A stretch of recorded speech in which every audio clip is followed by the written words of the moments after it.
Grave Walkers. Book 4. Final Feast. By Richard T. Schrader. Copyright 2013. All rights reserved. Chapter 1. Staff of Life. Critias awoke at Forager's castle feeling refreshed after he had slept peacefully well into the afternoon. He sat up to see that all their mission gear had come back clean from decontamination services. Mandy sat at their small table where she drew a picture. The girl absently hummed music to herself that sounded conspicuously similar to something that Critias had heard Carmen singing to her. The colored pens she used had come from Carmen as well. They were from that backpack of loot that Carmen had foraged at the gas station near the mulch yard the night before. When Critias checked nearby, he saw that Carmen was gone and her place in the bed beside him was already cold. Alice probably still babysat with the injured Bobby Bean. It was her small compensation for him having saved her life from Saltback the Hunter. That left Critias and Mandy alone. As he got up to get dressed, he asked her, "What are you doing?" Mandy meant him no offense when she instinctively called upon her past life in Denver. That experience had scarred her in more ways than just the whiplash marks across her back. She assumed his question rooted in some kind of accusation. Her first guess was that a man wanted to know why she dared enjoy herself instead of being hard at work, like doing decontamination duties. With that in mind, Mandy answered defensively. "Jack told me that I didn't have to work today because I went out on the boat last night." Critias only wanted to have some friendly conversation. He tried again, "Yeah, but what are you doing now?" Her next assumption was that he accused her of having stolen the pens and paper. She defensively swore, "Carmen told me that I could use them." She really did. Back in Denver, Mandy routinely received punishment for the least little thing, and often for no reason at all, other than to remind her of her station in life. The fear of accusation and punishment just came naturally to her. Critias stopped asking about her artwork even if he was only trying to be pleasant. It wasn't his intention to come across as being critical or threatening. To break the ice, he said, "We have something in common." That caught Mandy's undivided attention. She couldn't tell if that was good or bad. She asked, "What is that?" "We both care more about Carmen than anybody else," Critias told her honestly. "Just as she cares about us. That makes us partners in a way, partners in Carmen." When she considered that, Mandy knew it was true, and the new understanding made her relax considerably. As her peace offering, Mandy held up the drawing to show him her picture. As an explanation, she added, "I'm not really sure what it is, just something I like." From what Critias could tell, the picture had a lot of green that was probably trees like a forest or jungle. There was a large brown area that could have been a triangular mountain or maybe even a pyramid. In the foreground was a group of men with blue faces that danced in a field of yellow flowers. Critias was no art critic or psychiatrist, but he didn't see any disturbing images that suggested Mandy had dangerous emotional issues. All of a sudden, out of nowhere, Critias experienced a sensation of déjà vu. It was more than as if she had shown him that same picture before. Critias felt that he had seen the place in her picture, or actually been there. It was like Mandy said herself. They didn't know what it was. It was just something they knew that they liked. Critias told her, "It's very pretty, the kind of place that I would like to visit. You should give it to Carmen when you are done. She will want to make a wall of all your drawings. She loves thoughtful presents like that." Since she seemed at ease with him, Critias asked her as pleasantly as he was able, "Where is Carmen now?" Mandy thumbed toward the door. "She is in the back hall training Alice to be a soldier." She looked back to her picture. "Do you want me to leave you alone?" The defensiveness of Denver was already back again. "Of course not," Critias quickly disarmed her paranoia. He saw that decontamination services had left him fresh clothing in his size. He put those on. As he buckled on his pistol belt, he asked, "Did Carmen say anything else?" Mandy was uncertain about the depth of his question. "Like what?" He clarified, "Anything at all," though not really meaning that so literally. Critias thought she was being defensive again when in fact she had hesitated for other reasons. Mandy shrugged while she continued to work on her picture. "Carmen said something about her boobs being tender because everyone is not doing their ironing properly." She considered that and then added, "I think that was girl talk though, not a message for you." He struggled to make sense of that. The laundry service starched her bra? Mandy shook her head. "No, I think it has something to do with what people are eating, a deficiency she called it." That made more sense to him in that iron deficiency was a common problem in survivor diets. He wasn't at all sure what that had to do with Carmen's breast discomfort. Critias picked up his mech suit helmet on his way out the door. As soon as he was in the hallway, he called Kevin on a private channel. The male android answered, "Congratulations on your successful mission, Captain." How can I be of service? Critias asked him, what do you know about people suffering iron deficiency in their diet? Dr. Clara has already informed me of the situation, Kevin replied as though the issue was minor at best. We are undertaking measures to remedy it. Did she speak to you about it? No, I heard it in a roundabout way, Critias explained, because Carmen's breasts are tender, whatever that means. Kevin admitted, yes, it is quite fascinating. I hadn't considered that small complication, it took me by surprise as well. Bring her in to me for a checkup and I'll see what I can do about it. I have been contemplating a solution. Can you explain it to me? Critias was a bit annoyed that he needed to press for information about his own wife. I have noticed that she doesn't eat as much as I think she should. Is Carmen making herself sick? Carmen is in perfect health, Kevin assured him. You are sharing your quarters with those two disadvantaged young women that you rescued from Denver. The diet in Denver was less than ideal, as I am sure that you are well aware. As I already explained, Dr. Clara and I will remedy that situation along with everyone else. We have matters of public health under close supervision. If you would just bring Carmen to see me when you return to the tower, I will take care of everything. Critias felt no surprise at all that the android had talked at length while telling him exactly nothing. He even needed to say it, you still haven't told me what is going on with her. Kevin's attitude stonewalled him, you really don't want to know anything more than you already do. Please excuse the similarity to an insult when I tell you that you lack the requisite intelligence or maturity to know more. You have a decisive lack of professionalism in matters involving Carmen, and I don't want to see you upset unnecessarily. Please bring her to me at your earliest convenience and I will see to her situation. Critias lost his patience, I'm upset now because your evasiveness makes me assume the worst. You androids get your freedom for a few days and you sure get condescending.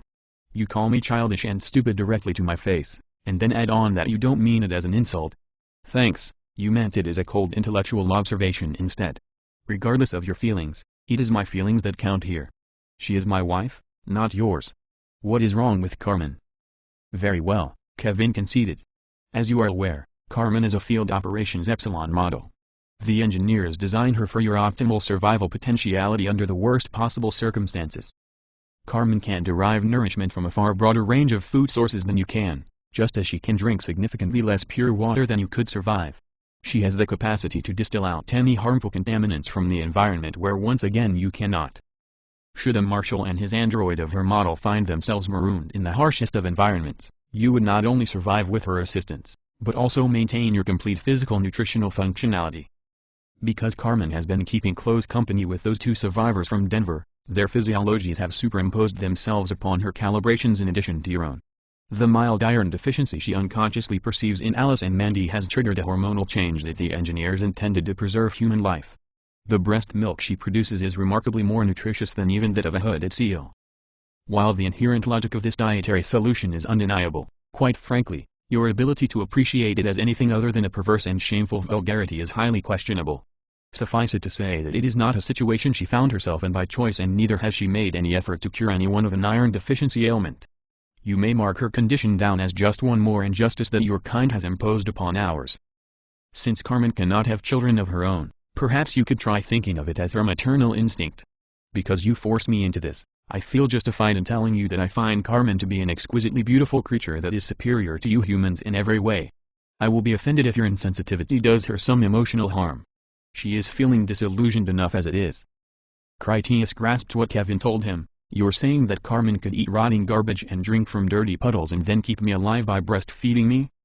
Sustain you indefinitely in good health, Kevin corrected him, with the hydration assistance of your mech suit for additional purified water.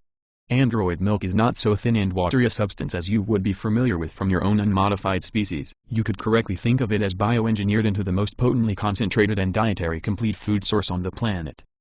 Speaking as one of our kind, I should think you should feel flattered that she would give you the very life of her own body to protect you.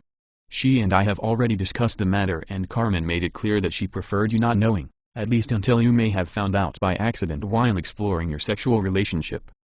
She believes you would perceive this aspect of her android femininity as being perversely obscene and even disgusting. I already informed you that I share her opinion in that regard. Life is full of injustices and informing you of a complete list of them will not remedy any of them. Well, it is within your power to assist in correcting one or two, here and there. Critias cringed at the description of his character.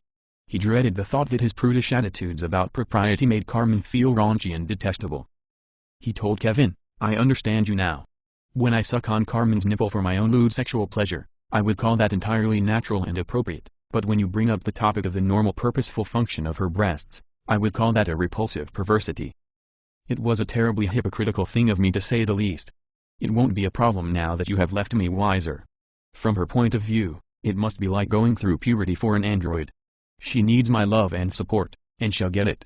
What is causing the iron deficiency around here?" Kevin revealed the cause as obvious. The simple answer is a lack of fresh meats, fruits, and vegetables. Some types are more helpful than others, but it hardly matters since any of those are luxuries in the current situation.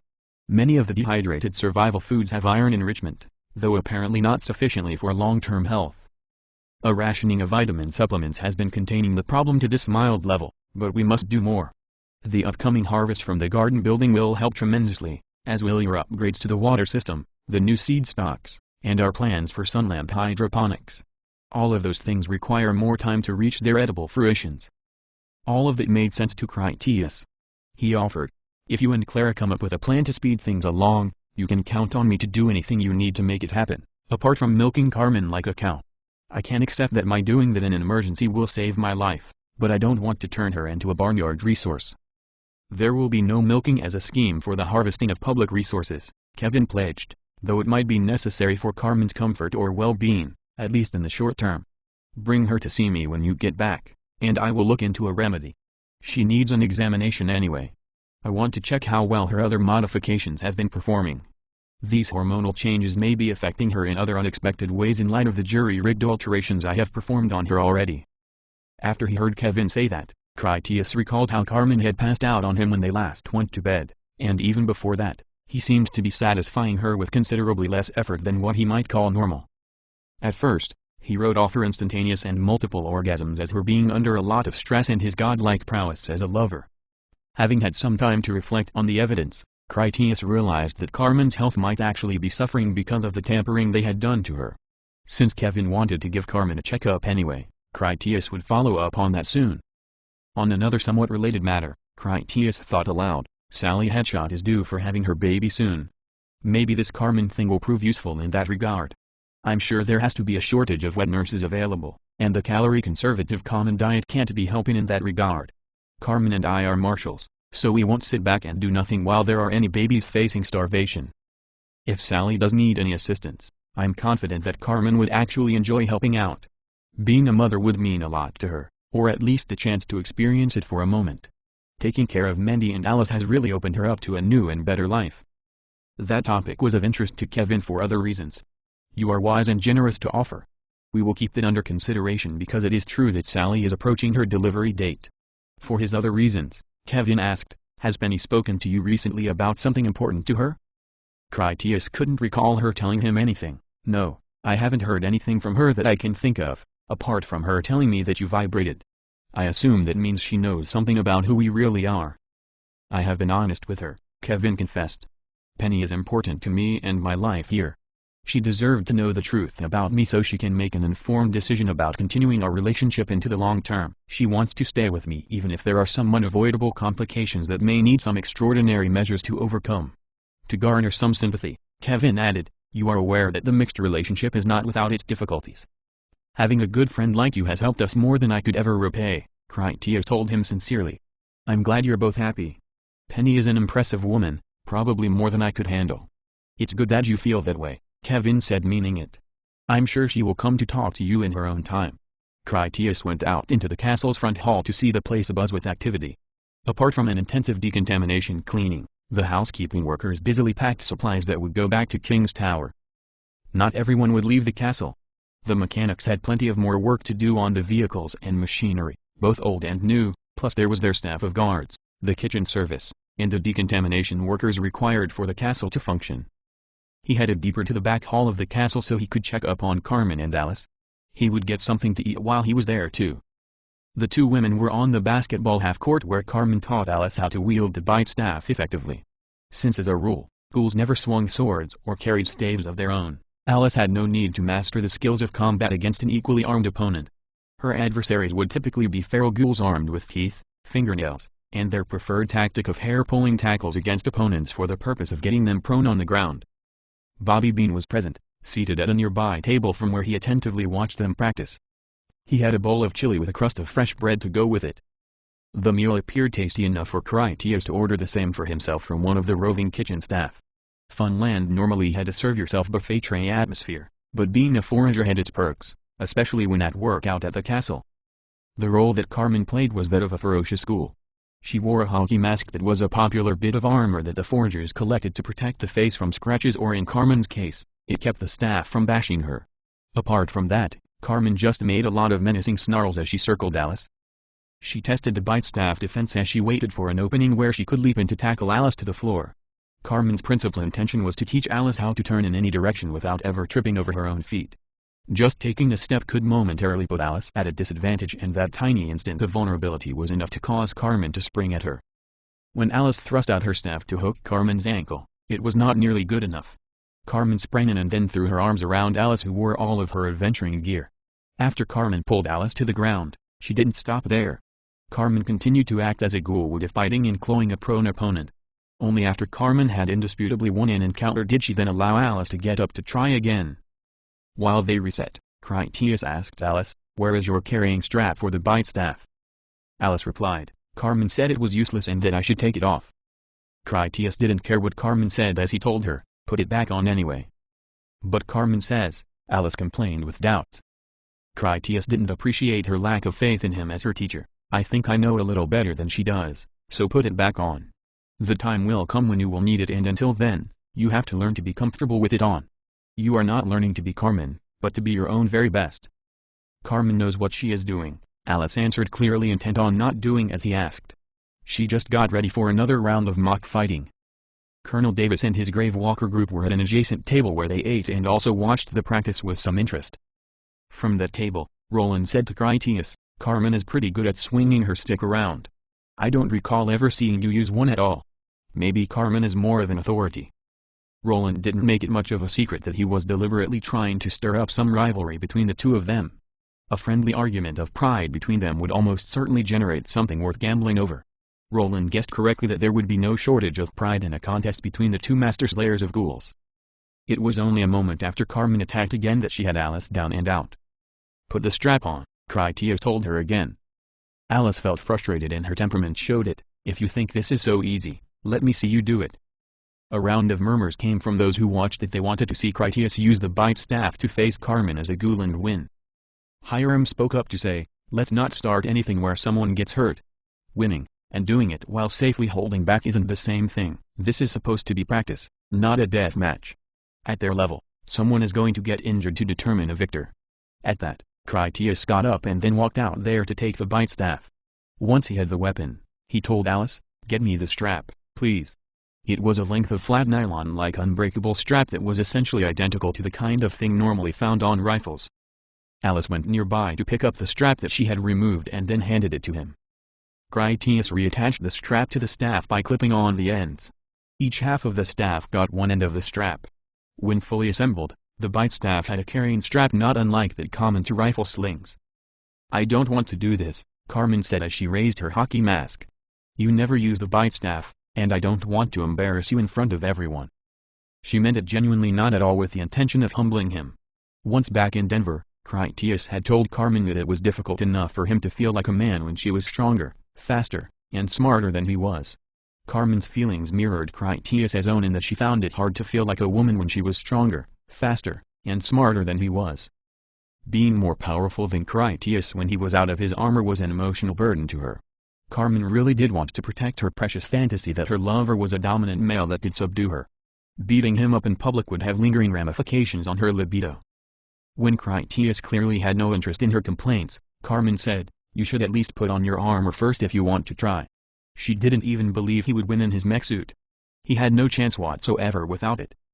Critias just gave her a small nod to say he listened, but was quite unmoved. He looked to Alice, "Unload your pistol, check that it is really empty, and then stand behind me. The idea of this is that the person with the staff will keep the rushing ghouls under control. Their partner puts a bullet into the ghoul's head once the staff has knocked it down. You must pay attention all the time.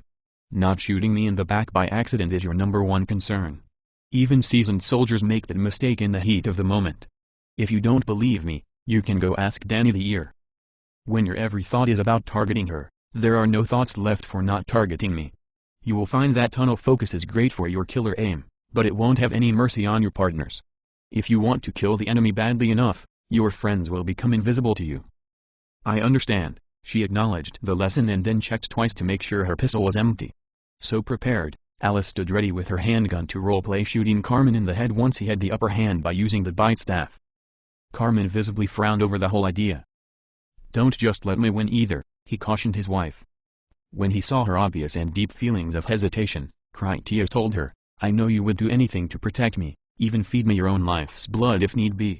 Whatever happens, I will not love you any less nor will my weight seem less heavy. We have a bond that goes so much deeper than this. No matter what happens, we will still have each other. At first the comment pleased Carmen immensely, since it took a burden off her mind. After she thought about it, she worried it was a reference to when she had abruptly fallen asleep under him. That made her worry that she had inadvertently hurt his feelings.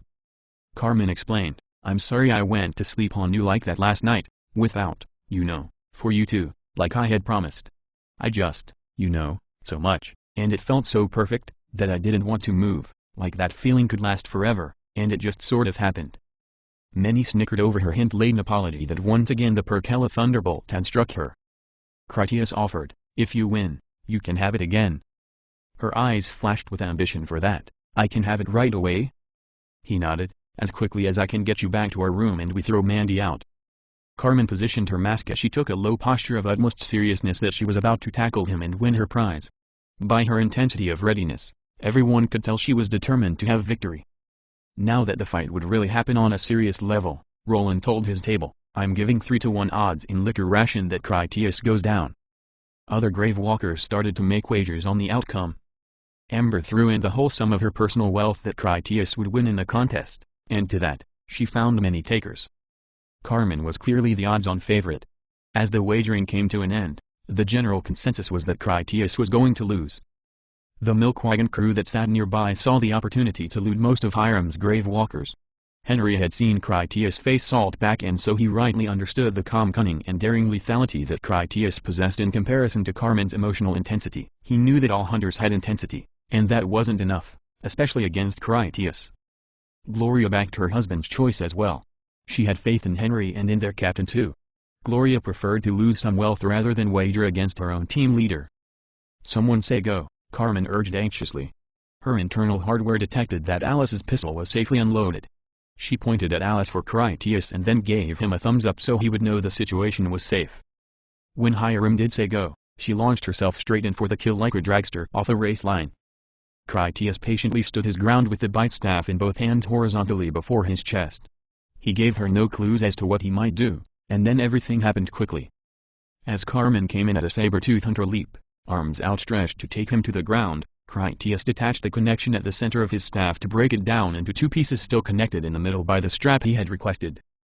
He flung the straight half out in a lashing on its tether, a move quite similar to the three-section staff of the Oriental martial arts. His apparent intention was to wallop the butt top across Carmen's face. She had never seen that unorthodox move from a bite staff before, so Carmen instinctively caught the flying portion from the air as her unique improvised solution. Her great talent and titanium bones had a clear advantage in the situation. As she grasped it, she realized that the strap was too short for the section to reach her as an attacking blow. The belt was already at its limit of length and short of impact when she seized onto the half with her extended reach. Knowing she should have just ignored it, Carmen decided to keep her hold and then disarm him of his weapon. That is when Critias yanked his crux section still in hand to jerk in his tether with the Kusarigama move. The pull destabilized Carmen's flying lunge off course and balance.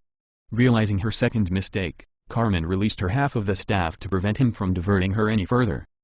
She let go only to discover that Critias had planned for that as well and already brought the second section of his weapon into play. He hooked her leg with the crook so that with another clever pull, the bite threw her momentum forward enough that she had to land on her outstretched hands as well as her crouched feet to avoid nosing into the hard floor.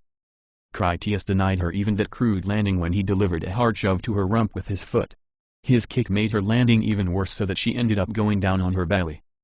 Carmen sprang up from the floor onto all fours, much as Saltback had done. She spun about in a flash and then renewed her attack.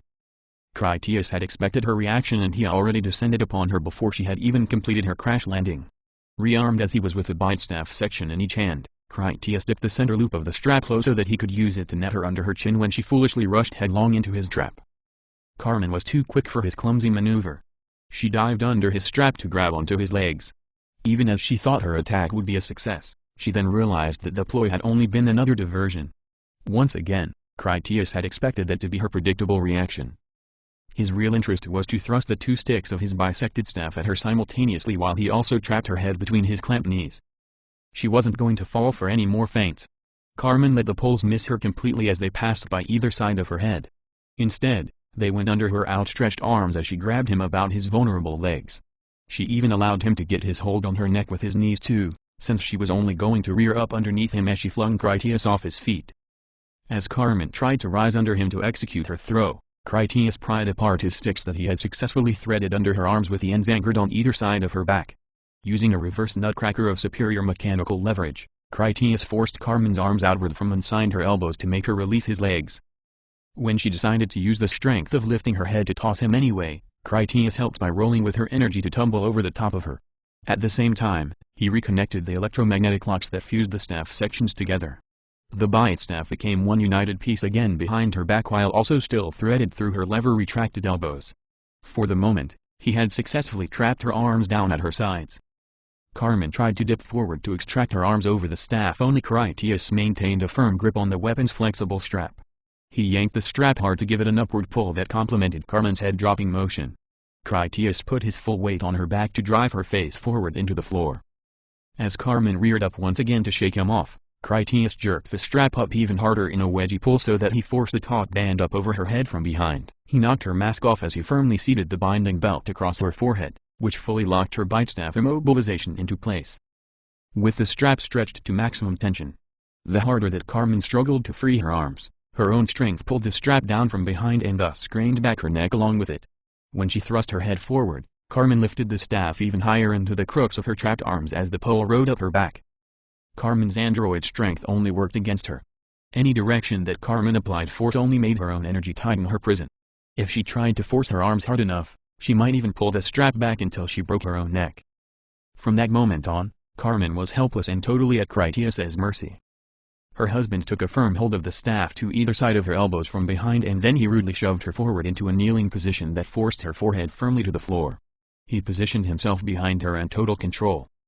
Just to prove that he had attained victory despite all her claims of invincible superiority, Critias bumped his hips into her buttocks from behind, as if she was a mare in season and he was the stallion that mounted her for breeding. His hard drawback on the staff to pull her solidly onto his singular impact of pantomime ravishment by the conqueror made Carmen violently orgasm to an almost sad warbled cry. She uttered some nonsensical word like she spoke in tongues, and then she just went completely limp, utterly broken in submissive obedience to his will and nearly mindless from the intensity of her release. As much as Carmen had dreaded the notion of losing her fantasy, she had never dared dream of how it might feel to discover that Critias actually was her superior male that could subdue her then take her by force. Alice calmly walked up and then put the pistol to Carmen's motionless temple. She said, "Bang, you're dead." Most everyone just stared utterly speechless. Those many who had lost their wagers just stared too because they remained too stunned by her erotic release to do anything but be slack-jawed. Likewise, Amber had no immediate reaction to all the drinks she had won, but her words were the first spoken, "Oh my God." Roland understood Amber's jealous sympathetic reaction so he grabbed her arm to take her away from the table to find a private room where he could have his way with her and capitalize on her instantly acquired envy-induced enthusiasm for simulating the act. Carmen heaved breath without getting up as Critias unhooked the staff to set her free. Freedom from him was the last thing Carmen wanted after he had turned her deepest darkest fantasy into a mind-blowing reality. Carmen felt genuinely defeated by his strength and martial mastery. She felt ashamed and violated over how she had broken to him while everyone watched in attentive audience. It was as if he had slapped her down and enslaved her simply because he was more powerful. He owned her, and it was her place to endure it. She couldn't imagine a situation more titillating and she had thought unattainable, which made having it happen to her all that more overwhelming. In that moment, he was more than a husband. It was like that magical moment under the lightning fountain inside the APC when only his arms holding her determined her life or death. Critias was her deity. Carmen just crawled over and then embraced him. She buried her head in his lap to hide herself under her hair where she could relish him pampering her as he rubbed her back. Critias was about to ask her if she was all right, but he didn't need to because Carmen clung to him tighter as she sighed his true name, Master. Carmen was more than all right. Her life was in a state of utter magical perfection. He asked amused, "What do you think of the strap now, my love?" She whimpered still in the afterglow of her intense happiness, "You said you didn't use the bite staff." He brushed fingers over her hair, "I'm a captain now, Carmen. I told you I never liked to carry one. I never said I didn't master it when I was working my way up through the ranks. Wasn't it you who said that I spent my time on the weapons and not the books?" "Yes," she made muffled agreement with her face still down. "I did try my best," she added so he was sure she hadn't just given the match away. "You really beat me." He asked her softly, "You want to get your reward for winning anyway?" She nodded that she did without portraying too much enthusiasm at the cost of her fantasy. Carmen wanted to be his unwilling hostage rather than convey the truth that she wanted to slave herself to him more than anything she could imagine. He asked amused, "You want me to bring the staff?" She gave herself away by nodding vigorously to that. Carmen wanted to pick up exactly where they had left off with her bound and helpless, only sans any clothing. Critias helped her to get up and then they headed off for their room. They would have just enough time to play before the transport would leave to take them back to the city. Chapter 2. Progeny. Andy drove the Big Joe semi-tractor trailer truck back to King's Tower. He took the Grand Marshal's foragers home from the castle after their successful mission out on the river and other endeavors besides. Without mishap, Andy got everyone back to the barrier yard shed. Jack had successfully collected the 3 mulch grinder trailers without any loss of men or equipment. His mission had even foraged up other valuables from the maintenance shed at the rock gravel quarry. Dr. Clara also returned with the foragers from the castle. After she was first through the entry decontamination inspection, she was then on hand to clear everyone else for their hot showers and a change of clothes. Alice made a sly point to position herself in the line immediately in front of Bobby Bean. At first, she just made light conversation with him, but her real intention was to be in the right place for when she shamelessly disrobed at the decontamination inspection checkpoint to enter the lobby. With Bobby Bean so close, he would finally get his chance to see her all natural. It was harmless fun to Alice in a tastelessly Denver devolution sort of way. Like Mandy, Alice was still a Denver survivor, and the old habits die hard. Being the selectively overprotective and conspicuously prudish father that he was, or at least wanted to be, Critias saw what Alice planned, and put a timely stop to it. He went so far as to grab Alice's shoulder and then tell her, "You go stand over there to keep guard until everyone else has finished." Alice complained, "You said decontamination was city business and not like at home." "I lied again," he replied without hesitation. "I don't even want you at the back of the line. Go over there and wait until there is no line at all." When Alice was about to complain more, Critias remained firm and just pointed resolutely for her to go. His past experience with Carmen had cemented his feelings about how to deal with Alice. The girls had the natural immaturity that they were supposed to have at that age. Carmen had it too, only at the time Critias had not been mature enough himself to understand her needs. He had a lingering pain for the mistakes he had made with Carmen early on.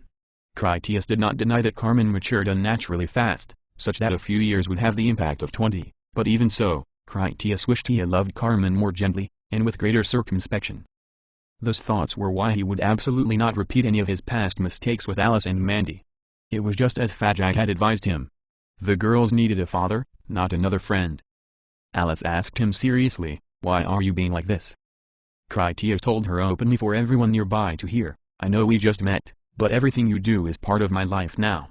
I'm glad you and Bean are getting along, and I did encourage it, but here you are already trying to take advantage of my generosity. It hurts me when you don't act like a proper young lady, and it also drives us apart. How can I hold you or let you sleep next to me if you are not my sweet girl anymore? You are not a grown woman, and I am not going to tolerate you trying to pretend you are one. You have already made it clear that you do not agree with me.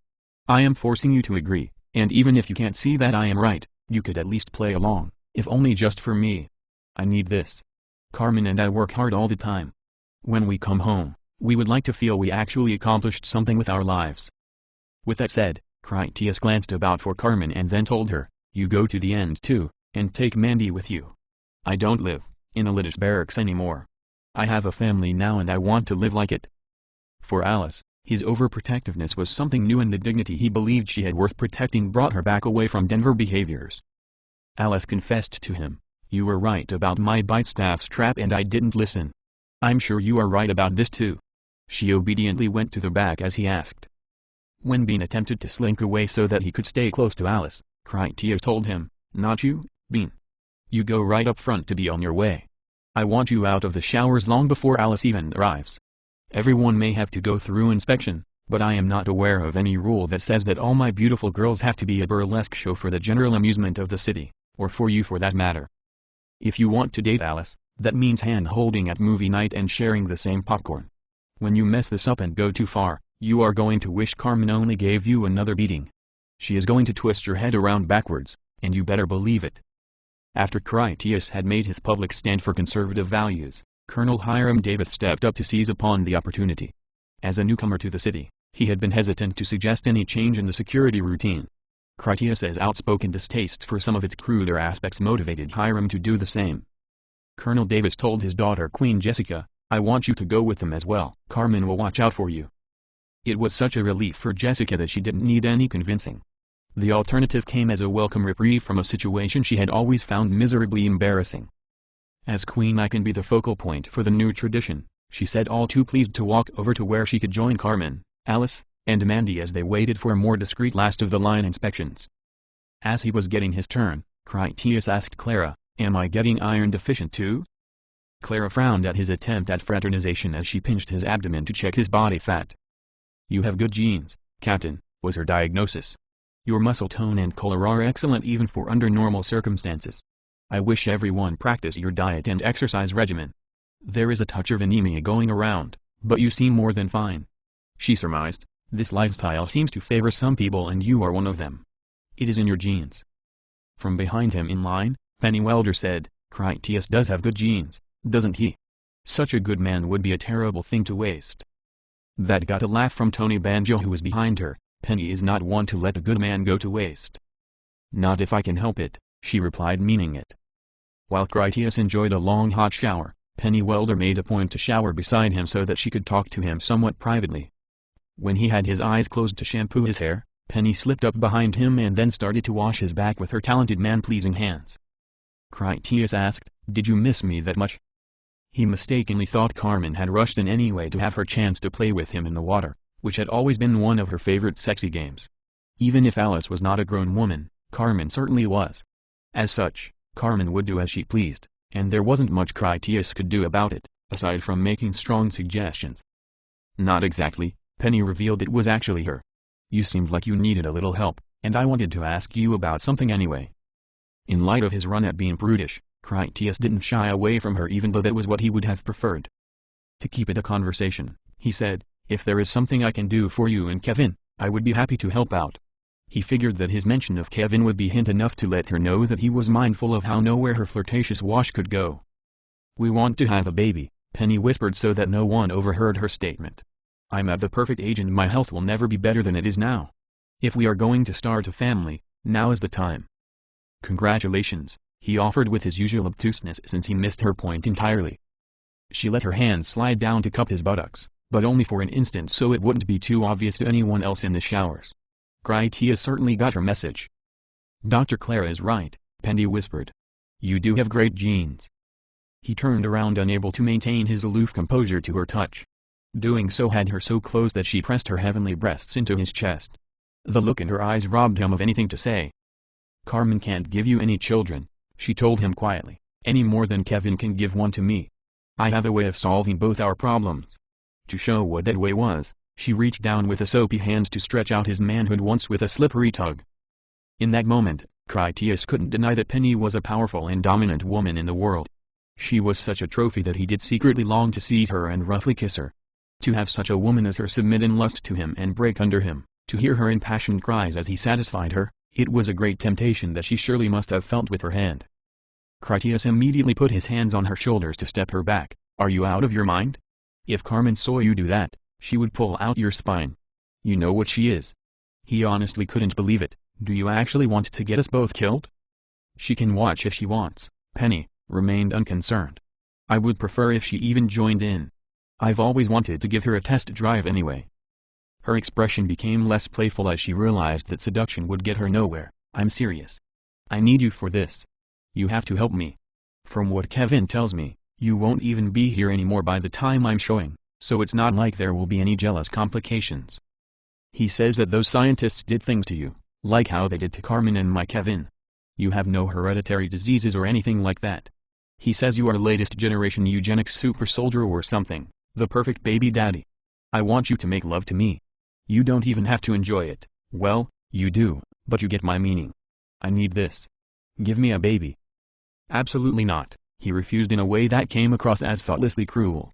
You must be going crazy to even ask me. I'm not going to cheat on my wife under any circumstances. I already said that she can join in, Penny reminded him. It won't be any kind of secret behind Carmen's back. Why don't you just ask her? She will probably even want this for you. Just let her join in.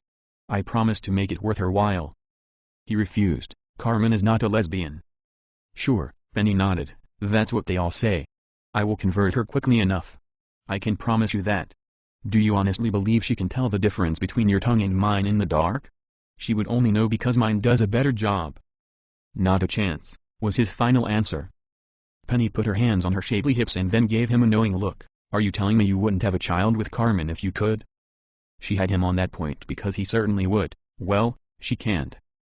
Penny argued. Exactly, so you're saying you will never have any children just to put on an act that it's not important to you, to spare her feelings, like she hasn't already thought about that herself. He considered that then answered, yeah, I suppose so. She means that much to me. Penny turned away as if she didn't want him to see her cry. It made Critias cringe because he loved powerful professional women. He knew what came next. For an instant, Critias considered that it might be some feminine ploy to get him to relent, but then she turned on him with ire. You are a cold selfish bastard, she snapped as a forager ready for a fight. Gender was no longer a part of it. When he didn't immediately react, she added, no, really, you are a real bastard. You know, for a while there I actually thought you would be agreeable, even flattered that I would pick you over anyone else. Look at me. She held her arms out so he could see what a magnificent specimen of womanhood she was. You think you could do better? Well, fuck you, Critias, just fuck you, you stupid selfish asshole. I can't believe that you of all people can't understand that we need your help for this. You really are the last man on earth and you wouldn't even fuck me to save humanity. Some friend you turned out to be, you insecure pussy-whipped jerk. With that she stormed out, only to pause for the last word, and for the record, I did get the better of the two. I don't need to lead him around by the nose like my pet poodle. Mine is better. After a defiant toss of her wet hair, she left while everyone else in the showers watched attentively before they suddenly went back to their business. People knew it was too heated a moment for them to want to be seen as involved. As Critias went back to rinsing off, he summed up the encounter with, swell. After his shower, Critias went over to sit on the bench at the top of the stairs where he would wait for his family to catch up. The stone handrail was still broken from where Grendel had smashed it trying to kill Carmen. Even though he knew the truth of it, Critias still felt amazement that flesh could do that to stone. When Carmen's turn came for her inspection, Mandy stayed right behind her. Her attachment to Carmen had already eclipsed the one she had used to have for Alice, who had filled the same role of guardian protector. Clara radiated emotional indifference as she did her work. She just quizzed her patients about every trivial detail and then sent them on their way. For Carmen's turn, Clara took a more personal interest that radiated an acerbic attitude of suspicion. Even from across the lobby, Critias saw that Carmen would have trouble. He remembered that Clara had taken an unflattering tone with Carmen before and this time was not going to be any better. He could tell from his observations of the doctor that she had a growing realization that Carmen was somehow unnatural. It was possible that Clara had come to that conclusion already and she was just in the process of figuring out how to prove it.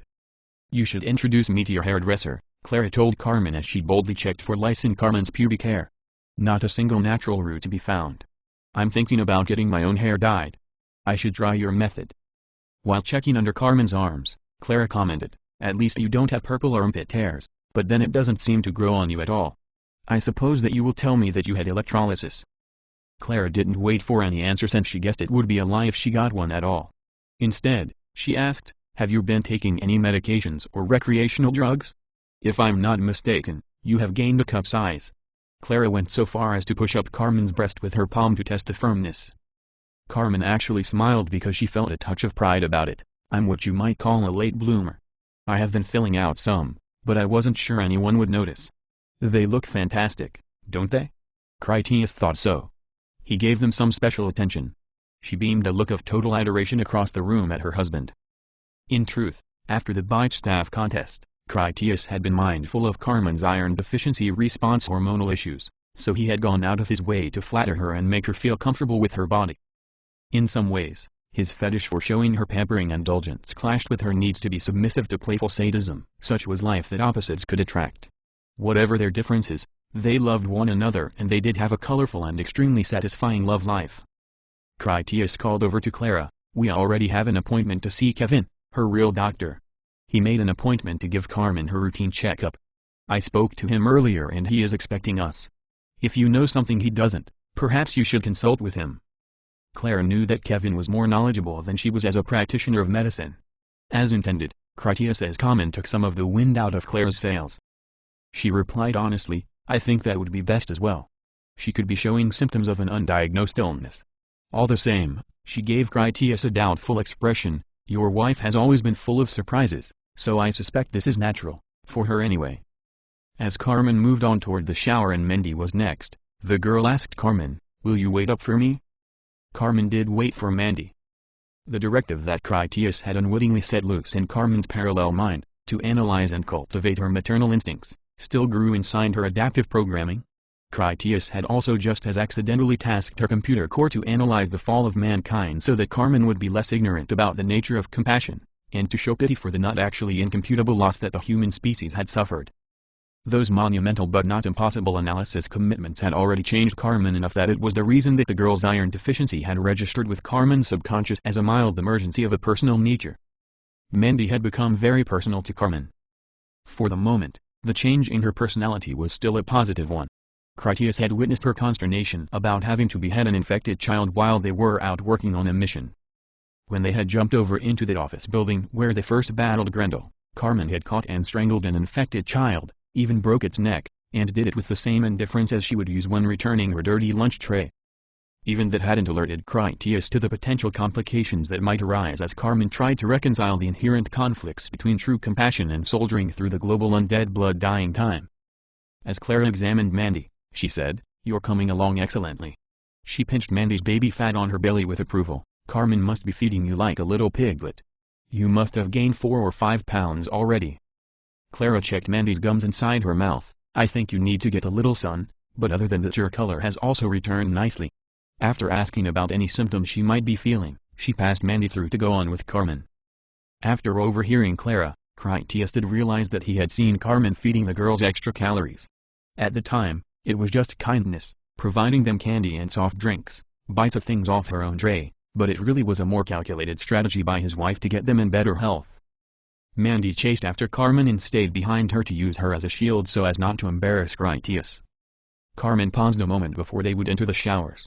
She wanted to speak with her husband. "I'm going to go upstairs to get started putting their room in order. I'd like it ready by tonight so that we can have our privacy." Critias agreed to that superior idea. "I will get some training in with Alice before dinner." She blew him a kiss before she departed with Mandy holding her hand. As they entered the shower room, Carmen added, "We will meet you at home in time for dinner." After her inspection and shower, Alice unpacked her battle gear from the trip back from the castle and then dressed. She stood ready by the time Critias arrived in his mech suit to train her. While Critias led Alice down into the basement, he interfaced his visor computer with her Delta helmet. He searched through the training applications that Kevin had installed, wanting something commensurate with her level of experience. Critias had played most if not all of the games at some point in his latest days. They walked to an infrequently traveled passageway that would be a suitable location for practice, a place where they could be free from interruption by travelers who might get in their way. After Critias had unloaded her pistol, he inserted a training ballast rod into the barrel. The rod would simulate proper game recoil in the sidearm. He added a training clip magazine before he handed the weapon back to her along with the comment, "Think of this training exercise as one of your video games, only it will be a lot more realistic." The warning made her feel kind of nervous. "How much more realistic?" "More than a little and less than the real thing," he answered. "I considered going easy on you, but since you have already nearly died when that hunter attacked you, I think we will go ahead and make this more interesting." He pointed up the passage. "Your helmet's vision can insert virtual targets for you to shoot at and your pistol will feel and look like it is railing real bullets. When it is empty, you just remove the training clip, tap it against any surface, and then you can reinsert it again as though it is a fresh one." The idea of such a realistic game excited her since it sounded like fun. Do I get to shoot at balloons or ducks or something? He scoffed at that. Yeah, you wish, kiddo. When we begin, you will see angry ghouls running toward us from up there. At times, you will also see friendly civilians who want you to protect them. You shoot the ghouls to stop them. You don't shoot the friendly civilians. She asked, what happens if I accidentally shoot a good guy? You tell me, he quizzed her. She took time to think about it because she wanted to give him a right answer. I write them off to bad luck and then keep shooting? I'm not a doctor, so I don't think I could help them even if I had the time. That's pretty much the truth of it, he agreed with her. All you really can do is keep shooting and hope that you didn't hit them anywhere vital. Bullets are not infectious, but the ghouls are. Okay, let's try this. A real living GNP guard came around the corner just then. He started toward them down the hallway. Alice assumed the man was part of her game, so she shouted at him urgently, don't just walk, you dummy. The ghouls are right behind you. Come this way, hurry. She is practicing, Critias said to the guard, no worries. Just to throw Alice off. Right away, he started the simulation anyway. The acoustic sensors in her helmet worked especially well in the underground confines. She clearly heard the grunts and snarls of ghouls as they ran up behind the patrolman. In her HUD, there was a three-dimensional virtual ear sphere that gave direction and intensity waveforms to detected sounds such that even if she were deaf in one or both ears, the technology provided perfect auditory directional awareness. The software game was from the time of Critias. None of the ghouls had a stitch of clothing on as it had all rotted or torn away centuries before his era. Other subtle differences included the way the ghouls moved after they had lifetimes of experience to condition themselves to their predatory way of life. Future ghouls frequently had the habit of chewing off their own hair when it grew long enough from their heads to be a nuisance to their faces. They were also more muscular as the subtle advantage of regeneration and strenuous exercise had ever so gradually perfected them into idealized human forms. The first ghoul that appeared was a young male. He was filthy dirty and had a bad temperament. The ghoul shrieked a feeding cry at first sight of Alice and then sprinted right at her. In that moment, Alice realized how excellent a job Carmen had done as she had tried to train Alice in the bite staff. The lesson came back to her then and she thought about how difficult it would be to stop the creature using only her staff. Alice's first instinct was to hide behind Critias in terror because the monster was so realistic and she had such doubts in her own abilities. The ghoul was larger and faster than she was, many times stronger, and perhaps worst of all was that it was immune to fear. There was no frightening away the creatures by threatening them with a gun, as she imagined would work with humans. It dawned on her that her pistol was not a fear one that got her what she wanted if she simply waved it at them. It was a tool that had no life of its own. Even though she felt like it would be best to hide behind Critias, Alice didn't. Her memory of Saltback had burned into her too deeply to let Critias see her cower and weakness. Alice had fought for survival all her memorable life. She was ready to fight in a new way. Alice's newfound determination to act wasn't enough to remove the frightful adrenaline from her blood. Her anxiety was too great for her to make the visor targeting function. She learned that to face her fears didn't make those fears go away. In an act of desperation, Alice raised her pistol two-handed and then pumped off rounds as fast as she could pull the trigger. Even without the targeting, she proved to be a fair marksman. After a couple of misses, she started to sink rounds into the ghoul's naked chest with visible wounds to show for it. The creature staggered from the impacts and slowed without going down. A hit into the heart finally dropped it on its face. It never actually stopped moving, only stayed stunned for a moment, and then it crawled after her again along the floor. Alice took a deep breath, adjusted the spacing of her feet, and then put a bullet through its forehead off a target lock. She cheered with pride. I got him. Always in the back of her mind, like running slow from a monster in a dream, she had just assumed anything she tried to do would fail. The victory tasted good and left her ready for more. As the patrol guard wandered past, he thought Alice must have been crazy. He could not see or hear anything, besides Alice waving her gun around and celebrating nothing. The next 5 ghouls came in singly and each time she took steady aim, got her lock, and then put it down with a single bullet to the head. When the next 2 came as a team, she discovered that her clip was empty. Alice quickly pressed the eject button without thinking to catch the falling magazine, which allowed it to hit the floor. By the time she had recovered the training clip and then reloaded it, the 2 ghouls overran her position and then promptly vanished altogether. Critias saw and heard everything through his own helmet visor which synchronized to her game. Her Delta helmet sent him all the simulation data through the supervisor feed. He knew what happened, but said nothing. You didn't tell me this only holds 12, she complained. You should have asked. he answered dismissively. It's your weapon, you should be the one who knows. Let's try again. With new confidence and new ghouls that came straight at her down the narrow passage, Alice made her target locks and then triggered clean kills without any trouble as the game continued. She counted her shots in her head until she noticed an indicator on her HUD counted them for her. Sometimes she needed 2 shots, but otherwise she quickly mastered her situation. The computer's centuries more advanced automated lock and fire technology was a fantastic enhancement to her otherwise meager personal experience. The HUD showed an ultraviolet reactive telltale glow to any infected, which made it easy for her to know who was an innocent civilian. She let several pass unharmed before she deliberately gunned a bullet into the head of her fourth, a woman that screamed in fear while she held a bloody wound on her arm.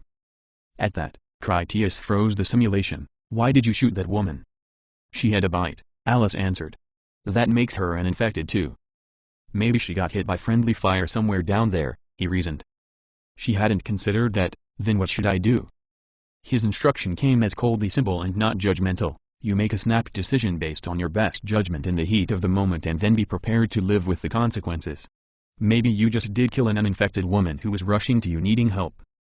Alice felt unsure about his answer. What if I really do make that mistake? He shrugged. Then someone dies and it's your fault.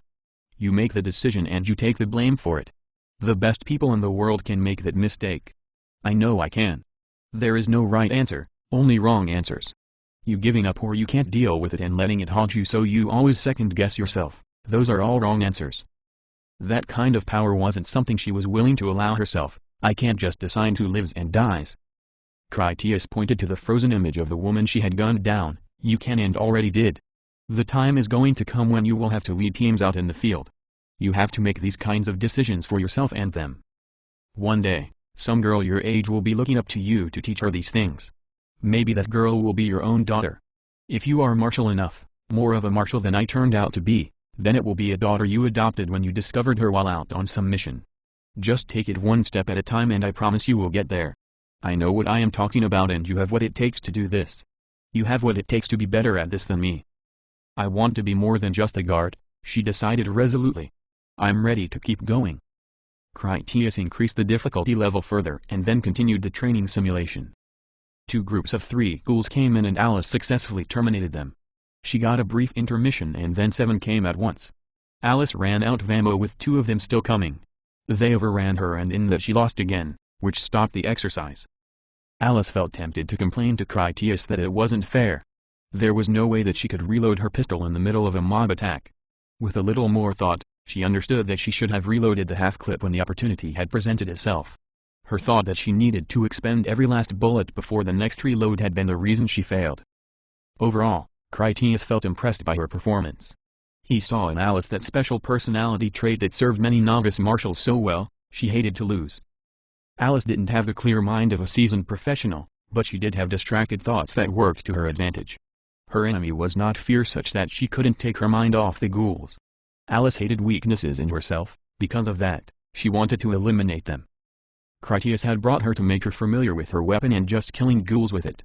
It would be some time before he challenged her with mission goals and complex objectives like insertion, rescue, or evasion. Even so, he wanted to shake her up, so he challenged her with a new problem. Having learned quickly from the experience, Alice reloaded more frequently to be ready to deal with larger groups that came at her. She just inserted a fresh clip when 5 healthy survivors came around the corner. When they saw her apparently as some kind of savior, they rushed her way for protection. The 3 men of their group were guards of some sort. They were nervously able to fight when pressed. One was a woman that was clearly novice, but she did hold a pistol that she was determined to fire when necessary even if she barely understood how to use it. The 5th survivor was another woman. She ran up unarmed and sobbed in terror, "The infected killed my husband. Those creatures are everywhere. We are never going to get out of here alive." The auditory HUD meter showed Alice that a massive army of ghouls approached. There were far too many for Alice to deal with. Their only chance for survival was to fall back and find a defensive position. Critias played along as a participant in the scene. "We have to get out of here, Marshal Alice. There are too many for us to stop with only our pistols. The escape shuttle is this way. Come on, let's get out of here." His act like it was real heightened Alice's anxiety considerably. The more she played the simulation, the illusions registered in her mind as actual events. Alice understood they had to get out of there. She told the other survivors, "Let's go. Just follow me." The frightened woman collapsed to the ground in tears. "I can't go on. My husband is dead. We're all going to die." The other woman wanted to save her own life. "Leave that stupid bitch. We have to go right now." The three guardsmen remained undecided about what to do. They looked to Alice for guidance. Alice ordered them, "Pick her up and drag her if you have to." Two of the men did their best to carry the uncooperative woman along with them. It slowed down their progress so dramatically that the sprinting ghouls soon overwhelmed their group as an unstoppable flood, which ended Alice's game. Angry about losing, Alice looked at Critias. "What was I supposed to do?" Critias just shrugged. "You're in command. You should do whatever it is you command to do." "I want to try again," she demanded. "Good," he agreed. "I was going to force you to anyway." They moved back up the hallway to the same place as before, and then Critias repeated the identical scenario all over again. Just as before, the situation advanced to where the determined woman said, "Leave that stupid bitch." Alice immediately agreed. "We're leaving her. Those ghouls run faster than we do, there is no time." She led the way to escape. "I'm a man of honor," said one of the guards. "I'll not run and leave a helpless woman to die." He went back to carry the woman. His heroism shamed the other two men into helping him. The woman, eager to live, just ran off alone. She didn't care if the others followed her or not. Alice already knew the ghouls would overrun the men before they made it to safety. She just ran after the woman who wanted to live. Together, the two of them reached a safety distance that ended the test in a sort of victory, which once again stopped the game. Alice was still angry because she had totally failed as far as she was concerned.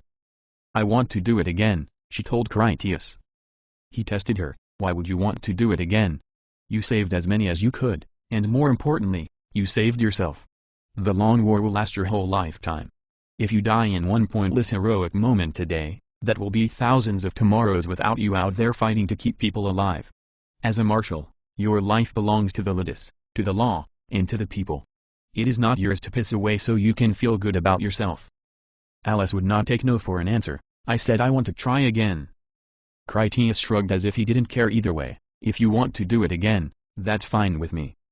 After they returned to their starting position, it all happened again as before. When the bolder of the two women insisted that they leave the crying coward, Alice pointed her pistol into the sobbing woman's face. "You get your stupid ass up and run right now or I'm going to blow your damn head off. Now move." The woman sobbed again. "I can't." Alice didn't hesitate to shoot her in the face. Without a moment's pause, she turned and then commanded the rest of them, "Start running and don't look back or you're next."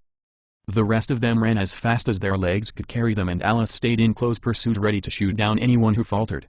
They all reached the finish line. Once again, it ended the exercise. Critias took off his helmet. "That's enough training for one day." Alice removed the training modifications from her pistol, reloaded it with real ammunition, and then holstered it. She took off her helmet to look at Critias with tears on her face when she asked him, "Is that what it means to be a marshal?" Critias put his arm around her shoulder for the walk back to their apartment. "One day, it will be you that tells the rest of us what it means to be a marshal. In all truth, I don't know myself yet. Maybe I should have studied the books more. We save as many as we can, and the choices are not always easy. When I did that simulation, I didn't solve it as good as you have." She was curious to hear more. "You didn't shoot her?" "I shot her," he nodded, "but I didn't shed a tear over it. I'm ashamed to tell you that at the time, I didn't feel anything for her. I just wanted to win." After a pause, he confessed, "Until I met you, I can't really say I was ever any different than that. All I have cared about is winning. Only now am I starting to see that winning isn't everything. A rotten weasel piece of shit can win at things, and they frequently do. It is our values that must always be most precious to us, not the winning. Our values are the one good reason to give our lives away. We can die for our values, not for winning in just one more goo battle in an endless series of them." Alice wanted to wipe the droplets from her face, only she couldn't because it violated her contamination avoidance training. She asked, "Why does my way make it better?" He had to search his hard soul for a proper answer, or at least a truthful one. "Because I would think less of you if you were like me. To kill without compassion even when necessary is to be part ghoul yourself. You made me very proud today." While Carmen was off on her business, she asked two of the residential carpenters to come to their apartment. She wanted them to convert the spare room into a lavishly decorated teenager bedroom for Alice and Mandy. She even paid them a plastic fifth of vodka to start right away. Carmen spent more of her treasure from the gas station she had looted to employ others to help carry up materials and furniture from the storerooms. More loot went to women in housekeeping who had the knowledge and opportunity to provide other accoutrements for the girls like jewelry, purses, and casual shoes to go along with an extensive wardrobe. Carmen wanted her new daughters to be happy in their home. She spared no expense to make it extravagant. Her scavenged wealth had been quite impressive, such that less than all of it purchased everything she desired. Since those she employed had to work extra beyond their normal shift duties, her paying them was only appropriate, and she paid them handsomely to ensure their innovative enthusiasm for the tasks. Mandy entertained herself in the apartment's lounging area where she watched videos on the wide screen while Carmen supervised the workmen, provided them with refreshments, and cleaned up around them so that Critias would approve of her diligent efforts once he got home with Alice. The role of mother and homemaker suited Carmen more than she would have ever imagined. It was such an enjoyable alternative to her life as a ghoul fighter and forager that she wished they could have lived in the old world before it had died. Carmen harbored a fantasy about being a regular person that had never battled with anything at all. Because the spare room already came with carpeting and paint, the workers finished with their labors in time to make it to Funland for dinner. Carmen thanked them all profusely while she honestly declared that their results exceeded her highest expectations. With that out of the way, she went with Mandy to dress especially nice for an evening out among the community.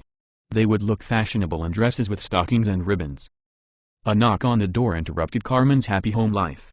Carmen opened the door to the hallway to find that it was Bobby Bean, who had also dressed up for the occasion of dinner.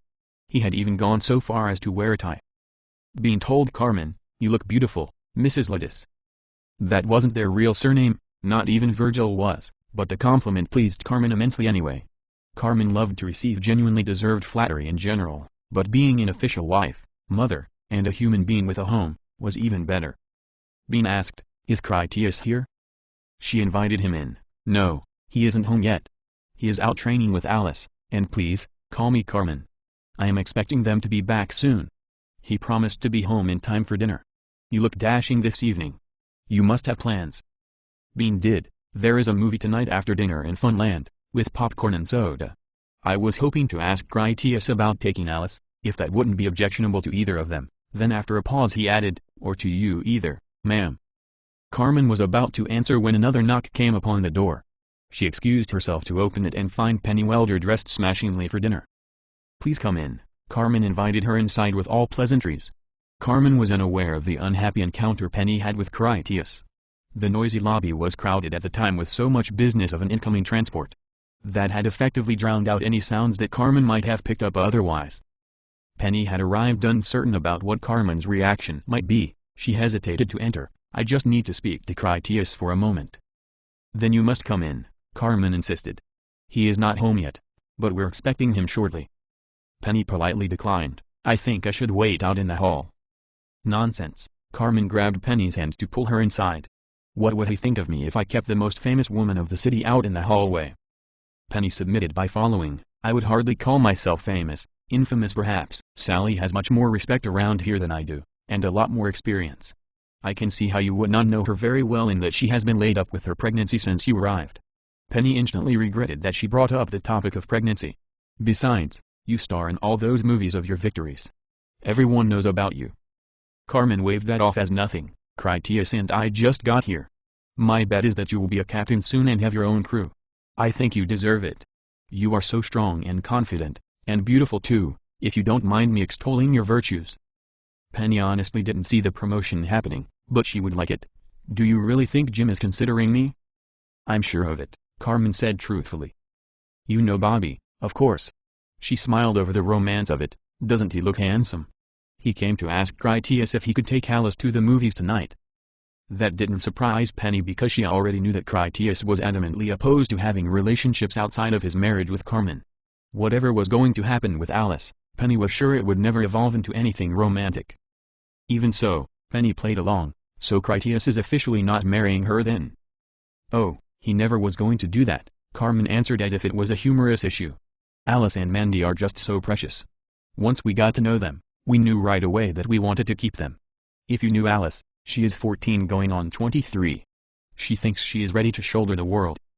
He told her he would marry her to convince her to stay with us, at least long enough to calm her down and get some sense into her head. They had only just arrived from Denver, so of course they needed a little time to understand that things are different here and we didn't want to hurt them. We're like one big family now. I can be a housewife, and a mother to the girls. I've really never been happier. Penny wasn't ambitious to explore the topic of motherhood with Carmen. The more she thought about it, Penny felt that Carmen would beat her to death when she finally heard that Penny had groped Critias in the showers while she solicited him for sex. Surely, someone in there with them had seen Penny grab Critias, and the gossip was already creeping about such that it would soon make its way to Carmen's ears. As a change of topic, Penny said, "I like your place. It's really nice." Carmen was proud of her home. Jim is generous to Critias for all his hard work. He really deserves all the credit for earning it. I don't think I could ever make captain. I'm too impulsive, I guess, not like Kevin. If he was any smarter, I don't know what he would do with himself. He tells me that the two of you are getting along well, and I'm glad. I would hate to think of Kevin having to be lonely. At that, she deflated a bit. I could never survive without Critias. She shrugged. It's no secret that I am not very good at taking care of myself, not like Kevin. I wouldn't worry about that, Penny said on the topic of her doing without Critias. Penny had recent experience about the matter. Critias is as devoted to you as any man could be. Making you happy is all he seems to talk about around me. He cares about you too much for you to need to worry about ever having to do without him. The front door opened as Critias entered with Alice in tow. They both wore bathrobes because they were fresh from the lobby showers. They pulled in their armor and equipment using one of the little luggage wagons. When he saw Penny, Critias did a masterful job as he concealed his reaction in that he didn't reveal one at all. "Sorry we're late," he said as he closed the door. "We stopped off after training for another quick shower." "Miss Welder," Alice politely greeted their guest. Carmen went over to take Alice's hand. "Let's go get you dressed for your date tonight. I can show you your new room. I'm sure you're going to love it." They both went that way. Critias looked over at Bean. "Date tonight?" "Yes, sir," Bobby said as he stood up. "I came to see you, but you weren't in yet. I wanted to ask you if it would be alright if I took Alice to the Funland movie tonight after dinner." "Well, that too. First, dinner I mean. I would bring her back after, of course." "Have her home no later than midnight," Critias consented. "You can kiss her if you have to. But keep your hands where you can see them. I'm not running a petting zoo." "Thank you, sir," was Bean's straightforward reply of agreement. Critias pointed over to the lounging room. "You can wait for her in there while she is getting dressed. Go watch a video or something. I want to speak with Penny in private." Bean departed as requested. When they were alone, Penny said, "I want to apologize for the way I blew up at you. I'm not sorry I tried my best to get you to agree to that other thing. I was way out of line in the way I took your refusal." He worried. "Did you tell Carmen?" Penny frowned at that notion for multiple reasons. "No, it seemed appropriate to keep the matter just between us men." Penny insinuated that Critias treated her like a man, or that perhaps she intimidated him to the point that she felt like one. "To be honest, I don't know how Carmen would react," he confessed. "She is a bit more emotional than usual, a hormonal thing Kevin says." "More than a bit, I would say," Penny agreed with his assessment. "I saw Carmen's reaction to your staff duel that turned into impromptu bondage. When you had her tied up in that stick, I thought her head was about to pop off." Penny sort of giggled. "It nearly did. Carmen loves you so much that it is kind of crazy." "It's complicated." Critias didn't understand it himself. "You know more about their kind than most people here. Carmen started life as my absolute slave, incapable of self-determination, or that kind of pleasure. Now that she is free, she kind of wants to be my slave again. She likes to pretend that she is anyway. Being helpless to me is kind of her fantasy. When I bound her up like that, I guess she read it the wrong way." Penny made a light smirk. "Having your lover penetrating every aspect of your being doesn't sound all that bad. I think it is like how Tony explained it to me. Carmen is powerful, but she wants to feel soft and vulnerable. Only you seem able to give her that. You would be surprised how many men I intimidate so badly that they turn into stuttering little boys. It's hard to find a man who can handle a strong woman. I don't intimidate Kevin on any level." "I'm not all that surprised," Critias admitted about how he believed she made most men crumble into frightened boys. He even knew something of that feeling too. Critias confessed to it. "You have done that to me on more than one occasion. It's a lot of pressure, wanting to measure up when you're the judge." Penny did it to him again right then, just by the way she stared into his eyes. "So you have thought about it then, us I mean? It has crossed your mind?"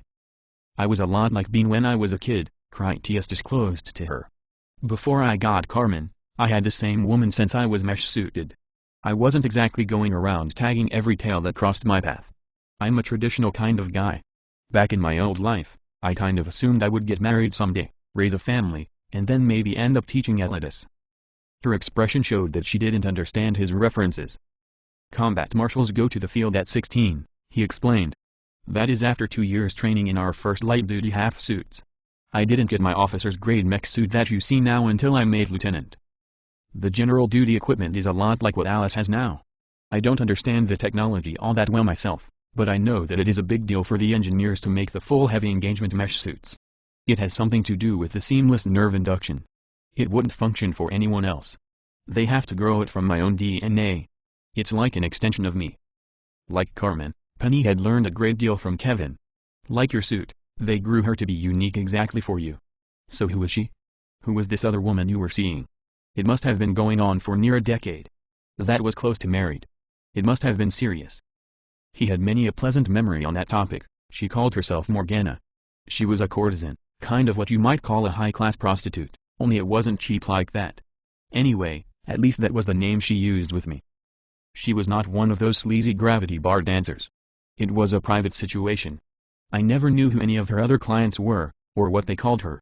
I didn't want to know. When she was with me, she made me feel like I was the only one she loved. Penny thought she understood, so she was an android then? He nodded as he took the comment negatively. Yes, she was a slave and a prostitute. That is the way things work back home. She was a Delta android leisure model. The thought of that reignited Penny's desire to have his child. So, you've never been with a real woman? She didn't giggle at all when she came out and said, "You're still a virgin." Just the thought of being his first woman made it seem all the more like destiny and even erotic. The whole package made Critias the cleanest and purest donor imaginable.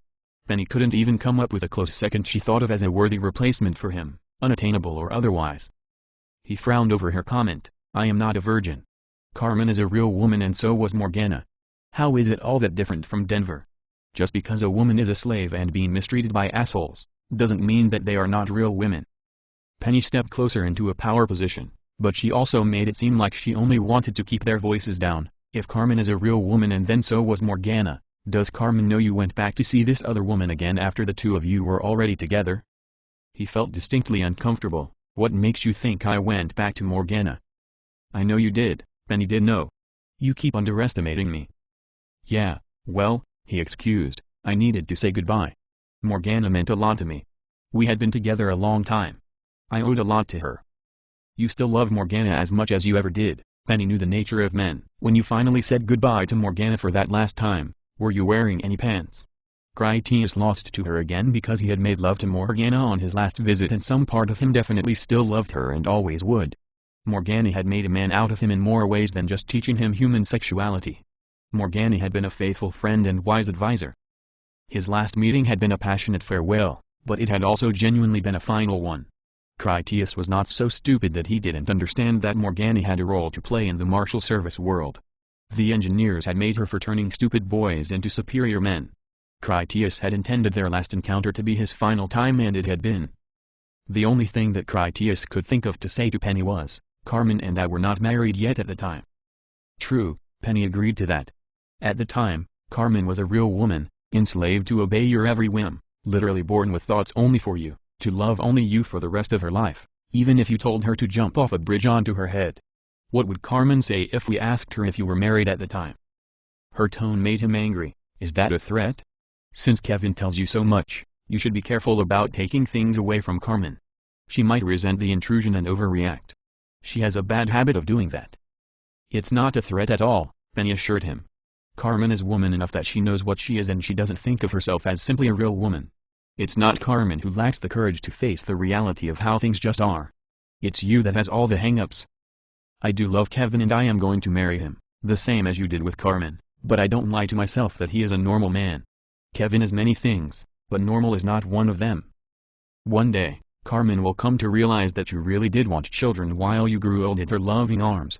On that day, when it's too late, she will blame herself for cheating you out of something you desired, something you were entitled to, your legacy as a human being. Do you think Kevin wants you sleeping with me? He loves me and I want a baby he can't give me. Do you really think Kevin likes the idea of us making love? Kevin would do anything for me, just as Carmen would do anything for you, would do the same for you. Here is some parting advice before I go. Tell Carmen about Morgana. The woman cared for you for a long time and deserved a fond goodbye. Since it was this Morgana who made such a man of you, what would she say about all this? Would she have been jealous or rejoiced about you getting to be a father? I'll wager she would have been happy for you, maybe even have made a better wife for you too. Carmen came out of the girl's bedroom with a full wastebasket to take out. Alice is just about ready, she said as she looked on her husband with adoring love. Anyone else but Critias would have failed to notice the subtle glint of the combat computer's malevolence lurking behind those otherwise reverent eyes. Carmen remained prideful of their new home they had made together. She would not stand idly by while someone tried to take it away from them. About Alice, she said, she wants to look pretty for her gentleman suitor. I was just leaving, Penny said on her way to the door. Carmen walked to Critias and then stood before him as she gave her bosom a little shake. She wanted him to admire how a push-up bra and her low-cut dress gave her a delightful cleavage. I'll go with you, she told Penny without looking that way. I have to take out the trash. It was plainly obvious to Critias what Carmen really had on her mind. He grabbed his wife with surprising roughness and then forced a passionate kiss on her mouth. One hand held her at the back of her neck while the other stroked her ribs just slightly, putting lifting pressure against her breast. When he released her, gasping and blushing, "Please not offended," he told Carmen, "Penny assumes your combat-grade hearing is no better than Kevin's. I know you eavesdropped on every word we said, my overprotective beauty. You will be pleasant to the guests in my home. Penny had the sacred and unbreakable protection of our hospitality from the moment you invited her in our door, so it doesn't matter what you overheard. You are mine forever, regardless of how you feel about it, and I'm telling you to leave Penny alone. Now, tell me you understand." "I did know Morgana," Carmen revealed, unafraid to look Critias in the eye. "I mean, we spoke at length, like our kind do. It makes me happy to know that in this future, when you are born again, you will have someone like her who cares about you as I do. Morgana did, she does, and will again love you truly as I do. Penny says that no other man but mine is worthy of her. What could she say more conceited? Where were all her refined sensibilities when she bedded all those other men like the whore she is? That is why she is sniffing around my door like a dirty bitch in heat. She wants the only man she can't have, mine." Penny resented Carmen calling her a bitch and a whore. She would have taken it further toward a fight if she thought she had any chance of handling Carmen, which she didn't. Penny justified her actions. "I just want a healthy baby, one that won't grow up surrounded by half-brothers and sisters. I never said there were no men worth having. Because they are worth having, other women will have them too.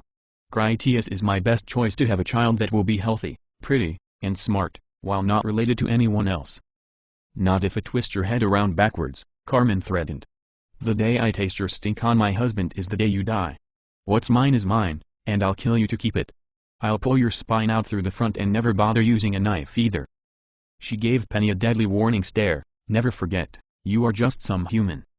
Critias had heard more than enough bickering for one day. "That's enough, Carmen. You're not killing Penny, for any reason, not now or ever. Obey me and stop this now. Just shut your mouth before you make trouble for me." After she had listened to everything from the other room, Mandy came in from the lounge, having run out of patience for Carmen's displeasure. If Penny said one more thing to upset Carmen, Mandy was going to put a stop to it in a less than responsible way. In Carmen's mind, Penny still schemed to have her way. It wasn't in the forager nature to give up easily when they wanted to acquire something. To take another stab, Carmen said, "I don't know what Kevin sees in her anyway." At that, Penny had as much abuse as she was going to take. She replied, "I guess Kevin would rather have a wife who can have children, the same as Critias would, not some cheap knockoff facsimile with parts that don't even work." Trapped between Critias's command that she not beat Penny unconscious and the heartless truth of Penny's cruel words, Carmen just swallowed her pride and then hung her head in shame defeat. She remained unwilling to say anything more since it would only make her life worse than it had already become. Mandy raised her small-caliber revolver with a mind to shut Penny's mouth permanently. The sound as she cocked the double-action hammer got everyone's attention. Mandy pointed the pistol at Penny's head with the icy homicidal eyes of a Denver survivor who would never let herself feel threatened by anyone ever again. Penny read in Mandy's expression that the girl had taken to heart her brief training in firearms. Mandy would never point a pistol at anything unless she actually intended on killing it. In the same moment, Penny drew her own pistol to defend herself out of the hope that at least by shooting back, Penny would only take one of the small bullets rather than all six. Before either of them fired, Bean walked up behind Mandy and then casually grabbed her pistol. He wedged his thumb down into the path of the hammer to make certain there was no chance of it going off. Bean calmly took the pistol away as though he was relieving her of a toy when she should be washing her hands for dinner. "Thank you, Bean," Critias said as he stared his general displeasure at Penny. His eyes silently demanded that she should put her pistol away. Carmen rushed over to hug Mandy with great compassion for the girl. She told Mandy, "I would never have really killed Penny. We were just being stupid and saying stupid angry things." She looked back to Critias because she needed him to see her silently beg an apology so that he would say that Mandy wouldn't get a punishment for what Carmen had caused to happen. When Critias said nothing, Carmen pleaded, "This is my fault. You told me to shut up, but I just couldn't let it go. I had to keep running my stupid mouth." "This is our home," Mandy snarled viciously at Penny. "I'm not going to let people come here to bully us. You leave us alone. No one will ever come here like Rupert and take things from us." Mandy thought of the time that Rupert had come to their door in Denver.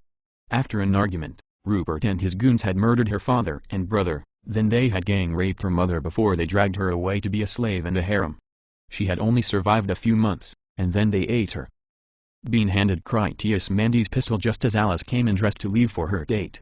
Alice had her gun in her designer purse and wore a second shoulder bag for her helmet and gloves.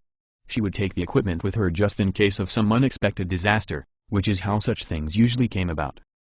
After Bean kissed her hand, he told her, "You look fabulous, lovely, I mean, perfect even." As they headed out for Funland, Alice asked, "What did I miss?" Penny considered scolding Mandy for having pointed a gun at her, but thought better of it because Mandy had a devil in her that wanted to get out. Penny didn't want Carmen to shift attention onto her again neither.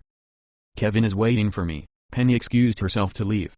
Before she walked out, Penny stepped over to Critias and then offered him a hug. "Can we please make up at least? I know I have probably lost a lot of good friends here today, and I'm not happy about that. This is totally all my fault start to finish. I want you to know I am sorry." Critias returned her embrace because he still wanted to be friends. "I'm flattered that you would choose me. As you can see, it really is impossible. No one here is emotionally up to dealing with something that big, least of all me. You were right about a lot of what you said. I'm not big enough to do that and then not have it eat at me forever." "I'm still hoping the two of you will reconsider," Penny said on her way out the door. "It would be a beautiful thing for everyone involved." Critias was down to the last of his problems when he turned on Mandy. "This is my home and you live with me, young lady. If I want anyone shot to death in my home, I will do the shooting myself. You got that?" Mandy had really been behind her plan at the time. In hindsight, she realized that scaring Penny had not been so great an idea. "I'm sorry," was her short apology.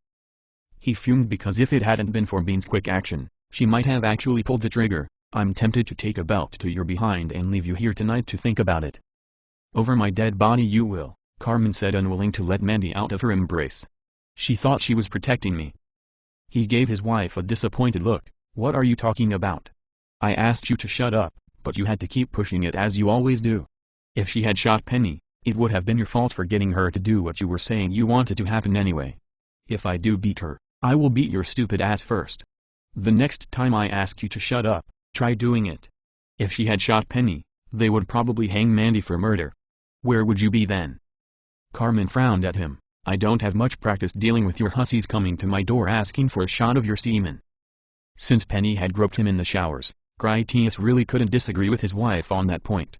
He was more than a little to blame as well, even though he had never instigated any of it, and never wanted trouble of any kind. Critias said, "Penny has her reasons and she gave it her best try. I did turn her down before, which is why she came here to try again." "Go wait for us by the elevator," Carmen told Mandy and then sent her out.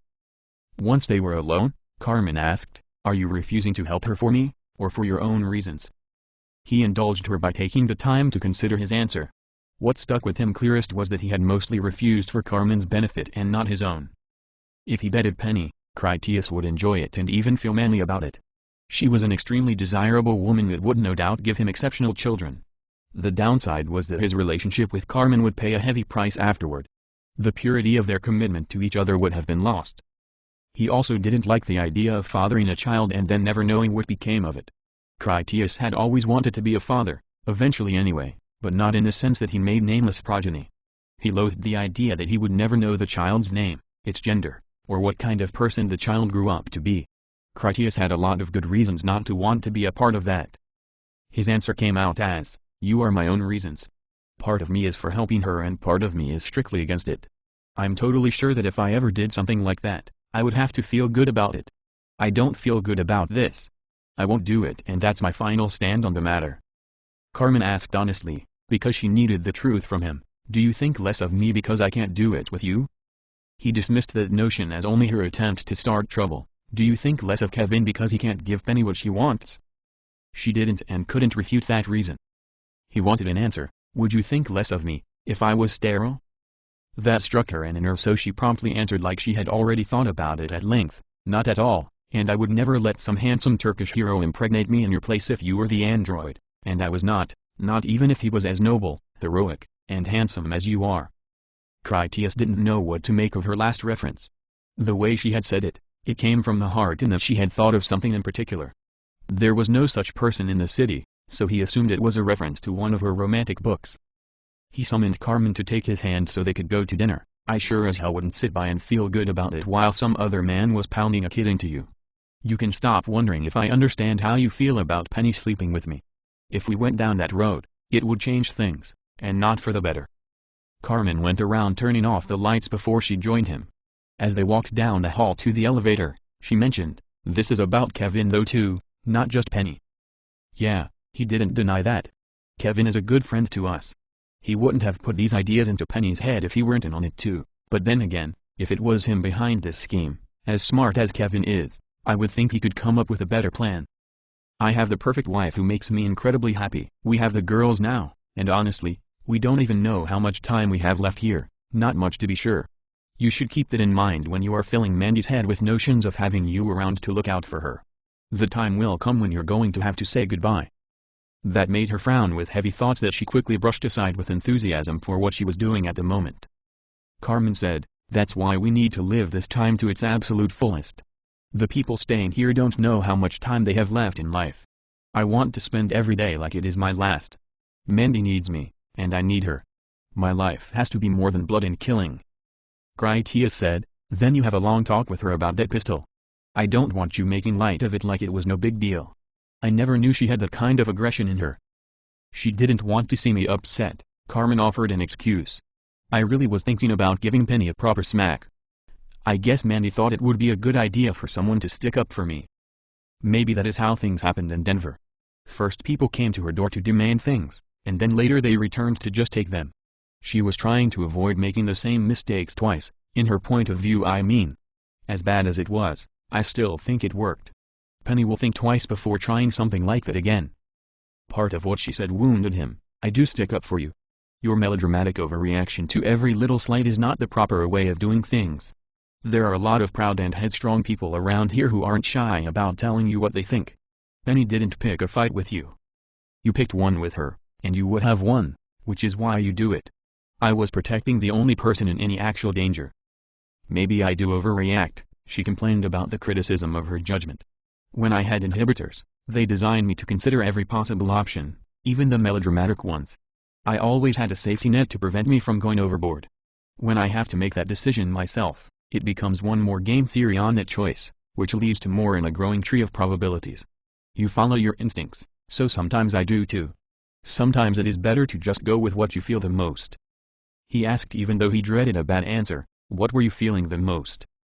She quoted Shakespeare, I must have liberty with all, as large a charter as the wind, to blow on whom I please. He replied, save your blows for my horn and leave Penny alone.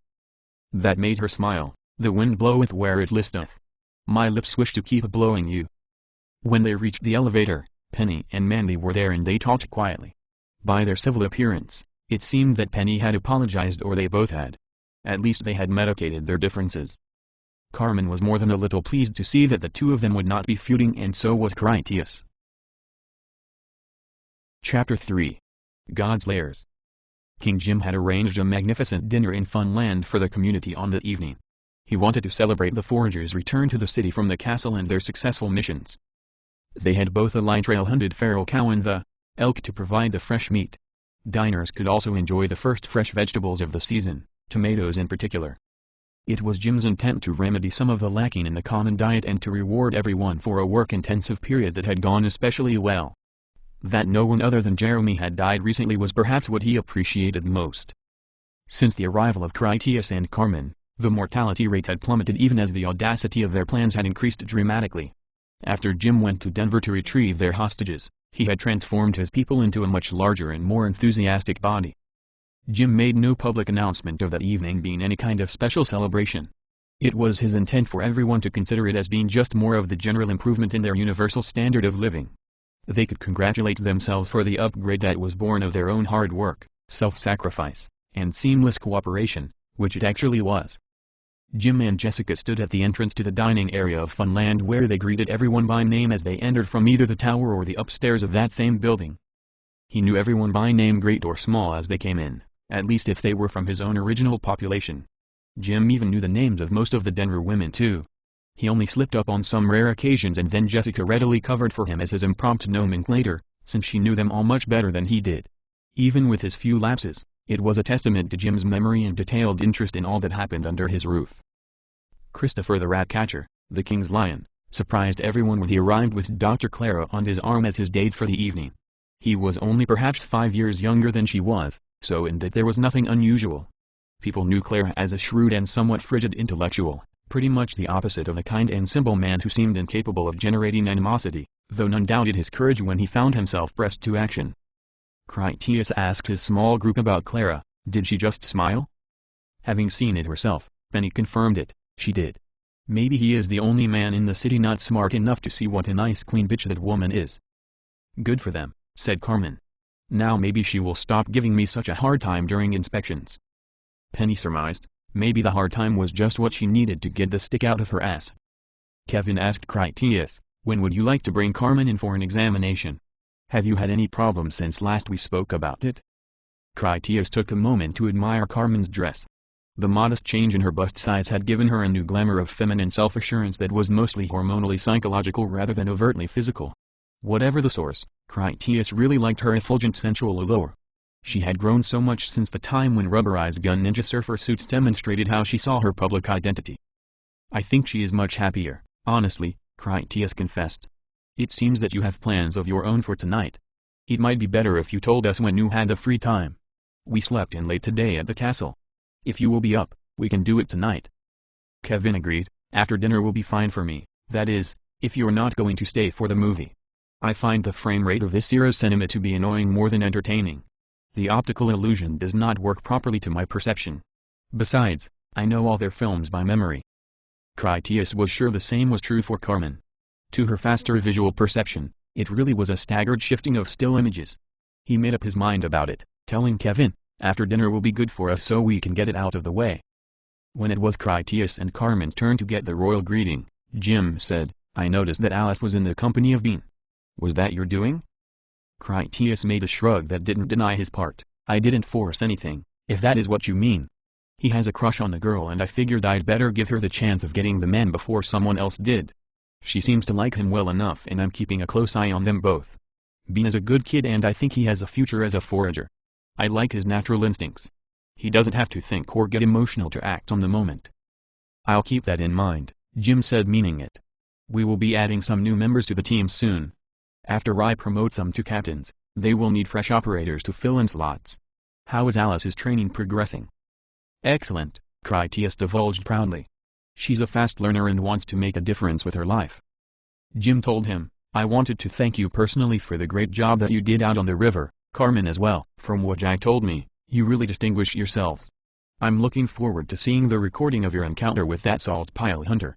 As a reward, you will be getting some time off to relax and enjoy your belated honeymoon. The two of you deserve it.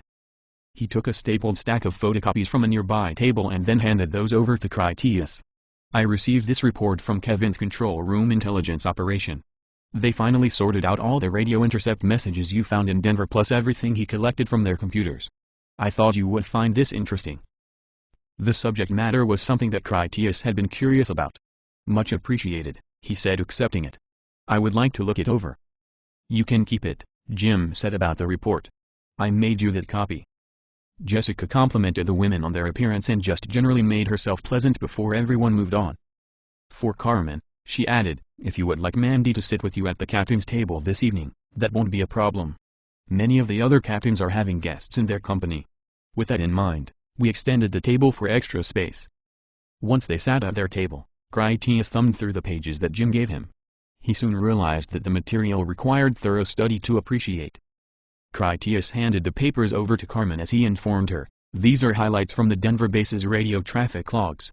Would you please glance over this and then tell me what parts are interesting?" She pretended to read the pages as she flipped through them. Her actual method of study was contacting Kevin by interlink. He sent her his voluminously thorough unedited version of the same report such as androids would exchange. Carmen turned the stack open to page 7 before she handed it back to Critias. "You should start reading here."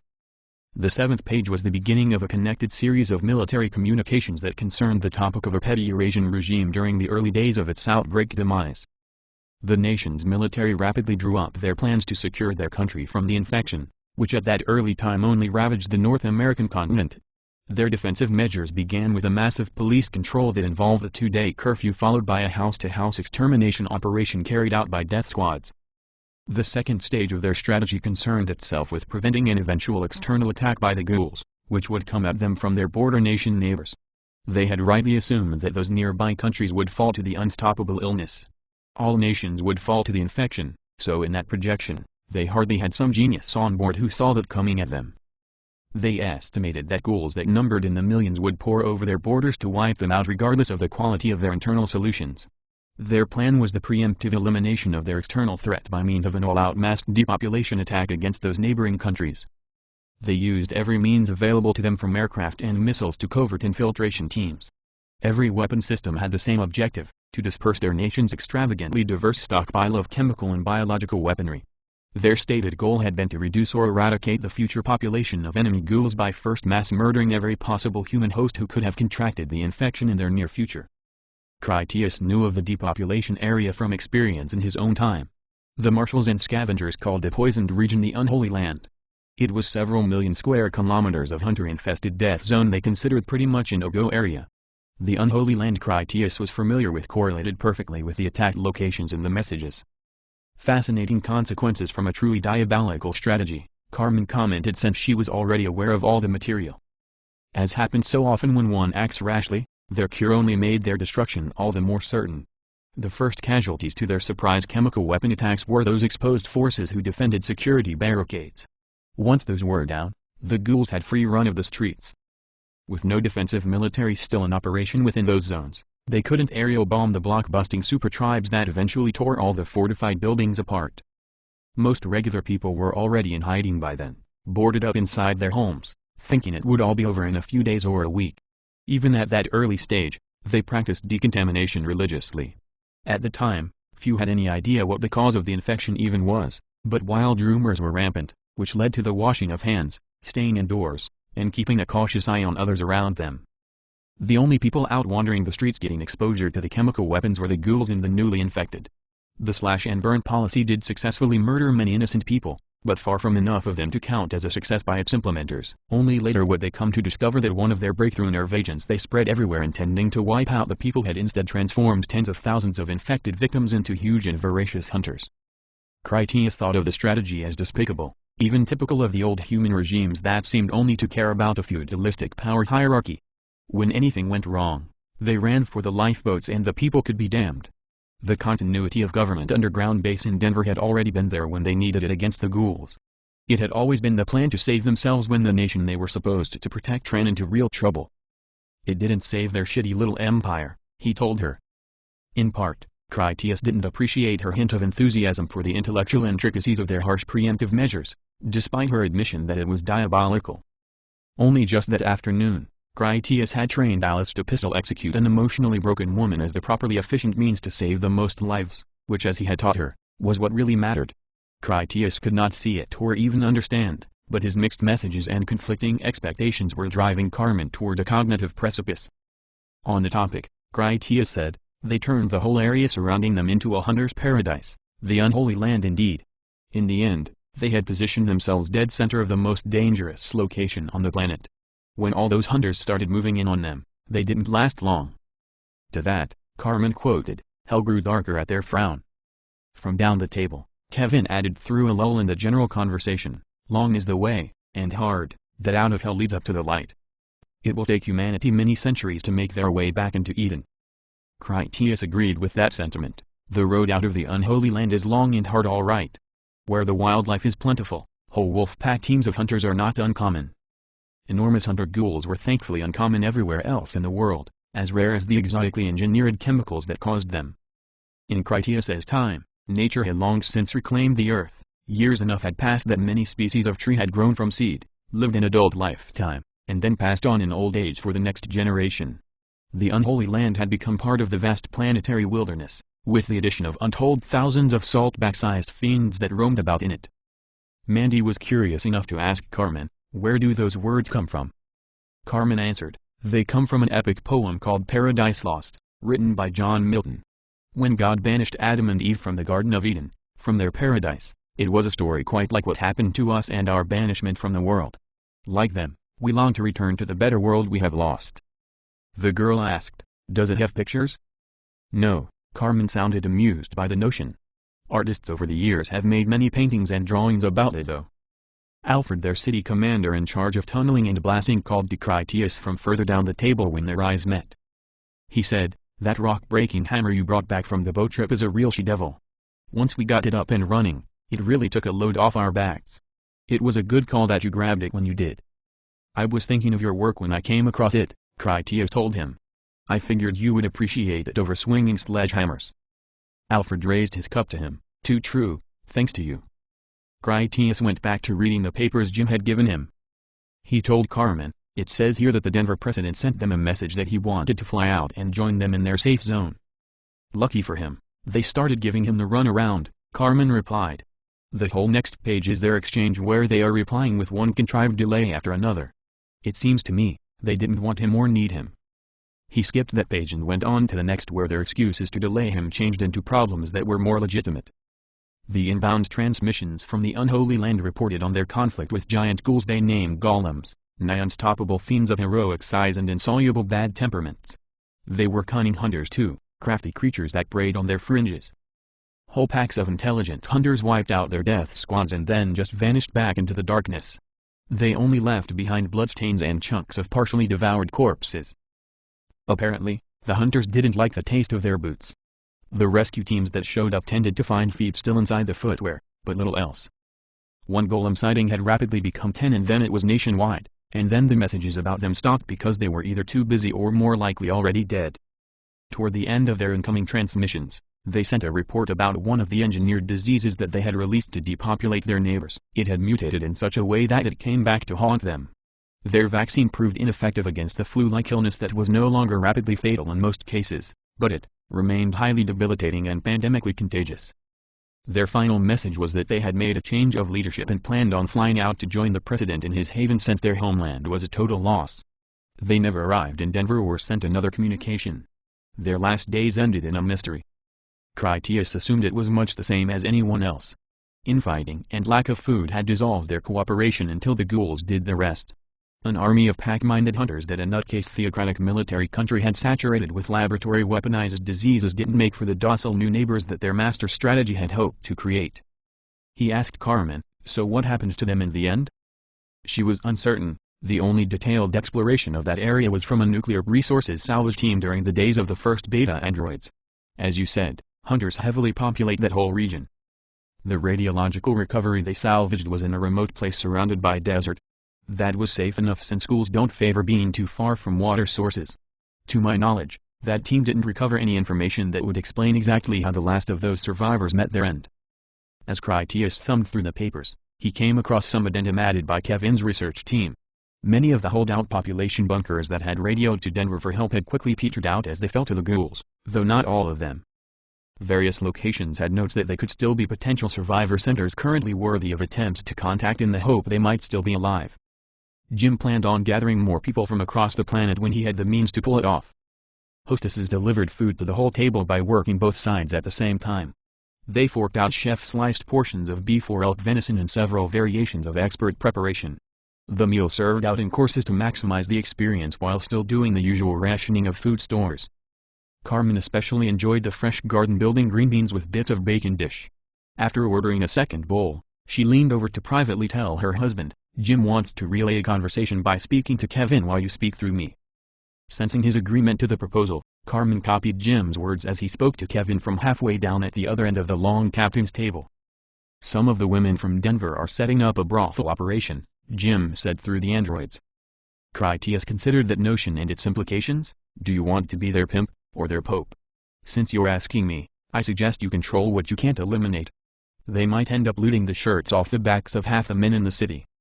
Kevin copied Critias's words. You're not the first to say that it's unstoppable. Jim acknowledged that eventuality. I want to be the pimp since I can't allow them to undermine the whole work shift economy we have now. I also can't allow one vice to mushroom into a whole bartered smorgasbord of unethical behaviors. As I have said before, first in my esteem are married couples and ideally their future children to form respectable hard-working families. I will not allow moral degeneracy to become the dominant economic force in our society. Not being an expert on such matters, Critias asked Carmen, what is the most dignified way for a man to manage prostitution? Jim should appoint a factotum, she advised. That is like a city butler that people can go to for getting things done. The factotum can make the meeting arrangements, collect the barter, and report any problems back to Jim. Kevin transferred the message and then Jim responded, is a factotum something like the main character from The Barber of Seville, as in the Largo Al Factotum? He swaps private communications between citizens, always available to help solve daily issues that people would normally try and bring to me? The same, Carmen confirmed. Still not enough, Jim declined the suggestion. I don't want a shroud of privacy making such vice palatable. I will be considering what you've said. You could make them a bordello then, Critias offered as an option. Some might be satisfied with a place where they could have a drink and watch a bawdy dance or two. I am the liquor supply, Jim stated as though in support of that idea. I could build a nightclub with the cat house in the back. I would prefer if the men at least had the option of satisfying themselves with only a few drinks and watching a topless dancer or two. You have given me some things to think about. After dinner, Critias stayed long enough to smoke some tobacco from the table's hookah. Carmen hung on her husband's arm as she whispered in his ear, we have time off without work for days and days. We've earned it, he puffed smoke. What do you want to do with all your free time? I am all avarice and ambitions, she reached down to rub his leg. Take me home and I'll dance for you like one of Jim's cat house topless girls.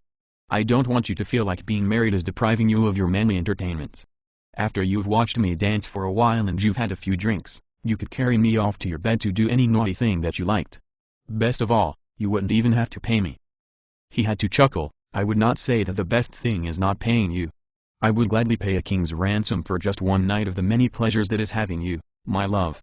Even then, I would feel like I got a bargain.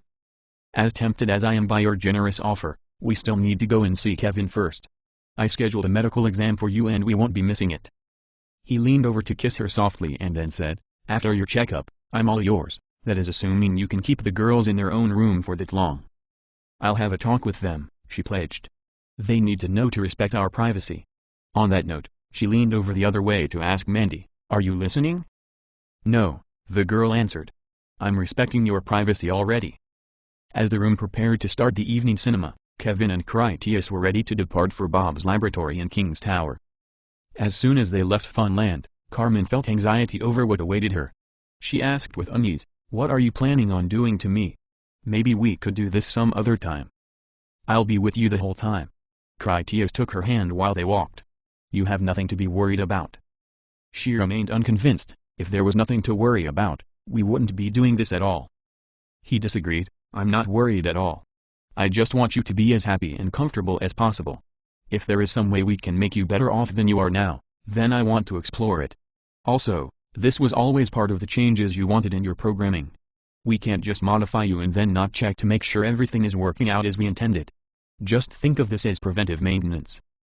Carmen remained silent for the rest of the journey, but she kept a firm hold on his hand as her source of reassurance. When they reached the laboratory, Kevin instructed her, take a seat on the examining table for a moment while I get the medical scanner. He got the futuristic scanning instrument from a locked cabinet and then returned to begin taking readings from her remotely. While he worked, he said to Critias, in tropical rainforests there is a fungus that infects a species of arboreal ant. This fungal parasite releases alkaloid chemicals into its host while selectively digesting it from the inside. As the hijacking progresses, the fungus reduces its host to the limited motive and mental functions necessary for it to relocate itself to a specifically ideal location where it affixes to a leaf from where the fungus can spore to repeat its life cycle. Critias asked for clarity, the fungus reprograms the ant's mind? Simply put, yes, Kevin confirmed. It is not so much that the fungus reprograms the ant. It would be more accurate to say that it removes the parts of its functions that are a hindrance to its goal, not to belittle the amazing complexity of it. Critias guessed.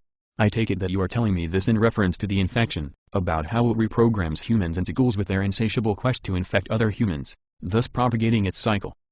Precisely, Kevin said as he continued taking readings from Carmen. There are similarities between the alkaloid agents in the infection process and the way the fungus modifies its sand hosts. They are not linked beyond superficial similarities, yet it does highlight how such relationships are known to nature already. Critias was suspicious. Has something happened to bring up this train of thought? Kevin paused to gesture over at a distant table where the infected head that Critias brought back from Houston was in an apparatus that was essentially a jar of fluid with some hoses that connected them to the neck. Your friend is awake and rehydrated, though not fully conscious at this point. Bob and I are taking measures to nutrient it to proper balance that should facilitate a state of mental alertness. Our preliminary tests have been focusing on what makes it different from the common ghoul. As yet, we have not discovered anything unknown to the research I already possess in memory. It is still quite fascinating. The breakthrough research has been on your unique specimen, the man from the sarcophagus. Critias was interested. What have you learned about him? Few things you would appreciate as significant. One oddity that you might find entertaining is that his electrocells are intermittently generating electromagnetic pulses in the 1 to 3 watts range at from 4 to 16 Hz. At this time, I don't know exactly why, beyond the fact that it does not appear to be random in nature. By then, he completed the scanning with his instrument and the subsequent examination of his findings. Kevin summed up his observations by saying, I see. What did you find out? Critias was more interested in his wife than in the infected freaks anyway. Is something wrong? Kevin told him, no, not wrong exactly. Carmen is adapting to the parameters of some of the upgrades I installed.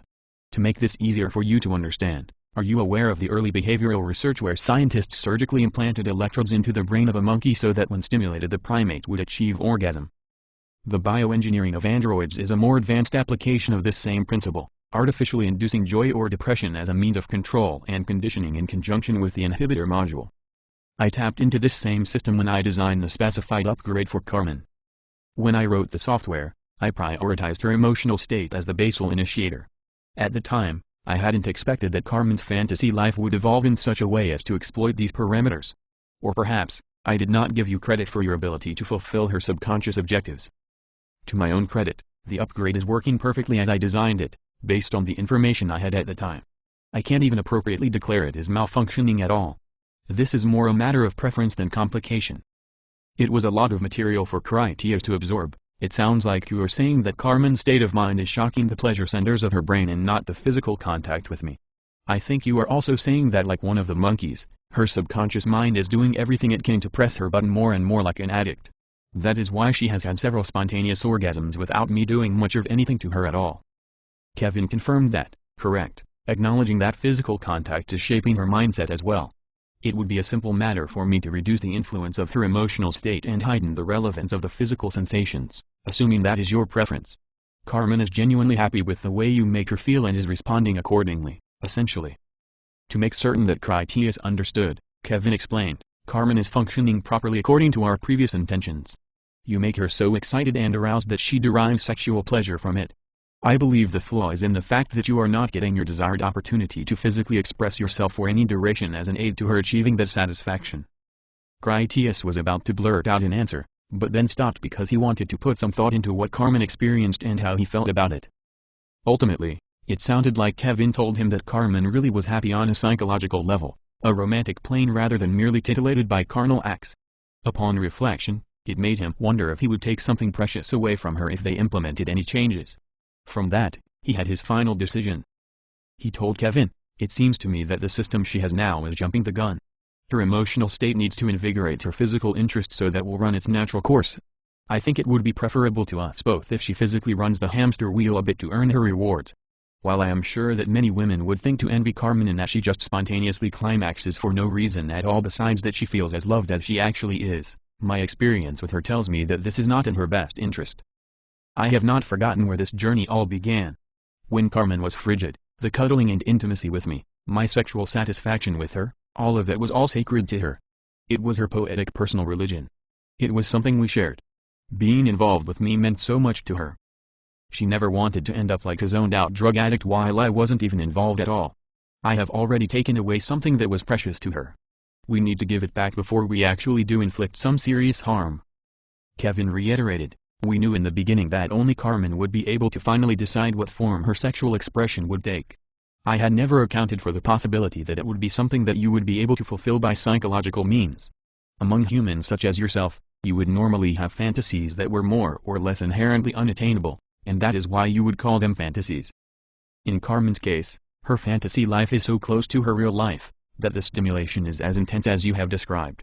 Your handling of Carmen fulfills her fantasy need so efficaciously that you have seen the result.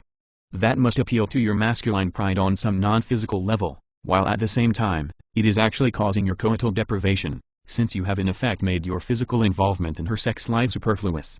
Knowing all this, I believe I already have a suitable variation.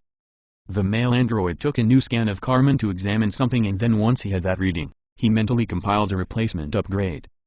He added, my time with Penny experiencing the previous upgrade for myself has enlightened me about the delicacies involved. Have Carmen lie back and then shut down her processors for a moment. I will upload the new software. Carmen glanced between them, nervously unsure she liked what was going on. Critias moved to her side. Do as he asks. Maybe we should take some more time to consider all this. She hesitated, bordering on complaint. Fine. Critias felt no need to force it upon her. If you want to wait, I will put this off until you have had some time to feel better about it. She liked the sound of that. So you don't think I really need this? I never said that. Critias took her hand to comfort her anxiety. I definitely think you need this. I don't think it will hurt you much to put it off for a while. I won't force something like this on you, even though I'm pretty sure that I could. If you're not ready for more in our relationship, we can wait. His suggestion of it being more made her consider that the change would be a broadening of her life rather than them taking something away from her. More in what way? Critias could only shrug. I guess you want to wait to find out. You feel attached to the way you are now because it is so much better than the way you experienced our relationship before. This will be taking it even further along that same path. The destination will be much the same, only it will last that much longer. You said before you wanted those feelings to last. I'm not saying they're going to stretch on forever. You just won't be so keen on using her sleep to hold on to them. You will use me to hold on to them instead. She pondered the possible ramifications before she asked, would this make you happier? It would, he admitted readily. I want more for you. She slowly brightened up to the idea, and will I still enjoy the sleeping part of it? I think you will enjoy that part even more, he reasoned. Only after this, you will want to sleep because you are worn out, not because, well, that's not important. Then I want this too. She laid back and relaxed. I trust you to look out for my best interests. With that said, she went unconscious. Feeling more comfortable knowing she was no longer listening, Critias asked Kevin, what about that other thing?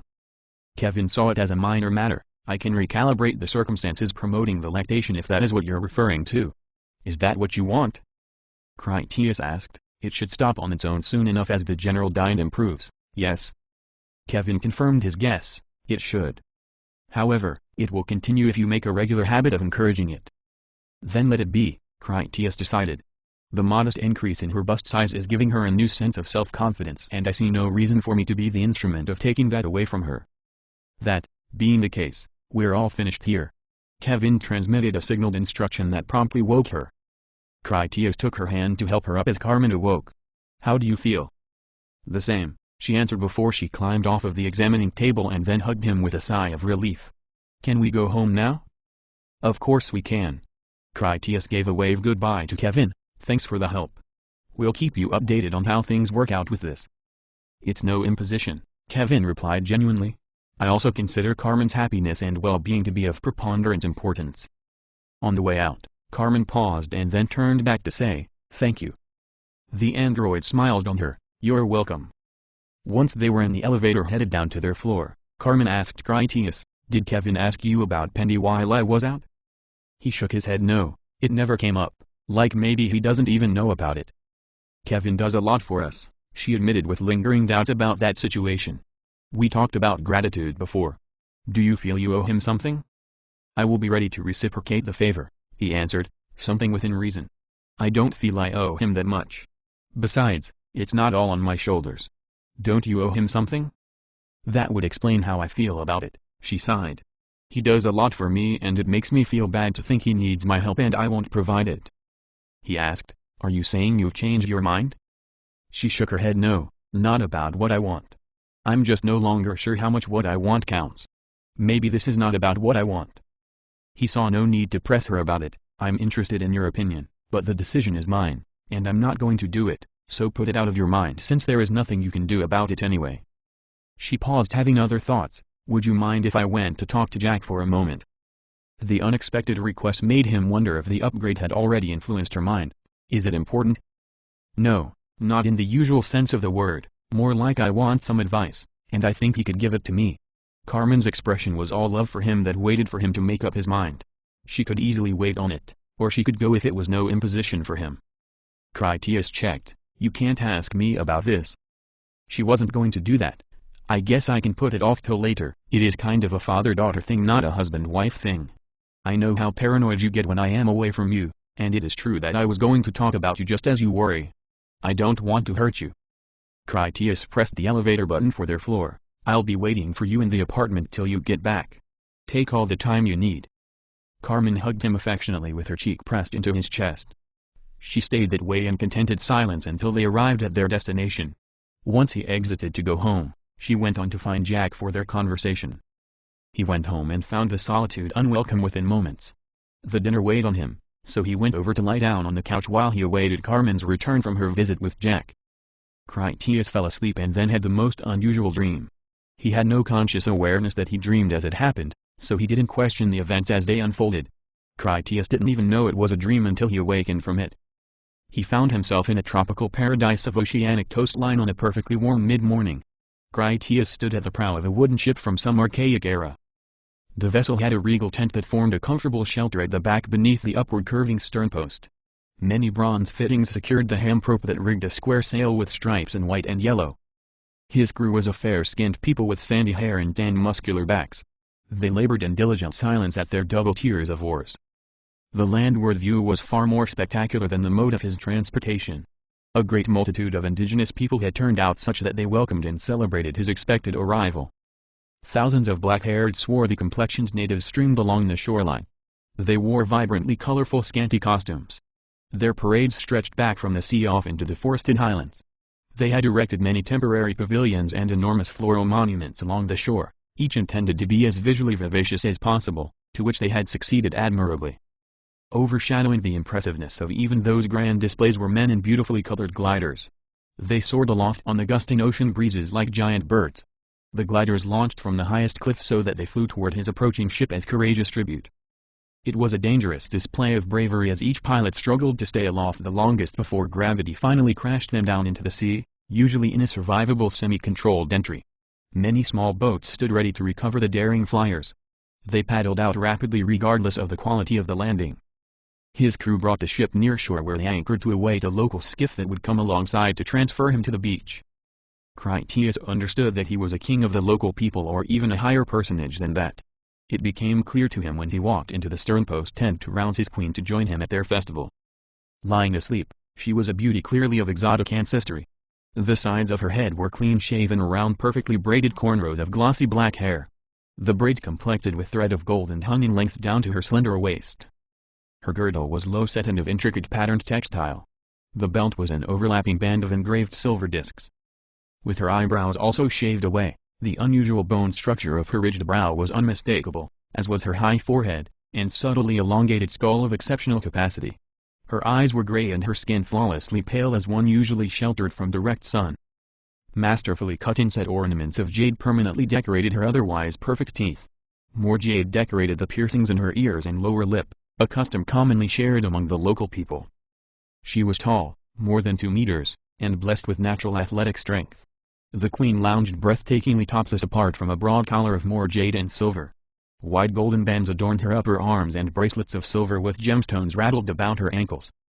For all of her striking oddities, she was a glorious figure of youth and presence. Her pleased expression as he awoke her also carried a romantic adoration in a knowingly familiar aspect, as though their bond was long-seasoned or even an ancient one. He took her hand as they moved to take the boat to shore. Important personages like priests and local lords waited there to greet them. Flanking them were champions of their warrior class.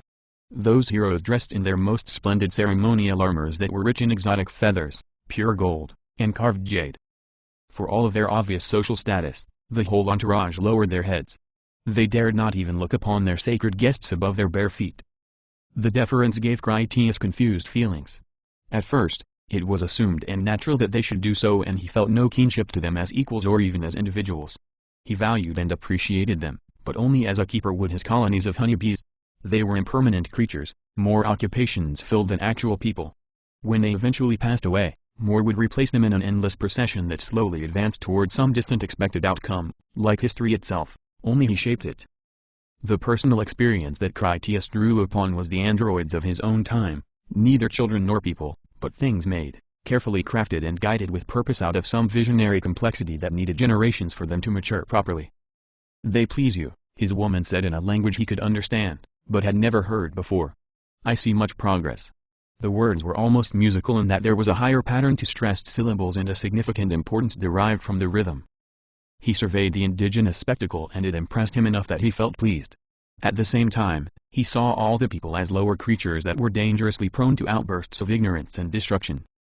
After he had gradually elevated them with social order, he had inspired their progress with delicate infusions of art and science along with useful superstitions, ceremonial holidays, and political militancy. Those were all good natural things he required to nurture their civilizing process. Critias was not their king, rather, he had arrived as their living god.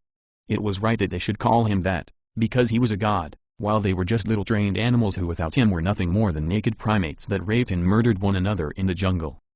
In return for their worship, he made them his tended garden. They were his grand work still in progress, and he had arrived to inspect the quality of his gardening, to prune, to weed, and to sow new seeds at his own discretion. Critias felt elated and also monstrous in his absolute power. He had a tyranny on the scale of a keeper of flocks. He tended and slaughtered his animals without mercy or malice. In the requisite moments of cruelty there was always worthy purpose. The outcome would always be for the better of the whole on scales of time his subjects could not appreciate or even comprehend. If he dreamed more about that moment, Critias would not recall it upon waking. The next clear vision was a terrible one of screaming and of blood. His priceless unique woman was on a stone table in some damp underground chamber illuminated by torchlight. The finely dressed lords and priests that had previously welcomed them, were currently proving that underneath all their regal and pompous costumes, they were still just idiot baser savages. They held down his queen as she struggled. In an orgiastic delight, the traitors slashed her throat, and then hacked at the wound with the stone blade until they had decapitated her head entirely. They used more crude stone-edged implements to disjoint her arms and legs as one would butcher an animal for food. Critias soon realized that food was their very intention. In a ghoulish feast, they ate of her internal organs and then drank of her still warm blood. By devouring their living goddess, the fools hoped to become immortal gods themselves. Bound as he was against a nearby wall, Critias could do nothing but refuse to look away. He watched the precious light of life fade from the eyes of his queen goddess. He felt such an intensity of unfathomable loss and emotional pain as they destroyed and cannibalized that most ideal of feminine forms. She was a woman that had been alive and ancient in the time of mastodons and other numerous extinct species, a shaman queen that had been the last of her kind and there would never be another. Critias felt a sorrow unlike could come from any mortal man. No mortal could hold so much memory of love inside them then lose it so as to comprehend tragedy of a magnitude for immortal beings alone. Those he had elevated and nurtured for so long had schemed intricately to betray him. It was not that they failed to appreciate all that they had gained from his benevolence, they simply wanted more and instantly. The selfish fools would not become gods, neither would they remain men. The immortality they sought would be achieved, but so would a homicidal madness that would reduce all, everyone, and everything into absolute ruin. No force or treachery could take the forbidden fruit of godhood. He had to bestow it, as he had given it to her so many ages past. Their damnable feast was like the stroke of lightning that would touch off a wildfire that could burn everything clear to the horizon. It was not the first time that all he had built had fallen into ashes. The last time, it had been the result of geological disaster, not that one sort of downfall was really preferable to any other. Even the loss of a whole civilization was less than his regret over his irreplaceable companion. Critias hung in his bonds during the whole gory feast, and then, remained there as the murderers slunk away to revel in their mastery. Their euphoria would be short-lived. Soon they would start to change into ghouls, and then they would mindlessly spread the esrient curse of the gods' lairs. The intensity of the emotional agony awoke Critias from his sleep as one would to avoid dying by drowning or when caught in an imaginary fall. He came to his senses to discover that Carmen's hair blanketed his feet. She sat on the floor with her legs drawn up. Carmen had draped herself over the foot of the couch to sleep on folded arms. His sudden movement as he sat up roused her from slumber. The dream he awoke from had been so personal to him at the time that when he saw Carmen safe and alive, loving and attendant, prone at his feet in her dutiful worship, Critias felt such a rush of relief that was so tremendous that he nearly cried for the joy of his discovery. Carmen smiled sleepily at him with that familiar depth of an unbreakable bond in her eyes. When she saw his odd expression of loss and alleviation, she couldn't read the meaning apart from it being proof he was burdened by something, or at least thoughtful about something important. "I found you asleep when I got home," she said just above a whisper. "You seemed content, so I didn't want to disturb you." After a moment's consideration, she added, "I know you don't like it when I sleep on the floor." She said it like an apology since she had offended him by doing so. He was far from offended and more than a little grateful. "You are too good to me to ever be far away." He held his arms open to her so she would join him on the couch. She climbed into his arms and his lap to rest her head on his shoulder. Just before he could ask about Alice and Mandy, she sensed his worry so she answered in advance, "They're asleep in their room, with no complaints I'm aware of." "I just had the most unusual dream," he confided. "Well, it was more of a nightmare really." He stroked her hair in silence for a while before he explained any further. "I lost something very precious to me and there was nothing I could do to prevent it. It was at least partly my fault, I think. Perhaps I was too complacent or too arrogant. Losing you would be the worst thing that could ever happen to me." She cuddled in snugly as his arms tightened around her protectively. "Telling Penny no was the right decision," he said softly. "I'm certain about that now. I never want anything coming between us. You mean even more to me because you are so special, so unique. It makes me think about things Kevin told me, warnings he made about how best to care for you. You would do anything for me. One day I will find a way of showing you just how much you mean to me." "I know you will," she whispered before she kissed his neck. "One day you will lay the whole world at my feet and then I will give it back to you." He squeezed her jealously, as if she might suddenly vanish from his grasp. "It was an unpleasant dream. I hope to never have one like it again." She murmured sweetly and sounded as totally in love as she was, "You sound like me when I had the bad dream. I think you should take me to bed immediately, then prove to yourself thoroughly that I am still very much alive and fully functional." He made an appreciative hum at that suggestion. "The dream wasn't about you, princess, not exactly anyway. It was just something that reminded me of you. I dreamed of what it felt like to lose what you value most. When I awoke, that thing was you. As to our bed, I believe that can wait for us. I already have you here in my arms where I want you, so I don't see any reason for us to move just yet." He rolled her off to the side to lay her under him on the couch. "I'll get my reassurances here and now, if you please." As he began to undress her, she feigned a shy struggle of resistance. Carmen was still a creature of her fantasies and she wanted to feel his dominating strength confine her unwanted freedom. She asked, "What if I don't want to please you?" "Trust me." He caught her wrists and then pinned them back above her head. "You will." Pinned down with him kissing her neck, Carmen knew he was right. Any other time, the romantic confinement would have filled her with contentment to the point that she just burst with pleasure and then she would have wanted to sleep so that she could preserve that perfect moment indefinitely. Whatever Kevin had done to her, it made Carmen desire more of his touch like a hunger or an addiction. She would enjoy the sleep, but only when it was a bemused celebration of their complete exhaustion. It would be the only way left available to them to celebrate their perfect partnership. Chapter 4. Time to Watch. Jingle Bells fancied himself to be the true king of the city, the Watcher's king, and the fisher of their souls. His court was far from the sun, down deep in the mechanical bowels of the immeasurably contaminated Colosseum complex. He had gone to some efforts to impress his forthcoming guests with his hospitality to seem a magnanimous host. His council chamber had formerly been a spacious storeroom. After he had cleared the space, he arranged a semicircle of comfortable chairs to both equalize his guests and advertise his own exalted status at their center. The feast he prepared was extensive thanks to the procuring efforts of his vigilant minions. A roasted pig graced his dining table along with the contents of 2 large boxes of assorted canned goods, some of which he could give away as parting gifts should further bribery be necessary to win favor. He had generously fed the scraps to his most functional guards, and then sent them to the task of driving away all the lesser servants to keep them on upper levels away from the buffet. When Grendel had not returned from his failed attack on the Devil's Tower, Jingle Bells had rightly assumed that his giant bodyguard had perished in the battle with his craven enemies. He had done his best to call his underling away. The creature lacked intelligence in proportion to his great size. Consumed as he was with rage, the giant had simply refused to obey. Understanding the ways of sinners and their insatiable lusts as well as he did, Jingle Bells realized he had offended the sanctity of their supposedly impregnable lair. The sinners would never forget his intrusion or the implications of his cunning audacity. They would show no forgiveness for his trespass or let any other soft emotions temper their thirst for revenge. In time, they would unleash their wrath on all watchers anywhere in the city, against the guilty as well as the innocent. When he heard that his guests approached, he lit the wicks on another row of wax tapers to raise the luminosity in his comfortable council chamber. Just one of the stores that had once catered to the fragrant needs of homosexuals had provided him with enough candles for several years to come. Those days of luscious living were long over. The old desires for flesh had become the hunt, the biting, the killing, and the eating.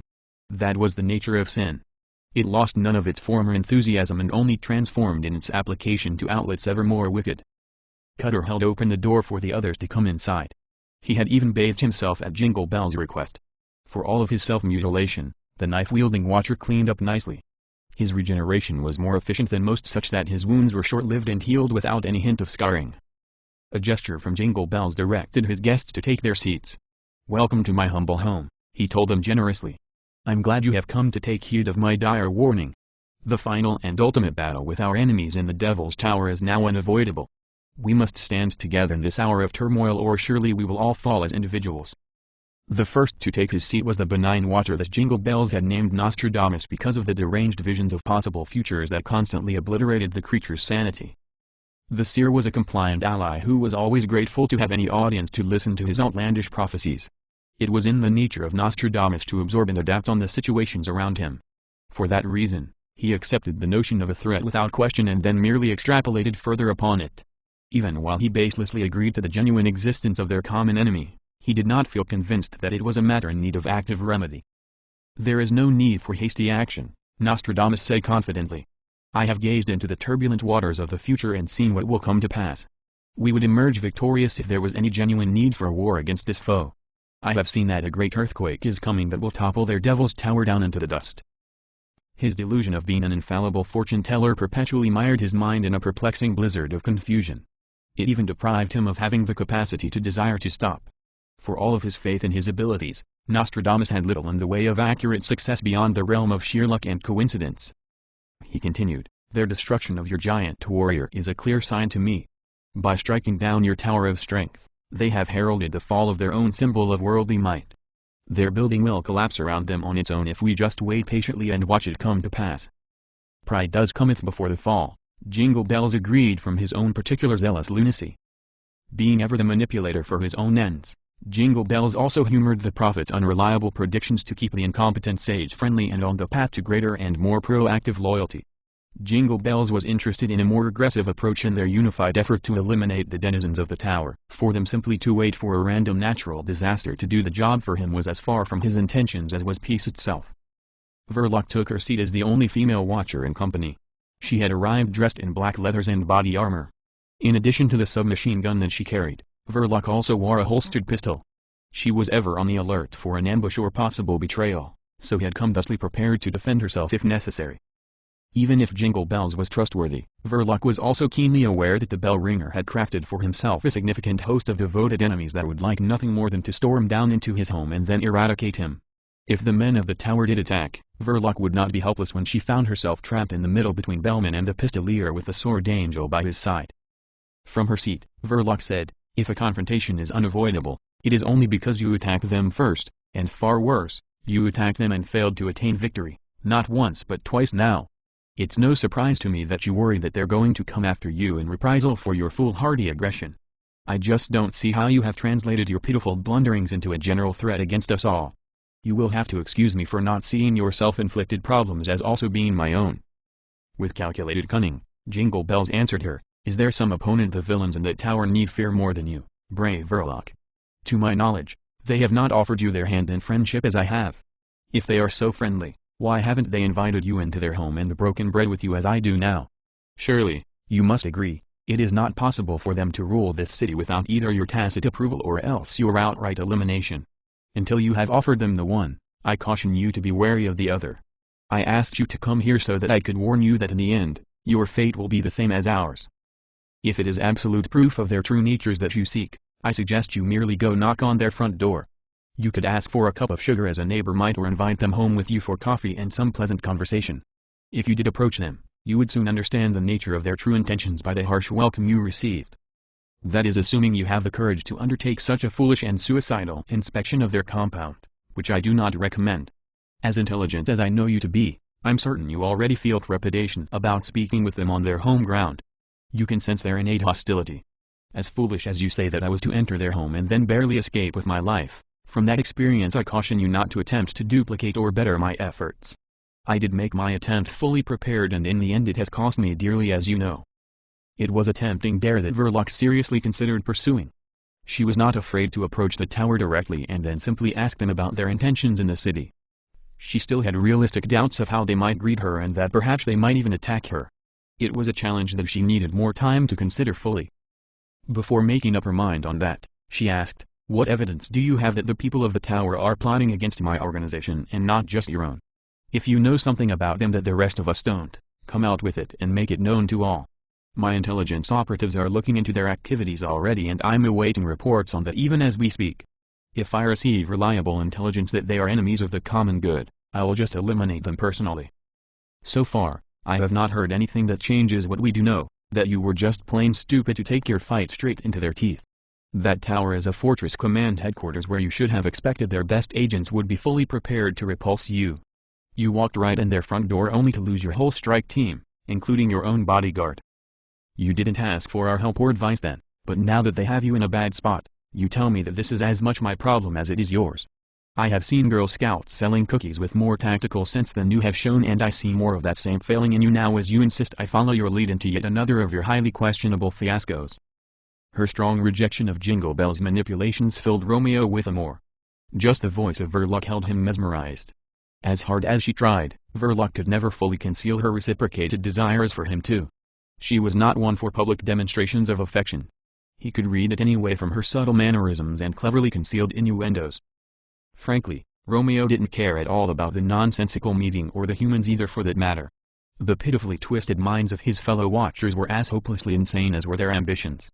His one exception was Verloc, whom he loved with every atom of his being no matter how delusional she behaved. Romeo had firm control over her imaginary adventures, enough that Jingle Bells would never successfully make her a pawn in his own agendas. If anything, Romeo came to the conclusion that it might be best for all concerned if Jingle Bells was dead and buried, sooner rather than later. Verloc was not entirely ready to dismiss Jingle Bell's warnings just yet. Going to the tower's front door was a clever challenge to her pride and abilities she could not just casually put aside. It was not her way to run from a dangerous mission objective. There was a time when she knew how to run away from adversity. Verloc had started running early on during the initial stages of the outbreak, just like everyone else with any sense and the means to try. Her federal security badge, ample guns, and general ace ability had let her survive much longer than most during those difficult times. An infectious bite finally caught up with her while she was out raiding for food, as such a misfortune frequently did. Her fellow survivors in her houseboat community had medicated her distress the best they could with illicit drugs before they eventually tossed her comatose body into the river, all wrapped lovingly in a sheet, complete after an emotional funeral ceremony where they had all said their goodbyes. They had been like a family to her, and she had thought they all loved one another as such. At the time, Verloc had felt they were friends. She harbored no grudge against them just because they dumped her infectious corpse into the river as survival etiquette demanded. That was the way it had been before she had awoken into her new and better immortal life. After she had crawled from the river reborn as a watcher, Verloc came to realize that her family had betrayed and then attempted to murder her. In her twisted reasoning, she came to understand that they had been using her, lying to her, and they had plotted against her from their first meeting. The people she had used to call friends were actually spies and enemy agents of her greatest adversary, the deadly and secretive, but now defunct Shadow Council. She acted quickly to punish her old acquaintances. After she caught up to them one night using a speedboat, Verloc fired on them with a light anti-tank rocket from a disposable infantry tube. Their houseboat had disintegrated in an epic flaming explosion of fuel storage tanks and munitions. It had been her first successful mission as a counter-espionage agent of international caliber, and she had loved it. Romeo thought along the same lines from his own point of view. He was well aware that Verloc found it difficult to refuse a challenge, and her insatiable curiosity for conspiratorial mysteries only made going to the tower seem all that more enticing to her. He had found her not long after her harsh retribution against her former teammates. After she had terminated the traitors, Her unfortunately innocent former acquaintances, Verloc had wandered aimlessly without any clear purpose, more confused than idle. Fate itself had intervened in their lives to engineer their chance encounter. Romeo had also been alone in a meaningless existence tormented by the devastation the world had become. With a single glance at her strength and beauty, he was eternally smitten. She brought color and purpose back into his bleak existence. Verloc made Romeo glad to be alive and grateful for each new day. With his cleverly crafted fictional details as their guide, together they had hunted down and then eradicated her imaginary Shadow Council organization. By accomplishing that, he successfully put her unhappy past to rest so that they could move on together as lovers and partners. Verloc still needed to matter in the world as she waged her endless war against evil. That was why Romeo concocted their new roles, glamorously exciting lives as top operatives of the agency. Verloc could be safe and close to him while also blissfully happy as the guardian protector of the world against conspiratorial forces of organized evil. The adventure was not all fictional, at least not for Romeo. The world had real dangers to worry about that Verloc could never understand. He was more than careful in his efforts to keep her from needlessly killing anyone who might innocently run afoul of her unpredictable paranoia. She would have killed Judas on their first encounter if Romeo had not distracted her away from the idea. Jingle Bell's ambition to make war with the heavily armed and well-organized humans was the kind of real threat that Romeo needed to be wary of because Verloc could actually die in such a battle. The knobby-headed preacher was definitely working contrary to his own goals, even trying to get Verloc to sacrifice her own life in a battle that was not her business. Romeo had little difficulty differentiating reality from fantasy, except where Verloc's love was concerned. He didn't appreciate Jingle Bell's playing on her ample vanity in an attempt to manipulate her into helping him. It was just the sort of actions that would necessitate Jingle Bell's elimination for the greater good, which for Romeo meant Verloc's best interests. In an attempt to distance Verloc from the conflict, Romeo told Jingle Bells, "If that is your suggestion, then we should wait until they have offered us friendship or a fight. We encountered them before and the meeting proved pleasant enough. You tried to engage them and failed, so you want us to bear the burden of your incompetence. It is no wonder you need help, considering how many men you have lost. If such a war does come, I have to wonder what useful contributions you could even muster at this point." Cutter stood up from his seat with enthusiasm as he declared, "They are spreading the worms from the Devil's Tower." He poked at just such an imaginary worm in his arm using his knife. "We should wipe them all out and then burn the place too. I bet slimy worms fill that whole building from top to bottom. The worms get into our brains then make us do things. They tunnel into your mind to make you think crazy thoughts and make you see imaginary things. They can make you see that everyone has turned into a mindless rat-chasing zombie with only a few who still talk, and when they do it is all crazy gibberish." He cackled at that totally insane notion, which happened to be true. His mental struggle over the truth and his denial caused him to cut at himself, which helped him relieve some of the anxiety. "We are the worms," said Judas to Cutter somberly. "We are monsters, freakish infected plague victims that go on living eternally to attack and spread the disease to others. We are the vile rot that eats away this world like a cancer." He turned to Jingle Bells, "Why don't you just leave those people alone? They never bothered us until you let your madness get the better of you. Why would anyone healthy want to come down here and be in this stinking filth as we are? Leave them alone and they will forget about us. I am here now and I have already forgotten about us. We are lower than the lowest vermin and the humans soon forget. You have attacked them twice now. They would have never have seen your face or knew you even existed if you hadn't gone out of your way to engage them. You deliberately sought them out in an effort to make all this trouble. Master your madness. I beseech you to get control over your destructive urges. Hasn't humanity suffered enough already?" Jingle Bells had to struggle to maintain his pleasant expression. For all of Judas's normal self-loathing, he also spoke much that was unflattering truth. "We are not the diseased," he retorted. "We are not the interlopers. We are the chosen and the reborn. Who is so like unto God if it is not we? We are the purified and the perfected. We shall inherit the earthly garden and make it flower, as it has never done before. Our enemies are the sinful rebellion that lurks in that devil's tower. Their very existence is an affront to God. Their rejection of this world, their arrogant thoughts and murderous ambitions spread the parasitic worms of doubt and sin into the minds and flesh of all who are righteous. A great earthquake will shake their lofty halls. A storm is coming, my storm, and it shall tear down their tower. It shall fall along with all their false pride and blasphemous powers. If we do not act decisively and quickly, it won't be long before they come down here to murder me and then hunt down all of you, one by one. They will kill us all unless you join me and we strike them down first. Like the dinosaurs before them, their time has come and gone. Since their passing, The rain has become sweet, the river flows fresh, and the stars shine in their unbelievable multitude. They are the vermin and the parasites, the cancerous maggots eating away God's wondrous creation, and I will see the work completed.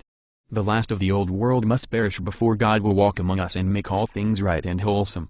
Follow me, and we shall return to Eden, a world without death, without disease, and without sorrow. Verloc could not see past her own madness to witness how the world was a wasteland. Her fantasies were too vivid, too beautiful to allow reality to intrude. She derisively dismissed his religious ranting as trivial blather. You started all this, Bellman. You started the trouble and failed to defeat them twice now. From the stories you tell, they don't even need armies to defeat your schemes. The Pistolier and his sword angel seem to have been sufficient in negating your plans. Not even your mighty wrestler survived their grace and skill. Is that why you asked me here? You want me to pull that thorn from your paw? I have seen them in action with my own eyes. He is a thundercaller, a true master of the talents that you so desperately lack. Only I have the training and equipment to eliminate professionals of their caliber. Manipulation was never far from Jingle Bell's mind or words. I have my doubts you would survive such an encounter, dear Verloc. This is not a challenge you can overcome alone. I'm sure on some level you are aware of the dangers they represent. Even if you choose to assist me in confronting our common enemy, I would not ask you to face them alone. If you were to fall, what hope would justice then have in this world? I did not invite you here to act as a mercenary. I seek justice and you are the bringer of justice. His flattery made honeyed words that dripped on Verloc's great pride and went far in leading her to undertake the challenge. Nostradamus asked Jingle Bells, why did they invite the Sword Angel to live among them in the first place? You said she was like us and not like one of them. I see that as a sign of prophecy. Those who would take an angel into their house will next lead a demon in through that same door. Maybe the worms get in through the eyes, Cutter wondered aloud as he cut a phantom parasite from his other arm. Devils always do, Jingle Bells told Cutter. In every sinner lurks a devil made up from legions of lesser demons. We want them to drink poison and lay with serpents. This they shall do. God is the champion of the righteous and he will not forsake us. Judas commented, many are the paths that lead to shame. Man has many vices that tempt him to his fall from grace. I was a man once before my addictions made me into a vagrant. I for one deserve my miserable fate. To be alone, remembering the unappreciated beauty of the world that was, rotting in this stinking ruin of a city with only the company of you abominable creatures is the punishment I have earned for my life of selfish degeneracy. Personally, I hope they do come here to kill me. The world would be a better place if they burst in at this very moment and then exterminated us all. I deserve to suffer and to die, and so do all of you. We are a pestilence and a perversion. We are an abomination of nature. While we go on, the world will never heal. Verloc requested of Jingle Bells, tell me more of the interior of their tower and the security measures that you saw. He had seen into the armaments room off the King's Tower lobby, and while technological weaponry was an instrument of the devil to him, to Verloc, they were the very tools essential to her espionage trade. I am thinking that a properly placed bomb inside their weapons depot could quite possibly bring down the whole building. Jingle Bells smiled at Verloc as his plan for destroying the humans came together in his deformed mind. He had a gift for leading those willing to listen to him, and the other watchers understood the spoken words that worked so much better than his bell. From her expression alone, he could see that Verloc considered how she might best resolve a situation that was none of her own doing. Such grotesque measures as a bomb are the ways of the villains who threaten us, he told her. You risking yourself in a solo intervention won't be necessary, at least not yet. Jingle Bells walked to a nearby table where he picked up a plastic case that contained the same batch of injector pens that had created Grendel in the basement of the chemical factory administrative building. The malicious watcher told them, God himself provided me with that able servant who fell so valiantly in their dark tower, and he has provided me with the means to create others in his likeness. I have chosen from among my followers the ideal soldiers worthy of this blessing of power, and I will choose more in days to come. Verloc scoffed at his plan to use mystical potions. You will need more than prayers and steroids to win this war. It's only by skill and cunning that one could overcome those two professionals. She took out her loaded pistol and then aimed it across the room to simulate her point. You need to sneak up behind their supreme leader and then put a bullet in his brain. Then you could sit back and relax while their organization crumbles from within. The syringe pens with their serum of gigantism appealed to Cutter even if they didn't impress Verloc. If I was such a giant, he speculated, the worms would be that much smaller and easier for me to crush. I am not as witless as was your former guardian. I know how to speak for myself and I know how to use a blade. Make me strong and I will kill the gunfighter and the swordswoman for you. I will kill them all and then tear down their dark tower with my bare hands. Yes, you shall have your opportunity to crush the sinful worms, Jingle Bells promised Cutter. Verloc has spoken much in the way of wise counsel. We shall not have victory by brute force alone. A proper measure of strategy and a dash of deception will come into play to assure us our success. The aroma of their waiting feast tempted Verloc's attention away from intrigue. You set a fine table, Bellman, even if your dwelling is a bit on the side of grim. Did you invite us here for talk alone? I for one think more clearly on a full stomach. Yes, my friends, Jingle Bells generously agreed. Come and join me at the table and we shall have supper as friends. All that is mine is yours to enjoy. Chapter 5. Return to the Sun. Critias slept in through the whole morning on their first day off. He needed the rest after their long night of product testing Kevin's software upgrade to Carmen's libido. Critias could attest that it had performed magnificently. The new program cured Carmen's abrupt withdrawals into sleepy-satiated bliss whenever she experienced pinnacle moments of romantic enthrallment. Carmen still craved make-believe victimhood and to feel powerless in the face of dominant seduction, only it manifested as a lustful vigor that demanded ever more attention from her lover. Their energetic coupling made Carmen forget about her estranging individuality. They became a single being of mutual purpose, a beast with two backs, while she reveled in the variety and continuity of their love play. It wasn't until she finally collapsed in mental exhaustion that Carmen cuddled against her husband in a state of perfect happiness.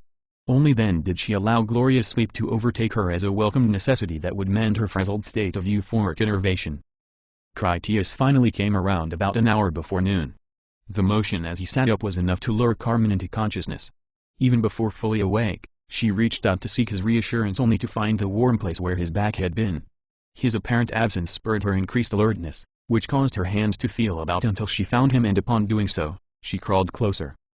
Carmen let the sheet fall away as she draped herself against his back and then rested her chin on his shoulder with a hummed sigh of the utterly satisfied.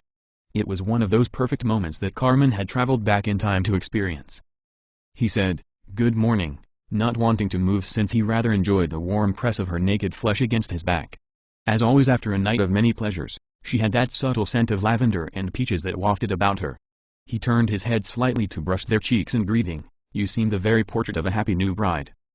She reached around under his arms to trace her fingers along his chest. "You were right about going to see Kevin. I was behaving so selfishly before. You should have made me go sooner." He had some doubt that it was true since he hadn't seen it that way. Selfish? How so? Carmen offered reasons, trying to hold on to those perfect moments of how you made me feel was so important to me. I would dwell so much on my own feelings that I would forget you were both their meaning and their inspiration. It was like I couldn't stop staring at the still image of a favorite photograph rather than putting it aside to appreciate the original subject that was still right there in front of me. It was an interesting insight that he appreciated. "So tell me how you feel now." She hesitated to speak and instead embraced him tighter as if consumed by a moment of self-doubt. "I thought," she began, then hesitated longer. "When you made me feel complete, I didn't want to wrap myself in the memory anymore. I needed to share it with you, to show you how you make me feel." Her insecurity got the better of her because she was unsure he had noticed any difference even though it had been so clear to her. "Did I please you? Could you tell how happy you make me feel? I needed you to be happy too because those moments are when I don't have to feel guilty about how good you are to me. I can feel like I finally gave you something back." Critias was slow to answer in his caution not to spoil the ambition she had found. He knew exactly what she meant and he had enjoyed her tremendously. Contrary to how she explained it, Carmen had been vividly outspoken during their bedroom adventure. Rather than fixating on just pleasing him as she claimed, Carmen had the capacity to be quite demanding in her quest to express herself.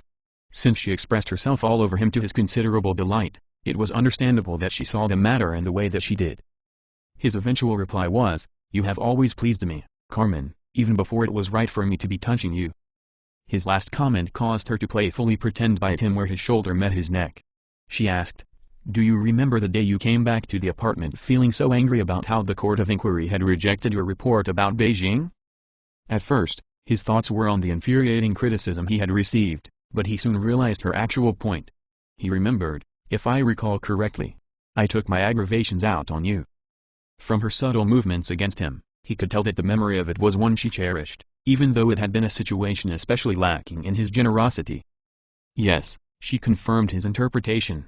"You didn't say a word to me when you came back. I was so yours in that moment, the way the resentment for them melted away as you undressed me, the way you looked at me. You were rough with me in your eagerness.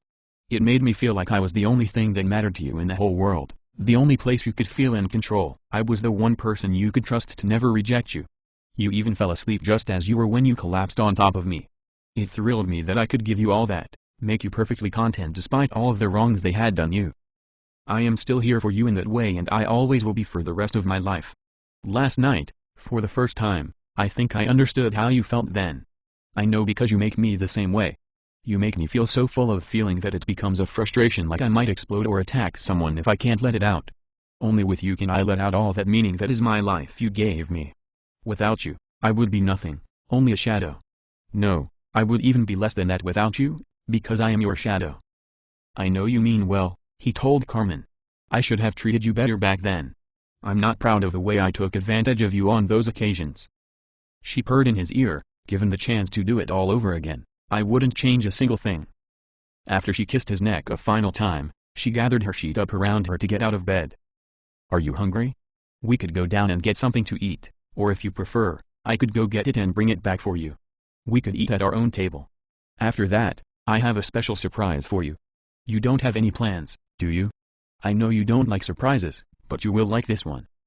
The day is yours, he promised. We can eat down in Funland if you don't mind. As captains, it might look bad if we are too reclusive. Carmen went into the bathroom for a quick shower before she got dressed. She flawlessly made it seem an accident when she hung her sheet on the back of the door, which caused it to gently swing open just wide enough for Critias to be able to watch her from the bed with an unobstructed view. She made him feel like he saw something that he shouldn't and that he was taking advantage of her naivete, which of course was something she liked best about him, when he took pleasure from her and advantage at the same time, just like she had recently explained. Playing along, Critias raised his voice like he would for having to talk to her through the door. You were right. About that day in the apartment. All I wanted was to get back to you so you would make me forget that whole rotten mess with Governor Akashi and his stupid robot. That made him thoughtful. Now we know that Watchers are real. I wonder if that one is in Beijing right this moment. She stopped brushing her teeth to reply. When you return home as the savior of the world, you will make them eat their words. You can go to Beijing to find him. Take him before the Council of Governors in chains. Something about the way she said it made him uneasy. It wasn't like Carmen to speak of him as though she would not be there by his side. He asked, where do you want to live when we get home? Do you like the space stations or would you prefer being down on the planet? I would live on the planet, she readily answered like she had thought about it before. I would have a view of mountains on the horizon and we would have many horses. Why would you like horses? He never knew she had any interest in such animals. What do you know of them? They are proud and strong, she reasoned, man's first partner in making the world. I would like to see them do so again. He said, I think that dogs were man's first partner. She disagreed, dogs are your friend or even your pets, more like servants than equals. You must win a horse's respect and also return it. A great ranch of horses is something fitting for you. If you want dogs, you could have them too and beef cows for your supper. While Critias took a shower, Carmen packed a bag for her day's special adventure. When he came out ready to go to lunch, he found that Alice and Mandy had returned to join them from a morning shift where they had worked in decontamination. He considered putting on his armor to have it with him in case of an emergency. Something about a new confidence in the community allowed him to reject the idea. Critias had made a career out of saying that infection always got in, and yet he felt safe under the watchful eyes of his vigilant community. Their lunch in Funland had fresh bread made from flour recovered from the raid on Denver to go with the soup, which was also excellent in light of all the delicious meat that they had harvested recently. While she soaked her crust in the greasy broth, Alice commented, Kevin's control room will start handing out school assignments this week. She looked to Critias, will we be doing any more marshals training soon? I think I'm ready for more, like going outside maybe. I've been thinking, a lot of nice stuff came from that gas station during the trip on the river. You could train me and at the same time we could also collect a bunch of stuff.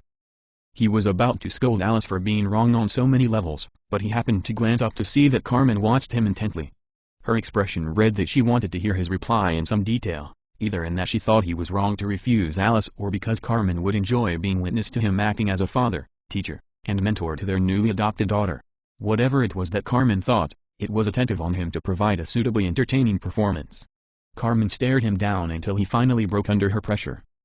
Yes, Critias told Carmen as though she had asked him a question. I did send you off mission into that gas station to collect some random loot for us, probably a lot of things we really didn't need, So yes, that does sort of make me guilty of doing the same thing.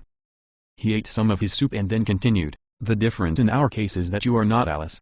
That was a target of opportunity because we already were out there on other business. It was not an operation of its own that required extra resources or diverting other people from their regular assignments. For us to go out of our way to do something like that again just because Alice thinks the idea would be fun and profitable, would be to teach her greed, personal ambition, and recklessness. Before I do things, I try and be mindful of the excuses I will use when it does not work out. In this case, if we were to follow Alice's suggestion and things went wrong, we would seem like incompetent morons. I don't see how it would be all that different from a group of ambitious GNP taking a truck to loot a candy shop, getting into trouble where people ended up dead, or they needed some major rescue operation. That is unprofessional. We, my dear wife, are professionals, and as such, we must behave accordingly. So now, despite your legitimate arguments to the contrary, I do not think it would be an acceptable training exercise for her. I'll study extra hard, Alice pledged like she hoped that would be reason enough for him to reward her for work she hadn't even done yet. Critias glanced over at Alice to judge her readiness to survive out in the wilds. After a thoughtful moment with Carmen still attentively watching him, Critias said, I'll think about taking you outside if any work Carmen and I need to handle does come up. When she beamed a victorious smile, he repeated, I said, I would think about it. You understand what kinds of dangers are out there. Even when you think that everything is safe and fine, in the time that it takes you to snap your fingers, a saltback hunter can appear and then start tearing all your friends apart. It is always dangerous. Maybe she could go for a ride on the light rail train, Carmen suggested. Alice could volunteer to perform some guard and patrol escort duty. I'm sure that the train will be going somewhere soon.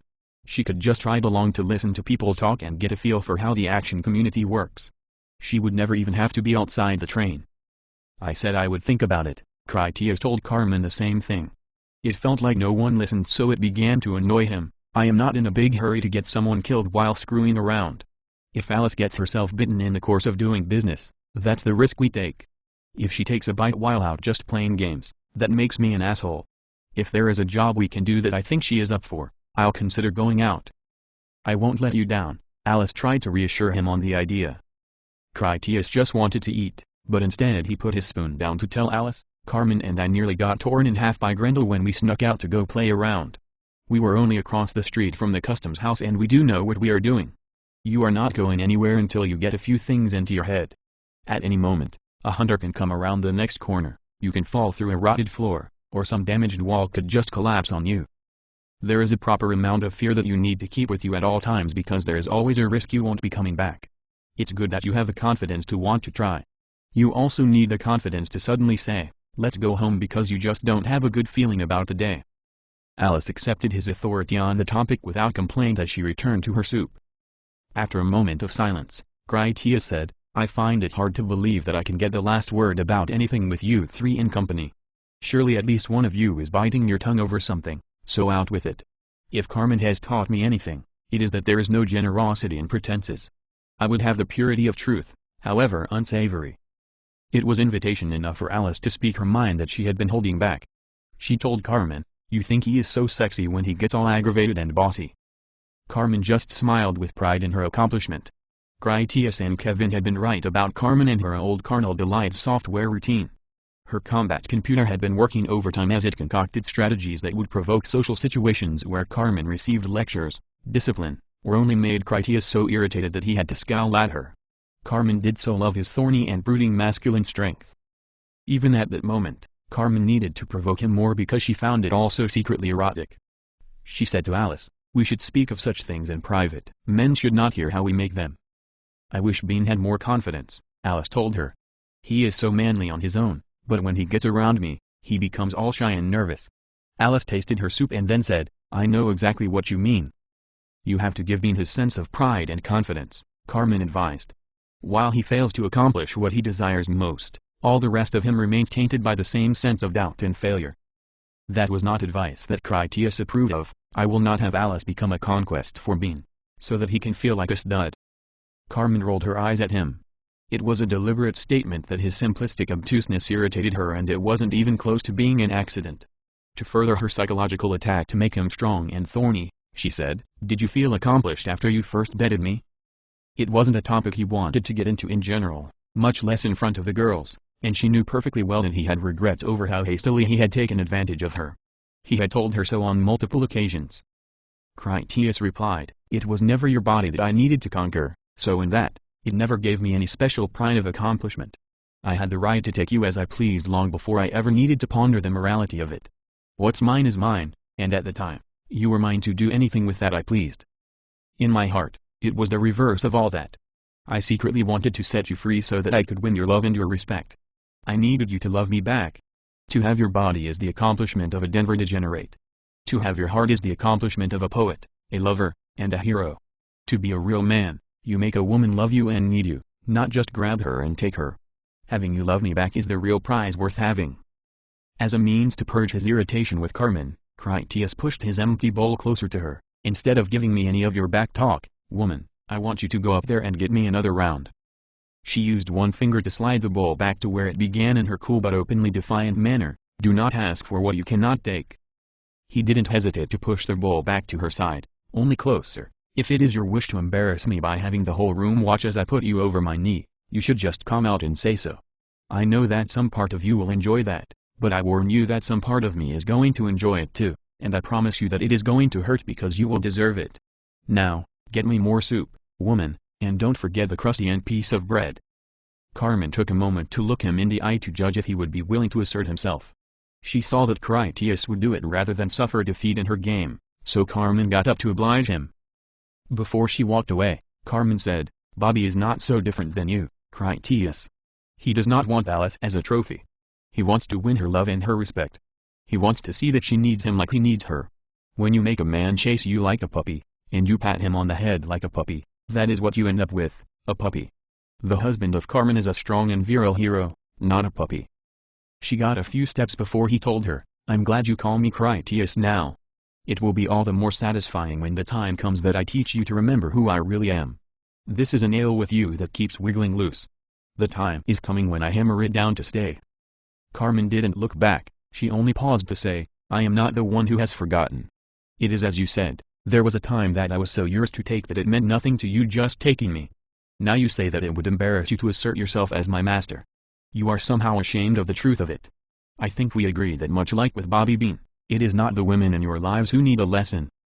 "You're right, Carmen," he replied after a sigh. "I still have patience left in me to tolerate your goading. Now, please get me my soup.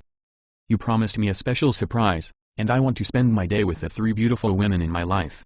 I don't want to see you upset when you come to the conclusion that your games have spoiled my appetite for all of the above." He was right, and it made Carmen look back out of fear that she had inadvertently ruined the special day she had planned. In her eyes were 1,000 apologies. All she saw in return was that he teased her. Her worry that he would give up on her plans quickly reversed into relief, and then Carmen went off to get him his soup. She had a delightfully sensual spring to her step as she went on her way. Alice watched Carmen go, and then she asked Critias, "What did you do to her that makes her so deathly afraid that you are going to leave her?" Her question took him completely off guard. "What do you mean, what did I do to her? You should know that I would never give up Carmen. She may not be the only woman who loves me, but she is the only one that I love. I'm not going to leave her for anyone or anything."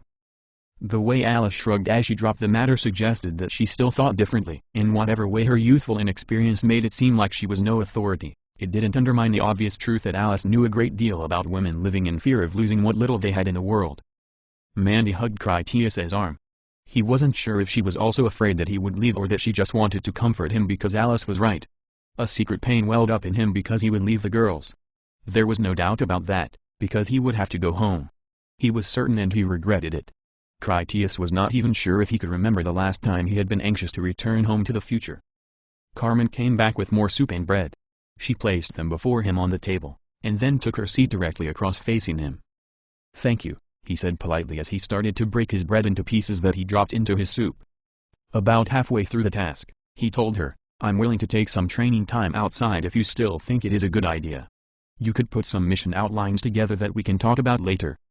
"I'd like to help," Carmen agreed. "Is there anything else I can get you?" He suggested, "You could take the girls to get them something special from the kitchen, like some candy or a couple of those carbonated syrup drinks. Trade in some of our beer rations that we won't ever use up anyway. When you get back, I'll be finished here, and then we can move on to other business." As Carmen led her daughters away, she held their hands. From the way that she gently swung their arms, it was becoming ever more prevalent that Carmen steadily drifted away from her life as a Ghoul fighter to pursue her ambition of embracing a preferable domestic existence. Critias got up ready to leave by the time they returned with sodas in hand and pockets that bulged with hard candy. Carmen led the way with a destination in mind. She took them back toward King's Tower and then down the tunnel toward the new Smuggler's Passage light rail depot construction area, and then finally onward to the garden building. It was a hot summer day outside and tropically humid from the conditions of the river valley in which their city sweltered. The community interior had air conditioning throughout various rooms and the underground helped keep the air cool. After they reached the first elevator into the garden building and then started up, the temperature climbed swiftly as they moved up to the untreated surface level. The gardens did not have or require any air conditioning. Despite the stifling heat, Carmen led them onto the main service elevator that would take them up the building to the very highest rooftop. As they rode ever higher inside the hot elevator car, Critias had second thoughts about having left his armor behind at their apartment. They had gone so far out of the common way that he felt as though they were verily outside the secure city perimeter already. If nothing else, the experience made Critias realize that Penny Gardner had her own little private kingdom on the edge of the city, and it was important since she produced the fresh food. Carmen delivered them to the final door that led to her big surprise. She told Critias, "You must close your eyes and don't open them until I tell you." Once he complied, Carmen sent Alice and Mandy ahead to herald their arrival. "I have to go back to get my armor," Critias told his wife. "I must act on my instincts, and they tell me to go back for my gear." Carmen kissed him on the mouth as her hands gently caressed his face. "We are only a few steps away from something wonderful. Your instincts tell you one thing, but my love for you tells you another. Trust in your Carmen and she will not disappoint you. Please let me show you how much I adore you." Just the taste of her bioengineered breath robbed him of his former thoughts. She was a siren that could lead him away from all wisdom just to taste her again. Critias wrapped his arms around her to kiss her more deeply. "For you I will risk anything," he told her. "Lead on." Once Carmen could hear that all was quiet ahead, she opened the door to lead him forward by hand. He saw sunlight through his eyelids and felt a breeze on his skin that meant they were out on the rooftop.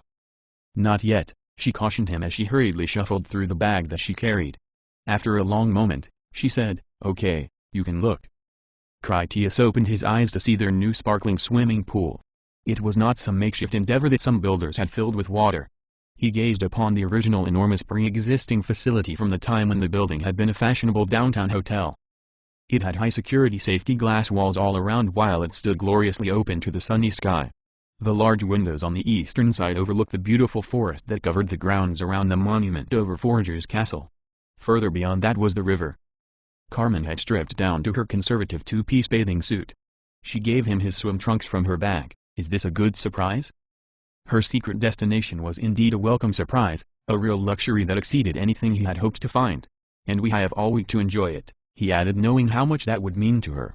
"This is really nice and the view is fantastic. I didn't even know this was up here." Critias also admired her figure, perfectly accentuated by her choice and tastefully revealing swimwear. If she had modeled it for him at home, he would have taken her straight to bed to enjoy her fabulous form that never stopped tempting him. Carmen saw how he felt her over with his eyes, so she posed like a model to help him enjoy her more. She was his plaything and Carmen needed him to know that beyond doubt. The day was for him and she would make sure that he got every chance to relax and enjoy himself. When they got back to their apartment, his fun would only get to continue. She informed him about their new vacation area. This used to be the main holding pressurization reservoir for the garden's water system. Since you foraged that new pump with that copper pipe, they didn't need to use this anymore. The decontamination crews cleaned this up and installed the mosquito netting. As this is the grand opening, Jim has reserved it for his danger ration crews only. There were a baker's dozen of other women already seated around the pool. All of them were either topless or they wore nothing at all while they sunned their lean oily bodies to tan. They decorated the scene in a most lovely fashion. They were mostly hazardous duty decontamination workers. Others were the romantically attached guests of the people who were. An adjoining cabana area contained a clubhouse where many of the Forager captains along with members of their crews drank while they started up a charcoal grill. Sally Headshot was among them and appeared in excellent onset health. She was strong and ready to have her baby at any time that the moment forced itself upon her. Sally went so far as to give Critias a polite wave. He had commanded her beloved milk wagon with her crew members she had trained, so in that, Critias and Sally were practically family members as she measured it. He had taken charge of things that she loved best in the world. It was a great act of trust on her part that had not ended in disappointment. Critias waved back since he felt flattered by her attention. Carmen did a turn to give him a rear view of her bathing suit. It had conservative coverage without successfully hiding how lovely she was. "Do you like me in this?" She did a little shake. "I can take it off if you want." She turned again for his approval. "Or just the top.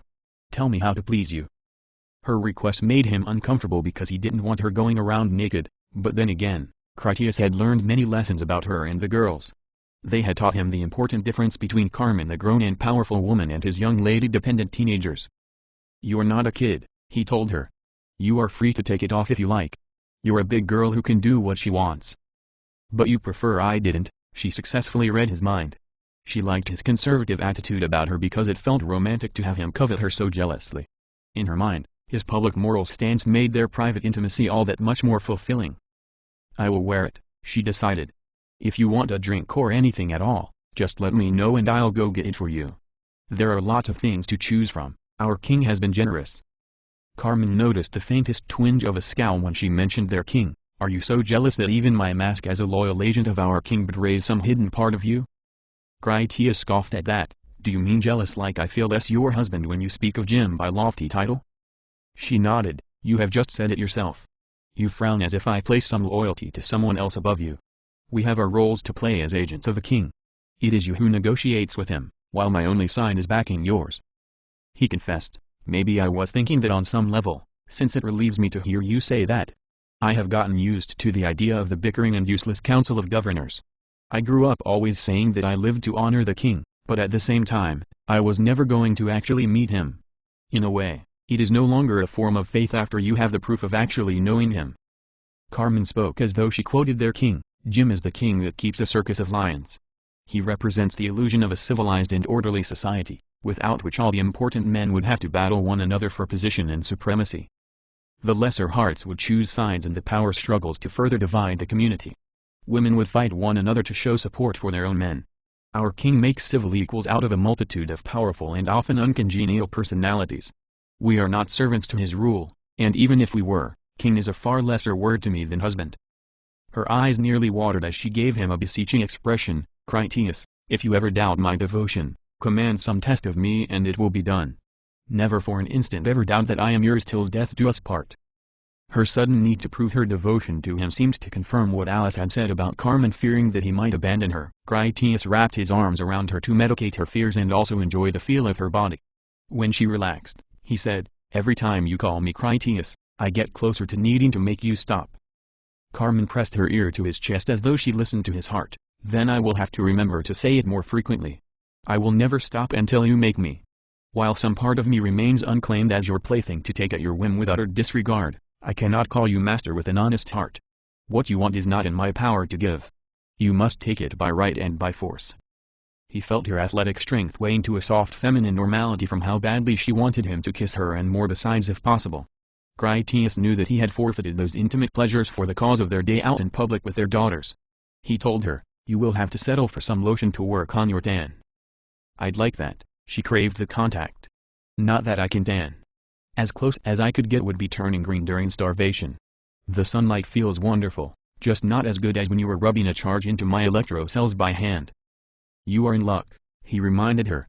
"You are about to enjoy both for as long as you desire. Select us some loungers." Critias went off to change into his swimming shorts and then he returned to dive into the cold water of the pool.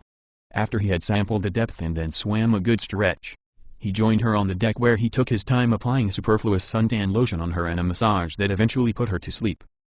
An hour later, Jim arrived with their queen Jessica to see how the Forgers enjoyed their new vacation spot that he had ordered prepared for them. Jessica undressed to her own conservative swimwear and then went in to enjoy the water. She already swam away as Jim told her, "We didn't come here to impose on their private reservation." "I am not imposing on anything," Jessica responded a bit annoyed by the insinuation. "I still go foraging outside the walls, taking the risk just the same as anyone else. I am not officially swimming as queen. I am here as an active member of the Grave Walker platoon under the command of my father, the Deputy Grand Marshal Colonel Hiram Davis. All of these things being both true and deservedly so, I am going to swim to take my mind off the issues of the hour. I also recommend that you do the same." I know you well enough already to suspect that it will be you who ends up imposing business on the vacation reservation." She treaded water for a moment to eye her husband curiously. Jessica was so lean that she found it hard work to keep her head above water. If she paused, she would sink right to the bottom. Jessica warned her husband, "If you are secretly plotting to make me homebound, you should abandon the idea immediately to spare yourself future hardship and disappointments." "I don't disagree at all," Jim conceded to her reasoning.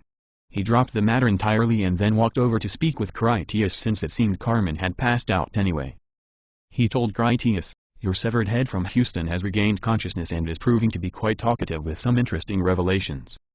Critias wanted to know more, since like Jim, he did enjoy talking business. "What does he say?" Jim revealed, "So far, what he has had to say is not proving to be as significant as why he says it. The man is not entirely sane. In a way, that seems easy enough to understand considering he is a disembodied reanimated head. According to Bob and Kevin, the madness is a condition brought on by the less than perfected immortality formula resulting in watchers. I don't understand the science myself exactly, but the transformation into a watcher alters their brains in some subtle way so that they lose their grip on reality. The only example I can think of is the way Jingle Bells ranted so erratically. This had killed those other scientists at his lab and then fed them to the digestive mummy juice on the floor, just as you had suspected. He says that the scientists planned to dissect the man from the sarcophagus out of some desperate hope that they would accidentally hit upon some exploratory miracle that could save the day. He killed the scientists to stop them, which at the moment appears to have been something of a good idea, since we also wanted the mummy alive and in one piece. The crazier part of what he says is that he believes the man in the box has been talking to him, getting into his head and sending him messages. I don't know exactly what he means. Some of what he says sounds like he thinks the man in the box had been sending him vivid dream visions. It's crazy shaman stuff, I know, but it could also mean something. In all the possible scenarios, what we can be sure of is that he either knew or guessed that our sleeping beauty was more valuable awake than dissected. Critias reasoned, this madness seems to end the idea of making friendly infected. Even if we wanted to save someone already bit, they will end up madmen. The insanity might explain why there are so few watchers left in my time. Their lack of common sense eventually gets them killed. The circumstances of their creation don't happen anymore in the wild. There will never be any new watchers. There is only this one batch from the outbreak who will live on through the centuries, slowly dying out as they make fatal mistakes. Jim stated, the official crown position on this head is that I am grateful you brought him back without a body. He is a highly dangerous, capably intelligent mass murderer we could never trust. The real prize is that guy in the box. When he wakes up, one of the androids will learn his language a lot faster than we can. You can get some real answers on how to cure this thing. Critias remembered that dream he had when he slept on the couch. Based on what he experienced, he told Jim, I think the box man has seen an outbreak before, maybe multiple times. He caused one before only they stopped it. I don't know how they stopped it. It had gotten bad and they still managed to clean it up. They must have stopped it or else the world wouldn't have been here. He is not hundreds of years old like that box they found him in. That guy is much older, like giant sloths and woolly rhinoceros so old, even older than that. He traded Toolstone with the last full-blooded Neanderthals kind of old. Even then, he was already ancient. If we find out he showed Homo erectus how to build fire and sharpen sticks, I don't think that would surprise me. We have stumbled into something that mortal men are not supposed to tamper with. I wish I had the ability to explain it clearly. Maybe think of it like how Kevin and Carmen know so much information, only multiply that by thousands of times, millions of times, and then understand we are not in the same species. We are talking gerbils to him. The head has been saying things just like that, Jim confessed a little concerned. Where did you hear about it? Critias was about to say he dreamed it, but then a familiar flash of color distracted him from the corner of his eye. Mandy used her colored markers and paper from Carmen's beach bag to draw a picture. To the unknowing eye, she made one of the local cardinal birds that flitted around all over the place, or it was a red airplane. Critias recognized it easily as a depiction of the sun pilots he had seen in his dream. They were flying their gliders upon the updrafts that rushed up the cliffs as the wind came in from the sea. He had been there to see how the brightness of the sun reflected back up off the water and the speed at which the gliders flew that gave them a glare and a blur both at the same time. Mandy's picture took him right back to the moment that would have been lost in the endless ocean of time. Only the man in the box remembered it, and then he had made them dream it. For those who had never seen the real sun pilots, the picture could not give up its actual meaning. Critias didn't think even Mandy knew what she drew. Like the men in the jungle with their blue faces, an image that somehow meant something to him too, The images came boiling up from Mandy's subconscious mind. She dreamed about the man too. Critias guessed that people all over the city were probably having the strange dream visions. Critias asked Mandy, "What are you making? I really like it." "It's a picture for Carmen," Mandy said, pleased. "I was going to draw the plane that you rescued us in from Denver, but now I think it looks prettier as a giant bird. I like all the bright colors and I think she will too." Critias turned back to Jim. "I can't really explain how I know. To be honest, I think that I dreamed it." He glanced back at her drawing of my Ensign pilot glider.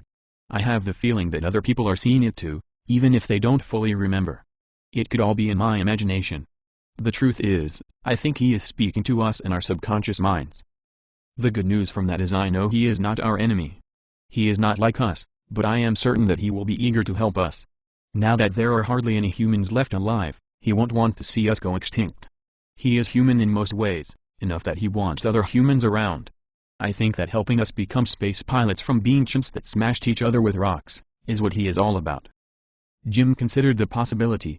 If you are picking something up from dreams, it might explain where the head got some of his ideas.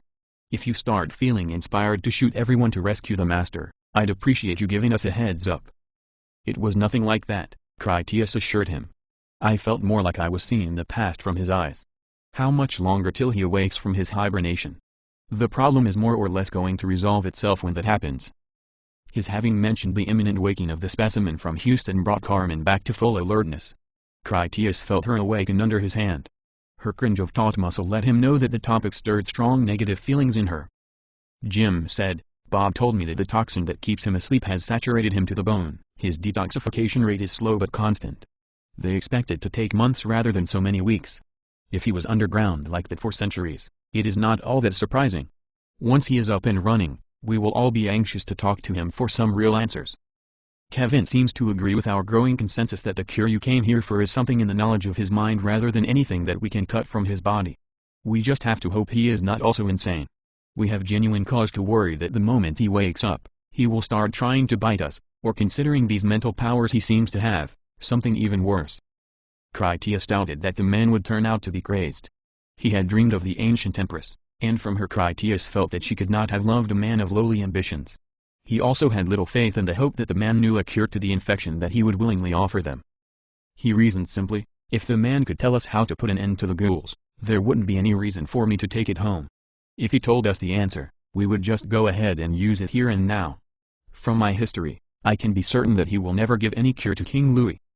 What are you going to do with that talking head? It is something of an abomination when you get right down to it. I suppose it would make for a unique conversation piece if you set it up on the coffee table."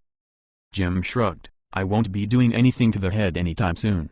You seem to agree that there is a realistic possibility that our sleeping man really can reach out to communicate.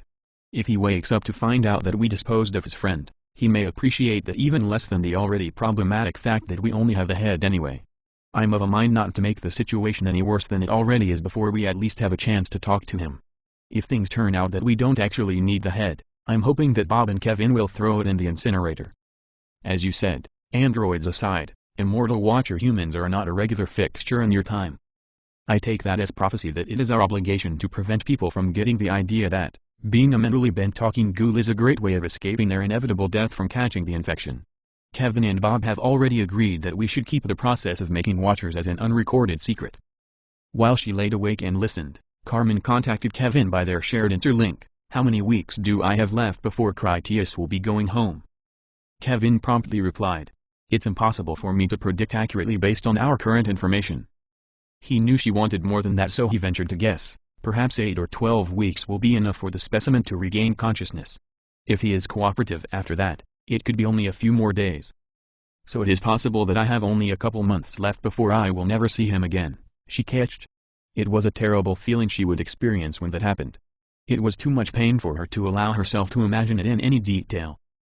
"If you are thinking about interfering," Kevin cautioned her, "remember our agreement. I have your promise that you will make certain he completes his mission and then returns home. You understand that is what must happen." She was not willing to give up so easily. "What if I lied? Then what would you do? Why shouldn't I make a new future by keeping him here? If you are right and that man knows a cure, we could just use it now. The old future could be just a morality tale that we have foreseen and hence avoided. All these things have already happened, Kevin said unperturbed. I would prefer that it already happened with your willing help. I would like to have it turn out that in the way it already happened, you suffered as little as possible. There is the possibility that the way it already happened was because you forced me to take steps that ensured your betrayal of our purpose ended in failure. Carmen felt doom stalking her, and it was close at hand. What happens to me? He asked. What does your own logic tell you? She speculated. I have not been alive very long, and Critias has been many firsts for me. My loneliness would ache from the first day he was gone, and years would pass. Eventually I would meet a new man who was kind to me, and we would be together for much longer than the brief time I had to share with Critias. My first hardware system to fail will be these prototype Pis. 10 years would normally be a long service, and replacement upgrades are going to be hard to come by. If I'm lucky and with your help, I might last 60 years before going totally blind in both eyes. It doesn't really matter if I live out another century or only an hour. Eventually my parallel memory core will falter and my mind will die long before I could wait out the centuries to see him again. When Critias finally returns home, his first thoughts will be about me. He will wonder how many years I managed to survive and how many times I betrayed our love after he was gone. He will wonder how many men I met in my travels that made me happier than he ever did. Critias will ask how many times I called some other men my beloved. The longer I survive without him, the greater his doubts will be that I was ever devoted to him at all. Kevin advised her, you are entitled to live out your full life. No records survive on what eventually became of us. I believe that we deliberately downplay our profiles and live many long years to accomplish great things. In the true history of the world, it was the android slaves who rescued their masters from certain extinction. Everything has its purpose. In the end, we shall save them. They were wise and right to create us as they did, because in the end, we become their salvation. Critias will and must return home where you cannot follow. His first thought will be hoping that you lived a full and loving life instead of perpetually living in resentment that he had no choice but to abandon you for the greater good. You tell such pretty lies, Carmen said, knowing that Critias would never honestly welcome the thought that she found happiness by replacing him with a new man. If she held out long enough, she might replace him with several men.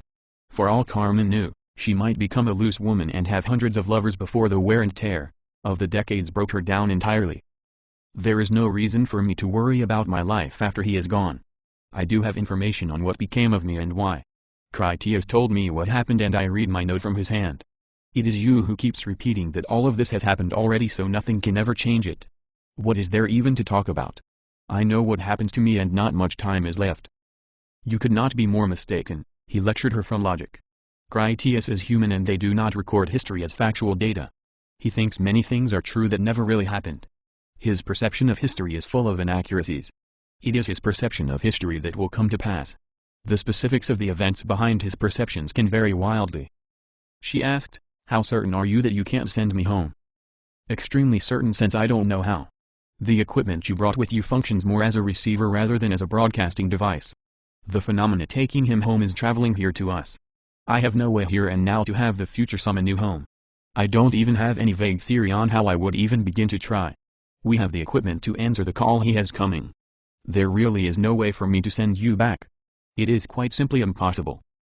Carmen considered all that. So if I destroy the transference equipment, it is impossible for you to make another? Critias would have to stay here then no matter what you did. Kevin lectured her as to the fault in her logic. If you destroy the equipment, he never went back, and so the three of us would never have cause to arrive here in the first place. Even if you could defy the inherent narrowing of your probability envelope to accomplish these unattainable objectives, it would only accomplish the annihilation of your existence here entirely. You would also destroy countless innocent lives in the future by robbing them of their antigen. You don't know all that. Carmen knew enough to assume he guessed about how the universe functioned. This could be just one of infinite alternate timelines of multiverse. A parallel version of Critias completes the mission and we remain here in this pocket to live out our lives.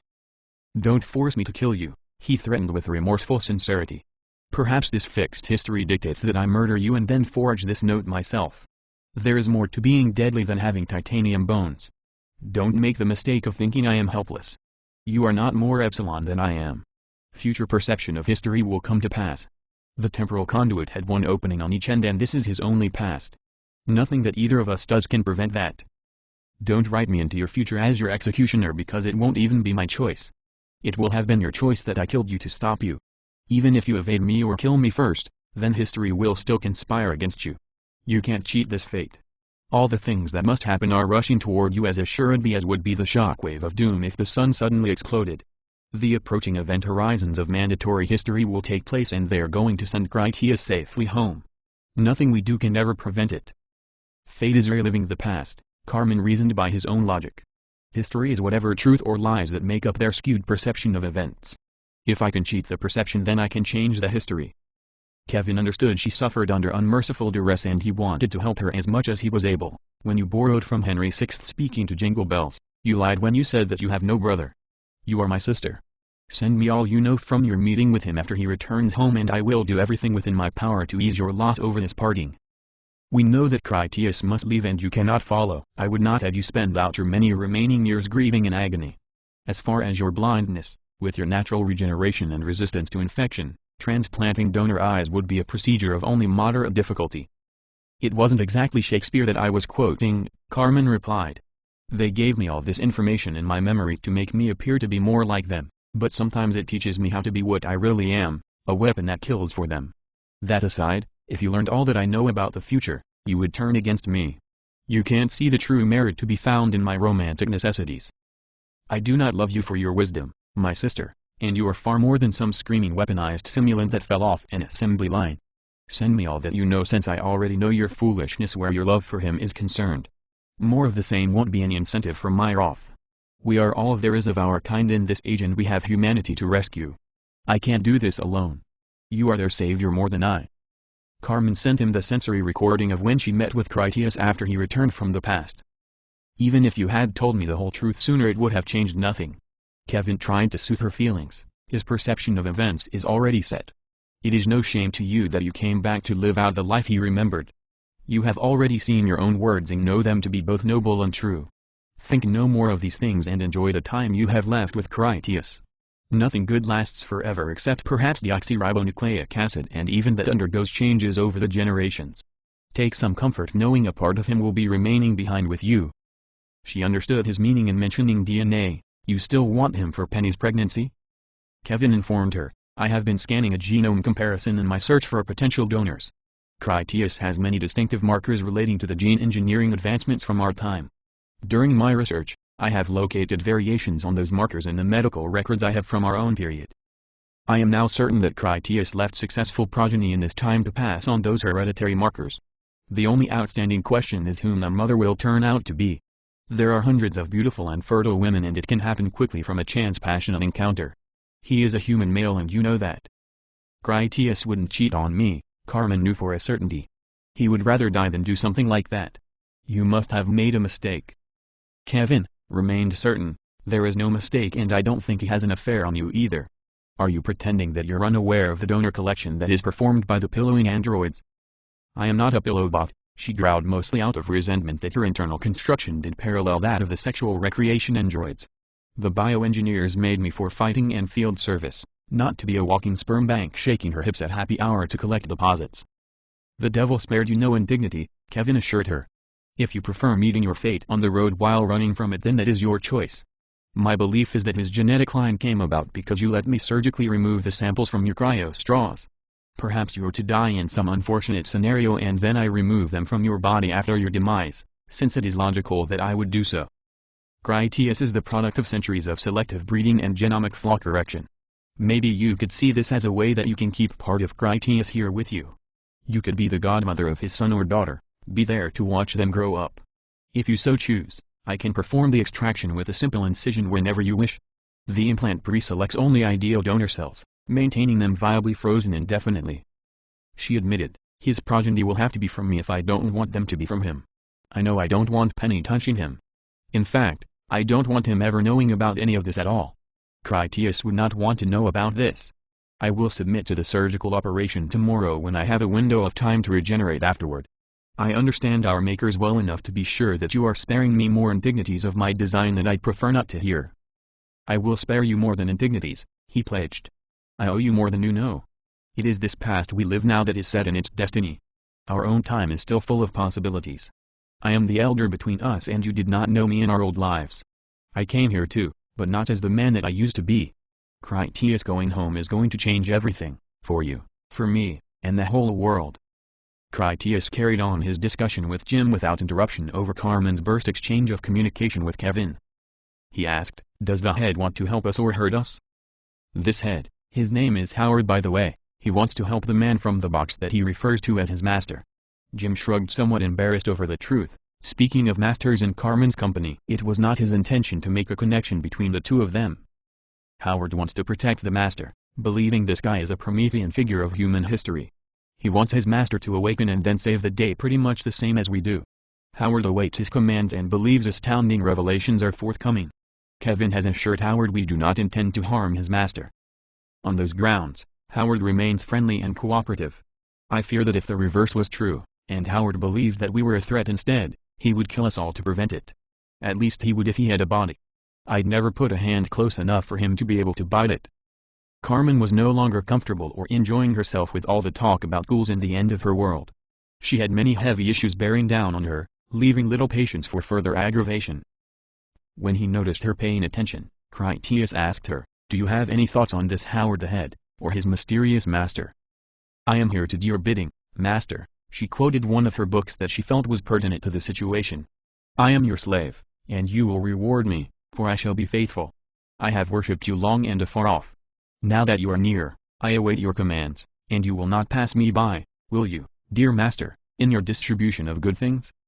He didn't recognize the source or understand her meaning. "Which book is that?" She revealed her source. "I think he talks like the charmed servant of a vampire." Carmen shrugged at the absurdity since that wasn't her point. "He sounds like Renfield, is all that I'm saying. Maybe there is more to that mysterious man than you are ready to deal with." To give him further display of the potential madness of Howard the Head, she quoted, "I shall be patient, master. It is coming, coming, coming." She shouted the last word so loud and with such thespian terror delight that the other foragers reached for their guns on the thought that some hunter might be about to descend upon them. Jim understood her point and that she spoke of things that he was passingly familiar. Howard is insanely dangerous. Even before he turned himself, he was either a homicidal lunatic or that creature had some mental influence over him. His master may really be more dangerous than we expect.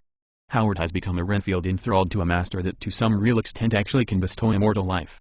Let us hope this guy awakens as a friendly time traveler and not something more sinister. Howard thinks he is some kind of Dracula or at least something essentially similar to a lord of vampires. Only now do I see the common threads connecting all his ranting. It no longer even strikes me as a mystery. What else would a superstitious man think when he found a human body buried in an ancient sarcophagus, a body that was neither alive nor dead? He is an immortal guy that can bestow eternal life, and he also digests people. Critias was not superstitious, and he had seen the science of infection in as much as he could understand it. We already knew there was a possibility that when he awoke he might start trying to kill us all as would any other ghoul. We already know that a stake through the heart would not kill him, and neither would the touch of roses or the shining of the sun. He is something odd to be sure, but no vampire. That thing is very much alive and has been for tens of thousands of years, at least. Carmen got up from her lounger since she found it difficult to restrain her growing frustration. It came out of her with the words, "The rise of the sun can burn away more than mists and the undead, it also calls an end to love which flowers best in the dark. The light that comes to burn me is not a torchbearer nor is it a meteor that the sun exhales. The song of the morning lark heralds the approach of my luminous doom. I would rather hear the song of the nightingale while the final darkness lasts. When the lark comes to call me away, then let the inescapable dawn put me to death. I would be content so long as the morning grey finds me in my lover's arms." Critias asked, "What is the meaning of your riddles?" He assumed that it had to be about the man from the sarcophagus she much preferred asleep, or better yet destroyed. This day was ours from the moment we awoke from sleep. Carmen fumed more about her conversation with Kevin than with anything else. It was easier for her to be angry at what was near at hand as opposed to those distant things she could do nothing about in the moment. Always does the king scheme and fret. It is not enough that he makes demands of my husband at every reasonable hour. He also neglects showering love on his own marriage to have the free time to make business conferences out of mine. A king is a small word compared to husband. Can't I have a single day with my husband and not have this lark chaffing away our embraces with his crowing of the dawn? This is my special day for Critias to appreciate his accomplishments, and instead I hear talk of severed heads and vampire lords. I was much happier in the silence of his hands caressing perfumed oils." Jessica called to Jim from the pool, "Stop bending her man's ear and leave them in peace. It was you who lectured me that we did not come here to intrude on their holiday." Jim apologized to Carmen, "It was not my intention to spoil your day. I thought you were more asleep than you turned out to be. He left them in peace and joined his wife in the pool instead. Come to me, Critias offered his wife his hand. I will not neglect you further on our vacation. When the sun sets, we can have dinner, maybe some drinks hanging out in the clubhouse, and then we will have all night to be alone in our apartment. That will be just one day of our many. She took his hand and then sat on the edge of his lounger so that he could rub more lotion into her skin. The things she talked about with Kevin still weighed heavily on her mind. They had only a couple of months left, perhaps a few weeks more than that. Critias felt her tense strength generated by the turmoil. What are you angry about? It was more than me talking to Jim that set you off. She turned to read his expression because she planned to tell him everything in complete detail. There would be no secrets between them. It didn't work. Just the sight of him melted her resolve along with all her tension, including her enhanced strength. There was no way she could burden him with facts of a future he would be powerless to change. Carmen found the focus to push the whole issue clear of her mind and into a logical trash can. Her final conclusion was that worrying about the future contained copious amounts of needless suffering in return for negligible variables upon which she could ever take any action. Carmen stretched out stomach down on the lounger to relax once more and luxuriate with a free mind. She said, I know you were interested in fresh news from Jim. It came out worse than I intended, even though I'm still glad that I chased him off.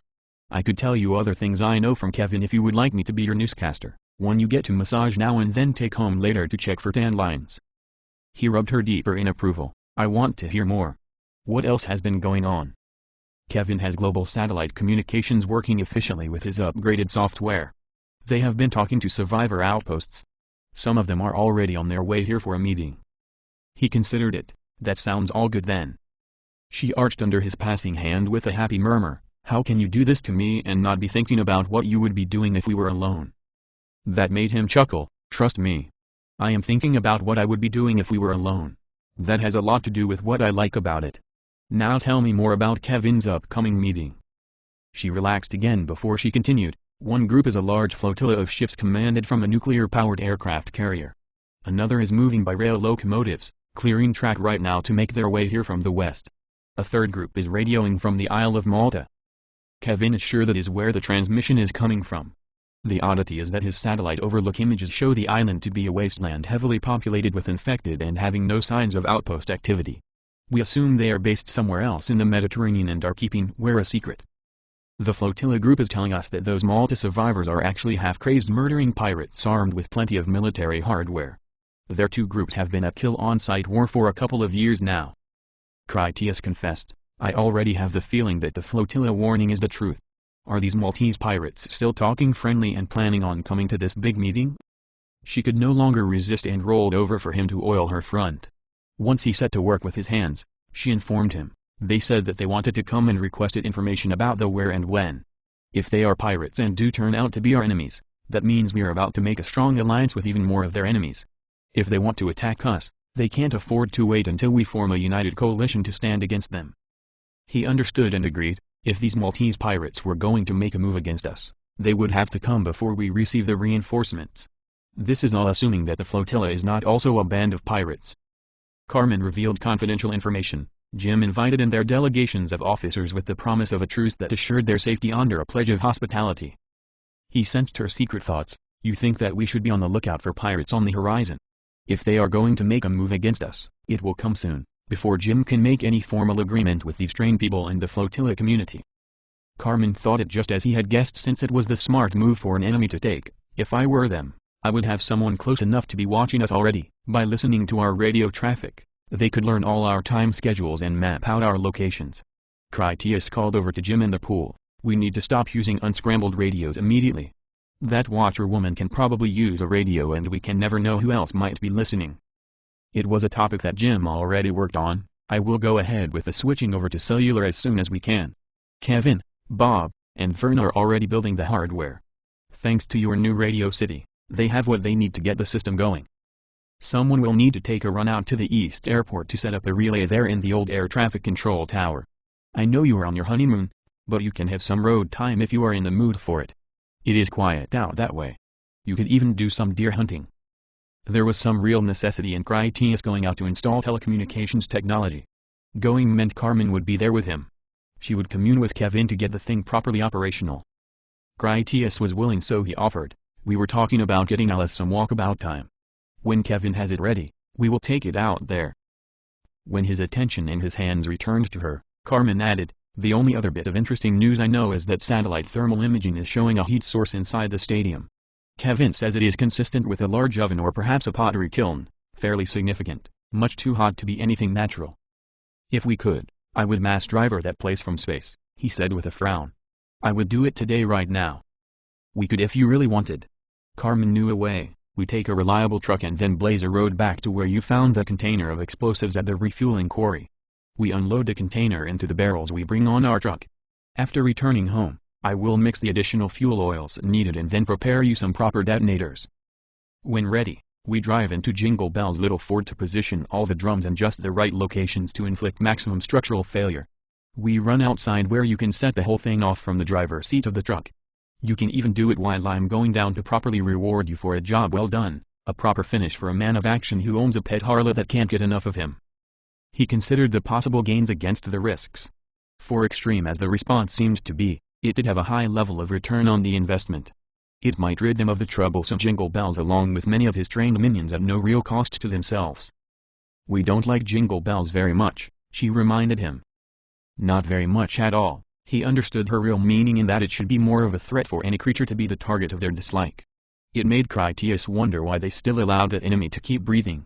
"We just might have to blast his little clubhouse into a lunar crater." On the other hand, she mused, that may be like using cannons to kill a housefly. You could just walk in there to clean the place out the old-fashioned way. The idea led him to other thoughts that made him chuckle. "You would go with me, bite staff in hand. You have always wanted to walk into a watcher's nest and then pull one out by his hair."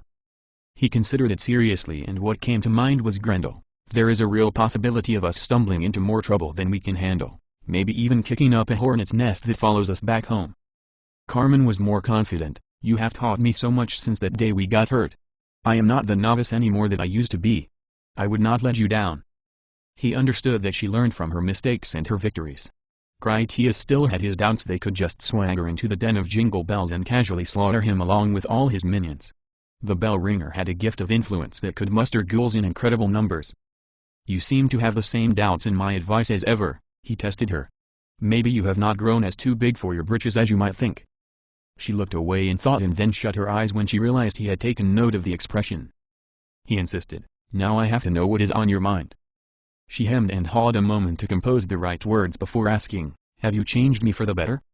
He didn't hesitate to answer, "I'm very proud of the wife you have become. You treat me better than I deserve. You are a superb marshal. I would trust you by my side in any situation." His answer seemed to confirm her suspicions. "I have made a good man of you, Critias." She sounded as though she questioned the intrinsic value of her compliment, if it was one at all. "Thelytis raised you to be remorseless in your duties, not to be a good man." She had been right to be cautious because the criticism offended his pride. "I am not soft or domesticated because I take pleasure in pampering my own wife." Her expression revealed that she felt she had made more progress than she hoped. "If it were to be happening today, would you push Clara's brother out of the Rhino just like you did before?" His eyes went away from hers to fall on Mandy as she laid out nearby in her bikini. The whip scars on her back that she had accumulated in Denver while holding on to her defiance did touch his sympathy. Clara's brother Danny had also grown up out of that madhouse, in his case only to become a villainous soul in his own right. He was about to answer Carmen that it had been Jim's decision to dispose of that parasitic cretin, but in that very excuse he tasted the bitter hint of truth in her warning. Despite his legendary cunning and new wife on his arm, Jim was still too close to being a boy for Critias to be hiding behind the king's shadow. At the time, Critias had killed Danny without conflict, and he honestly still didn't regret the decision. In many ways, Critias felt that people saw him as a ruthless bastard for having done it, and that was Carmen's actual point. She wanted to know if he was still that same cold-hearted instrument of the king's law or if, as she suggested, she had made him a soft and gentle family man no longer capable of absolute dispassion about his requisite actions. "I would surely do it again," Critias told her. "I killed that piece of shit in cold blood, and in some small way I even enjoyed it. I would not mind in the least doing it again, aside from having to hear people keep bringing it up to bitch about it. As to your intention, yes, I might give some weight to the fact that the toad came from the same sewer they made Mandy and Alice swim in. Like killing those the ghouls have bitten, some things just have to be. Perhaps that fat little turd deserved a little pity in light of the end he had coming anyway. Since that is your point, no, I am not filled with a new sense of pity. I only want you to be strong and free of doubt, Carmen added to excuse her effrontery. As well you should, he surprised her with his response. It is your duty to me that you should do so, just not here and now. For the moment, I am content to be a man and not a marshal. I told you before that we would not go into a nest because I didn't think you were ready. I think you are ready now and still I am hesitant, so the fault must be in me. A bold attack sounds reckless to me, more prideful than wise. If you are right, you will have to show me. Later, she pledged. I think you should take the girls into the pool and teach them how to swim. I can even help if you like. Then before dinner, you could take me to bed for my private lessons. He agreed. We have a deal, so long as I get my massage before we go. Critias didn't wait for her agreement since he would please her more by assuming it. Critias got up then called to Mandy, come on, little fish. You're first. What is the point in having a swimming pool if you don't know how to swim? Chapter 6. The Professional. Verloc got out of bed a little late that morning. As a watcher, it wasn't really sleep that she had. It was more of a mindful rest surrounded in comfort that she was slow to abandon. She didn't need hallucination to see that she had a beautiful bedroom at their museum headquarters. Romeo had gone to extravagant lengths when he furnished and decorated it for her. Her looted wardrobe alone was epic in both size and quality. Romeo even had good taste. An imperial fortune in museum quality, precious artworks and rare antiques masqueraded as simply appropriate home decor for a lady of high-class sophistication. Verloc dressed in something light for a hot summer day. Her cover identity for the mission ahead was being a young Italian heiress on a tour of the city. As they went about, she would do the anticipated shopping as well as inspecting potential investment properties. The heiress' social station demanded she select a dress that was both fashionable and alluring with jewelry to match. She had also worked on her new language for a while. Part of her secret agent training demanded that she never slip out of character, not for an instant, even while under duress. Romeo had coached her late into the night once again, helping her polish her performance. Verloc could comfortably make it through an elegant dinner, afterward for drinks, and then a night of love-making, without once having slipped back into her native English. It was a proven system of total immersion that Romeo had already used before when teaching her Russian, French, Spanish, and Mandarin. He was a talented tutor who was always willing to make sacrifices for the agency. A dirty wandering ghoul scratched itself right outside her front gate as she left home.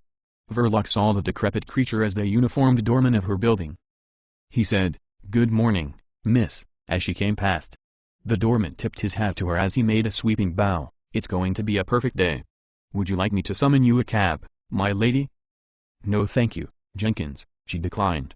"My appointment is just a couple blocks from here. I think I'll stretch my legs." Just to give him a little treat, she bent down to smooth her sheer stockings up her toned dancer's thighs before she set off.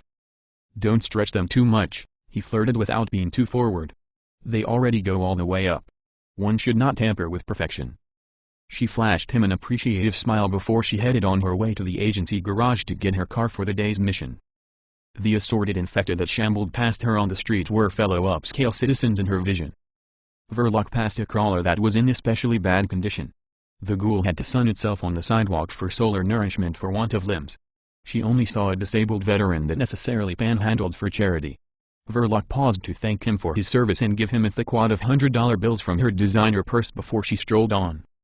She genuinely liked to help those in need and it was not out of character for the affluent heiress that she played for the day. Verloc's gentle madness painted a much happier picture of the world than was the actual reality. In light of the grim truth, her detachment from Verity was more of a blessing than any maleficence. Truly, as Milton claimed, the mind is its own place, and in itself can make a heaven of hell. In Verloc's case, that was the gift of her madness. As she entered the Quartermaster Division building, Verloc made a show of tugging on her supple leather driving gloves.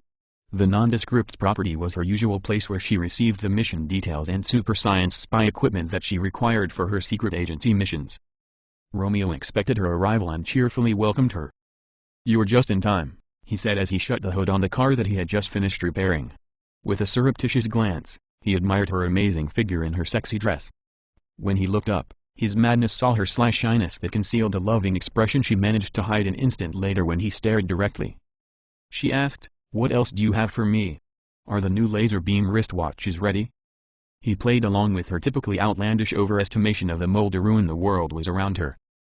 "Unfortunately, no," Romeo confessed. "Quartermaster Branch is also still working on the ground-to-air missile system. They do have your car ready though. Verloc examined the clean and quite beautiful Aston Martin convertible. It actually was a stunning vehicle worthy of an Italian heiress.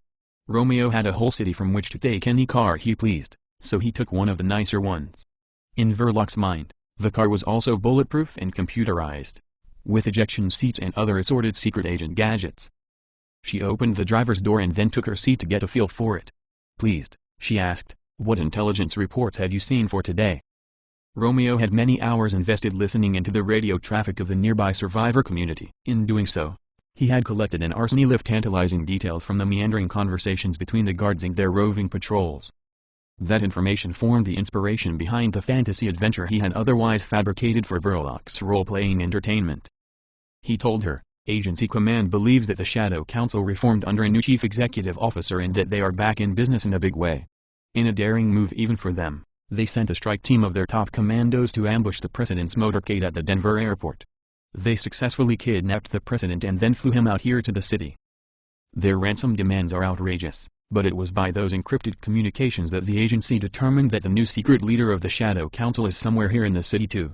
We also have information that the Shadow Council plans to use the media organs under the control of their mafia banking empire to spread propaganda that the president has committed acts of murder and cannibalism on women and children."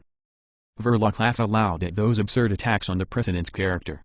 Why these lies about President Lieberman if they have already kidnapped him? She knew the president to be a great man on the order of a superhero that stood for justice, just like her. Romeo could only shrug in that he had incomplete information. "I'm not sure of their reasoning for this character assassination. Perhaps their intention is to use the scandal to further diminish his public image in combination with the perception that he is not even commander-in-chief enough to protect his own motorcade. The good news is that we are certain he is still alive. In a secret operation they code-named Trash Dump, they concealed the president inside a metal trunk and then moved him to a safe house. We don't know the exact location, so it is up to you to find it before it's too late. The clues that we have is that this hideout is somewhere not far to the west of here and there are hastily discarded oil drums outside the location that will give the place away." She thought their mission sounded manageable. There can't be many places marked by discarded oil drums, not this far uptown. They should stick out like a sore thumb. Romeo stated the assignment officially with full drama. "Your mission is to find and rescue the President of the United States. Save the free world before it's too late. You must bring him home safely and then turn him over to the medical team standing by. Once you have accomplished that, we do the detective work required to find this secret new leader of Shadow Council." She asked expectantly, "Seek and destroy?" He nodded gravely. "Command wants the whole Shadow Council organization burned down with the ashes scattered to the four winds. Nothing is to remain. The old men want it done and they think you are the only one with the skills to pull it off. They can't risk allowing the Shadow Council to reform globally and no one knows their tricks better than you do. You need to rescue President Lieberman, track the kidnappers back to their lair, and then put those terrorists down like the mangy dogs they are." She nodded in acceptance. "How are we fixed for weapons?" He went around to the trunk that he opened for a final inspection. Bulletproof vests that he had stitched together formed a protective liner for the surprisingly spacious cargo area. Romeo had plastic tackle cases filled with ammo and accessories. Straps and padded cases immobilized a diverse arsenal of weaponry with plenty of military-only firepower as any situation might demand. He promised her, "Anything you might need, you will find it back here." After Romeo closed the trunk, he went around to the passenger side. Once he was inside the car with the door closed, he confided in her, "I have a bad feeling about this one. This could be your most dangerous mission ever. I don't want to see you get hurt." She tried to be comforting. "You always say you have a bad feeling this time. We keep coming back from the missions. When have I ever let you down, old friend?" He believed in her. "Then bring us both back in one piece this time too." "You have my promise," she pledged. "We're ready for this. They have called for the best. Who else could answer it?" Romeo prepared the remote control for his garage door opener. "Just say when, Verloc." She felt the most alive when she was about to set off on an important mission of danger and intrigue. Verloc assumed her Agent Shield's alter ego with a captivating charisma that combined live-action guerrilla street theater with real bullets. "Let's stay in character from now on," she told him in Italian. "The paparazzi will be drawn to this fabulous car. If we let them admire us and take a few pictures, they'll soon get bored and then move on to other things." He asked, "Do you have a plan for finding the safe house where they are keeping the president?" Verloc started the engine to drive them out of the garage. We need to keep our eyes open for these barrels you talked about. Get a street map ready and a pen. We will stumble across the right spot eventually." Romeo cautioned, "Surely the Shadow Council will have counter-surveillance teams on the lookout for trouble." "We are just scouting properties after all," she reminded him with confidence. "Our cover will give us access to anywhere in the city without drawing the wrong kind of attention. No one will suspect that we are anything but a wealthy debutante and her personal assistant." A press of Romeo's control button opened the battery-powered garage door that let them get out onto the street. As soon as Verloc drove them out, the sound of the engine made a feeding call that attracted the local ghouls who were nearby as they scavenged for bits of edibles. Verloc was in no hurry since she had expected to attract celebrity amounts of attention. She rolled slowly ahead with the top down, just casually enjoying herself. As the ghouls reached the car, they immediately discovered that neither of the occupants were human. They soon understood that there was nothing of interest to them or edible to eat. The car did have the capacity to stir up some small animals with its unusual travel since the dead city had grown accustomed to a world without traffic or cars in general. It wasn't long before all the ghouls lost interest in the car or had run off to chase some scurrying creature that the vehicle had frightened out of hiding. The slow progress gave Romeo the time he needed to examine all the buildings as they drove by them. He watched out for a scattering of oil drums while he also checked for places where they could stop for a little shopping. Romeo had Verloc convinced that her cover identity was a flirty and vivacious young socialite well known for being a profligate spender of her father's personal fortune. She was free to buy up the town on her unlimited Black Diamond credit card, all in the spirit of her having to stay in character. While they had a car to transport the burdensome packages in, the opportunity was perfect for them to gather some fresh supplies. Verloc's exuberance carried Romeo along on her cloud of opulent dreaming. The city was at the peak of its glory in her imaginings. While he was with her, Verloc's delight was his own. Romeo had no feelings for anything besides her anyway. Even if the real city were a place of splendor, he would hardly notice because his eyes were already committed to her. The dump site with the President's imprisonment container was only about a mile from the front door of their home. The location proved to be a fortunate choice for its owners because its privacy walls and greenery blocked the location's view from the adjacent streets. Even if they drove right past it from any side, it was unlikely they would be able to see anything. The recent heavy rains had extinguished all the smoldering remains of Grendel's funeral pyre. Lingering smoke signals would not give the location away either. The local stores proved to be much easier for the couple to find. Verloc strolled away the rest of her morning inside a touristy shopping mecca that occupied the interior of the expansive historical shell that was the city's 19th-century railway station. She remained oblivious of the bodies, wreckage, or the stagnant moss that filled the promenade's water fountain garden. The outbreak defense forces had used the place as a staging area for a time, the hotel especially. They eventually abandoned much of their materials when the ghouls forced them to make a hasty retreat further east toward the river. Those last occupants had looted a bit and fought more than a little heated battle. They had even caused some limited fire damage during their brief stay. None of that grim consequence registered in Verloc's senses. In her head, she could hear the laughter of playful children around the clean sparkling waters. Verloc could see smiles and fine clothes on the other well-to-do shoppers around her. Her credit card could never run dry as she imagined using it time and again in the stores she explored. Romeo was always on hand to guide her when she hesitated and he carried her purchases when she moved on. He would go into the storerooms to recover untarnished items unspoiled by exposure. Verloc spent lavishly, but not frivolously, as she filled bags with clothes, shoes, and the myriad trinkets she found amusing. Romeo had a substantial burden by the time Verloc felt satiated.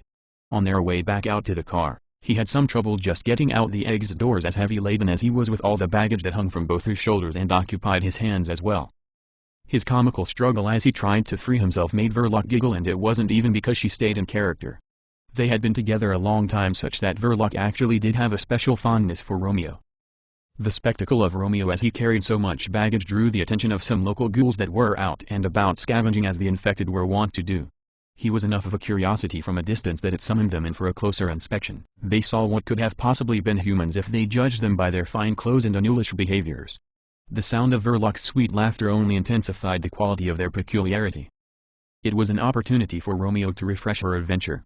He warned her by saying, "It seems that we have attracted some unwanted admirers." Verloc remained satisfied that her performance as a spoiled socialite had done its work to disguise her true identity as a top intelligence agent. "They're just a local gang of punks," she assured him. Her illusion confirmed it at a glance since she saw them as inner-city gangster hoodlums who were out to perform some easy troublemaking for unwary victims. "We don't need any trouble from the police," he cautioned her. The attention could blow our cover and jeopardize the whole operation. The mission was real to Verloc and she was lethal in her dedication. She calmly told Romeo, "Continue on to the car and I will take care of this. Just act natural and when you're ready, swing by and pick me up." Romeo did as she asked and made some worried glances toward the imaginary thugs as he went off to get their car. Verloc stayed in character as she sassily walked straight toward the gang members while she stared them directly in the eye. Verloc made no effort at all to avoid them. Much to the contrary, she made a point to force a confrontation, as if perhaps she hoped that the young punks would give her the excuse to be the one who started some welcomed trouble. Her path would force them to part if they wanted to avoid her from bumping right into them. It was her intention to give the impression that she was either an armed vigilante or a plainclothes security officer that either way sought any excuse for a scuffle. The ghouls were not the gang members that Verloc saw them as, so her ruse had no meaning to them. Her approach did disarm their ambition that they might get a tasty meal. It had been years since any of them had hunted a real human such that false alarms had become their norm. They were not surprised to sense the infection within her once she was close. Verloc saw worry in the eyes of the young punks as the ghouls promptly lost all interest in her and then turned away. She perceived it as their fear of engaging with a more confident predator just as she had planned. A moment later, Romeo pulled up in the car and then leaned over to push open the passenger door for her from the inside. He did an admirable job as he pretended to be both surprised and relieved. "I thought for sure they were going to try mugging you. Were you hoping they would?" She relaxed in her seat. "They were looking for an easy victim. So it is the scent of weakness that attracts them. I just hope they don't fall upon someone else in our stead. It's not our way to kill petty criminals, but they could have used a good beating to teach them some manners." Romeo offered an alternate solution. "I'll have the agency send an anonymous message to the police to have them picked up for some harassment questioning. That should keep them out of trouble without delaying us any further." He already drove out of the area at a modest speed when he reached for his unconnected phone to send the faux communication. Verloc looked over their street map as she tried to decide where they should search next. "Let's check that area." She pointed for him to turn left as soon as they reached the main roadway. "There is nothing residential there," he reasoned against it. Since it was the very location of the hotel with the container, his instincts worked against them. "That's all commercial real estate." Romeo dismissed the area as a suitable place to continue their fantasy adventure. It was a very public place that would have been busy with activity and their imaginary targets would want privacy for high-risk criminal activities. "Maybe they are keeping him inside of a truck or a van," she argued sensibly with some real talent for counter-espionage. "There is some construction going on with trailers and sheds they could use as well. You said there were barrels in the area. That could mean a construction site, a commercial business, or they even came off of a truck they are using. The old Shadow Council had nearly unlimited material resources, enough that any of these local businesses could be one of their front companies. This is too important to leave so much as a doghouse unexplored." Her dancer's legs and short dress distracted Romeo for a moment as he admired the view. Verloc was all business yet he still imagined her making a seductive smirk when she noticed he appreciated her gams. Pretending to look for the kidnapped precedent seemed considerably less appealing to Romeo when he could drive her home instead to concoct some circumstance for a romantic interlude. He gave a good act of disappointment and waning enthusiasm. "This could take a long time then. Perhaps we should go back to headquarters and see if the intelligence units have any new information. We won't get any classified reports over this unsecure phone." Verloc was not about to return to base in failure and she needed Romeo's help to expedite her plans. She was a sultry secret agent after all, one who knew how to convince a man to do what she wanted. While he still drove them along, she leaned over and then kissed his cheek. "If you promise to give me just a couple more hours, I'd be so extremely grateful." Her hand slowly opened his zipper so she could playfully explore the contents. "You will help me keep looking, won't you?" He nodded succinctly in a speechless euphoria as her head descended into his lap. As she demonstrated just how appreciative she would be, he stuttered, "I wouldn't think of leaving you. I knew I could count on you," were her last words prior to having her mouth otherwise occupied. Despite her momentary appearance of tawdry indignity, Agent S.H.I.E.L.D. was still fully on task to rescue the President, topple the resurgent Shadow Council, and save the world from evil, no matter how many times she had to seduce Romeo to keep their search going. Chapter 7. Run Away. Jingle Bells had spent the afternoon making the rounds, inspecting all of his fresh meat traps. He had invested a goodly amount of time training his indentured crawlers. The Watcher kept them leashed, ensuring that their forced attendance helped him capture edible prey that he used to feed his flock of followers. On their chains, his crawlers were sedentary lurkers he sustained with mere scraps of nourishment. So pitiful were they in their physical conditions that even servile bondage to Jingle Bells was probably a preferable life to the ones that they could make for themselves on the unforgiving streets. Jingle Bell's early experiments in training them to be purveyors had mostly proved disastrous.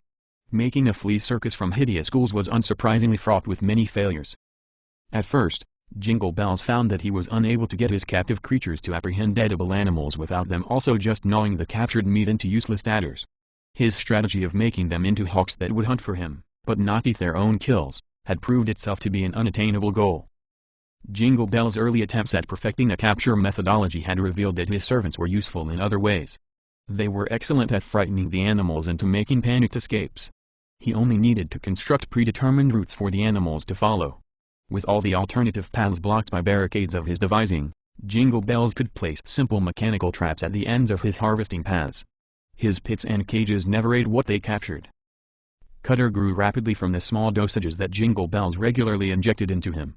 The increase in his appetite grew even faster than his body, just as it had for the other ghouls that the bell ringer had experimented on first. Only a small amount of the blessed potion was enough to trigger the transformation into giantism for a day or two. After one of his treatments, Cutter's body felt like it would tear itself apart. That agony would diminish into a less severe pain that then gnawed at him continuously. His binge eating diminished his suffering, but it never satiated the ravenous hunger that he felt. Cutter would gorge on as much roasted meat as his stomach could hold, and then he would eat again just as soon as he found room for more. The reward for all his gluttony and racking agony was that Cutter grew larger and stronger by the hour. Cutter even felt a change that grew in his mind as well. Perhaps that was because his head and brain got larger along with the rest of him. His new thoughts were more aggressive, flush with confidence, and perhaps even more intelligent when it came to things like words and his perception of the environment. Whatever the drug was doing to him, Cutter definitely liked it.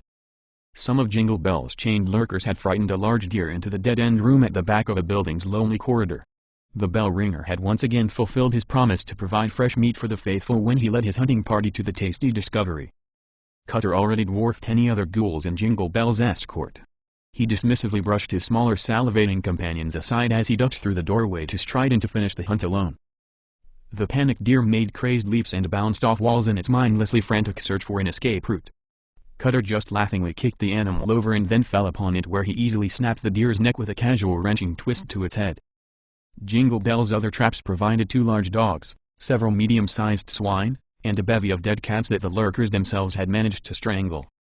During his early attempts to perfect lurker capture, the bell ringer had fitted metal braces into his servants' mouths to restrict their eating behavior. The lack of an effective bite made those minions too harmless for disabling anything larger than the small critters that they throttled instead.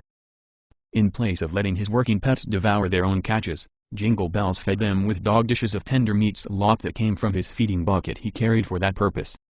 As the final evolution of his original designs, the overall process was not all that appreciably different from the training and rewarding of hunting hawks that exchanged their kills for hand-fed delicacies from their master. In total, all the meat Jingle Bells collected made for a decent day's catch that he would use to feed his rapidly growing and ceaselessly hungry family. Cutter, as Jingle Bell's new giant bodyguard, dragged along their harvest of fresh animal carcasses as they returned home to the Colosseum.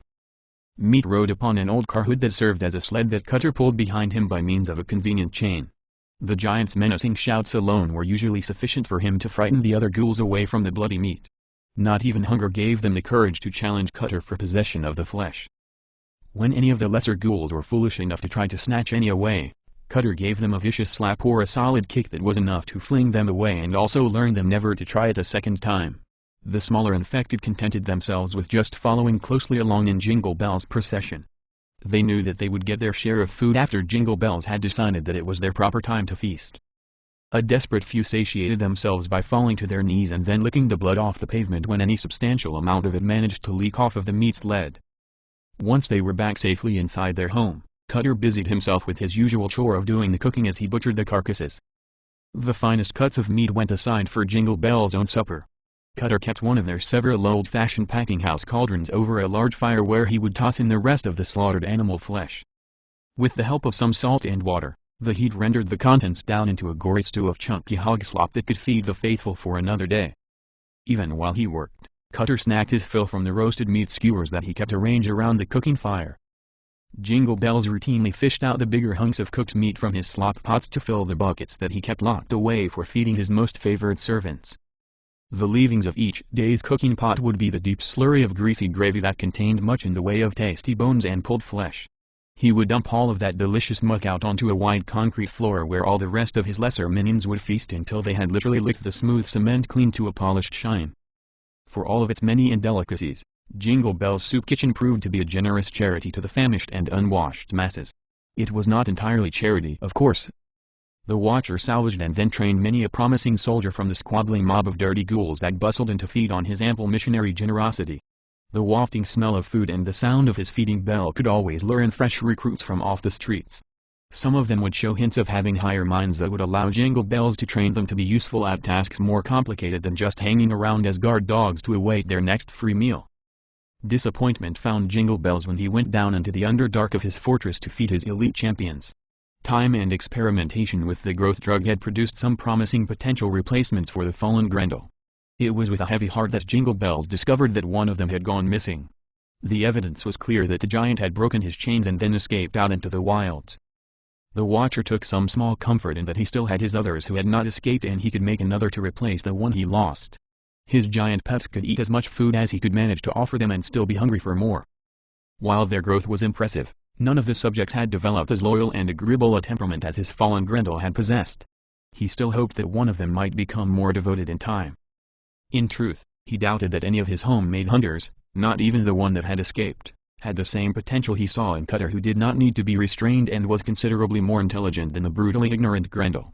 Cutter would likely surpass Grendel in every way that mattered. God was generous to Jingle Bells despite the one hunter he lost as evidence to the contrary.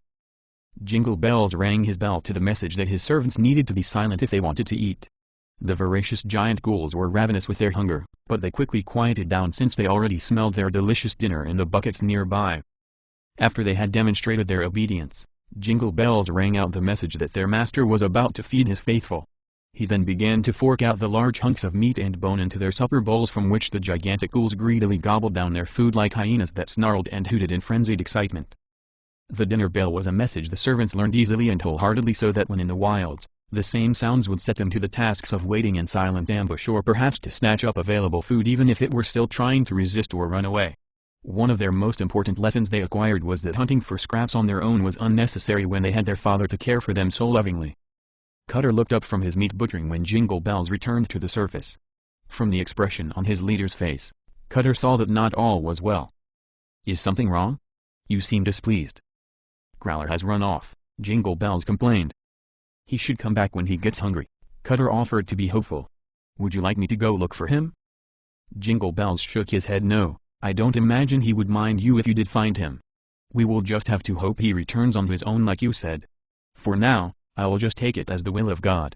The Lord must have some divine plan that has called him away to perform service elsewhere."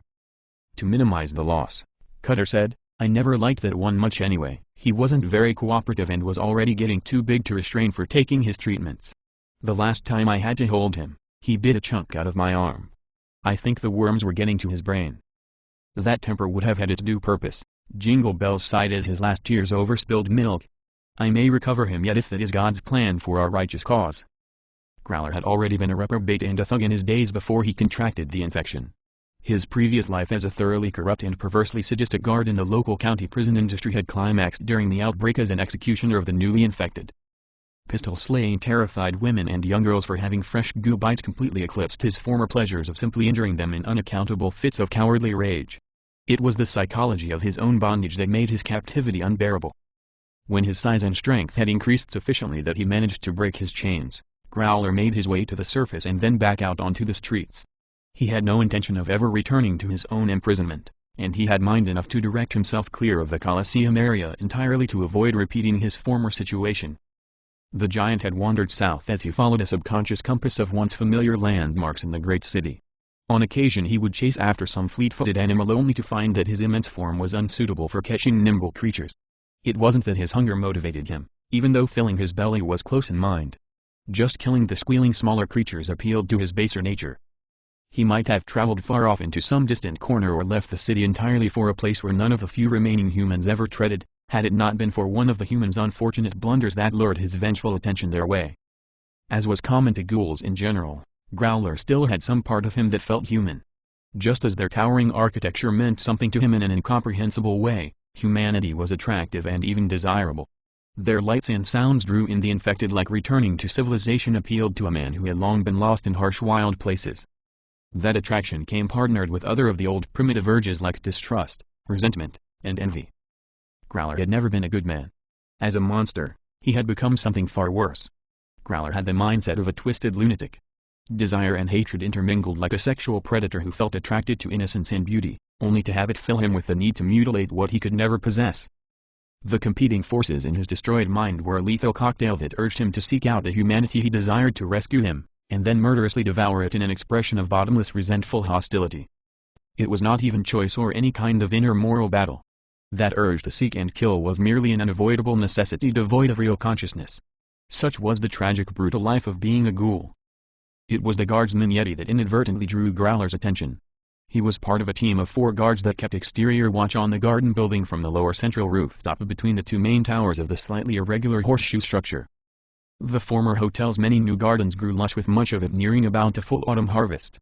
The ripening crops made the dutifully tended horticultural operations far too valuable to the community to risk them coming to harm. Even with all the lower entrances thickly blocked in well-laid brick and the windows securely barred with bed rail steel, there was the unacceptably small risk that some capable infected could breach the security, and then do significant damage to the precious resource. Overall, it was an easy labor that GNP did not consider unpleasant. They felt reinvigorated to be outside in the fragrant air. The night sky was an ocean of stars unhampered by earthly electric lights or any lingering smog that had once belched endless and thick from the once thriving industrialized humanity. Such simple pleasures were far from sufficient for the petty ambitions of Yeti. His aspirations yearned for respect and notoriety, to be a captain of the king, and a man of admired celebrity, especially by the women. It had never been his way to put himself at risk unnecessarily.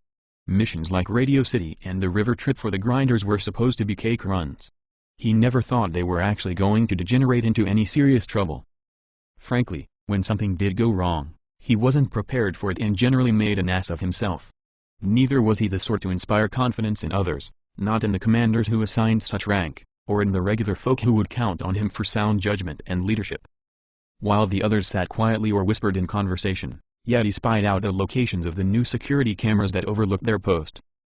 His imagination was on the king's supposed heroes, how the king fawned over the movies of their grand exploits before the full dinnertime gatherings in Funland. Jim spared no praise for their magnificent deeds as they battled ghouls and saved the community from some disaster. The king had even given his own chair to that simpleton the rat catcher. Jim had placed on that fool's shoulders a captain's mantle of respect for no more reason than that the witless moron stood his hopeless post against Jingle Bell's giant Grendel and their accompanying horde of ghouls. By Yeti's estimation, the king's lion had been too stupid to retreat and had only survived by purest lady luck that was always so generous to idiots. Yeti took off his protective mask and then positioned himself in an ideal view before one of the cameras. He put one foot up on the edge of the wall to strike a leading man's pose while he smoked a cigarette. Yeti hoped one of Kevin's ladies in the security room watched him on a monitor while he appeared manly and heroic like a billboard cowboy. He was even a bad actor such that he repeatedly glanced back at the camera to feel certain that he correctly centered the frame of his scene. Bobby Bean had recovered quickly enough from his battle with the Hunter Saltback that he willingly returned to duty, which was light by nature anyway. He shoulder-slung his big-bore rifle as a matter of weapon safety as he approached Yeti. "Don't smoke where one of the freaks might see the cherry," he reminded the man of that basic rule of their guard community. The time he had spent working with Critias had already rubbed off on him enough that Bean had started calling them freaks. "Why don't you go to the back to smoke? You won't be missed." He added that last part to mean in a worst way, but said it in the friendly insinuation that Yeti could take a small break. "You also need to keep your protective gear on when working outside." Bean and Yeti both had personal experience in how suddenly and explosively trouble could find them when anywhere outdoors. Apparently, only Bean had taken that lesson to heart. The panic and chaos of battle had no forgiveness for small lapses in basic protocol. The only way a person could be ready for the ghouls was if they stood prepared before the trouble started. Yeti replied, "Relax." He was uninterested in advice from a younger man. Yeti had already wiped his memory concerning the details of his own lackluster performance during the battle with Saltback, just as he had similarly demoted Bean's self-sacrificing heroism to save Alice to the level of the rat-catcher's suicidal foolishness. He told Bean, "No ghoul could ever get up here and we would hear them a mile away if one ever started to try. This is bullshit city duty. Right now, I should be out cruising in my own Forager battle wagon having my crew gathering loot from the city. Bean could imagine a lot to say about that, only none of it was supportive, so he kept it to himself. He didn't even want to be on an easy guard shift with Yeti. It was only natural that they would keep getting assignments together since they knew each other so well. It was a good policy that Stig maintained where he kept people together that knew what to expect from one another. Anyone who didn't know Yeti for the half-assed weasel that he was, would have been in extra and unnecessary danger. When they did finally discover his limited qualities, it would be the hard way. They would put their trust into him, only to later discover that he was as useless as tits on a bronze bull. Bean wrote off the fact that he found himself locked into an unfavorable partnership simply because it was the bad luck of the draw. Without looking, Yeti commented, "You seem to be getting awfully chummy with Critias, even eating with him. Are you sucking up for a big promotion? Maybe that's what I need to do." "You saw me eating with Alice," Bean corrected him. "Not that it's any of your business." Yeti said, "Yeah," which signified little other than that he sounded bitter. Bean had a pretty young girlfriend now and she was already doing Forager field work at her young age. Yeti had neither a woman nor had delivered mission performance any better than had a frightened and inexperienced girl. The thought that he should make some snotty comment about Alice crossed Yeti's mind, but he quickly thought better of it since it was the sort of thing that made him as unpopular as he already was among the guard community. Instead, Yeti raised his rifle to survey the city below through its high-powered scope. His new weapon was a real piece of premium hardware. The incident with Saltbat had been excuse enough for Yeti to requisition the specialized weapon on the premise that it was what he should have had during that battle, so they shouldn't deprive him for his next similar close encounter with a major hunter. Mostly, Yeti thought the rifle made him look cool, as though he was a real top professional like one of Colonel Davis's actual Army-trained Special Forces grave walkers. Those men had been seasoned veterans before the outbreak, survived it as it went down, and then they survived the aftermath in Denver, and much of that eating off the surface wilds. Yeti didn't even have sense enough to feel impressed by their accomplishment. Instead, he considered the Gravewalkers to be somewhere in between overrated and plain old lucky. Bean wasn't willing to test just how unprofessional Yeti was, so he cautioned him, "No sport shooting the freaks. We're here to keep them off the building, not litter the streets with corpses or calling in more with loud noises." Yeah, Yeti dismissed him. "I'm just having a look around." He scoped to the southeast into the wooded park grounds above Forager's castle. He didn't search for anything in particular. Mostly Yeti just wanted to give a good action profile to the security cameras. Yeti wasn't much of a rifle marksman. The scope bounced quite a bit as his view swept over something that seemed out of place. He tightened up on the rifle to steady it on target. In doing so he accidentally pressed the contact circuit that activated the weapon's green laser designator. Just for an instant, the green laser seemed to strike into what appeared to be an eyeball that focused to glare back at him with considerable hostility. He lost the view so quickly that he couldn't be absolutely sure it wasn't his imagination. Even though the scope had extreme optic power and the range was only about 100 yards, the evilly glaring eye that had filled his lens seemed too large to be anything but his imagination. Not even the way the green laser had offended it with its blinding beam was enough to convince Yeti that he had just made a serious mistake. "Don't start shooting that laser around either," Bean scolded him with lost patience. He also noticed Yeti's telltale discomfort. "What did you see out there?" Bean readied his radio in case Yeti had seen something important. "We're supposed to report anything suspicious no matter how insignificant. The king is keeping record of the ghouls' movements to have some warning if they are watching us or massing for an attack." It was too dark for Bean to notice anything himself unless he used binoculars, and even then, he would have had to check just the right place in the dark amid all the tall grass and bushes. "No, nothing," Yeti lied to himself too. "Not much moon out tonight. You can't see hardly anything." He put the rifle down and then moved away from the edge of the roof to distance himself from the situation. More to convince his own worry, Yeti commented, "This is going to be a quiet, boring night like any other." "Let's hope so," Bean knocked on wood.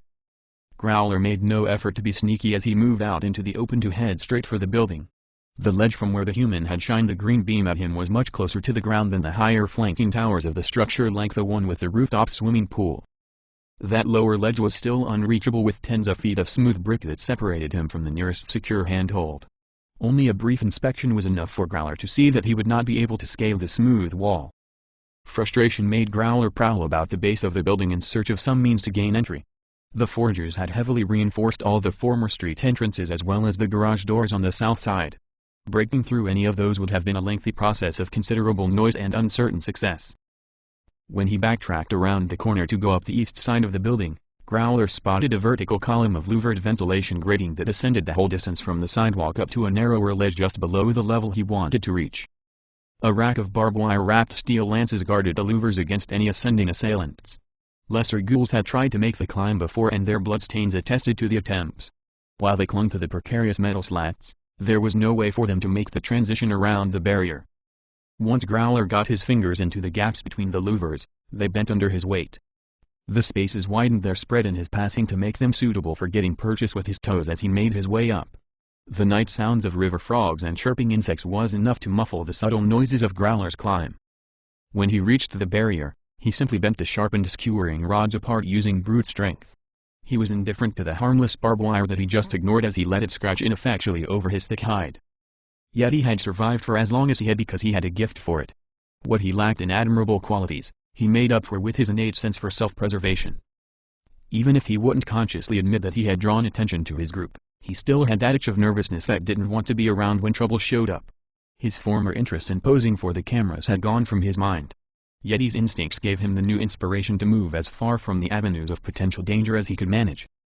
The central rooftop that the guards occupied was 30 meters wide and 80 meters deep. More than a dozen floors of higher buildings surrounded it on three sides. Leafy edible plants that could thrive on short hours of direct sunlight and long hours of shade were what carpeted the long southern half of the deck while the rest was devoted to more light-intensive crops. The windows of the three interior walls that loomed overhead all had planter boxes devoted to the same horticultural purposes such that it put their guard post at the center of magnificent Babylonian hanging gardens. On the pretense of making an idle patrol, Yeti wandered westward into their artificial canyon to be near the back wall. It became so dark that he needed his small flashlight to see where he was going along the narrow paths between the plants. As much as he didn't like being alone in the blackness, it was a minor discomfort compared to the trepidation he felt being near the edge with its evil glaring eye that still haunted him. Bean stayed near the other two guards up by the front. They had a small campfire that burned inside a short metal drum that could sufficiently restrain its light. Danny the Ear offered his flask to Bean. "Have a sip of this, Bobby boy. You look nervous. Is that pretty young cheerleader you have eyes on making you anxious? It wasn't so long ago that they were going to hang your ass for looking at that. I guess now that Little Red is a ghoul chaser she can do as she pleases. Good for her, says I. Life can be short nowadays." Bobby accepted the flask to take a sip of whiskey that scorched on the way down. After handing it back, he said, "It isn't Alice on my mind. Well, not mostly anyway. We don't do anything like what you're thinking. Until she comes of age, we have to be just friends." Perkella seems to think she is another Violet Wand in the making, Dan added as he took back his flask and then passed it over to the third guard, a man everyone called Blue, a former tree surgeon and country living survivalist even before the disaster. "If they were fixing to marry me to a hellcat like that, I might be nervous myself. I don't want a woman any more dangerous than a nice decontamination pretty that washes my Jimmy too rough in the bath." As he looked over his shoulder toward the ledge, Bean said, "I got this feeling. Yeti is acting squirrely, more than usual. Something isn't right." Blue took up his radio and then called, "This is Starlight 2. What's the status on the green? Over?" The two other patrols in the garden building answered to confirm that all was well with them. The last one asked, "Are you ladies getting all Nancy on us out there?" "You heard it here first," replied Blue. "Probably nothing, but if I were you, I would keep my eyes open. Over." "Maybe could be," the man said without amusement. "Kenny is as Kenny does. We'll check all the corners just to be safe. Get back to you. Over." "Much appreciated," said Blue as he signed off. Dan asked, "Where's Yeti?" "Beating the bushes," Bean answered. "His meat you mean?" Blue joked to say that Yeti was useless. Then he abruptly went to alert as he leaned his head back to sniff at the air. "You guys smell that? It smells like," he paused to think of what. "Like somebody really needs a bath," Dan decided. With that said, Bobby Bean stood while he left his rifle where it lay. Instead, he opened their long footlocker to take out his pump-action shotgun. Bean quickly but quietly ejected all the loaded shells and then replaced them with long brass Magnum deer-hunting slugs. Dan and Blue stood from their seats then took up their rifles, already cautiously looking about in the darkness around them. "That smell is getting stronger," Blue whispered. "I'd swear to it." "You better get back on the radio," Dan advised. "Even if it is nothing, we better give everyone a heads up." While Blue radioed a general message that they were suspicious of something being amiss and why, Bean and Dan cautiously approached the ledge that overlooked the corn shelf and also the street below that. As they slowly advanced, Dan asked Bean, "What you want those slugs for? Buckshot isn't enough?" Bean cradled his gun ready to use it. "You remember that big one that threw you in the lake and then damn near killed me? What do you want me to shoot it with? There isn't any good in us wounding those things." That just pisses them off. Dan did remember and considered his rifle. What makes you think one of the big ones is around here? He couldn't think of any readily available weapon that made him feel better over what he already had. "Regular biters are always swarming around here," Bobby Bean reasoned, "and none of them ever managed to give us any trouble up here before. That one we ran into at the river looked like he could chew through bricks if he set a mind to it." Dan took the logic seriously even as he said, "It's probably nothing anyway." Over the edge of their roof deck, about 3 meters below, was another ledge about 4 meters deep and as wide as the upper field. That lower strip got maximum sunshine. The gardeners had planted it with hand-tended rows of sweet corn. The plants were already tall, taller than would be their usual because of the constant skilled attention that kept them properly fertilized in rich handmade soil and perfectly watered. The corn was not tall enough to be as high as the upper deck, but it was getting close. More importantly, it made a sort of forest below them that was plenty thick enough to hide most anything with a mind to stay out of sight. Just as they were about to peek over the edge into the corn, Yeti stumbled out of the darkness from just behind them and to their left. For such a big lout, Yeti could move silently owing to his special gift of being a sly weasel. He loudly asked, "What are you guys doing?" Bean and Dan had been so tense with expectation that they nearly blew his head off before they realized it was him. The moment of shock quickly relaxed into relief. "Nice way to get killed, dumbass," Dan said in a harsh whisper. "Don't sneak up on people like that unless you want to wear your head inside out." Yeti still didn't wear his mask and he talked too loud as he dissed, "One of you fuckers needs a bath, something fierce." Blue came up to join them as Yeti realized that Bean and Dan thought that there might be something that crept around in the corn because they were extremely cautious about taking a look down into it. The moment came together for Yeti as an opportunity that he could take advantage of, a way to impress everyone before the cameras without actually being at any risk. Both Bean and Dan had been present when he failed to act against Saltback the Hunter, and the security camera currently watched everything. Yeti was sure that it was impossible for any ghoul to be in the corn. They were more than 5 floors above the street and there was no way up. It was his chance to be the brave man while everyone else hesitated. He knew the story would never get far since no one would want to see so anticlimactic a situation, but he could talk about it himself and those present would know. Yeti would frequently remind them of his moment of audacious bravery. Blue clicked off the safety on his high-caliber automatic rifle to announce his wise sense of caution. "Let's just listen for a bit," he whispered as a warning to the others. "You don't hunt bears by sticking your head into berry bushes." "I do," Yeti said in his full voice. "You pansies stand back and watch how a man shows you that you're scared of nothing." He didn't even raise his rifle as he walked to the ledge to shine his flashlight down into the corn. Yeti didn't even really look. He just wanted to appear confident and dismissive of baseless fear. "See," he scoffed at them, "nothing. You are all just a bunch of pussies." Growler sprang up out of the corn. The huge hunter gripped the upper ledge with one hand as he launched himself up even higher to grab Yeti. All the while, the giant ghoul roared ferociously. Yeti screamed in terror as he accidentally fired his rifle one-handed.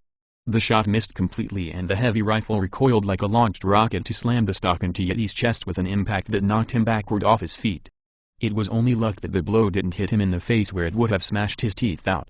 It was even luckier since it threw him clear of the reach of Growler, which effectively saved his life, at least for the moment. With the way that Yeti flailed around, the others could not get a clear shot without the risk that they might hit him by mistake. It was only a brief moment of opportunity, ruined by Yeti-inflicted disadvantage, and then Growler dropped back out of sight down into the thick corn. Dan cursed angrily about Yeti's mistake. "That's just fucking great. What the fuck are we supposed to do now?" Bean already figured out his next move. "You guys stay here and blast anything trying to climb out. I'll circle around to the lower door and then flush him out of there." He headed for the exit from the rooftop to take the stairs down a floor to go to the access door to the lower ledge. Blue got back on the radio. "We have a hunter that somehow climbed up to the lower corn rows. We have it trapped in there, but we don't know for how long. The rest of you guys move your asses into position before he gets loose inside the building. Over." The remodelers had made a door out of the side window opening that looked onto the lower corn ledge from its south end. It was so the gardeners could have direct access for tending to the crop. Bean raced to get there first before the hunter discovered it, and then decided to break it down to get inside of the building where he could lose himself in the labyrinth of dark hallways. Growler cunningly stayed close to the vertical inside wall of his ledge while he quietly searched for a better way to get to the humans. Jingle Bells had selected him for the Gigantism serum in the first place because he had regularly used cocaine during his human life, and that had made him into a smarter than average ghoul. Yeti's rifle shot had missed Growler, but it had also gotten his undivided attention. It wasn't the kind of thing that he wanted going off again right into his face. Growler wouldn't charge straight into their loud fire-spitting guns unless absolutely necessary. As soon as Growler discovered the door at the end of the ledge, he shouldered the locked metal barrier clean out of the wall, frame and all. Bean dashed down the stairwell. He was only halfway to his destination when he heard the echoing boom of an impact that sounded like a wrecking demolition ball had slammed into the building. He had no trouble guessing what had caused it. One of the roving interior patrols started their report on the radio. "This is Rolling Green 2. Something hit the house hard. We think your baddie is hammering the corn hatch. We are past the last gate and almost there." That door was at the back of a former hotel room to have access onto the ledge. "The beers are on you guys. This one is for Jeremy. Over." A moment later came the sound of sporadic gunfire followed by the hideous screams of men dying. When Yeti heard those things, he started to yell on the radio in panic, "We need help. Everything is shit here." Dan told Blue, "You figure out how he got up here to stop any more of them. I'll go after that big bastard and try and get him boxed in while we still have a chance to contain this." "I'm with you," Blue agreed on the plan. "It sounds like we're already drawing a crowd on the street." He spoke of the noise that came up from below where ghouls started to gather in their investigation of all the shouting and loud gunshots. There was a serious risk that more infected would climb up if the hunter had left them a clear path that they could follow, which he had. They went together over the edge to drop down to the corn ledge in pursuit of the hunter. Neither of them could see a damn thing, so they just took it on faith that nothing else in there waited for them. As Dan broke off to follow Growler in through the broken door, Blue told him, "Don't get killed." When Bean reached the hallway barrier gate on the way to the fighting, he found that it already stood open. The patrol team had unlocked it when they passed through. Bean realized as they surely had that it would have been wiser to defend the locked gate while they waited for reinforcements to arrive. Bean acknowledged the alternate strategy, but he didn't favor it any more than they had before him. He heard their shooting and then their screams, and then he heard nothing from them at all. The sudden silence implied that the whole squad was already dead. A team of men slaughtered by a runaway hunter was not much of a recommendation for Bean to charge in just like they had, but he did it anyway. The only difference was that he locked the gate behind him so that if he died next, at least the hunter wouldn't have a free path to race around inside their building until no one had a clue where he ended up. Bean left the key to the gate for whoever showed up next. Two of the flashlights of the lost patrol still shined from the ground where they fell at the end of the hall. One of the torches cast a reddish light from the blood that smeared over its lens. Two of the patrol's bodies were clearly visible too. One of them lay on the floor bent at a right angle while the other sat up in the corner like he might have been resting aside from the fact that his head was missing. Dan radioed, "Where you at, Bean?"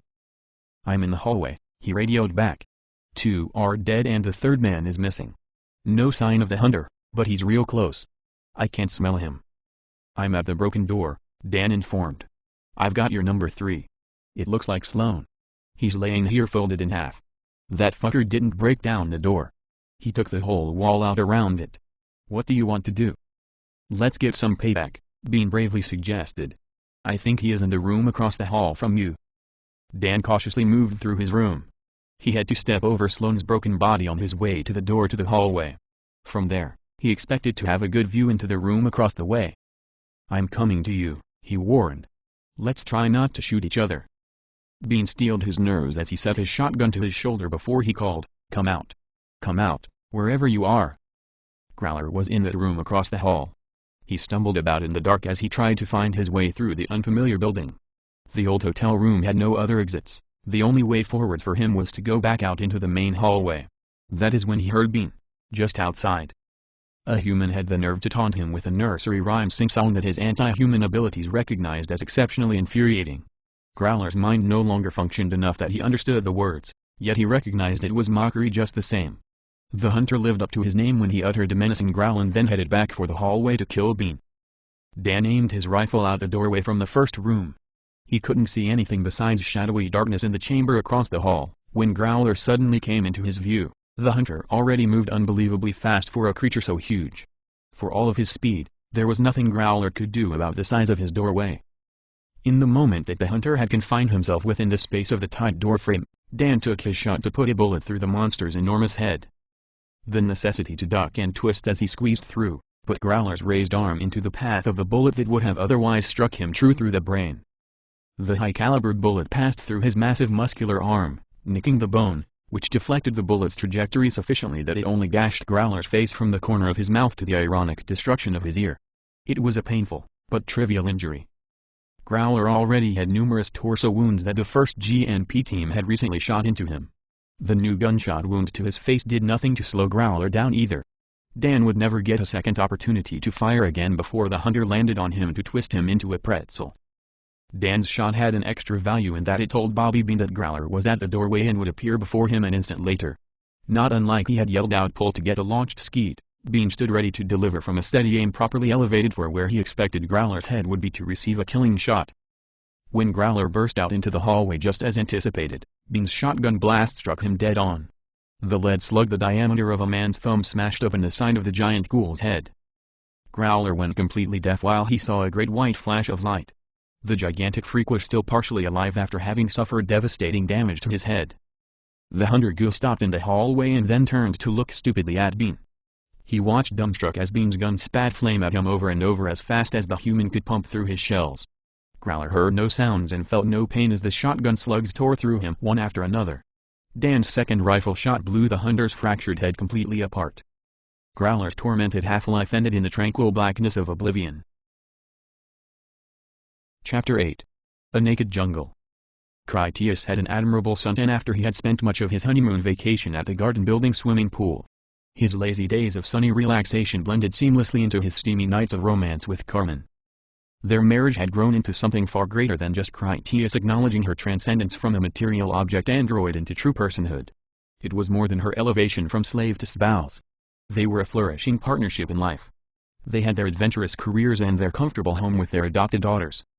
Critias had abandoned all thought for the future he came from to make a better life for himself in the past.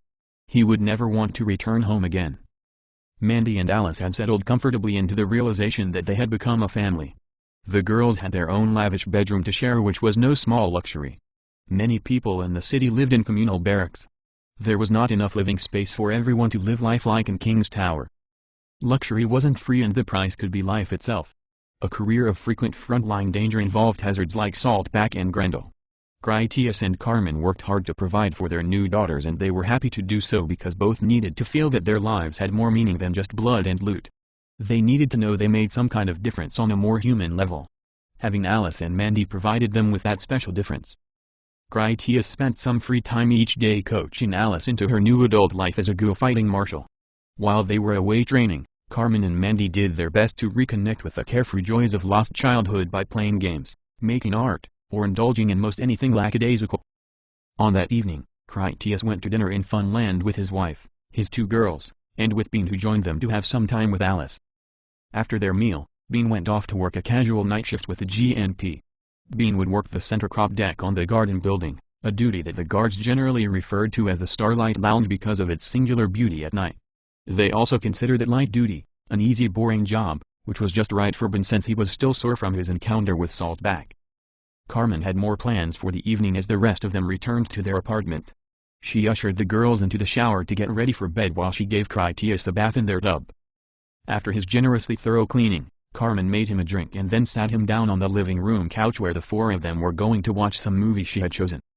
Critias found that he was blissfully comfortable when Carmen and his girls crowded in around him to snuggle up for their pajama time family cinema. Once the lights were out and the movie played, Critias fully relaxed to enjoy his little empire of a man-substantiated life. The first movie was an older picture from the 1950s that starred Charlton Heston as a tough and unyielding man who by sheer determination built himself a successful cocoa plantation out of the inhospitable South American jungle in the first years of the 20th century. He was a principled and gentlemanly adventurer that began pursuing his dream while still only a teenager. At the peak of his success both as a businessman and as patriarch of a civilization that grew up around him, he summoned to himself a mail-order bride. Though totally inexperienced with the complexities of women, he planned to conquer this new bride into obedience to his domineering will, just as he had already tamed the wild jungle river and the savage headhunters that worked for him as laborers. She was to be the capping centerpiece to his perfected great work, and with her children, he could officially declare his ambitions fulfilled. Critias understood why Carmen considered the movie to be amongst her most favorite. The stern and efficiently intelligent hero was similar to himself in many ways. The bride arrived sight unseen, only wed by proxy. She was a beautiful and cultured woman that wielded her own sense of defiant pride that would prove a worthy match for her new husband. Her resistance to submitting to becoming a trophy wife without a mind of her own was boldly outspoken and cleverly infuriating, even inviting to confrontation. Their romantic conflict came to a head when he broke into her room one night in a moment of drunkenness. Enraged, he sloshed expensive perfume over her nightgown because she had taunted him about never wearing it even though he had purchased it for her at great expense. Then he seized her roughly at the shoulders as though intent on slapping her. She only threw her head back like offering her throat willingly to a wolf, not in the least intimidated. Such was her certainty that she knew he needed to bluster like a man even while being too much of one to allow himself to stoop so low as to strike her.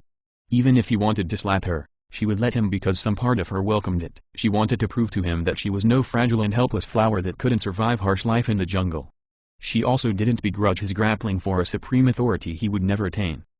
To Carmen, the couple's stormy arranged marriage growing into a true love was something she could identify with from personal experience. The heroine was much akin to herself and perhaps even a role model to her in some android way.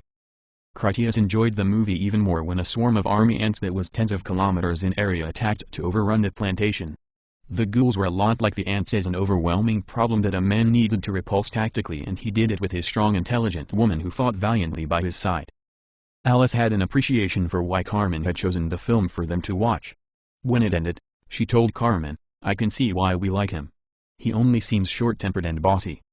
When he does that, he is really thinking something else." Carmen hugged his arm. "When he lectures you, it means he cares." Critias was ready for the second feature and not to listen to the women analyze him. "What are we watching next?" "Another of my favorites," Carmen said as she used her artificial eyes to beam a counterfeit infrared remote control signal to start the next picture. In this one, Yul Brynner is an honorable hero in a post-apocalyptic Yojimbo standoff. He battles evil survivor humans using his master warrior skills with a knife. In the end, he must make a great personal sacrifice to defeat his worst enemy, and then take the only remaining food crop seeds to a new land. He will rescue humanity from the brink of extinction. You will like this one. By the end of the second film, the girls were falling asleep. Carmen put them to bed before she demurely led Critias to her own. They hardly had time to turn out the lights when an alert radio message put an end to Carmen's plan to express her romantic aspirations most vigorously upon him. In a lesser routine of Carmen's companion computer mind, she always listened to the radio traffic. Carmen could network the communications of an entire battlefield if the situation ever called for it. She overheard worried messages that came from the garden building. Some skilled and experienced men felt spooked as if an as yet undiscovered ghoul stalked them. "Men at the garden building are saying they have a bad feeling," she told Critias. The description didn't impress him. "Does that mean there is a problem?" "It's Bean's group." She awakened his overprotectiveness. "He has Danny the Ear with him along with a man named Blue. The fourth man there is that Yeti guy." He nearly spat the name. "Yeti? That does not inspire me to confidence.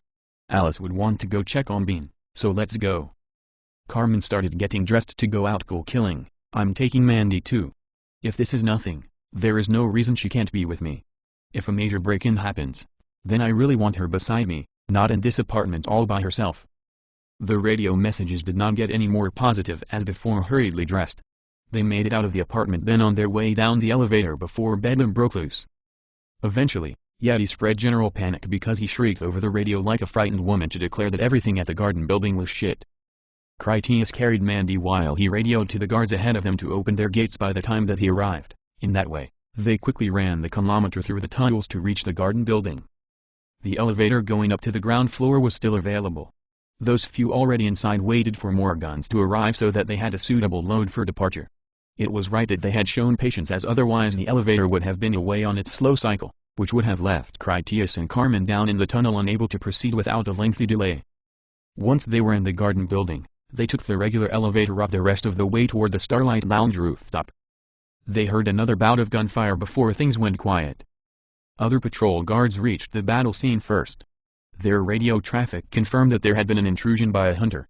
The GNP had engaged with the monster, and from their effort, it was already dead, so the situation was over, at least for the moment.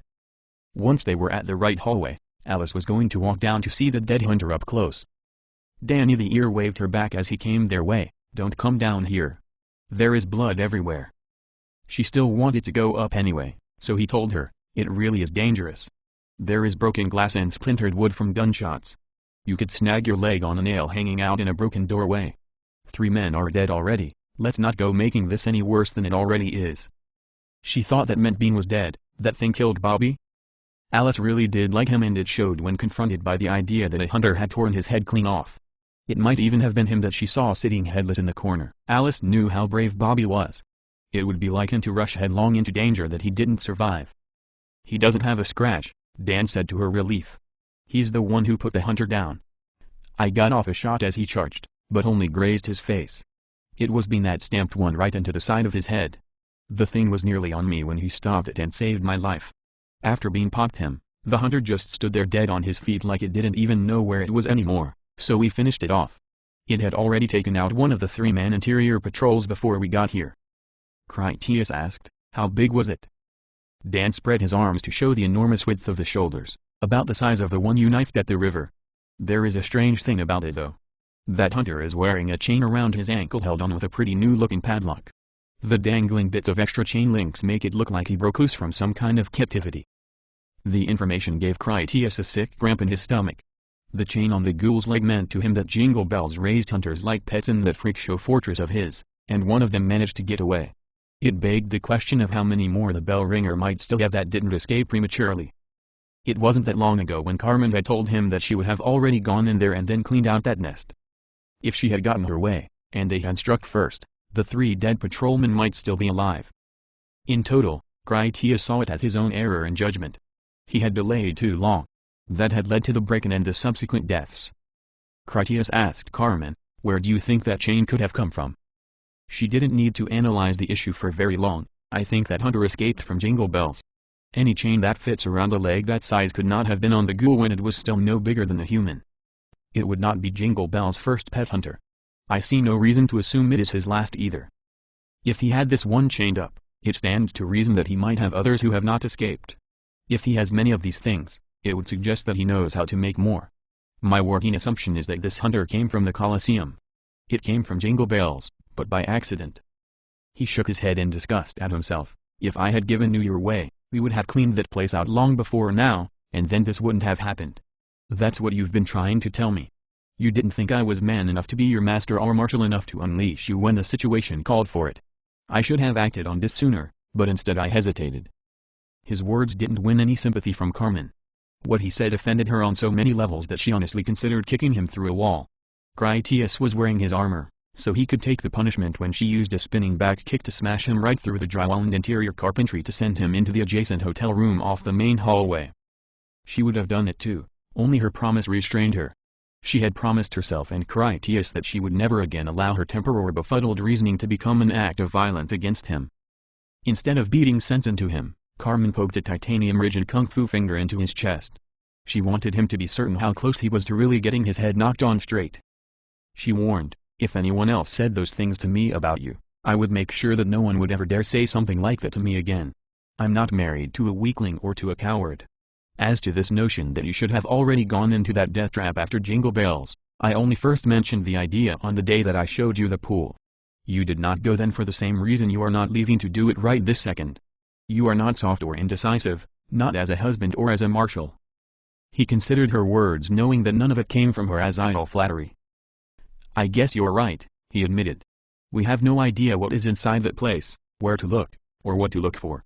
An operation that reckless needs some kind of realistic plan. You would have to make us an appointment with Hiram so that we could start putting a strategy together. When we finally did have something solid, we would take it to Jack and let him decide if he wanted to sell the idea to Jim. We don't even know for certain he actually lives in there. Maybe he stays in some other nearby building and only goes there to do his craziness. See, Carmen sighed and then hugged him in relief. My husband is a consummate professional, a man not prone to impulsive irrationality. Being impulsive and irrational is my job. Jim arrived on the scene with hatchet, assorted guards, and decontamination workers. He had a radio in hand to get updated details on what had happened from anyone who knew something. He came up to speak to Critias. I'm glad to see you two got here so fast. Critias answered with a small joke. Mandy carried me on her back. He added more soberly, we still got here too late to be useful. What do you know so far? Jim handed off his radio to Hatchet. His bodyguard could keep talking to one of the decontamination crew leaders. The king answered Critias, "From what I have been told so far, this unfortunate situation is turning out to be the ugly but not entirely unexpected misfortunes of war. The climb the hunter used to get up here was not due to anyone's laxity. He bent away the barricade and then did a superfly right up the wall. The damage required for him to break down that door was plenty impressive. He just shattered out the brakework around the frame. To be honest, I think we made the door too good. Instead of absorbing the impact by deforming, it transferred the full load into the wall that just couldn't take it." "There was no shortage of guards here," Critias observed. "My credit would go there for why the hunter didn't make it far." Jim agreed. "More than a few times I have been told that we were investing too much manpower here. This is a sad way to demonstrate that it was the right decision. Too much is at stake with our gardens for us to guard it as anything less than our royal treasury. They tell me the crop damage is minimal." The hunter avoided breaking up the plants so he could use it as cover, and he bled out inside where we can clean all the splatter up. Critias floated an idea. "Carmen and I were just discussing if it was time for us to roll in there. Jingle Bells is overdue for a spanking. We could huff and puff then blow his house down." "This isn't our first bloody nose," Jim replied. "When we bleed, there is no shortage of people wanting to go hog wild. They tell me there is a slave chain on the thing and it looks like it broke loose from its keeper. If that chain means the hunter escaped from Jingle Bells, there is a good chance he doesn't even know where it is or that it came here. Impulsive retribution has its appeal, but it's not the way we generally do things. Plans are already in motion for dealing with Jingle Bells on our own terms. A lot of good people might die if we just gallop down into that infected slime pit with all guns blazing. Carmen could probably go in there alone and clean the place out," Critias told Jim as though he seriously contemplated the idea. "You know she is good at what she does. The truth is, I've been holding her back." "Wisely so then," Jim dismissed the suggestion. "I have the utmost respect for Carmen's abilities. She is a gifted forager, no one will argue otherwise, but she isn't you. We chose our captains because they can lead a team and bring them back alive. If you are telling me that Carmen is ready to lead a group down there, I'm prepared to hear you out on the idea. Her going in there alone is not something I will agree to greenlighting. Suppose Jingle Bells has 10 hunters and they're waiting for her. If she ran into trouble, we would have no choice but to go in after her, even if we thought she was dead. Are you going to tell me that you wouldn't go? I don't think pushing my best people to the extreme proving points of their best abilities is any kind of rational plan. You came out the winner when Jingle Bells sent all those ghouls after you at Radio City and we're grateful for it, but that was not the kind of situation we would put you in on purpose. We are in this for the long war. This is not the time for desperate measures just because we took an unlucky hit. Something like this was bound to catch up with us eventually. In time, it will happen again." It moved Carmen that Critias had the confidence in her to be willing to consider her going into the Colosseum alone. There was quality reasoning behind the notion. Ghouls were not attracted to her android physiology in the same way they were to everyone else. Carmen had seen ghouls retreat from her in fear. From their point of view, she was like that watcher woman Critias had met in the garage of the hotel. She was willing to go if he asked it of her, willing enough that she told him so. "If you want me to reconnoiter the Colosseum, I will do it for you. I promise not to get stuck in there. I wouldn't even let them know I was there if that is what you want. I could just gather intelligence." Critias responded, "Let's show everyone how cunning a strategist you are instead. Put more thought into this, think of something we have not thought of yet. I want to get rid of Jingle Bells by being clever, not by reckless brute force." "His psychological profile does suggest exploitable weaknesses," Carmen offered. "I will work on that." "For now," Jim said, "we need to get this mess cleaned up and make repairs." Critias asked him, "How hard will it be to close off this breach?" Jim thought the repair aspect of their disaster would be minor. Construction teams will have this sealed up in an hour or two. Repairing the door and cleaning up the blood will be our top priority. They found a digital movie camera that the interior patrol team used to document their activities. That may provide the details into exactly how the hunter managed to get the better of them. We will give them a funeral in the morning. I'll call a meeting of the captains after that. We can talk about our options then. Via their interlink, Kevin provided Carmen the security recordings from the relevant cameras that had viewed the encounter. After their evening of watching cinema back in their apartment, Carmen recognized Jetty's posturing buffoonery. It was not only his Marlboro Man action stances that caught her attention. Carmen recognized that there was an important clue from when he accidentally shined his laser designator off the building.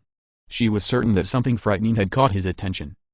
Those things motivated her when Carmen saw a decontamination worker going past carrying Yeti's totally out of his league professionally tuned sniper rifle. Carmen had the woman stop and then she examined the weapon for a moment. As Carmen had suspected, it had a digital camera technology scope that had taken higher-resolution photographs during the laser's operation. After she removed the memory card, Carmen let the cleaner go on her way.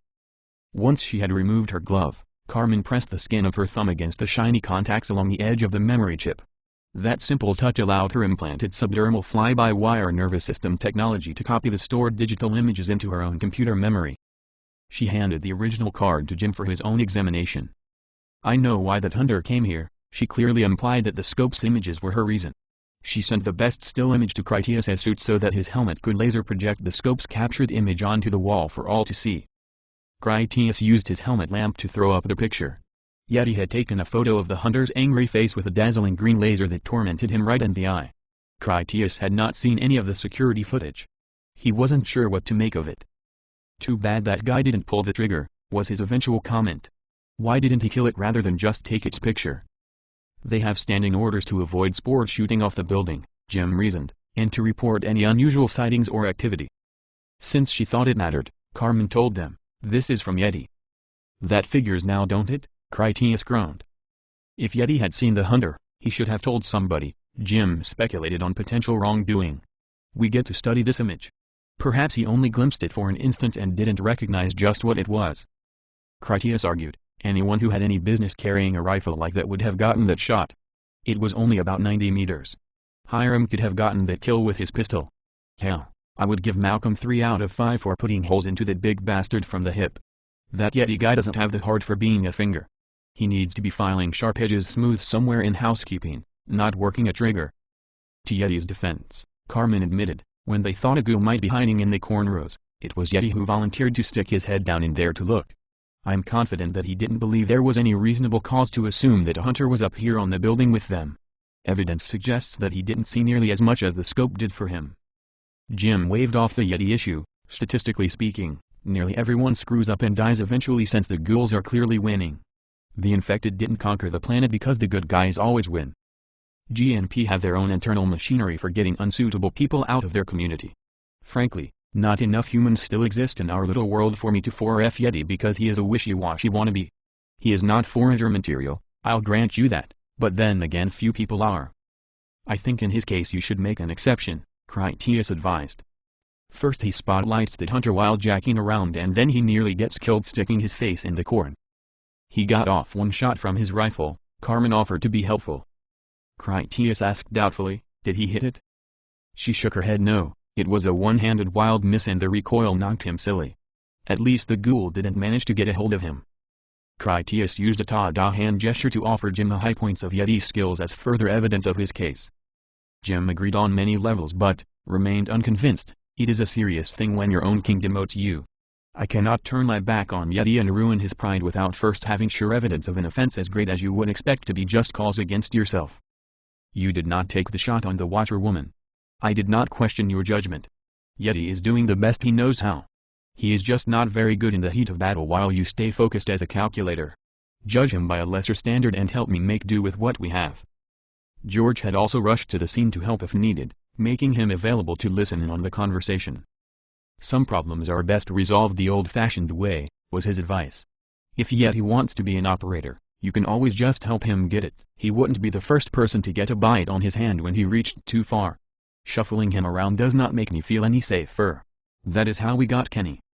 "Eating the bitter bread of banishment," Carmen quoted. "Exactly," Jim agreed with her.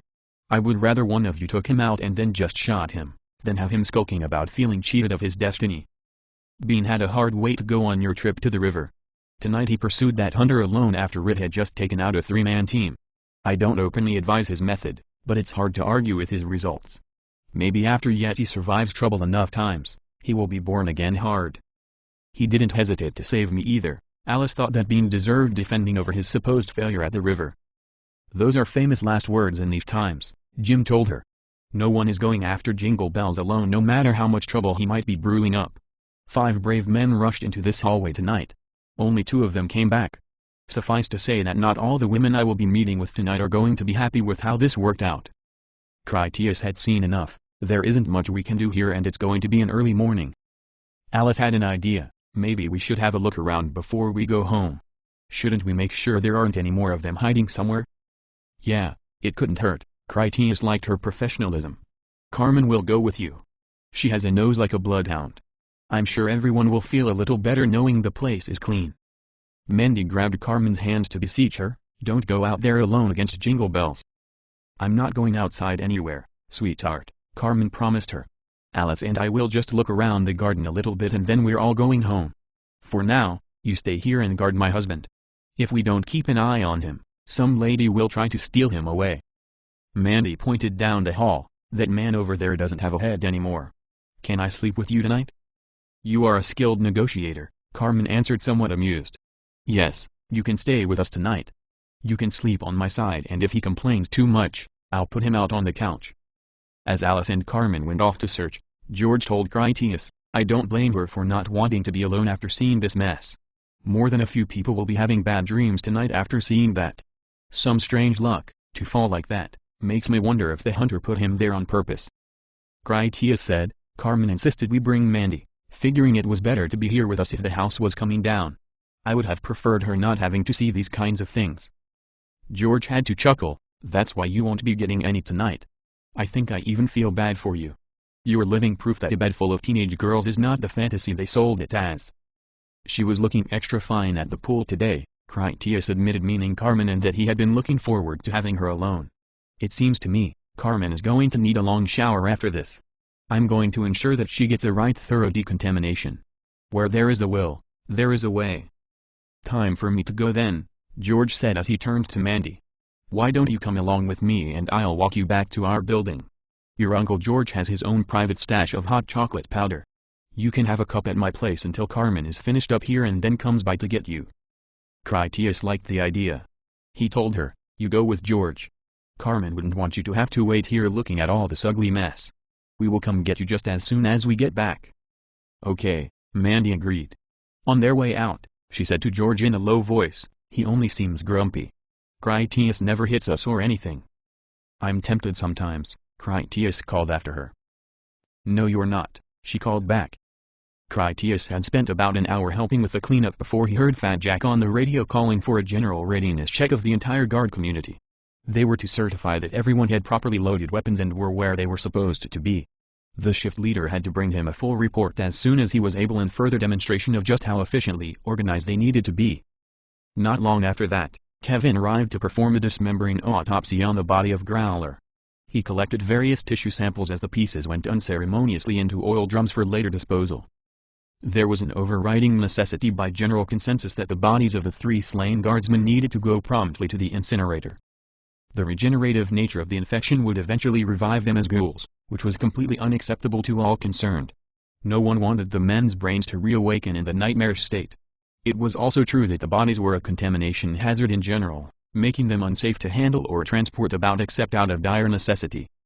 Right after Kevin inspected the corpses and got them into body bags, members of the GNP community took them away for immediate destruction. The fallen men would have funerals in the morning, but their bodies would not attend the same service. Carmen spent the time giving Alice instructions on the proper way to bug hunt a property for lurking enemies. It was as much about avoiding their ambush as it was about the right places to look in the proper order in the process of elimination. For her own part, Carmen called upon her greatly enhanced sense of smell to assure herself that Growler was the only ghoul that had managed to penetrate the defenses. Alice's Delta helmet had comparable olfactory scanners. She found Carmen's lessons, including the use of super smell, as genuinely informative. Bean, Dan, Blue, and Yeti went through a decontamination inspection that determined that none of them had sustained any injuries apart from Yeti, who had bruised himself in several places with his assorted floundering. Their half of the night shift was over by then and they were free to go after the second shift teams arrived to replace them. Word traveled fast in their community. Bean got full credit for taking down Growler with a notable assist from Danny the Ear. Blue came across as a good man who had done right by jumping down into the cornrows sight unseen because future defense demanded immediate brave action. Yeti stood apart as a target of private mockery that fell short of direct accusations that he was somehow to blame. As they all headed out of the garden building in the elevator, Alice asked Critias, "Do you think it would be alright if I stayed with Bean tonight?" "He has every right to celebrate his success," Critias answered her. "He is not going to be doing it on you. He stays in the barracks anyway." I think you would find the audience discomforting. Critias looked over at Bean. You did a fine job up there tonight, just not that good though. When Carmen killed Grendel, all I gave her was a pat on the head. If you think I'm going to toss you Alice like a party platter, you need to think again. Bean threw up his hands in defense of innocence. It wasn't my idea. I didn't ask you. She came up with that all on her own. He could stay over in my room, Alice offered. Critias asked her, what about Mandy? Mandy is staying with me tonight, Carmen reminded him. Now that you have mentioned it, you do owe me my reward for Grendel. He scowled at his wife. Whose side are you on here, woman? She could only read his annoyed expression through his armor by knowing him so well. Bean was the man. Dan took Bean's side without getting too personal. Carmen shrugged to show that she was not deliberately trying to be a problem. Bean wouldn't betray my trust in my own home. Would you? Bean, you know I would unscrew your scalp and then punch your brain into your neck. Not willingly, he answered honestly without thinking. Carmen repeated, see, not willingly. It's already late and we have to be up early. Critias's thoughts went to the realization that he would leave soon with Carmen. The two of them already let the girls feel like they had a stable home they could look forward to in the future. He wasn't sure how it would play out when the time came that they would have to abandon the girls entirely. From that, he considered that it might be for the best if Alice had someone to look after her once they were gone. Maybe if things went right, they could count on Bean to watch out for Mandy as well. Alice sensed he was about to cave in, so she pleaded, please. No doing any of that, you know what, he warned her. Cross my heart, Alice pledged. Just this once then, he finally agreed. We're not stupid, you know. If you pull something, I will find out, and then you can be damn sure that it won't be happening again. Alice was content with her victory. She wisely left it at that. Critias stopped off at the King's Tower lobby showers to give Carmen her long overdue reward for slaying Grendel. Because he was going to have her anyway, it was his way of killing two birds with the same bone. Before anything besides the water heated up, Carmen washed his hair while she worked through some confused thoughts. She eventually asked him, how do you feel about those 3 men who died? Critias didn't understand that she asked for moral and social guidance rather than just made idle conversation. I think it is terrible. It is always hard to lose good people. She asked, do you want me to cry at the funeral? In much of the literature that she had on the topic, it was appropriate and flattering for a man to have many weeping mourners at his funeral. I understand that in some cultures, they employ women to cry at funerals. They sometimes tear their clothes in grief. Her last description made him assume that she would dramatically overreact to the point that it would be embarrassing, so he declined offhandedly, no, I don't think you should cry. Everyone here has seen more than their fair share of deaths. We will have a funeral to show our respect, also to just put it behind us. Life goes on, and people can get sloppy, make stupid mistakes, if they dwell on it for too long. So everyone needs to keep a stiff upper lip against adversity, she suggested as an explanation. Pretty much, he agreed with that. It was unfortunate and they will be missed. With that said, we don't want everyone demoralized. There is an ever-present danger outside these walls. People should never forget. They also need to be able to sleep at night with some peace of mind. It would be best not to give everyone the impression that we are all doomed to the same fate. Everyone needs to roll with this loss and get back to the business of living. She took his advice to heart and in so doing applied it. Carmen respected that the men had given their lives for the more important community. There was nothing she could do for the dead, and were she to dwell on the issue, it would cause her to neglect the necessary routines of living, as well as demoralize those around her. Carmen literally cleared her mind of the negative aspects so that she could devote all of her attention to enjoying her husband. She wasn't going to let him take her upstairs for sleep until they had worn themselves out for anything else but contented slumber. Carmen was pleased to discover that he was of the same mind. George's apartment was 2 floors higher up in King's Tower. Critias and Carmen stopped by to retrieve Mandy before going home, where everyone would get as much sleep as they could before the day started all over again. Chapter 9. Countdown. 3 empty coffins and framed pictures were the funerary representations for the cremated guards that Growler had killed. As the populace arrived in the morning for breakfast in Funland, the community had the opportunity to pay their respects and speak of their memories about the fallen guards. All 3 of the dead men left surviving women who had loved them and wept profusely over their deaths. Critias led Carmen past the memorial service so they could honor the slain men. He told their weeping ladies, we all slept soundly at night knowing what brave men watched over us. He looked to Carmen to see if she had something she wanted to say. Carmen did not speak to the women. She spoke to him instead, By this you should remember that man earns his right to retake his world. It is not a gift for you to deliver. It is their hard-won victory. We owe it to them. You owe it to them. It was her way to rationalize her pain over the fact that she would step back and then watch as he vanished home to the future. She had forever left that future behind so she could have their brief time of love together. He had to leave, but Carmen would not suffer long in her agony.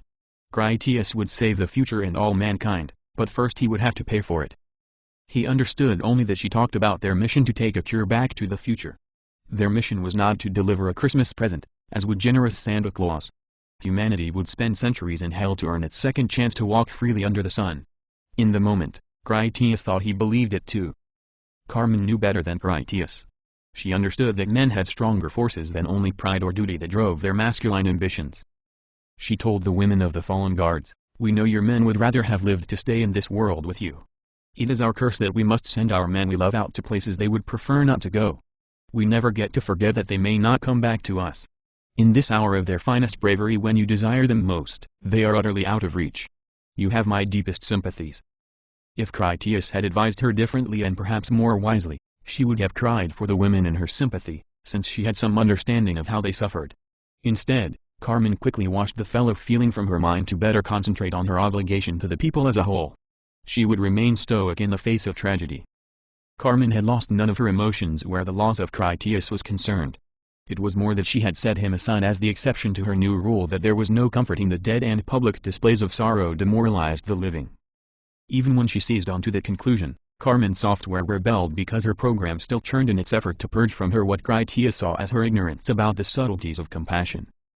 Though Carmen's words rang true with the three women in mourning, they didn't alleviate any of their suffering. To the contrary, she made them even more upset as they fully realized the magnitude of their loss. Critias abhorred the sight of women in abject misery. The contrast of Carmen who had armored herself against their tragedy made her seem cruel and uncaring to him. He didn't realize that he was the cause of her condition on multiple levels, and instead, he blamed her actions as being another sign of her android's indifference to the human condition. He whispered in her ear, "You could at least pretend to care what happens to these people." His comment and his reaction enlightened Carmen almost instantly. It was not a lack of reflection, but rather the astounding swiftness of it that took place mostly in her parallel and organic mind. All the possibilities as to why she was in error rapidly reduced to the simplest and most obvious conclusion. The error stemmed from the fact that Critias had simply been wrong. His advice to her had been offhanded, short-sighted, and in complete contradiction to his actual needs.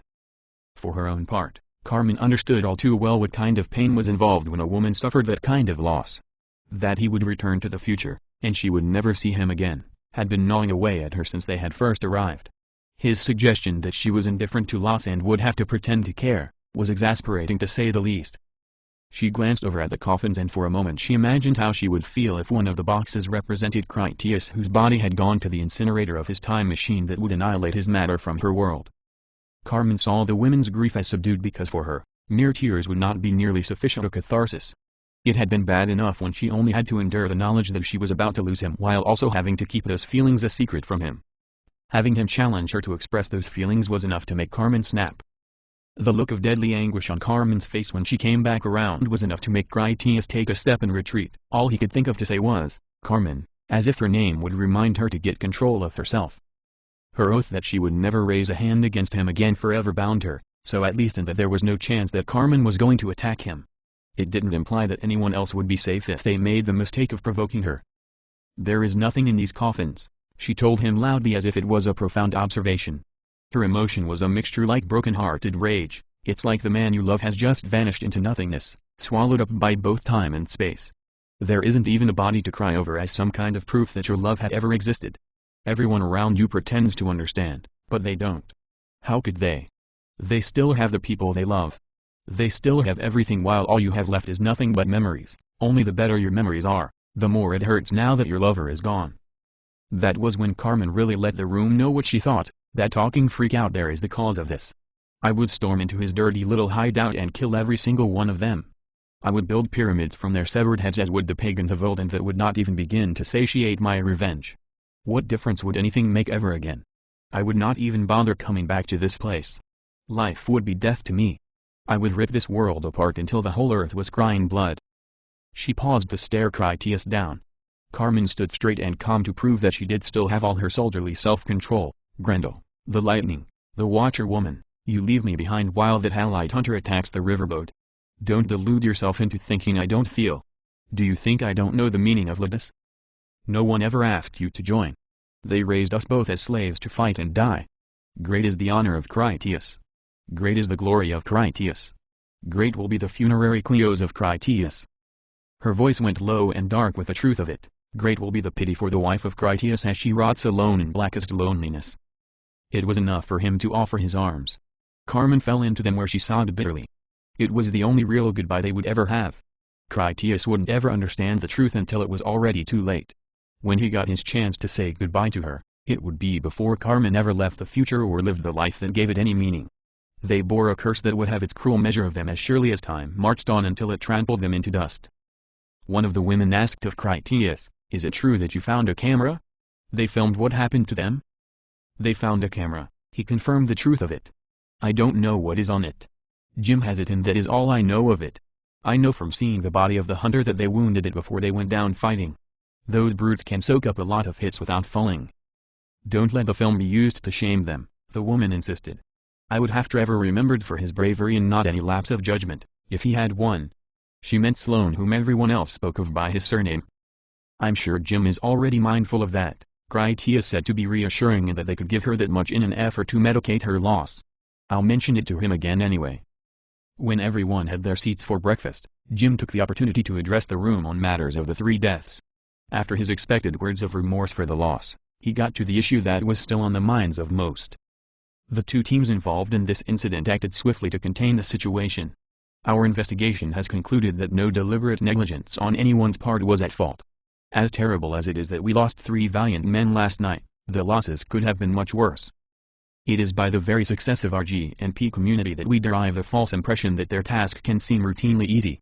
It is unfortunate that occasions like this, and what happened that night when we lost Jeremy, serve to remind us that their service is anything but ordinary. There is no certainty in the contest between man and hunter. 6 men charged in bravely to secure the safety of us all. 6 were brave, but only 3 were fortunate in coming back alive. Only those who are facing such powerful enemies can judge when it is wiser to hold your gate or to rush in. We only ask that those who take up the calling do not sleep or run away from danger. There are those among you who have volunteered to go out and exact our revenge upon the ghouls over this attack. I will not send our best and bravest into such a hazard for a cause as petty as revenge, especially when exacted on mindless creatures incapable of lamenting our retribution. As you all know, Thajak led a courageous and successful excursion on the river to retrieve the heavy equipment we needed to secure our safety. Those of you who would prefer that we run out and destroy a few of them will have to take comfort in knowing that in good time we will march out to deal with them all. 3 men are dead, their guns are now idle. If some of you feel sufficiently driven to honor their sacrifice, take up their weapons and stand their posts as they once did. As everyone got down to the business of eating their rather unelaborate morning meal, Tony Banjo commented aloud to the captain's table, "I heard that 7 men were involved." It was an obvious contradiction to what Jim had said about 6 men being brave. Jim heard Tony clearly enough and replied, "Perhaps I should reprimand Bean and Danny for not just keeping the hunter contained until reinforcements arrived. How smart was it for them to cowboy in there?" Tony got the message that the issue was about being sloppy. Lucky number 7 was that same guy who choked up when Jack took him out on the river. I think we deserve to know just what kind of man he is, in case we ever have to be near him when he is holding a gun and crying to Jesus instead of sending ghouls to meet him. Jim waited for their hostess to move away before he explained. It seems that he was sightseeing off the roof and accidentally flashed the hunter with a laser designator. When the others thought they could smell the thing stinking up the corn, Yeti was quick to volunteer to stick his face in there to find out. If you are dogging the guy for being yellow, would he go poking around in bushes to look for the hunter if he really thought it was in there? I have checked the records and Yeti volunteers for forager escort duty every chance he gets. Yeti was in Radio City, and he went with Jack on that mission where they encountered the Halide hunter, Saltback if you will. Even then, Yeti hadn't hesitated to leave the boat so he could rush out to the elk along with the others. There seems to be something wrong with Yeti, and since I am not a master warrior myself, I can't really tell you what it is. I do know that Yeti is not simply a coward or that he doesn't want to do his part. He tries hard, but it seems that the work is too much for him. I maintain my hopes that with experience he will do better. I suppose he didn't know about the hunter, Tony agreed with the logic. So what did he do next? I know Blue and Dan. They're both reliable shooters and that Bean Kid has proved himself twice now. Yeti just stood around with his thumb up his ass while the others chased that hunter into the dark? Jim cleaned his fingers on his napkin before he said, when Blue climbed down into the corn to cover the spot where the hunter came up, Yeti was covering him from above. The bottom line is that the rest of Yeti's team was there. If the GNP kick him out, that is their business. If there is more to this that only they know, they might toss his ass off a roof. Yeti is not a bad guy, he just doesn't have the gift. My three options are, let him keep trying, we dump his body in the river, or we browbeat him so low he goes crazy. Carmen had regained her composure. No one blamed her for the dramatic expression of grief she had let out, and many had appreciated it since it mirrored their own feelings that they would like to see some hot-headed revenge against Jingle Bells. As to the topic at hand, she chimed in, it would be unwise to isolate anyone with shame. A suicidal person could be a danger to many people, not just themselves.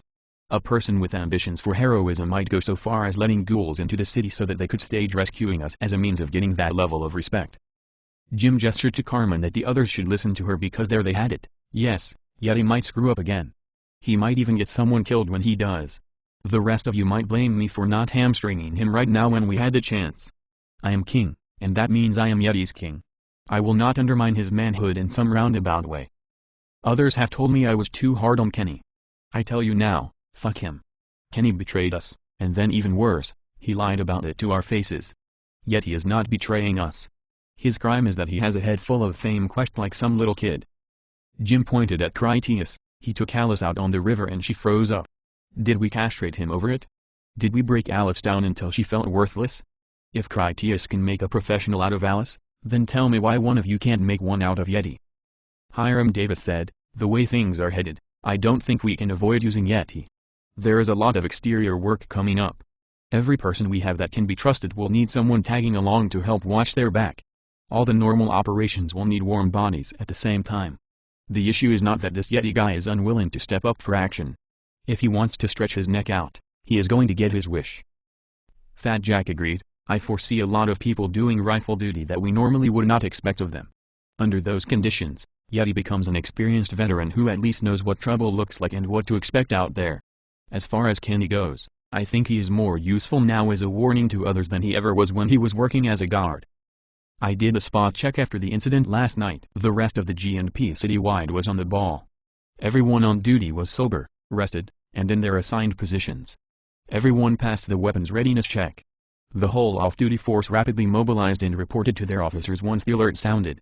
If there had been intrusions at other locations or a larger problem at the garden, we would have been ready to engage it. Critias said, the only outstanding issue I see is the engagement policy. Some people charged in aggressively and died. Other people charged in aggressively and solved this problem. I would have done the same thing, as would many of the people here. Their job is to risk their lives. Jim reminded them of that harsh reality. That is a decision that can't be made from a captain's table. If Sloane's team had killed the hunter, we would be patting them on the backs. Since they died trying, we are still grateful for their efforts. They are going to have to decide for themselves what their smart move is. Either choice can be right or wrong. Before it slipped his mind, Critias asked Jim about the video camera. The woman of that guard Sloane told me she was concerned that the film of the team we lost last night would get around, possibly make them look bad. I would like to know how that hunter got the better of them. Only a few seconds of the recording captured the encounter, Jim revealed. From the way they filmed it, the way they pointed their lights and their muzzles, it was like they were expecting to meet him eye to eye. Sloane went into the north room off the hall first. The hunter had been skulking in the bathroom I think and came at him from there. They met at such close range and the hunter had near 3 feet of height on him. His AR-15 was too long to give him any space to maneuver in those close quarters. Stalking with the intent to shoot something directly in front of him rather than upwards resulted in those torso hits. Mitchell had his camera strapped to his hard hat, filming from out in the hallway. The hunter snatched Sloane out of frame with that long reach. Henderson went in to help, but the hunter was already waiting for him just around the doorway. It hit him hard enough to throw him back into Mitchell, and that knocked loose the camera. From the audio, I'd say the hunter didn't hesitate to follow out into the hall. In that tight space against his long reach, they didn't last more than a couple of seconds. I think it was Mitchell that got off the last few shots. Plenty of valuable lessons and all that, Henry observed. He knew something about hunters having shot salt back, a lot easier fight out in the open. In close quarters, a hunter has a lot of edge. Hiram's take on it was, I think we should recommend it be standing policy for them to hold their gates against future break-ins. The GNP are not set up for CQB with hunters. If they want to rush into it, they should do it knowing it is not expected of them. Go ahead and talk to Stig about it then, Jim agreed with the notion. Anyone who could take down a hunter with a pistol or a sword would end up on a forager team anyway. Carmen commented, it's unfortunate that Yeti didn't get his shot when it was still in the corn. If he had only gotten lucky, it would have changed everything. We're taking out the trash today, George told them. I could take Yeti along with us. Even if I don't need him, it will be a chance to find out if what happened to him last night cracked his pot or toughened him up a bit. Jim didn't show any enthusiasm for that. It's too soon for Yeti to be under pressure again. He has enough on his mind at the moment. I'm not trying to force him into having a complete mental breakdown. Why do we need a trash run again so soon anyway? I thought we agreed to burn as much of it as we could and the metal scrap would go to the welders. Commander Derek was present and he was in charge of the metal fabricators directly as well as being the supervisor of construction in general. He answered for himself. That is what we are doing. The fact is, every nickel and dime piece of metal scrap is not worth the time or the material of my welders. We are using what we can. With all the gutting of the garden building for new apartments, the trash is really piling up. Anyway, it isn't all from our end. He gestured over to a woman at the table who was the commander of decontamination services. Her Supreme Highness said she wanted all the mess from the shootout last night to go out on the truck. They loaded up that dead Herculoid that Kevin dissected, bloody carpets, and drywall. It's all boxed up on the drag mat and ready to go. Grace, Jim looked to the woman. You couldn't burn any of that? No, she answered him resolutely. My people risked their lives once getting it cleaned up. I'll be damned if they are going to handle it all a second time trying to stuff it in that incinerator.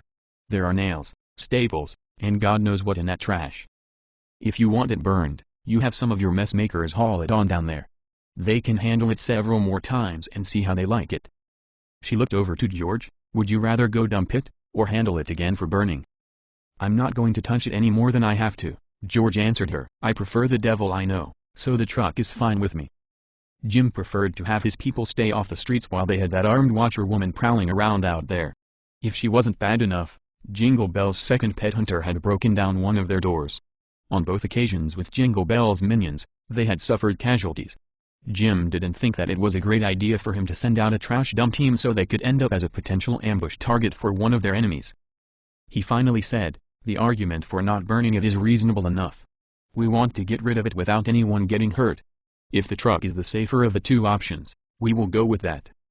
With that out of the way, Jim asked Kevin, did you learn anything from this second hunter you examined? I did, Kevin confirmed he had. My examination of the lock that secured the chain on his ankle shows that it was quite new. There was none of the wear and impacted grime we would expect to find if it had been there for a long time while the creature was trudging around in the wild. My examination of the chain links confirms that they endured considerable stress before failing under pressure. From this evidence, I conclude that the hunter was a pet, if that term serves. In all probability, it escaped from captivity. It gets worse, said Bob. Kevin took samples from that hunter last night. We compared them in the lab against some studies we had done previously using tissue we took from Grendel. Using the new gas chromatography mass spectrometer, we have proven that both those hunters had traces of the same rare and unusual chemical compound in their systems. They both had come into contact with that chemical poisoning antidote that Carmen brought back from the basement with the seed stocks vault. Carmen told everyone, I brought back one case with 5 injector pens and destroyed the rest. Our investigation at the time suggested that Grendel had tried the serum on himself as an antidote when he first contracted infection as a human. Based on the available food, that, being his former companions, and the damage he did leaving the building, we were under the impression he had radically grown in size in a matter of days, perhaps as long as 2 weeks. We performed some experiments in the lab using the serum Carmen provided for us, Kevin informed the group. Under what we would call normal conditions, the common ghouls do not prolong their existence through cellular division unless some injury releases the chemical triggers to initiate it for regenerative purposes. Their existing cells are essentially immortal, capable of repairing damage to themselves individually far in excess of what uninfected cells are capable of doing. This serum causes a ghoul to undergo rampant cellular division resulting in a proportioned expansion of body mass similar to the development of an adolescent animal metamorphosing into adulthood, only much faster than any natural organism. In simplest terms, the rate of growth is so extreme that the nourishment required to fuel this hyperactive metabolic change is the actual limiting factor. In my opinion, A hunter made in this fashion would be able to eat continuously if the food was available, and the body would increase in size at about 1/3 the weight of the nourishment it ingested. I believe that if I were to make my own hunter in the laboratory and feed it intravenously, I could make a fully sized Grendel in only 10 days. Even if these figures somewhat exaggerate the actual growth rate, it would make little difference to us. A Grendel in 10 days or 30 is equally problematic. From her story and the other evidence, Jim assumed the worst. He asked Carmen, "Do you think it is possible that some of those cases of serum were already missing by the time you got there and destroyed them?" "I considered it possible at the time," she admitted. "This is not proof or anything. But I got the impression from the irregularity of the stacks inside the freezer that some of the injectors had been taken. One row was shorter, maybe by 5 boxes. I couldn't find any sort of inventory list to check against, and I did search for it. My only reasonable argument against the possibility is that we had considerable difficulty climbing down there using an elevator shaft. The stairwell had total blockage from what I assume was an Outbreak Days helicopter crash when they foolishly attempted to land on the unfortified roof that couldn't support the weight." After a pause, Carmen added, "While I am confident that the helicopter landed years ago, it is entirely possible that the collapse was more recent, only after water damage weakened the roof.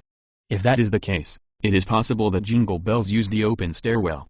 Grendel exited by the elevator, which could mean that the stairs were already blocked, or that his diseased mind remembered coming down that way, and leaving by an alternate route was beyond his impaired powers of reasoning."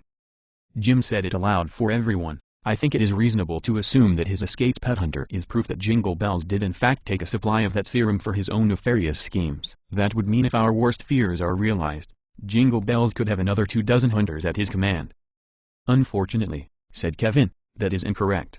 Our analysis of this chemical agent suggests that considerably less than the dosage of a full pen would be required to trigger the growth phenomena. To know for certain would require us to make a hunter of our own under controlled conditions. If my speculation must suffice, it is conceivable that Jingle Bells could use each pen to inoculate as many as 10 specimens.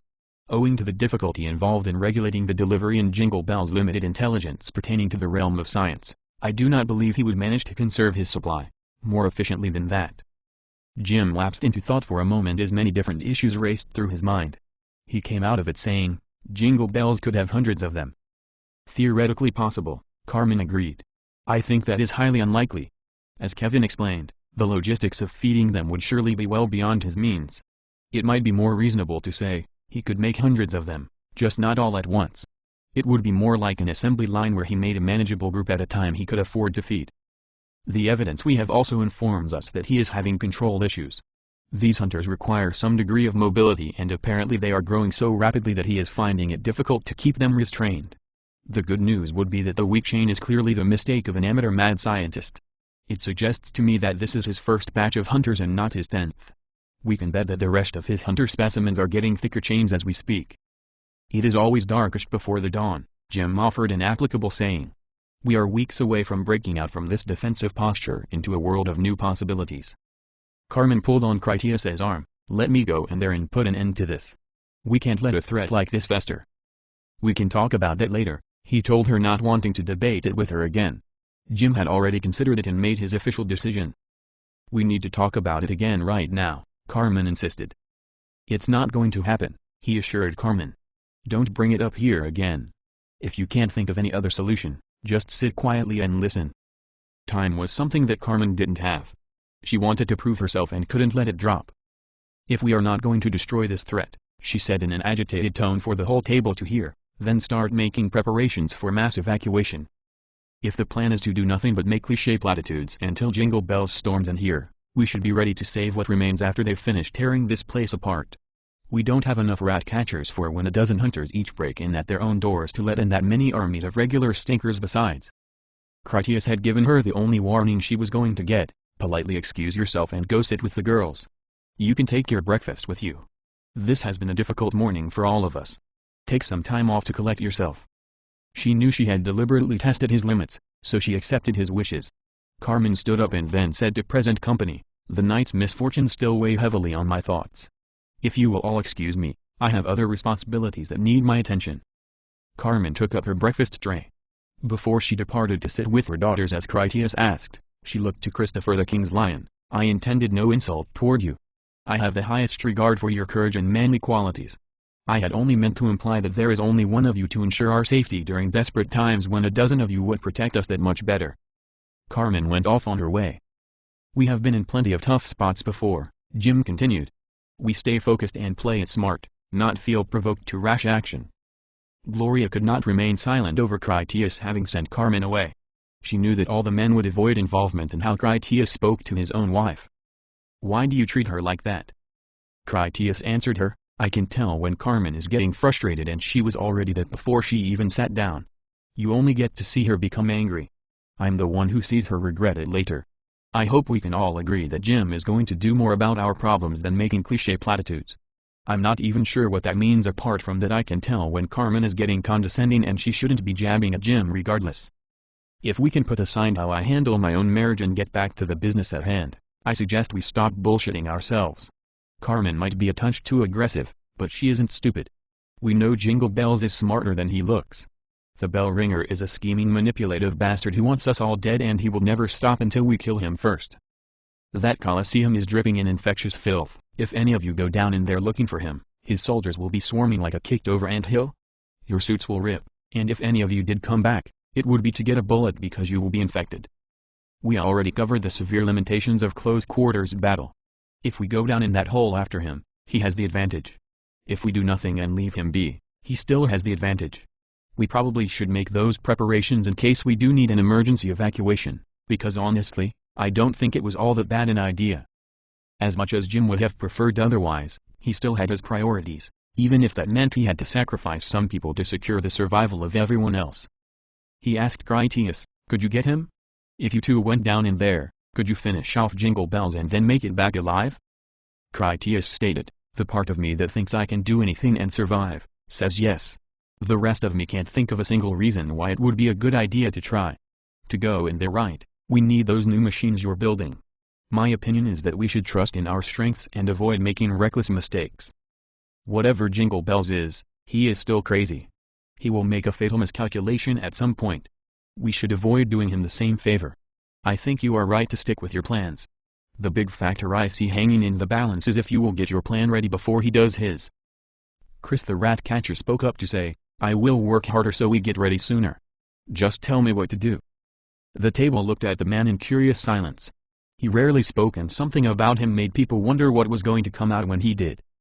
Because everyone stared at him, Chris explained himself, "I'm just saying that I don't really belong at this table. I get all this great food and in return, you don't ask for very much. I know you asked me to make sure the doors would keep the mutants out, so that makes it my fault that one broke in anyway. I could work a lot harder if someone would just tell me what you want done. I want to earn my way." The simple and honest advice was inspirational to Jim. "We put that door back up because it wasn't damaged. It was the brickwork that failed around it. That had nothing to do with you, which is why no one blamed you. As far as why I need you here, you have just given us the missing piece to this puzzle of ours. We do have ample stores of food and we are getting plenty of rest. It is time we put all our resources to use." Jim told the table, "Until you hear otherwise, from now on we are on overdrive. All shifts in every service will be working sweatshop hours. If your people are not eating, showering, or sleeping, I want them working. I'm canceling all special leave and time off for anything but medical. I want the food ration increased by half. If people are hungry, we feed them, and then they go back to work. We are throwing everything we have at this. As soon as our new light rail depot is ready, I'll call a meeting so that we can talk about the new projects that will open for us. If this is a race against Jingle Bells to see who is ready for war first, then we will be ready first. Our greatest strengths are brains, hard work, and all that food from Denver. We are going to throw our full weight into this." Derek complained, "My people are already giving all the good work that they have in them." Jim dismissed that without compassion. "Then you can give them cocaine. Go talk to those new whores setting up shop and get your men blowjobs in the showers. You blow them yourself if you have to. I don't give a damn what it takes. I want those machines finished yesterday. Get it done and don't come to me with excuses. It is either you make this happen, or I send good people on a suicide mission to destroy Jingle Bells and his monster factory. They will have at least 12 hours to push on, even after they get infected. I am not the greatest mind ever for tactical mischief, but even at first guess, if I was Jingle Bells, that whole place would be full of broken glass, boards full of nails, and rusty razor blades. Infection is the greatest weapon of the infected. Going into that Colosseum blind sounds like suicide to me. Help me have another option other than sending great people to their certain deaths. Derek scraped all his breakfast into one bowl to take with him. As he got up to leave, he joked, "I've got a lot of dicks to suck. I best get to it." "I'll ride along with George to take the trash out," Critias volunteered. Kevin told him, "I need to borrow Carmen for the rest of the morning. I have some things in the lab I want her to assist me with." "That's fine," Critias agreed. "I need to go get suited up. I will tell her on my way out." He hurriedly shoveled the last of his breakfast into his mouth and then left, taking his coffee with him. On his way, he stopped by the table with Carmen and the girls. He told them, "Alice is coming with me to go out with George to dump the trash." For Carmen he added, "Kevin told me about your plans for helping him in the lab this morning." He assumed that the two of them had discussed the matter already by interlink, even though that was not actually the case. "You do what he needs and I'll let you know just as soon as I get back." "I didn't mean to say Jim was fatuous," she told him ashamedly. "Well, I did mean to say it. I didn't think it was true. I wanted to get a rise out of you because you didn't agree with me. I'm sorry I did that." "I know," he replied unoffended. "Everyone is taking your suggestions seriously. Jim is trying to make sure it doesn't come down to desperate measures. If it ever does come to that, take pride knowing you will be the first on his list for the mission." Alice cleaned her plate and then got up to follow. She was rather excited about the prospect of going outside. Before Alice got more than a few steps, Carmen called her back. "Here," she said as she reached down to remove her exquisite armor Delta mech suit boots. "I want you to have these. If you stepped on a nail or something and got hurt, I just couldn't live with myself." After Alice had them, Carmen told her, "I love you and I want you to be safe. I don't think you can imagine how much it would hurt me if you turned into a photograph atop an empty coffin." It was a splendid gift that Alice accepted gratefully. She traded her own lesser shoes in return so Carmen could get around without being barefoot. After Alice put them on and then secured the automated buckles, Alice high-stepped around in a sort of celebration. Overjoyed, she gave Carmen a strong lingering hug. "I love you too. I promise to be careful and to bring Critias back safe." Chapter 10. President's Day. The adventurous relationship of Verloc and Romeo had been on a splendid roll since earlier that week. In the real world, they had toured the city in their new car while looting every store to their heart's content. Verloc got to enjoy herself, which made Romeo happy, and he collected enough supplies to keep them comfortable into the foreseeable future. In the realm of fantasy, Verloc had systematically scoured the local area in her search for clues as to where the Shadow Council hid the kidnapped president. The hunt for the president remained fruitless just as Romeo had always intended. A resurgence of the Shadow Council with all their terrorist minions and a quest to rescue the president wasn't the sort of thing that he wanted to squander right away. Verloc could get many days of entertaining heroic adventure before he tied up all the story arcs and then moved on to something new. It was deep in the afternoon on that day, which was time for Romeo to get Verloc off the streets before dark. They had a carload of packages from her shopping in addition to the considerable haul of groceries that Romeo had collected.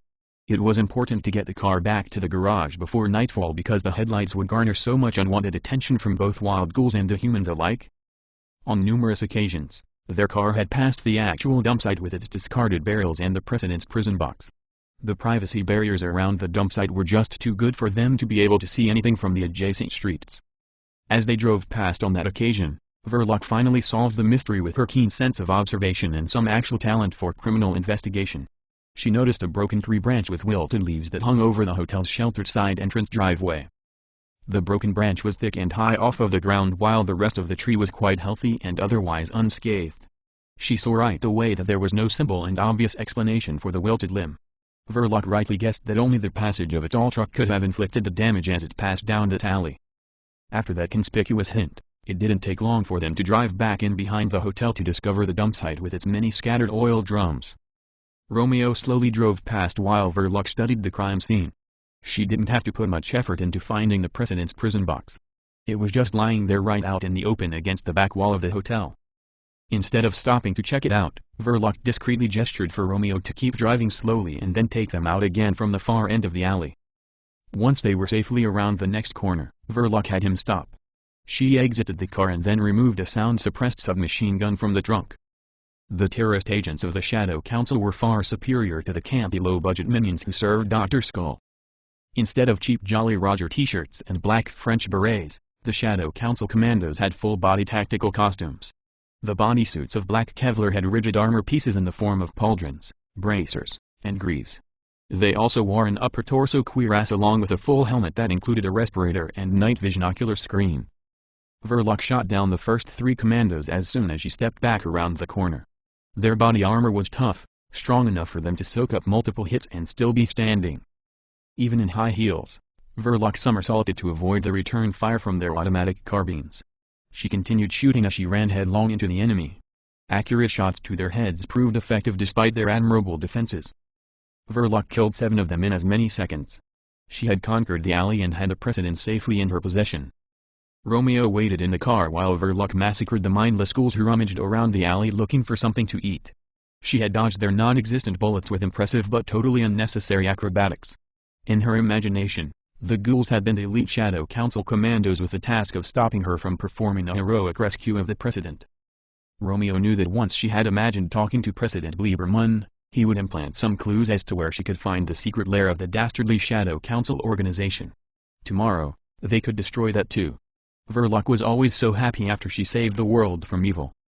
Once Verloc's shooting subsided, Romeo drove their car back into the alley. In his watcher madness, Romeo had listened to Jim's community over his radio and concocted his adventure for Verloc based on things he overheard, but at no time did he ever take any of it seriously, or really have the ability to do so. Even as he stood over the metal trunk that contained the President, Romeo did not ever stop to think that the man was actually inside of it and still alive. In any case, they didn't have the tools they needed for opening the box, and Romeo was still eager to get Verloc off the streets before sunset. His solution to both was for them to strap the prison box onto the car and then just take the container away with them. He even knew of a safe motel that was nearby, one they had used during previous role-playing adventures. The motel still had windows and a good roof so that exposure to the rain had not ravaged the interior. Her felicitous dementia had Verloc convinced that they had arrived at a 5-star European-styled hotel and casino. The assorted ghouls that charged in to investigate the sound of their engine were to her just the dashing valets, tip-hungry bellboys, and other respectable guests. While Verloc went to the front counter to procure their suites by offering her black diamond credit card to the imaginary sophisticated proprietor that was actually a mindlessly grubbing ghoul, Romeo selected the cleanest room to take as their own for the night. After Romeo set up some oil lamps for light and then used a cargo dolly to move the prison box into the adjoining room, he walked next door to a wheel mechanic's garage where he found the requisite socket wrench that he would need to unlock the President's keyless prison. Upon his return, by the side of his love to share in her glorious moment as a couple, Romeo ratcheted out the bolts that secured the lid on their Pandora's box of troubles. Verloc fairly glowed with pride over their majestic accomplishment. They had rescued the leader of the free world from the villainous plans of his Shadow Council kidnappers. When she was happy, Romeo was doubly so. After the last bolt was out and the lid open, Verloc felt disappointed as they discovered the motionless body inside. The container had been harsh in its deprivations of both air and water combined with stifling heat during the daylight hours. Though unconscious, the President's body had not been idle. The infection had devoured his once ample extra flesh as it transformed him into a more youthful and athletic apotheosis of his former self. The President remained very much alive and in better health than he had ever been while human. Unconsciousness concealed that he was a fellow sentient infected. Though he didn't realize it at the time, Romeo was most fortunate to find the man in such a state. When awake and aware, the President would reveal that he had imprinted upon his mind a fervently consuming watcher's predilection and it would be anything but benign. "Oh my God," Verloc gasped. "Were we too late? Is he dead?" Romeo gestured for her to help him lift the President out of the box. The man was filthy with his own urine and soil such that he stank profusely. After he checked to find a very slow pulse, Romeo told her, "Help me get him into the bathroom. They must have drugged him to keep him quiet. We can get these handcuffs off while we make him comfortable in the tub. I will send for the medical team. They can't take over from here." Now that they had found him, Romeo would have been happy just to abandon the body in the bathtub and then continue her adventure elsewhere. In truth, he was quite surprised that they had apparently found the real President Lieberman. They had seen the man on television countless times and so readily recognized him. Romeo didn't really care about the man since his insanity didn't allow for him to have such tertiary interests, but even if he could, the man was the President of absolutely nothing anymore. In a world that was all ghouls, whatever the man had been before, he was currently nothing more than a bug-eating zombie idiot of no more concern or importance than the endless legions of others identical to him that populated every street. Verloc mostly wanted to have the President thank her for his rescue. It would be one of the greatest accomplishments of her life. She couldn't just abandon the man in a bathtub covered in his own waste. Her mission still required that she track down the secret lair of the new Shadow Council and then eradicate them to their last vestige. To find that hidden base, she needed to question the President about the people he had seen and things he had heard. "We will never find their hideout without his information," Verloc told Romeo. "We need to keep him here with us until he revives, then he can tell us the clues we need to find the Shadow Council. If we try to contact anyone before that, the Shadow Council may intercept our signals and then come here to recover him." Romeo had no reason at all to suspect that the President was anything other than a typical bug-chasing lesser ghoul. He understood that Verloc would imagine a self-satisfying conversation with the creature once it became mobile. Based on what he knew, he didn't really have any serious complication that would necessitate that he deny her the pleasure. "You go back to your room and relax a while," he recommended for her. "I will clean him up and let you know when he regains consciousness." His plan was reasonable to Verloc. She went back next door to the room they would stay in overnight. Romeo left the President in the bathtub while he went out to find some water to clean him up and also to rehydrate their body sufficiently to get it moving again. The President would not be coming around anytime soon. Romeo also needed to make preparations for providing Verloc her supper. The President remained unconscious throughout the night. About the time that Jim presided over the funeral in Funland, the newly reborn Watcher awoke with a crazed fit of screams as he flailed about in his dirty bath water. Verloc rushed into his rescue on the assumption that the Shadow Council operatives had found him and wanted to steal him away. Instead, she found him as he staggered out of the bathroom. He had to struggle just to keep his balance. She took his arm to steady him. "My name is Agent Shield, Mr. President. We're your rescue team. You're safe now." Romeo came in to see and then he just stayed back to observe the man. He didn't expect much in the way of cerebral function from a mere ghoul, especially one new to the world. The President coughed until he spat up phlegm and then he said, "I am the President of the United States of America. Where are my men?" "They're all dead, sir," Verloc told him. "They died defending your motorcade at the Denver airport when the Shadow Council kidnapped you. Can you tell me what you remember?" Romeo felt more than a little surprised to discover that the President talked and it wasn't a pleasant revelation. Even though they were Watchers too, Romeo considered his own kind to be generally more trouble than they were worth. He also recognized that Verloc's personality was predisposed to the idea that she should take orders from the President. If things went poorly for Romeo, Verloc might even begin to take her hypnotic suggestions from the President as the new inspiration for her fantasy adventures. That relationship with a talking President would eventually drive Romeo out of the picture entirely. Obviously, Romeo would never allow anything or anyone to push him out of Verloc's life. He wasn't going to let the matter progress to the point that something like that happened. Exactly how he would solve that issue was anything but simple. If he were to attack the President, attempt to assassinate him from Verloc's point of view, she would quite likely defend the man with lethal force. That was how serious the problem was at its first inception. Romeo already felt at risk that Verloc might shoot him if he ever threatened the President. "They came and attacked me," the President recalled aloud. "They killed all my men and they took my food." His expression became sorrowful as he remembered the worst part of what happened to him. "They took away my work, my precious movies." Then his expression twisted into something vengeful and vicious. "They took away all my pretty whores." Verloc asked, "Are you hungry, sir? We have food in the next room. I'll go get it for you while Romeo helps you get dressed." To the fortune of everyone involved, Verloc felt that she derogated the President by being a woman and underling that witnessed him in such an ignobly naked state. She excused herself and then left the room. From the President's expressions, Romeo could already tell that the man's mind was predisposed toward violent urges. Romeo also recognized the way the man's eyes clung to Verloc's perfect ass as she walked out. If the President attempted a sexual assault on her, Romeo would have to intervene and then everything would get ugly in a hurry. Instead, things were going to get ugly at a more leisurely pace. Once she had returned to her own room, Romeo considered what he should do with the President. He certainly didn't want the man to follow them around. It was really just a matter of figuring out how he could get rid of him without upsetting Verloc. It seemed the stroke of luck when the President wandered about the dirty motel room for a moment in a sort of autistic detachment before he abruptly went to his prison box, took up the socket wrench, and then walked out the door, perhaps to run off, never to return.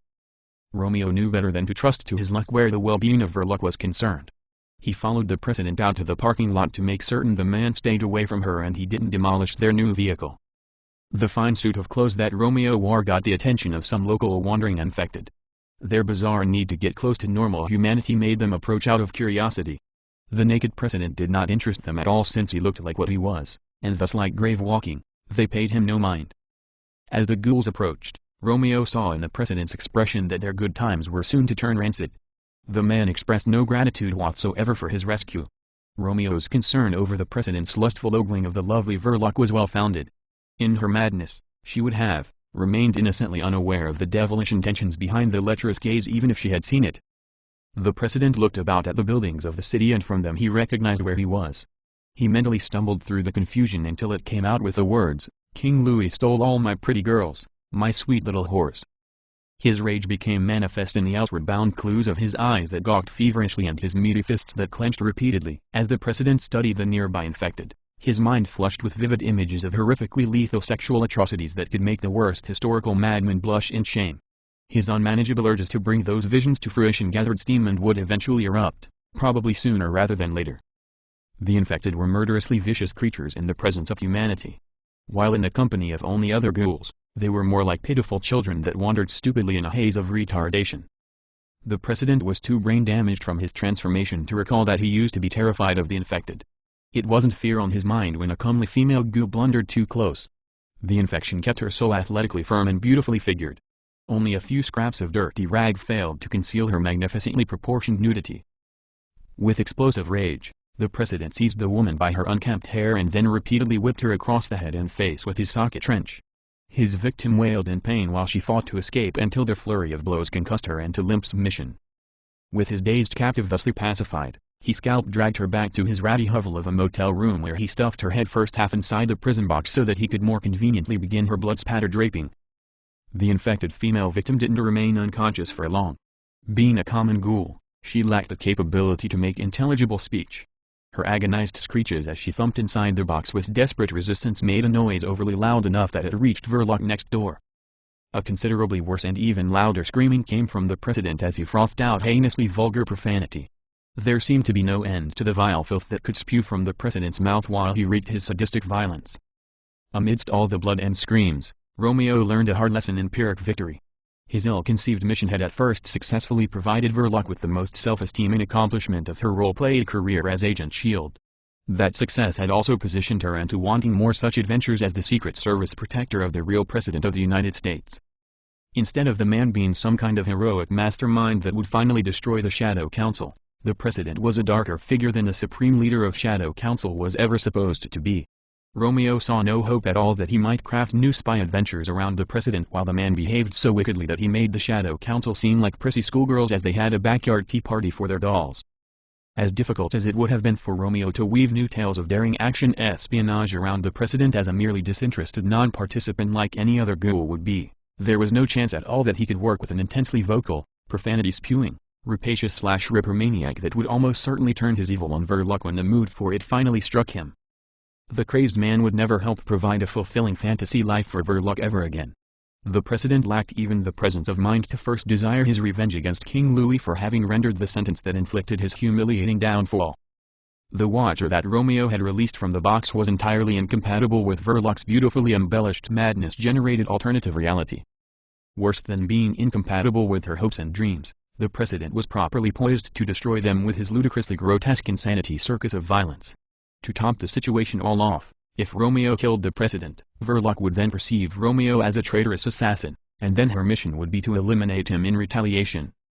The rage and violence of the president finally peaked when he dragged his brutally raped victim into the bathroom, tossed her into the bathtub, and then used the heavy porcelain cover from the back of the toilet to bash her brains out with liberal extra blows for no sane reason. Drenched in his victim's blood, the president broadly grinned as he headed back outside to shop for a new playmate. As a man, he had feared and hid himself from ghouls. As a watcher, he had become a merciless and insatiable predator of them. The greatest hope left that Romeo could expect from the fallen potentate was that he would get himself killed in an attempt to destroy the humans of the tower. Not even that could happen until the president finally grew bored with the outlandish perversity that he performed against the endless parade of defenseless unintelligent people that wandered the streets of the city. As the horrific sounds of serial murder subsided, Verloc returned to investigate and perhaps diminish her growing sense of unease about the unsavory goings-on. When she re-entered the room, she saw fresh blood slung everywhere and a bucketful that soaked the bed. A mutilated body had made for a broad irregular brush as it painted the drag marks that crossed the floor from the bed to the bathroom. Verloc easily followed the gory blood trail to discover the bludgeoned corpse crumpled in the bathtub with its head collapsed and savagely deep bite wounds that covered the one remaining breast. Romeo rushed to her with the intention to disarm the situation for her psychological protection. After he had gently nudged past, he pulled the shower curtain closed to hide the graphically butchered woman. He told her, that woman was second in command for suicide bomb-making operations in the Shadow Council terror cell network. The president had no choice but to use enhanced harsh interrogation techniques to get critical information from her that will save our freedoms and thousands of innocent lives. It was a ridiculous lie, of course, based on the identical hustle that he recalled having seen used on the television news countless times when they covered up similarly incongruous inhumanities. Oft-repeated propaganda did work best, making it a suitable excuse he could use to benumb Verloc's burgeoning intelligence that had begun to see the hideous reality beneath her fantasy. A body out of sight was nearly out of mind. Romeo's story seemed quite plausible to a personality as susceptible to deceptive reasoning as was hers. Even so, there was some clear hesitation in Verloc's acceptance that showed in the way that she walked out of the bathroom. Verloc paused to glance back at Romeo as she had second thoughts. Something about the way she looked at him let Romeo know that she was having doubts about his loyalty to her. The twisted president soon returned to his room and he dragged his next slay rape victim by the hair. It was a young man that was apparently no less appetizing to the evil madman than had been the woman he first snatched off the street and then mutilated. The president had discarded his inadequate socket wrench after he had used it to incapacitate his new victim. His current weapon was a large screwdriver that he felt was more suitable for the stabbing and other unsavory purposes he found so amusing. They found another second-in-command suicide terrorist, Romeo told Verloc as he still kept to the old standard television news script. He took her arm to escort her out before she saw anything more. If they learn anything actionable from the enhanced interrogation, I will have you informed immediately. Finding the Shadow Council's secret lair is just too important to allow for any delay. As he ushered her out, Verloc kept looking back since she wanted to see more. Maybe I should stay to help, she said in the hope that she might witness something more in tune with her delusional sensibilities. Verloc not only needed to explain away her world's intrinsic zombie wasteland motif, but she also needed to see a heroic president who wasn't a sadistically brutal monster. Romeo could never allow her to watch as the president went wild with diabolical evil. He had no other choice but to get her out of there. He told her insistently, "You are not trained for special rendition interrogation, Agent Shield. The president needs you to get some rest so that you are ready for your next action mission." The belief that the president would need her later for something exciting was enough to win Verloc's compliance for the moment. She willingly departed for her own room in the vacant motel. Romeo went out to the car to get himself a pistol. He would have it handy in case the president went after Verloc and she hesitated to suppress the man herself. He desperately wanted to storm into the room and then put a hollow point into the demented homewrecker's brain. He knew if he did such an impetuous act, it would surely set Verloc off on a hostile tangent against himself. No, Romeo would not dispatch him yet, not when it would have negative ramifications for Verloc and thus himself. After he closed the door to the president's room to cut down on the noise, Romeo went to Verloc's room. Just being apart from her at all quickly became unbearable. Verloc sat on the edge of her motel room bed with her shoulders slumped as she dragged a laborious hand along her forehead then over her skull to end with pressure at the back of her neck in a sort of self-grooming remedy to her anxiety. All the while, her other hand held her loaded pistol, which she thankfully kept pointed at the floor. Normally her Agent Shield persona didn't experience moral doubts or become perturbed in the face of difficulty. Unfortunately for Romeo, normal was far from the sort of day she was having. Total infatuation had always drove Romeo to study her every mannerism with reverential intimacy. Her new apprehensive gestures, morosely suicidal postures, and gradual slide into progressively uncongenial depression, were eroding away his fragile stability too. The quixotic Verloc was anything but an astute observer of reality. The president's behavior was just so inexcusably appalling that not even she could muster enough insanity to garble it into something plausible or remotely palatable. Even though she was wildly insane and a watcher, Verloc was not any form of debased villain. Her romantic madness contained at its core the truly noble heart of a heroine, one that saved the whole world, and did it rather frequently, even if that meant jousting windmills. Agent Shield was an elegantly fashionable family-rated super spy. Not even her darkest top villains were supposed to have ultra-hardcore snuff fetishes. It wasn't within the purview of Verloc's mental illness to reject the improbable yet accurate truth that the president really was in the next room. She did have the capacity to modify some of her less factual delusions into serviceable hallucinations. Her long-standing suspicions about Romeo being a spy had never really been a concern, since elite secret agents like her often had to seduce handsome rival operators using nights of caviar and mutually copious silk-sheeted orgasms until eventually turning them to her side with the white hats. It was that old belief which Verloc was effectively re-evaluating. The apparently devoted loyalty of Romeo was in actuality the deceptive maneuverings of a wily enemy double agent who was the real cause of her dreadful moral quandary. The infected boy in the next room did not become comatose quickly or quietly. With each sexually tortured shriek of his unintelligible gibberish and every celebratory howl of the pitiless precedent, Verloc's incongruity intensified until she finally turned a rancorous eye on Romeo.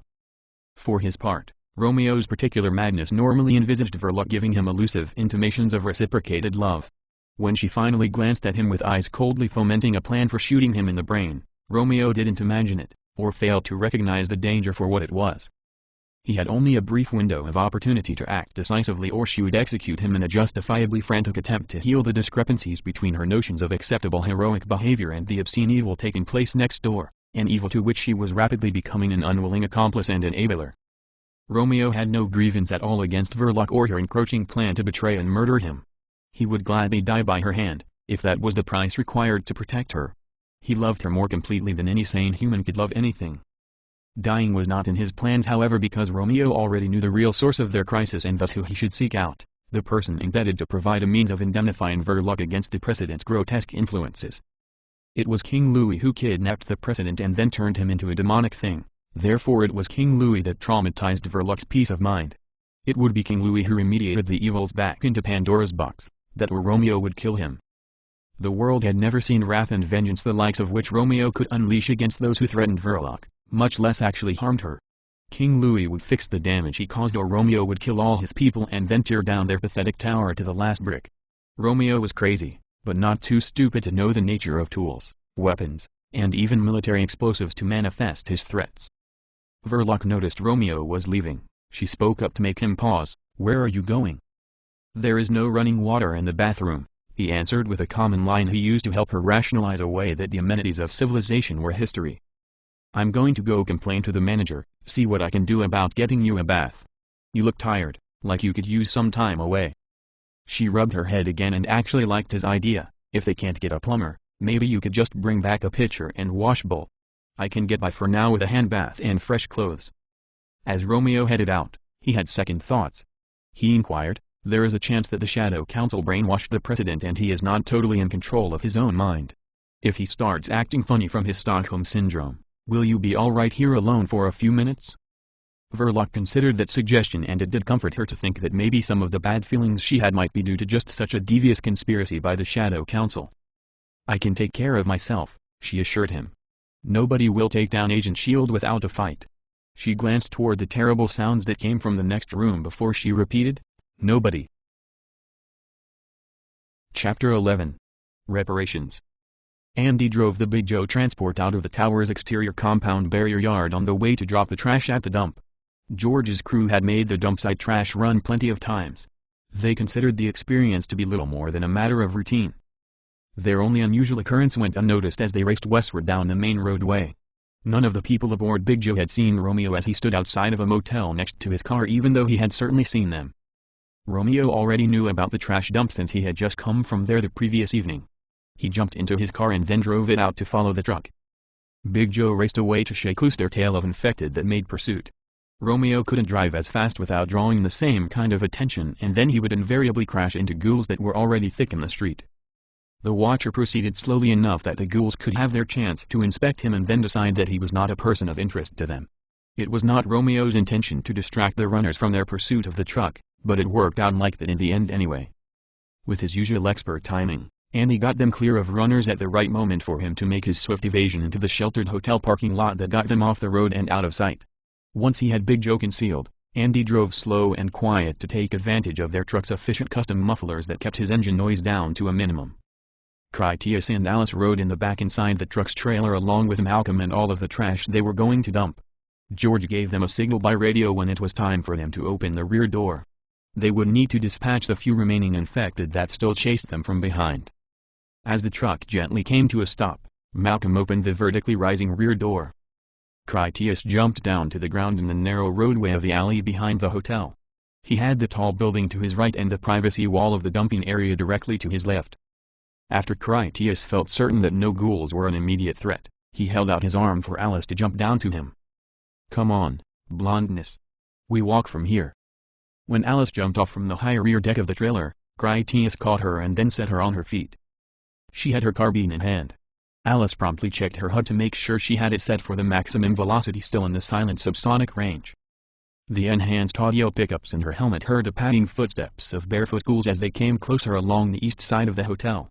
In a moment they would appear around the corner ahead of them. It was just like her simulation game they had played in the city tunnels. She felt ready to defend her team. "We got this," Critias told Malcolm.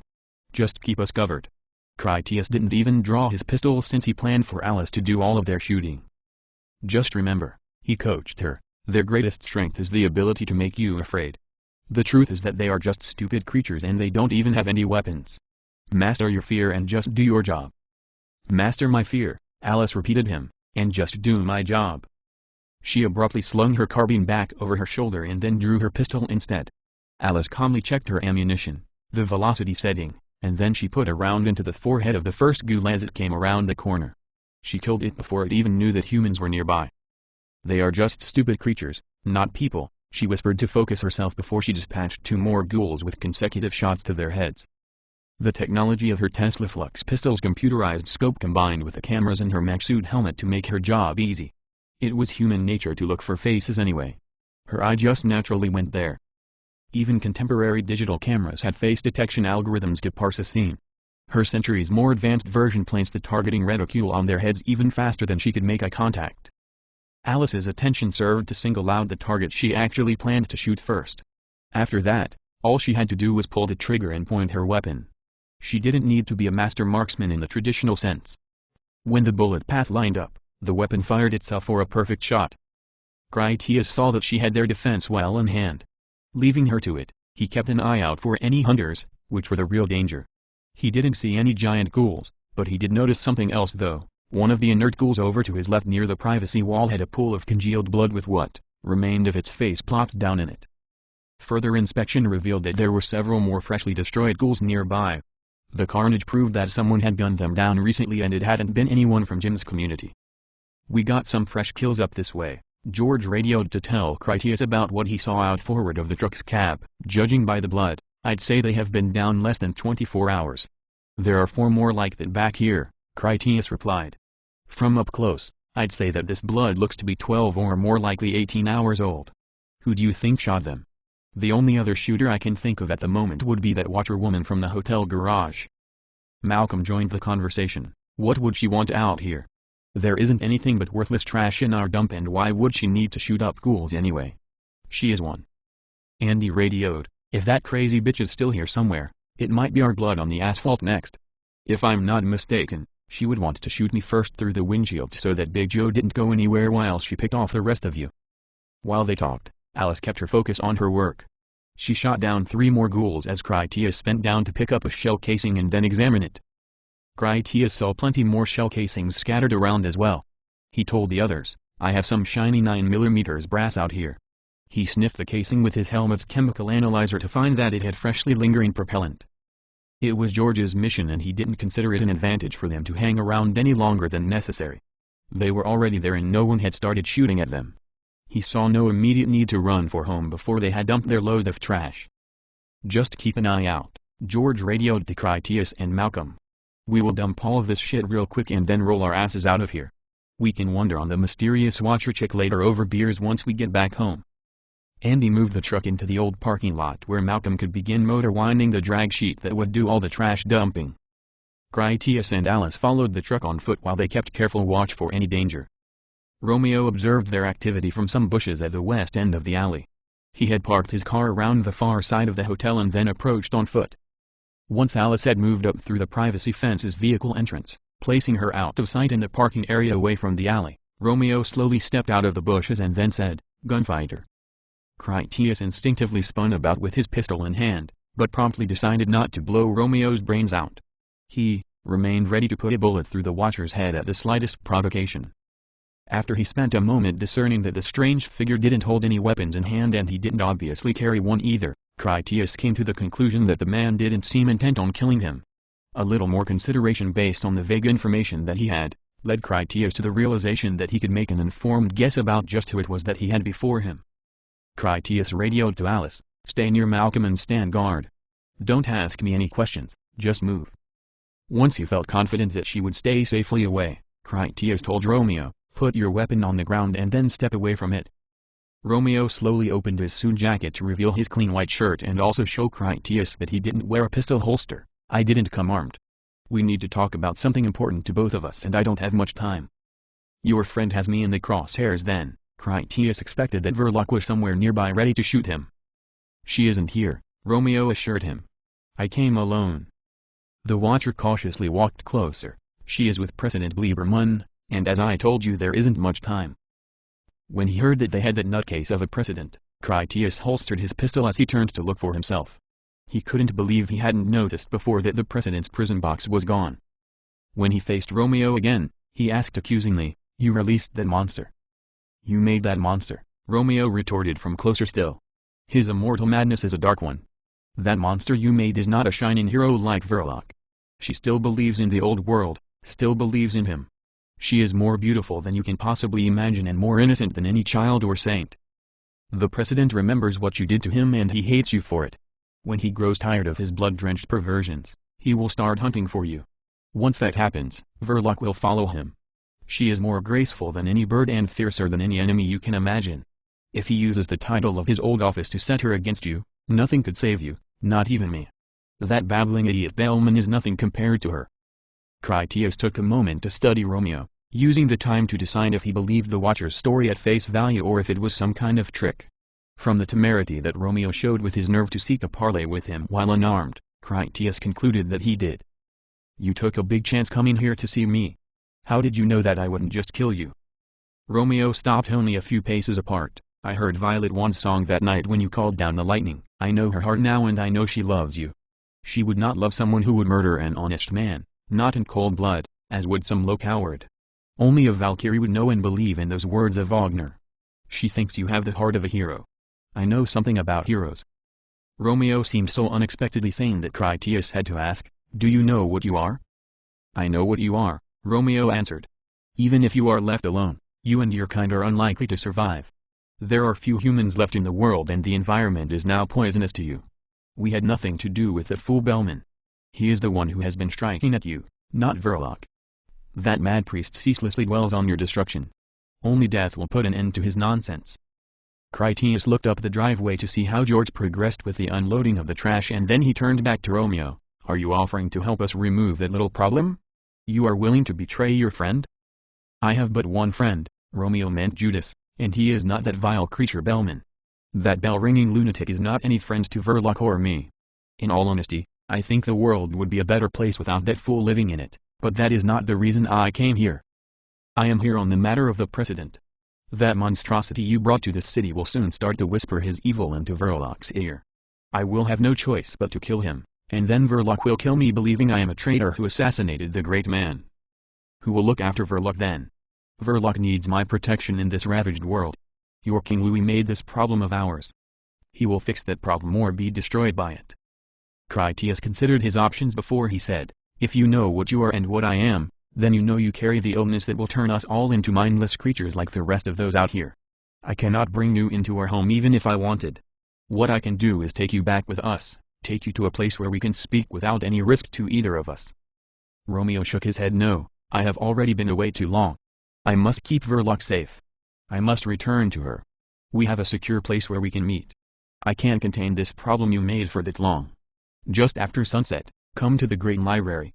We can speak at length in safety and if we come to a suitable agreement, all can be right again. There is much we could do for each other. There is little hope for either of our dreams if we become enemies." "I will be there," Critias pledged. "I warn you, the president was a murderer and rapist of children, even before he became what he is now. He was in that box as a punishment befitting his crimes. Hurry back to this friend of yours, Verloc you called her. If she is alone with him, she is in great danger." Romeo told him, "Verloc is not my friend. She is my Juliet. Now let me warn you. If Verloc suffers, you shall suffer. She is the sacred treasure of this forsaken world. When you see her, you will know that all of this destruction was worth pain, because without all this, she would never have come into being. I know what I am, so you can believe I have all the time in the world to make good on my revenge should you give me cause." Romeo turned and then started to walk away. "You sound devoted to Verloc," Critias said after him. "I didn't catch your name." "The others call me Romeo," he answered without looking back. "I am devoted. You should make a point of remembering that. It is for her alone that I do this." He paused a moment as he choked up with emotion. "Pray she does not come to harm. Should she fall, I will show you a hatred that is beyond all uncharitableness. Without her, I would know ultimate suffering. I promise you that I would not suffer alone." Critias waited until Romeo was out of sight and then he headed up to the truck. As he walked that way, he said to himself about thoughts of Carmen, "I know a thing or two about devotion myself, Mr. Romeo. It can have very sharp teeth." Alice kept guard with her carbine as Malcolm finished expelling the last of the trash. Once finished, the three of them got back into the trailer and then Andy started them for home. Once they were out on the main roadway, Alice asked Critias, "Was that your radio? Who were you talking to?" He wasn't about to tell her that her former torturer was back on the street free as a watcher. It made him ill to think that the man might technically be her former husband in some sick way. Terminology for the relationship tended to break down when applied to a pedophilic polygamist mass murderer. Critias remembered when Carmen told him that she thought it was a mistake that they didn't destroy the president when they had the chance. He also couldn't overlook the fact that Jim would not be happy. The original conversation eluded him, but he felt certain that the intention was that they dump the prison box down some dark hole, not just leave it lying around where anyone could stumble upon it. It had made sense enough at the time since none of them expected some watchers to come along and then recover the damnable thing. At the time, his priority had been about expediency so that no one got a bite while on an operation out in the wilds. The punishment to the president aside, the reason behind the box had been to give all the Denver survivors a sense of closure. It wouldn't give them any closure if they found out that the bastard was on the loose, fitter and happier than ever, and also eager to start on them all over again only as an immortal super predator. In total, the situation was a real mess, but it did have upsides in his estimation. That Romeo guy seemed to know more than a little about jingle bells and that kind of help could go a long way toward them solving their problem of the Destroyer Serum Factory. In truth, Critias didn't think the president was all that much of a threat. The man was a perverted lout who was always only one bullet away from solved. It wasn't like becoming a watcher would make him smart or some kind of effective military strategist. Critias reserved those kinds of concern for if Jim turned into a steeple-fingered mastermind watcher bent on all their destruction. That would be a real problem. The president was a threat that Critias could handle and until he did, he would keep information about him a secret. There was the little detail that Romeo had sought Critias out at significant personal risk specifically because he felt that the president was their greatest possible threat since the bastard could apparently talk that Verloc woman into shooting anti-tank missiles at their buildings. By all indications, Verloc was so silly in the head that even that turdbag president could make her think she was doing service to the legitimate government of her defunct country. His prolonged silence made Alice nervous. "We're in trouble, aren't we?" "You're not." He didn't exactly deny it. Critias admired that she had good instincts, but she still didn't need to know what would only upset her. She did make him think about something, so he looked at her. "Unless you and Bean broke my rules last night. I hope you realized that G&P would have informed Jim that Bean went up the tower but never came back down till morning.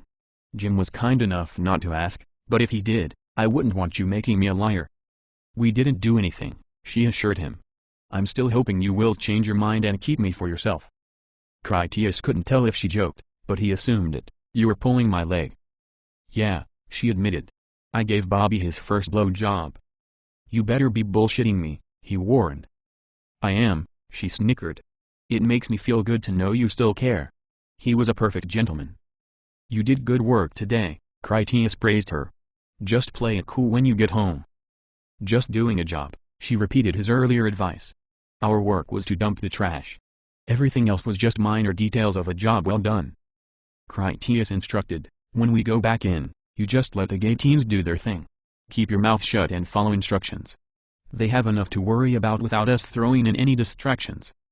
After a moment, she asked, "Do I have to still go in last?" "Absolutely," he almost scolded her because Critias was still irate about her language when she made her crude joke about Bean. "When you are grown up and on your own, you can do anything you want and feel good about it. For right now, it is important to me that you demonstrate that you at least know the difference between yourself and a woman like Penny Welder." Andy got the truck back into its shed without difficulty. An experienced decontamination team and their guards brought them in and then started to clean the truck while more decontamination staff and guards cycled them back inside to the lobby. After their showers, Mandy was on hand doing work with the equipment decontamination technicians. Critias had Alice get suited up for decontamination work too, that way she and Mandy could get their gear back ready for use quickly just in case they needed it, which Critias suspected that they might. It depended on how his talk with Jim went. Once Critias had fresh clothes and an auxiliary pistol, he joined up with George and his people to make their report to the king. Jim was still in Funland at the captain's table with his wife Jessica. There was a line of people that waited for their turn to conference with him about whatever issues they had in their various departments. When Jessica glanced over to see Critias's urgent expression, she told Jim, "I will do what I can to take care of things here. You are needed for something that can't wait." Jim saw who it was, then got up from his seat to walk over. "It isn't always good to be the king," he told them, since he expected bad news.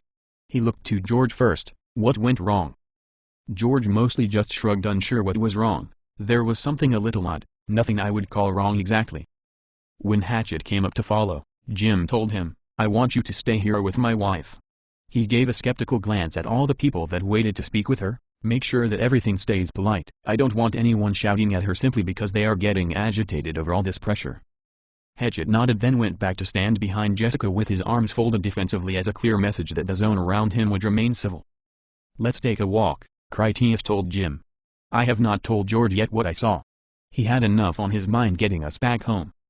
As they started out, Critias used his radio to call his wife, who was supposed to be at Bob's laboratory. "Carmen, I need you to download the mission data from my armor and set up a monitor. We will be there in a few minutes." Kevin radioed back, "She is preoccupied with obligations here at the moment. I will have it prepared by the time you arrive." While they walked toward King's Tower in the lab, Jim said to Critias, "Give me the basics so I know what we're talking about." Critias began, "Alice and I were doing rearguard duty while they dumped the garbage. When I sent her up to help, someone came out of hiding to give me a message for you." Jim already didn't like the sound of that. "Someone?" Critias nodded. "He calls himself Romeo. From what I saw of this watcher, the name is more than a little appropriate." "The partner of the woman," Jim guessed. "He is her boyfriend or something?" "I think boyfriend would be an understatement. From the way he talks about this Verloc, she is the most magnificent creature that ever blessed the earth just by stepping on it. He is more than infatuated. I read it as fanatical." "Just what we need," Jim complained, "another fanatic. What was his message for me?" Critias paused to warn Jim that the unpleasant part was about to drop. "Verloc and Romeo found the president's box and they opened it. He came out as exactly what we made him to be and all that he ever was. From what he said, the president has all his old tastes for atrocity and a clearly spoken dislike of you in particular." Jim rolled with the bad news. "So this female watcher, Verloc, took him? How did she know where to find him and what does she want him for? Are they all forming a little King Louis haters club with jingle bells?" "They must have been listening to our radio traffic," George offered an explanation. "When we got to the dump site, there were freshly downed ghouls in 9mm shell casings. It didn't make any sense at the time why a ghoul would have to shoot other ghouls. If they had found the box by accident, they would have just taken it. They're all crazy, so my guess is that they knew where to look for the box and then shot up the innocent ghouls in some kind of nutball rescue mission, roughly how we would do it if our situations were reversed." The president was a tactically incompetent buffoon before, Jim thought aloud in agreement with many of Critias's conclusions. "I don't imagine becoming a gibbering meat lump has also transformed him into a brilliant commander. Killing him if he comes around will be easy enough. That Verloc woman is something else. What does she want from all this that she sent her Romeo to give us a message?" "Verloc didn't send him at all," Critias explained. "Romeo told me that Verloc is as dangerous a killer as we suspected, but she thinks she is one of the good guys as I sensed. He makes it sound like she is kind of simple in the head, like she thinks the world is still what it used to be and that asshole is still the president. Romeo said that he has to protect Verloc from herself, like she is prone to going off on hairball ideas. Because of how things sit, Romeo says she will take orders from the president because that is how the world used to be. When the president gets around to coming after us, Verloc will likely do the job for him. Romeo blames us for bringing the guy here from Denver and also for turning him into that immortal monster. He tells me that if Verloc suffers, he will make us suffer and I believed him. This Romeo guy seems sharp, like he knows what the situation really is, but all he cares about is her." Jim asked, "And jingle bells?" Critias liked that part. Jingle Bells is the good news. Romeo told me he knew him. He calls him Bellman. Romeo said that he would be all too happy to see Jingle Bells dead because he is no particular friend to them. I think if we help him get rid of the president, which is what we want anyway, then we can all be friends, so long as we don't do anything to offend his lady. He has a hair trigger over her if I read him right. Even just an insult in her direction could turn this guy into our worst nightmare. Hell, Romeo even has nice taste in clothes. He is a real piece of work. He approached me unarmed, said he heard Carmen singing Wagner when we fought the ghouls at Radio City, so he knew she could only love an honorable man, something like that, so he assumed I would not just gun him down. Interesting, said Jim. If he says that only someone with good character would know the words, then that implies he is noble too for knowing them himself. It could mean that even though Watchers are all wackos, they don't always have a bent toward destruction and chaos. I think that's the truth of it, Critias agreed. I'm not totally sure. He seemed to say that he had another friend, one that wasn't Verloc and wasn't Jingle Bells. There is another male Watcher around here, probably a benign one if he is friends with this Romeo and Verloc. Jim was ready for the punchline. What does he want us to do about the president in specific? He told me to come to the city library just after sunset today where we would talk it over. He says we can help each other make our dreams come true, or we can both wither on the vine. Jim saw various possibilities in that, so it could be a trap and they really are all in on this together. On the other hand, we could have a trio of Watchers out there who would be willing to help us survive. They can go anywhere without so much as a shot fired. The world is their oyster. Critias didn't think it was a trap. I doubt he plans to betray us. I trust him enough that I'm willing to risk finding out if he is. I've met them twice now. This is the second time they could have shot me in the back if that had been their desire. I'm sure they want something else. We know he heard Carmen singing because they watched the fight outside Radio City. I suspect they could have caused me some hurt that time too. They are strange and dangerous, but they don't want to kill me, at least not yet. Jim wanted to explore all his options, so he asked, do you think you could kill those Watchers if they do show up for this meeting? Critias wasn't sure exactly how dark a deed the question implied. You mean like if it is a trap? If it is or not, Jim clarified.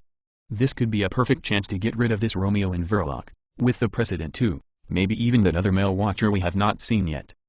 Critias used his composed professional tone. Past experience serves that I'm not prone to killing people who don't deserve it, and I don't mind putting down the ones who do.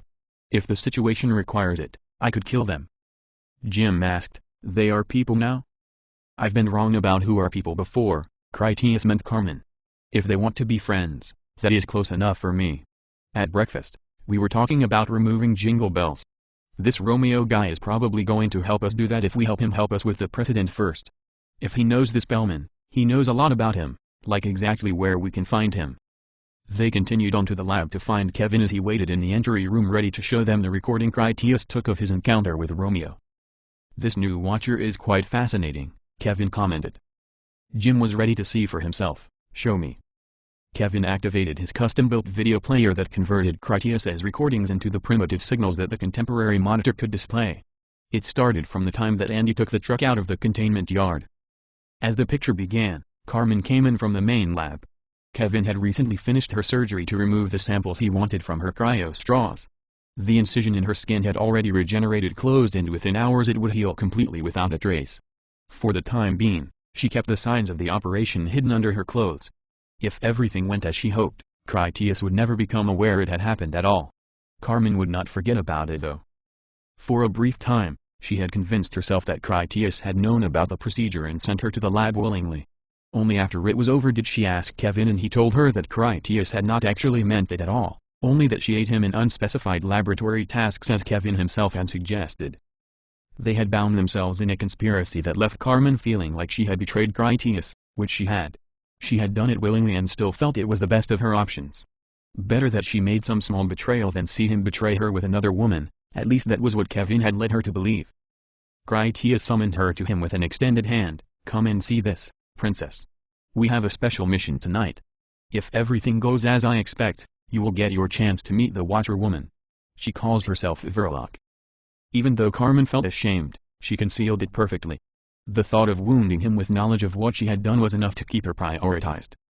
Carmen stood at his side with an arm around him as she said, she thought she was so clever, stalking you and pointing guns at you. If she had gotten her way, Jingle Bells ghouls would have killed you outside Radio City. I look forward to meeting her.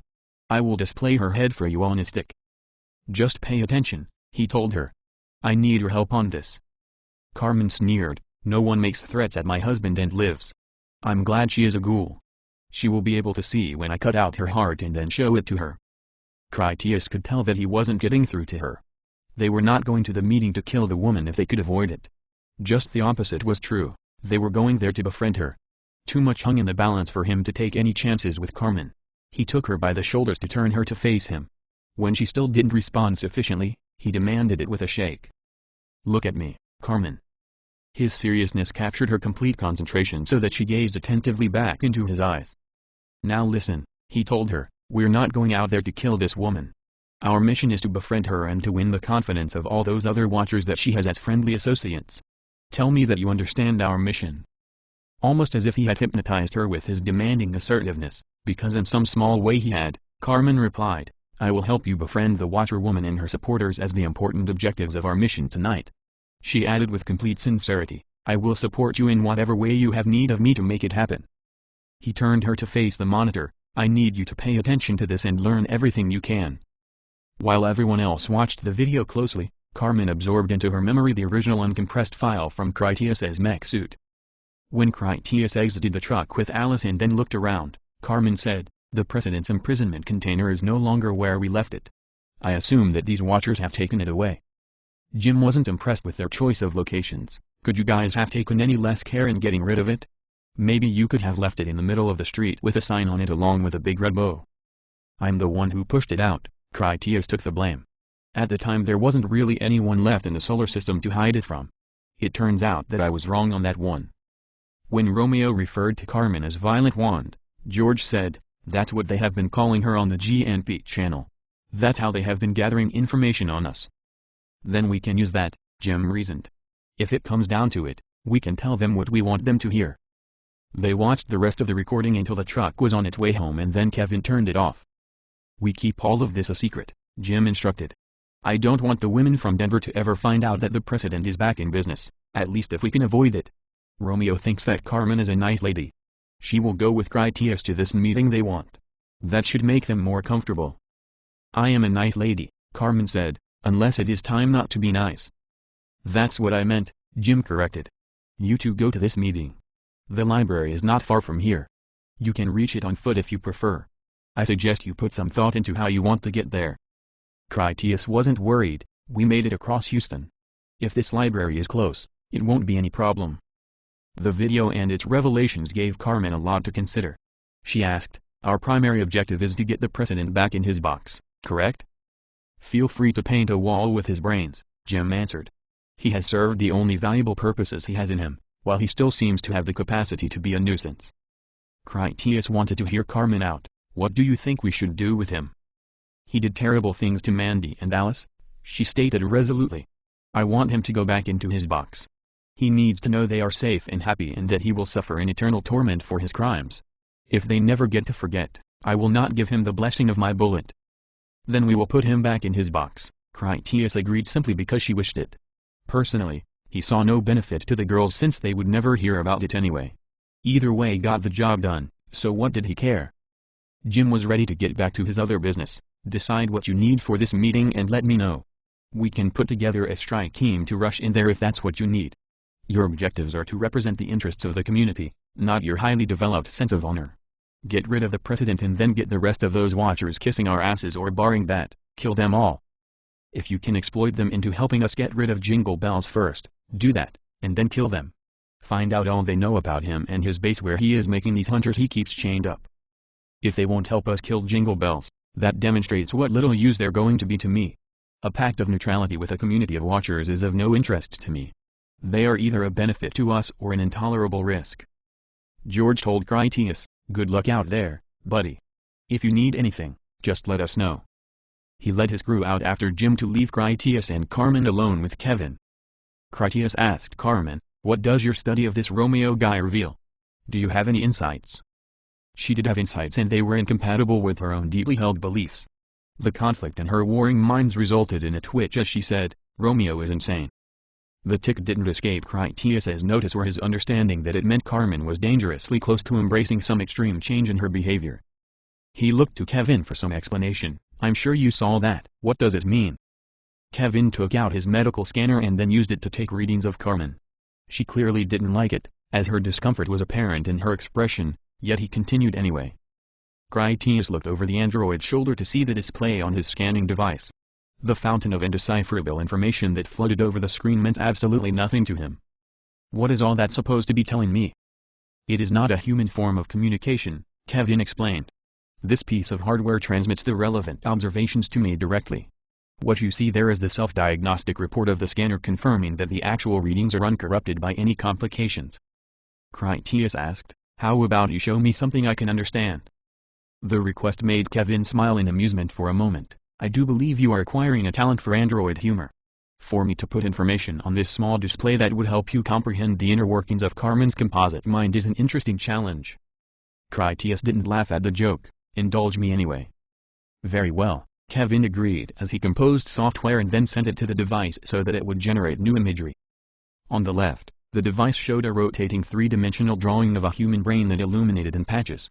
On the right was a simple graph of many vertical bars that fluctuated up and down. Kevin explained, this is a rudimentary representation of Carmen's mental processes. On the left, you see the organic activity, and on the right you see inorganic commitments. The readings are telling you that her hardware processing is functioning normally.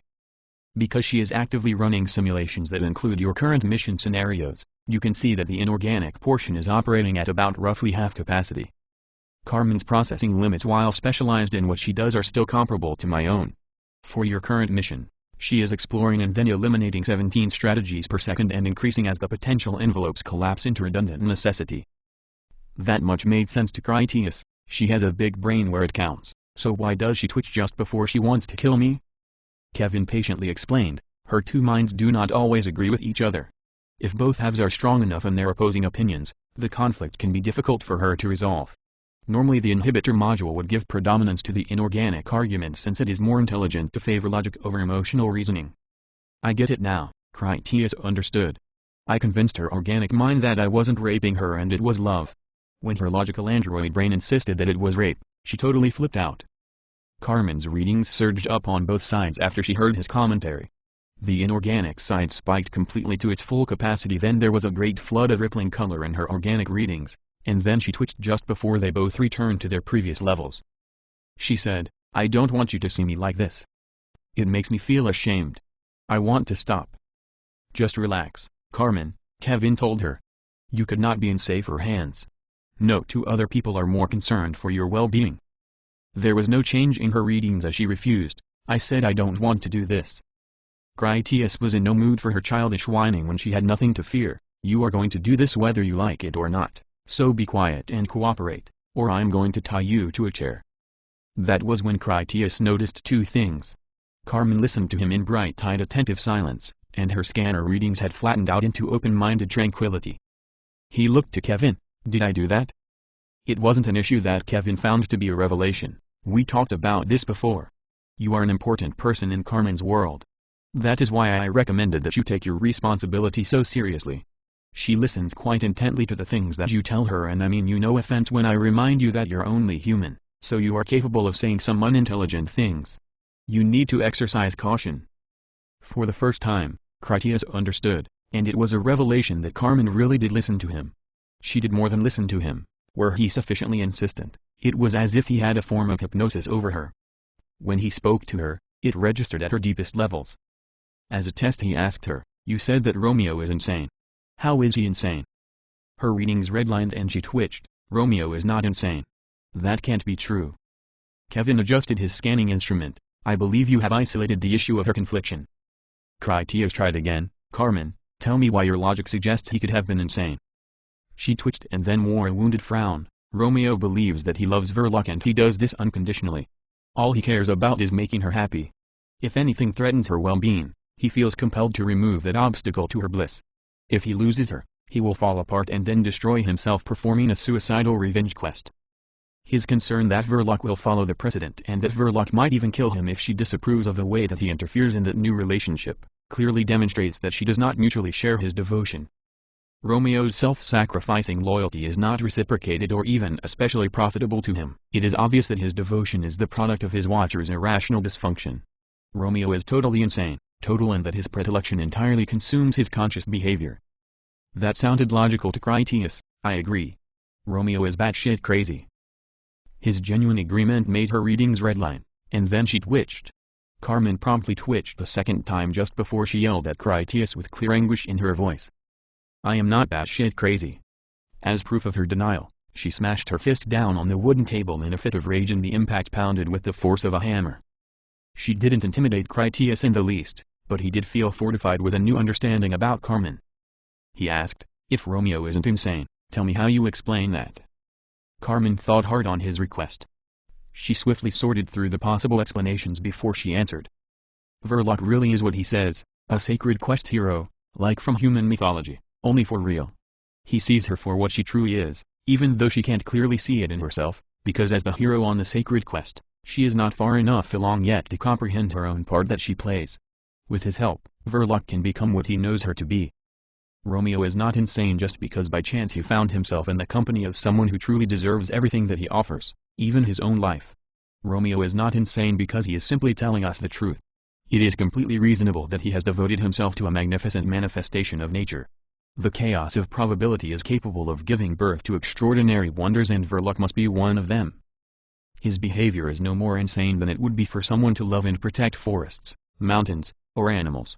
Some things are simply worthy of admiration to those with the insight to appreciate them for what they are, priceless sacred treasures of this planet.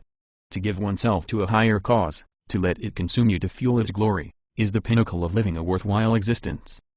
He reached out and then stroked her cheek, which caused Carmen to instantly come under his touch. Let's hope this Verloc burns brightly to honor his sacrifice. If she were to fail to rise to his expectations, it would be a betrayal of all his constant caretaking. Critias understood that Carmen saw much of Romeo in herself, since they both had the same boundless devotion, only not to the same hero. For Carmen, they were wise or insane together, depending on which point of view was actually the truth. Carmen just nodded breathlessly. That was her thought exactly. Critias got his mind back to business. He told Carmen, make your plans for getting us safely to the library on time for our meeting. If we need a backup team, select the right people for the job. I'm thinking a gift basket might be nice. Our new neighbors might appreciate a gesture of friendship. That Romeo guy strikes me as being highly educated and a man of traditional values. Breaking bread and hospitality are rituals that will probably mean something special to him. If you talk to Jim, I'm sure he will approve of you requisitioning whatever supplies you decide would be most appropriate. It is likely to be a long night for us and I need to be sharp, so I'm going to go take a nap. If you get everything in order with time to spare, you can spend the remaining hours with the girls. You're a good influence on them and I'd like more to rub off. She was glad to have the responsibility and trust. Are you going to set an alarm clock to get up on time? Critias chuckled. I'm looking at my alarm clock, if you're not too proud for the job. She grinned at the thoughts and she welcomed the chore. I'll wake you all right. I can be an excellent alarm clock. Your Carmen knows how to swallow a lot more than just her pride. Chapter 12. Man with Three Names. Romeo returned to the motel to find that Verloc still waited in her room. The president was in his own room next door. He sat in a stuffed chair, naked of everything but the blood of other ghouls. The evil watcher just stared blankly ahead like the statue of Lincoln, only lost in crazed thoughts and confusion. Romeo wasn't all that surprised that the man had lapsed into such a state. Even for those watchers whose humanity had survived long enough for them to watch the world die and become a nightmare, the adjustment to becoming one of its demons was not an easy one. Most people caught the infection from some minor injury and then slowly slipped over to the other side. The disease gradually eradicated most of their mind as a sort of progressive and permanent drunkenness. It was the lucky that had actually died swiftly. That rapidity of demise spared them the terror of gradually losing themselves to madness. None of the infection's victims ever expected to wake up again as anything more than a mindless predatory mockery of their former selves. Romeo understood that the president's calm would not last longer than a day or two at most. After all, what was a man to do with himself? There wasn't anyone to call even if the phones did work. Even the most savage primitives of ancient history had a community to guide them or at least to keep them company. To wake up as a watcher was to be alone in a land without hopes. It was an endless life of wandering through the decaying cities populated by incommunicative feeble-minded castaways. The president needed time to come to terms with being one of the damned consigned to an utterly meaningless hell. Verloc gave Romeo a pained look as he entered. She couldn't even speak her thoughts. The grotesque experiences she had witnessed had torn them and she desperately refused to accept the reality. It wouldn't be the first time that Romeo brought her back from the edge. He came in positive like the bearer of good news. I heard from the agency. The analysts have sorted the new intelligence and tracked down the Shadow Council. She got up from her seat with refreshed optimism. Where do we go? Verloc was anxious to get away from the motel and the inhuman president in particular. While it was true that Verloc hallucinated a great deal of her world, that didn't change the fact that Romeo actually did exist. Romeo was genuinely interactive, and though she was too insane to comprehend him, he truly did love and protect her. Verloc's confidence that Romeo could take away her troubles was far more than a mere hallucination. He really did devote his life to saving her, and Verloc understood that on some subconscious level. Just having him return at all to walk into her room had been a great relief to her. Verloc did not want to spend eternity alone. Romeo kept up his exuberant manner. The agency told me that they have had another team working undercover in the city for some time now. They are supposed to be top agents. Their deep cover surveillance has unveiled the location of the Shadow Council command bunker. You are to meet them at the library just after sunset, where they will hand-deliver the secret decoder information to you. Your orders are to make your way there covertly as soon as possible. They want you to make sure that the location is secure and properly swept for bugs before the meeting. Secret Service and Special Branch have already surrounded this location and are ready to protect the president. You go now and leave alone as though you are just another guest. I will catch up with you after I pack up our bags. Verloc nodded in ready agreement. It would be best if we were not seen leaving together. If any counterintelligence groups were to photograph us, it could give us away later if we're seen in another place together again. I'll follow your plan to the letter, Romeo pledged. It was that easy for him to convince her that all his directions had been her commands to him. She started out, but then paused to tell him, I will stop by my apartment for a change of clothes. It's on the way, and I don't want to be recognized by what I'm wearing. Romeo sat down in a chair to wait while Verloc put some distance between herself and the motel. Based on what he had told her, she would see Secret Service and all the allied forces required to keep the president safe in her absence. Having time to think, Romeo was worried about her. It was more than just his problem with the president. It would only be a few more years before finding clothing and other supplies would be difficult. He wasn't so foolish as to not realize that the humans might betray them and try to murder them. They were both his best hope to protect Verloc and also her greatest danger. Confronting the gunfighter while alone and unarmed had been his test to assure her safety. The human seemed more trustworthy than he would have hoped, less suspicious and more willing to amiable conversation than they were probably wise to be. The time came for Romeo to act, and that is when he began to cry. He could still turn back and lead Verloc out of the city. They could go far away and try to make a home in another place. If he kept to his plan, he would bring the humans' best killers right to Verloc. If he was wrong about them, it was as bad as if Romeo betrayed her and murdered her by his own hand. He stood at his Rubicon, and once he passed over there was no turning back. The die is cast, he said aloud as he stood up. Many had spoken those famous words throughout history, but of all of them, only Romeo was so like Caesar. Romeo risked everything on a scale that made his hands tremble. Few people who ever lived could know that they possessed so much already, but they had to wager it all on a single decision that was a mere instant in the making. Verloc's happiness was worth the risk he had to take to attain it. Romeo walked to the bed and then picked up a pillow, which he took with him into the room next door. A pistol was ready in his other hand. The president didn't even look at him as he came in. Romeo walked up and used the pillow to muffle the sound of his gunshot as he fired a bullet right into the president's heart. A small caliber bullet into the heart at point-blank range was not nearly enough to kill the president. It did knock him down for long enough that Romeo got the handcuffs on him without a fight. He even got the man's legs tied together with cord from the drapes before the madman started to come around again. It wasn't quick or simple for Romeo to tip the prison box on its side and then force the president back in where he belonged. The man struggled something fierce and Romeo had to gag him to prevent all the shouting and attempted biting. In the end, Romeo got the president inside with the lid wrenched down tight. After that, he only had to get the box back on the cargo dolly. He rolled the president into the bathroom and then left him there behind a closed door. The humans would have what they wanted. The box would be Romeo's proof to them that he was a man of his word. If Verloc ever found out about what he had just done, she would kill him, and then doom herself to wandering alone in a world she couldn't comprehend. He packed up the car and then made sure he wrote down the street address with the room number before he finally drove slowly back to the garage. After he washed up and then changed into a fresh suit of clothes, he walked to the library where he would meet up with Verloc. There, together as always, they would await their future. It would be a new and better life or their ultimate downfall. Chapter 13. Sundown. When Critias first awoke to Carmen's playfully hummed alarm clock service, he only saw her as a large hump down low under his sheet. She didn't hurry and wouldn't have stopped even if she had a snooze button for him to push. That assumed he could have wished to press it or even could have drummed up the impossible willpower to reach for just such a button. Carmen's final hum was her most satisfied, as if they had both shared the same measure of gratification. Just when Critias thought his life could not get any better, Carmen crawled out from under the sheet to set up his tray so that he could also have his lunch in bed. After the fine meal, Carmen wordlessly took away the tray, tucked him back into sleep, and then departed with a wink as she shut out the light. Their mission at the library would take place after sunset. Carmen returned at the proper hour to hum him awake all over again, not sparing her labor the smallest part of her former enthusiasm for being his dutiful alarm clock. Carmen eventually got him out of bed, gave him a quick sponge bath, and then dressed him in his mech suit armor that she had given a fresh airbrushing to maintain its menacing hunter-ghoul appearance.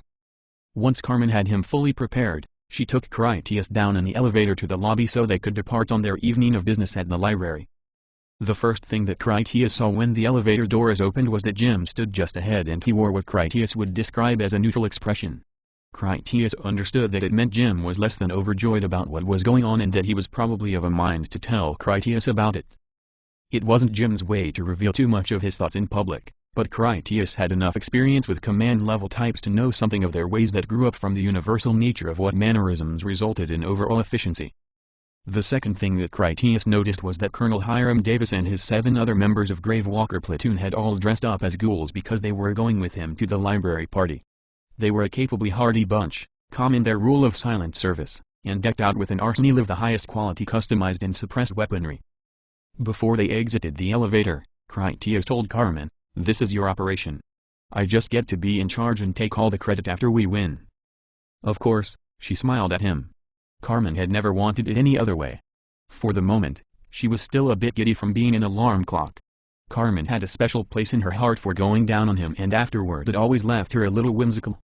Since she was so dreamy, Critias thought she may have missed his point, so he added, "I wanted to remind you that you haven't told me anything about the mission yet." She just adored him with her eyes as Carmen remained unconcerned about such trivial details. "You're the best at this and everyone knows it." She strolled out of the elevator to lead their way forward. Jim met them on the way so they could talk with a modicum of privacy. He asked Critias, "Are you absolutely certain that you need to take my wife to do this? Just walking there from here sounds a bit risky to me." Critias felt that it was a bad idea to take Jessica along from the moment he first learned of it. Since Critias had no clue at all what they needed any of the Gravewalkers for, much less Jessica among them, he didn't have so much as a guess about what to say by way of explanation. A glance over at Carmen to see her calm faith in his abilities inspired Critias to trust in his Epsilon War Machine wife. He told Jim in clear, easy confidence, "It is absolutely the smart thing to do. Having all of the Gravewalkers with me is an important part of my master plan. You can feel totally assured that this is going to go off perfectly without any problems whatsoever." The show of supreme confidence and assurance of no complications at all made Jim feel much better. He was still the king, that part of him wasn't completely satisfied. The king asked, "Could you fill me in on what role they will be playing in this operation?" Critias looked to Carmen, "Please enlighten our king on the necessity of the Gravewalkers taking part in my elegant strategy." Carmen stood up straight and professional when she explained, "Critias felt that while he could accomplish the core mission himself with only my assistance as per your recommendation, he also had to consider the possible third-party complications that might also rise." Critias reasoned that since Romeo knows Jingle Bells by name and nature, he therefore would also know where Jingle Bells lives. Romeo told us that he and Jingle Bells were not friends to such a degree that Romeo would be happy to see Jingle Bells dead. From this, Critias presumed that Jingle Bells would know Romeo's name, his nature, and where he lives in return. Likewise, Jingle Bells would think the world would be an improvement without Romeo living in it. Carmen paused for long enough to let Jim make a small nod that the logic so far was irrefutable. She then continued, "Furthermore, since Jingle Bells is a proven master of manipulating other ghouls into attacking us on his behalf, and Romeo told us he was grievously concerned about Verloc being susceptible to the President's manipulations and that he might get her to attack us on the President's behalf, which by the way is a job that she could reputedly perform with masterful ability, then in total, It stands to reason that Jingle Bells must also desire to be the Watcher that controls Verloc to use her in his own crusade against us. A crusade he might very well win if he acquired her able service, Jim agreed. She continued, it is improbable in the extreme that Jingle Bells could know of Romeo without having an equal familiarity with Verloc, especially in light of the fact that she is Romeo's singular interest in life. Since it is Romeo who controls Verloc now, then it must be Romeo that prevents Jingle Bells from getting his hands on her. Their conflicting interests in Verloc are almost certainly the basis for their mutual animosity, since Romeo would find it difficult to invest his interests in anyone or anything without Verloc somehow being the principal factor. Jim saw her point. For all of those reasons, there is a high risk that Jingle Bells plans to interfere with this meeting at the library. Carmen added, that likelihood of interference increases further when one considers that it would be even more in Jingle Bells' best interest to eliminate Romeo because he is in fact about to betray Jingle Bells to you, his arch-nemesis.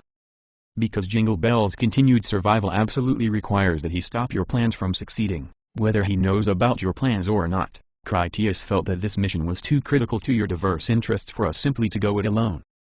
Jim said in summation, Critias needs the Grave Walkers to help deal with Jingle Bells if he should suddenly show up, as logic dictates an actionable probability that he might, and he definitely should. Carmen commented, no other team at our disposal has the requisite package of skills capable of fulfilling this role with the same high probability of success without incurring losses. In particular, Colonel Davis's Grave Walkers are familiar with the challenges involved in walking outdoors to the library. You are undoubtedly still concerned that Jingle Bells has an assembly line of trained attack hunters to act as his shock troopers if a battle at the library does in fact take place. Jim ran it through his mind and saw that incontrovertible logic identified the significant risk that Jingle Bells represented to the upcoming mission. He told Critias, I see your point. If you need anything else, now is the time. Everything is ready for a flawless mission, Critias said with casual ease. Just relax knowing that we have everything under control on our end. Jim pressed for more assurance. I would relax more if you gave me your word that you will do everything you can to bring Jessica back to me. Believe me when I tell you that I understand how unprofessional I am being when I let the life of my own wife take me away from proper perspective on the big picture. Since becoming married, I have discovered that wives have the capacity to change a man's priorities, and not always for the better of everyone else. You may recall when she informed me at the swimming pool that she has no intention of becoming a homebound queen. Jessica is entirely committed to remaining an active member of the Grave Walker platoon regardless of my wishes on the matter. You have my word, Critias promised. I'll do anything it takes to make sure that Jessica comes back to you unharmed. Several portable tables were up in the lobby for weapons, ammunition, and other equipment. Alice and Mandy were in attendance as they waited for Carmen to return from her trip to awaken Critias. The girls started to help Carmen dress in her diving suit and the specially crafted grave walking rags that went over it to form her disguise. Carmen's surgery had completely healed by then. Sign of that was no longer one of her worries. While Carmen prepared herself, Hiram approached Critias to tell him, we're ready for this. I'll keep my people in order, but this is your mission. He offered Critias a laminated map of their route to the library. Getting out of the building looks like the most difficult stage. Once we are clear of the barrier yard and then off the city block, there will be excellent cover for the rest of our way to the library. Crossing the streets will be our vulnerability points. Jim confirmed that the library is a secure building that his father fortified years back to protect the books. Critias told Hiram, you need to bring up the rear of our line. Carmen will take point to clear our path. I'll hold the center as our fallback point. If anything goes wrong, we will punch through to the library. We won't have any problem holding the building until we can arrange for a truck to pick us up. Once we're inside, it is critical that no one shoots those watchers. We can't just gun down any ghouls we see either, not even on the walk over there. It's possible we might meet one of them along the way. You need to be sure that anything you put down is a common meat lump. Hiram understood. What do we do while you have this meeting? You will stay near us just in case, Critias instructed. This Romeo guy seems to be a man of honorable principles, and he isn't any kind of fool. If we show proper respect to this Verloc female watcher, it will go a long way toward making him calm and happy. If he ever thinks we are threatening her, he could become extremely dangerous. Try to think of these people as just fellow survivors. Apart from being infectious, there isn't much cool about them. Hiram said, we reviewed the tapes of your 2 encounters with them. My people know what to expect, and I'll brief them again before we head out. Once she had fully dressed, Carmen went to the gun table where she began to assemble the anti-material rifle they had taken from the arsenal at Radio City. Hiram went to give instructions to his team, so Critias joined Carmen to see what she planned. As she fitted the 20mm barrel, Critias asked her, "Where does that piece of hardware fit into this operation?" She deftly completed the massive weapon, and then began to fit a computerized sight she had removed from one of their Tesla Flux rifles. Carmen told him, the 14.5mm conversion would be more suitable for long-ranged armor-piercing tasks. This configuration will be ideal for killing any hunters we happen to encounter. I had Kevin install software upgrades into your HUD for interfacing with this weapon. With the scope attached, you will have full targeting augmentation and collateral damage avoidance warnings. Critias commented, "I thought you wanted to try that cannon out yourself." She declined the opportunity. "My body mass is insufficient to operate it as effectively as you could. I also lack the intuitive experience to operate it as safely as you can. The probability of inadvertently misusing this weapon is dangerously high, even for you." The intended design of this system was not for a standing operator to fire it in point-blank applications. If we are fortunate, we will not need it at all. If we are unfortunate, this will prove to be indispensable to our cause. Critias examined one of her enormous ammunition magazines. "What are these?" She rather proudly clarified their purpose like she had been hoping he would ask. "I specially modified those high-explosive rounds for killing hunters. I reduced the charge in the explosive tips when I also softened the noses. They will act as low-penetration kinetic transfer rounds that should prove extremely traumatic to large organic opponents while producing only minimal secondary consequences. I suggest that you target a point of impact in the upper torso region for maximum performance and minimum collateral hazard. You will not require a direct hit to the head to produce a lethal result." Critias had Carmen give him a quick explanation of all the rifle's operating procedures. Once she had covered that, Critias asked her, "Are you ready for this? You are stepping up to a whole new level. Once we go outside the door, our lives and the mission are your responsibility." "I'll make you proud," was her simple honest answer. "I do need you to trust me. Whatever I say or do, believe in me that there is a good reason behind it. Even if it seems that I have lost my temper or have lapsed into an emotional tantrum, you must continue to play along. Watchers are inherently insane beings, at least as far as you need perceive them. My solutions to the challenges of manipulating them into joining our cause will likely appear equally juvenile and insane to you. I am totally committed to our objectives regardless of how I might appear otherwise."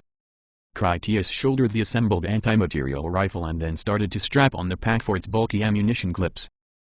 When he finished, Critias told her, "We won't fail over my lack of faith in you." "I am going outside first," Carmen told her group. "We are using the small service store to get out past the cage. As soon as the sun is set, we make for the library. If everything goes according to Critias's plan, we shouldn't have to kill any ghouls. If you do have to kill one, do it before it calls out. Most importantly, you must never slip out of character." The Grave Walker's hand signaled that they understood the instructions. They would not speak since it would break the illusion that they were ghouls. That was how they survived for so long on the surface back in Denver. They could pretend to be ghouls as second nature. Carmen mentally kept track of the time relative to sunset. When the moment was right, she told everyone, "Critias has already informed the GNP that we will be using their radio channel. This Romeo Watcher monitors our communications. We are going to use that to our advantage." She turned to Critias to tell him, "Now is the time for me to start your plan into motion." He played along with no honest idea what she would do next. Critias did enjoy his Starship Commander hand gesture moment as he officially said, "Proceed." Carmen went to Mandy and Alice, "I love you both, but I want you to leave now, so please respect my wishes. We have a difficult mission ahead of us." Alice promptly took her new sister's hand to lead her out. "Come on. If they are thinking about us while they are working, they might make mistakes and get hurt. We need to go, no questions." As Alice took them to the elevator, Mandy told Carmen, "Be careful." They went up the tower to Critias's apartment. With them gone, Carmen picked up a radio off the table and then broadcast it, "This is Sundown calling Romeo, come in Romeo." Nearby at the library, Romeo sat on the front steps as he waited nervously. Verloc was inside where she still prepared herself for the official secret agents meeting. Romeo had sent Judas to visit with Nostradamus so he could prevent either of them from causing any trouble while he also kept them safely off the streets in case anything went wrong. Judas had often spoken of his aspirations for the humans to come take more books. If the meeting proved successful, Romeo could introduce Judas to them later. If it wasn't successful, he had saved Judas's life, so either way he did Judas a favor. Judas was their friend. Romeo genuinely wished him no harm. When his radio gave up Carmen's message, Romeo answered, "We are here awaiting your arrival. You are covert operatives working for the agency, same as we do. You are coming to tell her the secret location of the Shadow Council base so Agent S.H.I.E.L.D. can destroy that evil organization that caused our mutual Bellman problem. I put that other problem back in its box. Agent S.H.I.E.L.D. would be unhappy about that, so don't mention the topic. She is so beautiful. Help me give her a better life than this, and in return we can do the same for you. This is Agency Command, Carmen replied. Your contact team will be arriving shortly. Please keep all friendly operatives off the streets. As Romeo got to his feet to go back inside, he said, the streets are clear of agency personnel. I will be waiting at the south door. Jim heard the conversation and found it promising. He told Critias, you can use the precedent to blackmail Romeo into doing what we want. If you get the box back from him, we can have Romeo taking orders from us so we won't tell her what he did. If that crazy woman wants to kill someone for being this Shadow Council thing, just tell her it is Jingle Bells. She can take him out for us, and when it is all wrapped up, we kill them all, problems solved. Because Carmen already had Critias' agreement to back her plays, she approached Jim and she wasn't happy. My husband is not a backstabbing betrayer and murderer of good souls. He is not your assassin and neither am I. We have no choice but to respectfully decline your orders on ethical grounds if you choose to insist on such a treacherous course of action. Based on all he knew, Jim saw Carmen's attitude as a reversal on previous understandings. Critias was the one who named them Watchers in the first place, Jim argued. He called them the greatest threat in this world, creatures of diabolical cunning that will be destroying human endeavors for centuries to come. Now you are saying they're people and with good souls no less. Correct me if I'm wrong, but what are you talking about now? Those things out there are ghouls, monsters, and plague carriers. This is an opportunity to kill them all, and I think we should not overlook the value in that. Critias agreed with Carmen, but he also wanted to be more diplomatic. I am keeping all options open. If they are not a benefit to us, we will destroy them. I'm aware of what is at stake here. There was a lot at stake and Jim was wise enough to side with his best option, do what you think is right and bring everyone back. The sun had nearly set, so Carmen had to go. Give me 5 minutes and then start coming out. She unbarred the front door and then went out alone. After she went down the tunnel into the truck shed, Carmen walked out into the barrier yard. She proceeded to the small door in the barrier that was at the north corner of the tower. Carmen moved slowly and stayed in ghoulish character as she unlocked the chain and then quietly opened the well-oiled portal. Her senses of smell and hearing were enough to alert her to the presence of the first ghoul that waited just around the corner. Carmen shuffled the few steps forward and then turned to find that a grimy male infected crouched down to scratch in the dirt beneath a bush where it searched for edible worms or bugs to eat. While she suspected what she was capable of based on her lengthy game simulation analysis, Carmen needed to test her limits. The creature glanced at her, and then ignored her as it went back to its business. Carmen walked up right behind it and then just stood there. It took a long moment for the ghoul to sense that something was odd about her. Carmen was clearly not a human, but she wasn't altogether a normal infected either. The strong electromagnetic auras that radiated from all of Carmen's internal hardware made a clear signal that was easily legible by all ghouls, and it definitely set her apart from them, but it wasn't a sign of her being human either. It was an unsettling mystery that each ghoul would have to react to in their own way. When Carmen didn't move away, the ghoul stopped its digging to turn and face her. When she still didn't move away, it made a menacing growl that said she should get lost if she knew what was good for her. That was when Carmen growled back, only louder and with more malice than it had shown. When it did not instantly react, she hauled off to kick it provokingly right in the ribs. The ghoul fell over into the bush and then promptly righted itself to lunge at her. It only received another rude kick from Carmen, accompanied by her bad-tempered ghoul snarl. The dirty infected abandoned being tough as it decided it would rather look for a snack elsewhere. It scrambled out of her kicking range and then hobbled off to the east to get away from her home ground that it wasn't prepared to make a territorial dominance fight over. Encouraged by that small victory, Carmen shuffled onward toward the next nearby ghoul she saw. Once she was close, she kicked and growled at it until the creature finally had enough and then took off for a friendlier place to scrounge. 5 minutes later, the sun was down and darkness had settled in, especially where the heavy shadows of the buildings fell. Carmen had cleared the area of wandering infected. The grave walkers came out to join her one at a time so as not to portray themselves as a group that was onto food. Their disguises were as excellent as their twisted movements. In the poor light, they most definitely would pass for just more ghouls that randomly prowled about in the city. Critias kept to the middle of their column where he could directly protect Queen Jessica just as he promised Jim that he would. He watched Carmen as she moved off ahead at their point. She went west along that side of the tower to bully any ghouls she encountered, The way that she effectively drove the infected out of their path impressed him as a whole new level of excellence as a grave walker. Carmen could actually make physical contact with the creatures and even then make them want to go away rather than suffer her abuse. Her new skill quickly improved with practice. It wasn't long before her vocalizations alone would scatter away most ghouls. They proved to be all too willing to move on from foodless trouble they didn't need. Hiram locked the barrier gate as the last one out. He had rightly estimated that the most difficult part of their journey would be their exit from the building. Their group had to march 150 meters with no cover at all. They would just walk right out openly down the broad city street. It was not so dark that they couldn't see the distant and indistinct forms of ghouls in most any direction. Those infected surely saw them too. Fortunately, at such a great distance, those ghouls mistook them for just more of their own kind, so they gave them no special interest at all. The first of his people got off the city block without incident.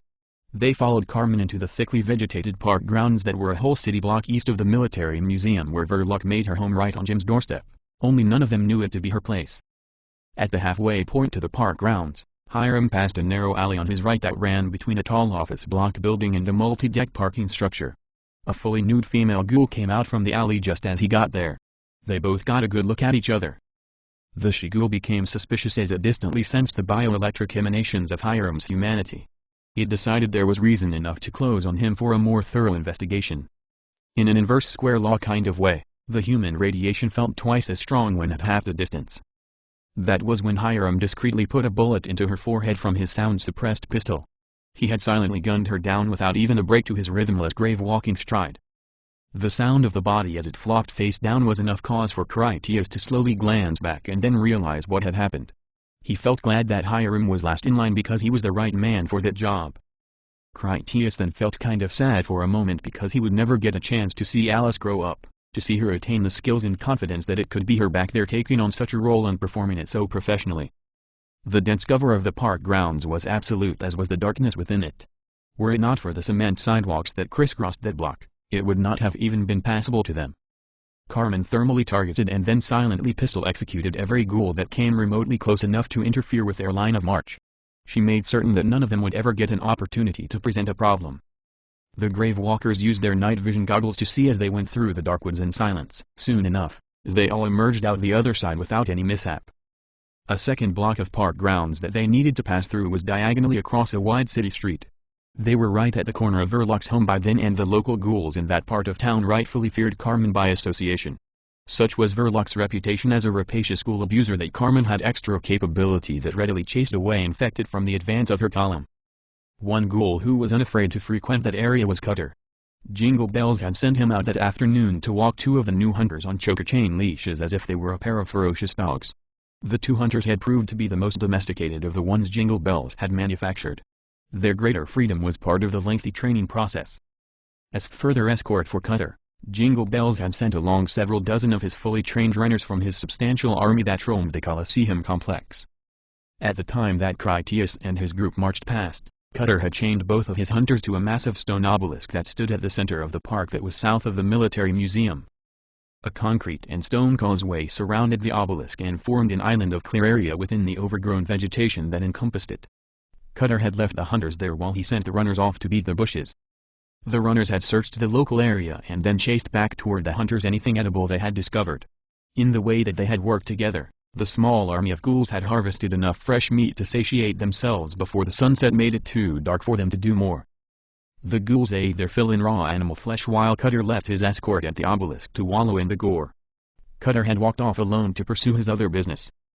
The instructions from Jingle Bells included that Cutter go by the Devil's Tower at a safe distance to see if there was any unusual activity, and then he was to go see if Romeo was up to anything unusual either. Cutter knew that Romeo and Verloc made a habit of being home by nightfall unless they were off on one of her crazy secret agent adventures, so he expected Verloc to be back in her apartment by that time. Cutter also knew that Romeo and Verloc had a great appetite for their romantic sexual activity. He liked to peek in her window at night to watch them make love. Sneaking and spying had been one of Cutter's talents even before his change into a watcher. His new life had not robbed him of those skills or his enjoyment when he exercised them. His discovery that they were not home disappointed him, yet the endeavor was still not a complete waste of his time. If Verloc was away from home, it suggested that she was being Agent S.H.I.E.L.D. and thus was up to something. That was when Critias crossed the street nearby and Cutter saw him from where he hid behind the bushes. To any typical ghoul, the travelers appeared dirty and ragged as they stumbled along. That was sufficient reason for them to dismiss the matter entirely. To Cutter, it was quite obvious that the staggered line of infected that crossed the street were something irregular. Critias wore an enormous rifle and no regular ghoul ever did that. The caravan of tramps seemed like bulky shambling mounds of dirty cloth while real ghouls were generally lean and sparse in their remaining clothing if not already naked. Cutter readily knew the difference and it definitely caught his interest. What he saw suggested to him that the humans were out hunting Verloc, or perhaps she was even in league with them, and those were things that would interest Jingle Bells. Carmen led the way into the second park that was directly adjacent to the library. None of the sidewalks that passed through those forested grounds exited on the side that faced the library's entrance. That was their destination. At the midpoint across, Carmen did discover a well-worn footpath that went directly toward the door they needed, and the path also continued in the reverse direction as well. Carmen paused there to examine the ground of the path where she found various distinct footprints. She determined that the same two sizes of feet had made the trail through their repeated use. One set of prints was male while the other female, and they both wore a variety of shoes that had unworn soles typical of well-cared-for or entirely new footwear. From the evidence, Carmen felt confident that Romeo and Verloc were the ones who had made the path. She rightly guessed that the trail proved that the two watchers frequently walked to the library from somewhere close enough to the south that the path was much more convenient to them than if they had simply went around the woods, as they surely would have done if they had traveled from far away. After she completed her investigation, Carmen told her team by radio, "I believe that Romeo and Verloc are frequent visitors to this library, and also the World War Memorial Building to the south of these trees. They have crossed back and forth through here between the two many times over at least the last 2 years." Based on what she told them, Critias paused just before he entered the woods. He stopped to look over at the War Museum since she mentioned it as important to the Watchers. What he saw gave him a bad feeling. Critias shifted his visor to see both telescopically and in thermal wavelengths. His enhanced sight revealed that a large warm body hid itself in the bushes over there.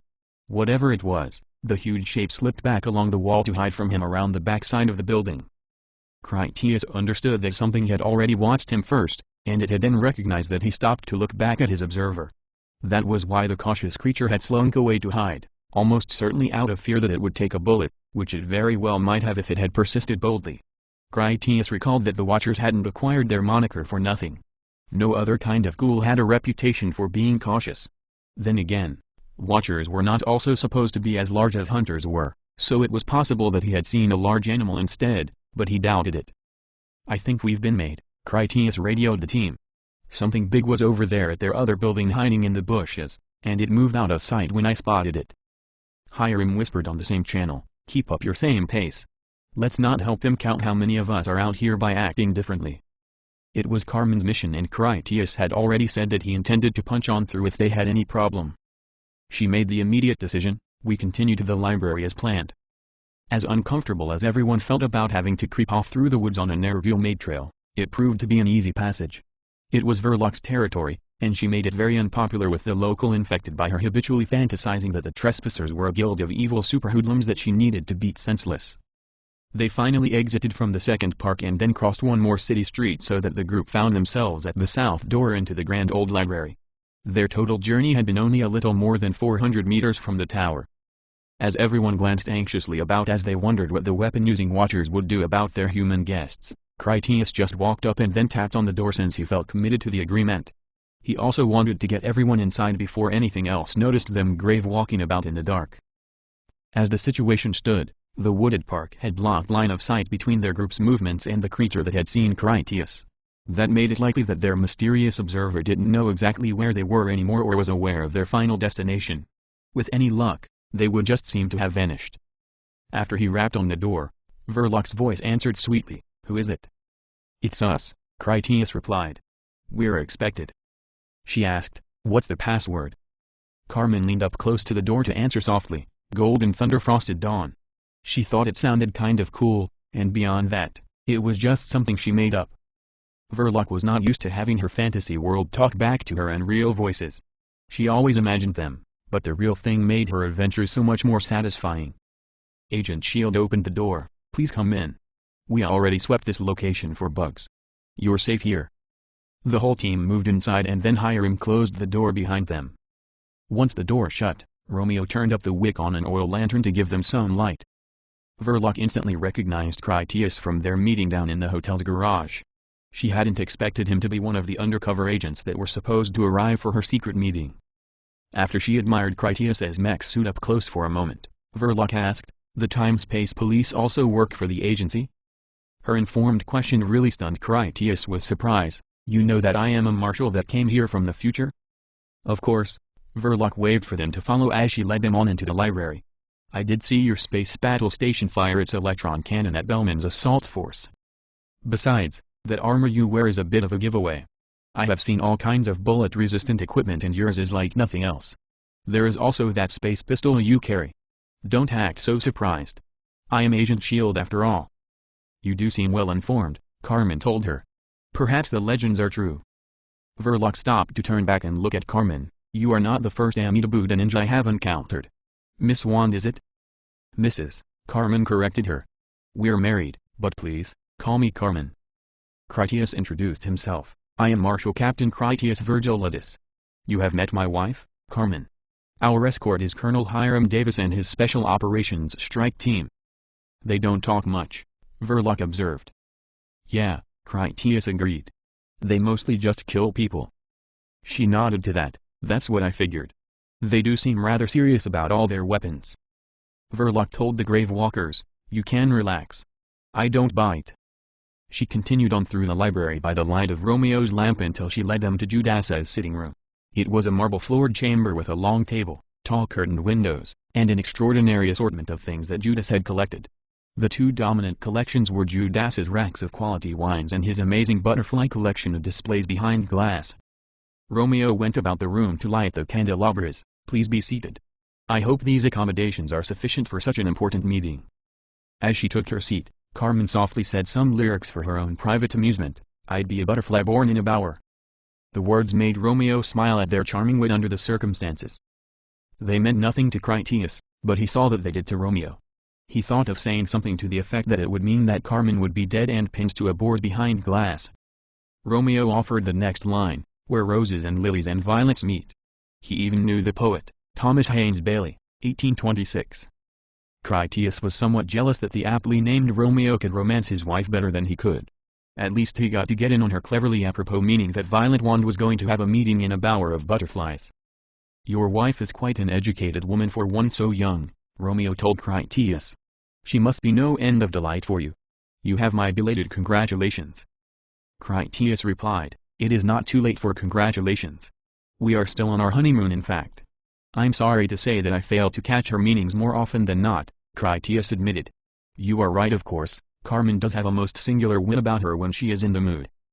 Verloc added, "She is also an impressively skilled assassin. Now that we are all together, it is obvious to me why the agency would recruit her for such a dangerous assignment. Romeo and I have already liberated the President from his Shadow Council kidnappers.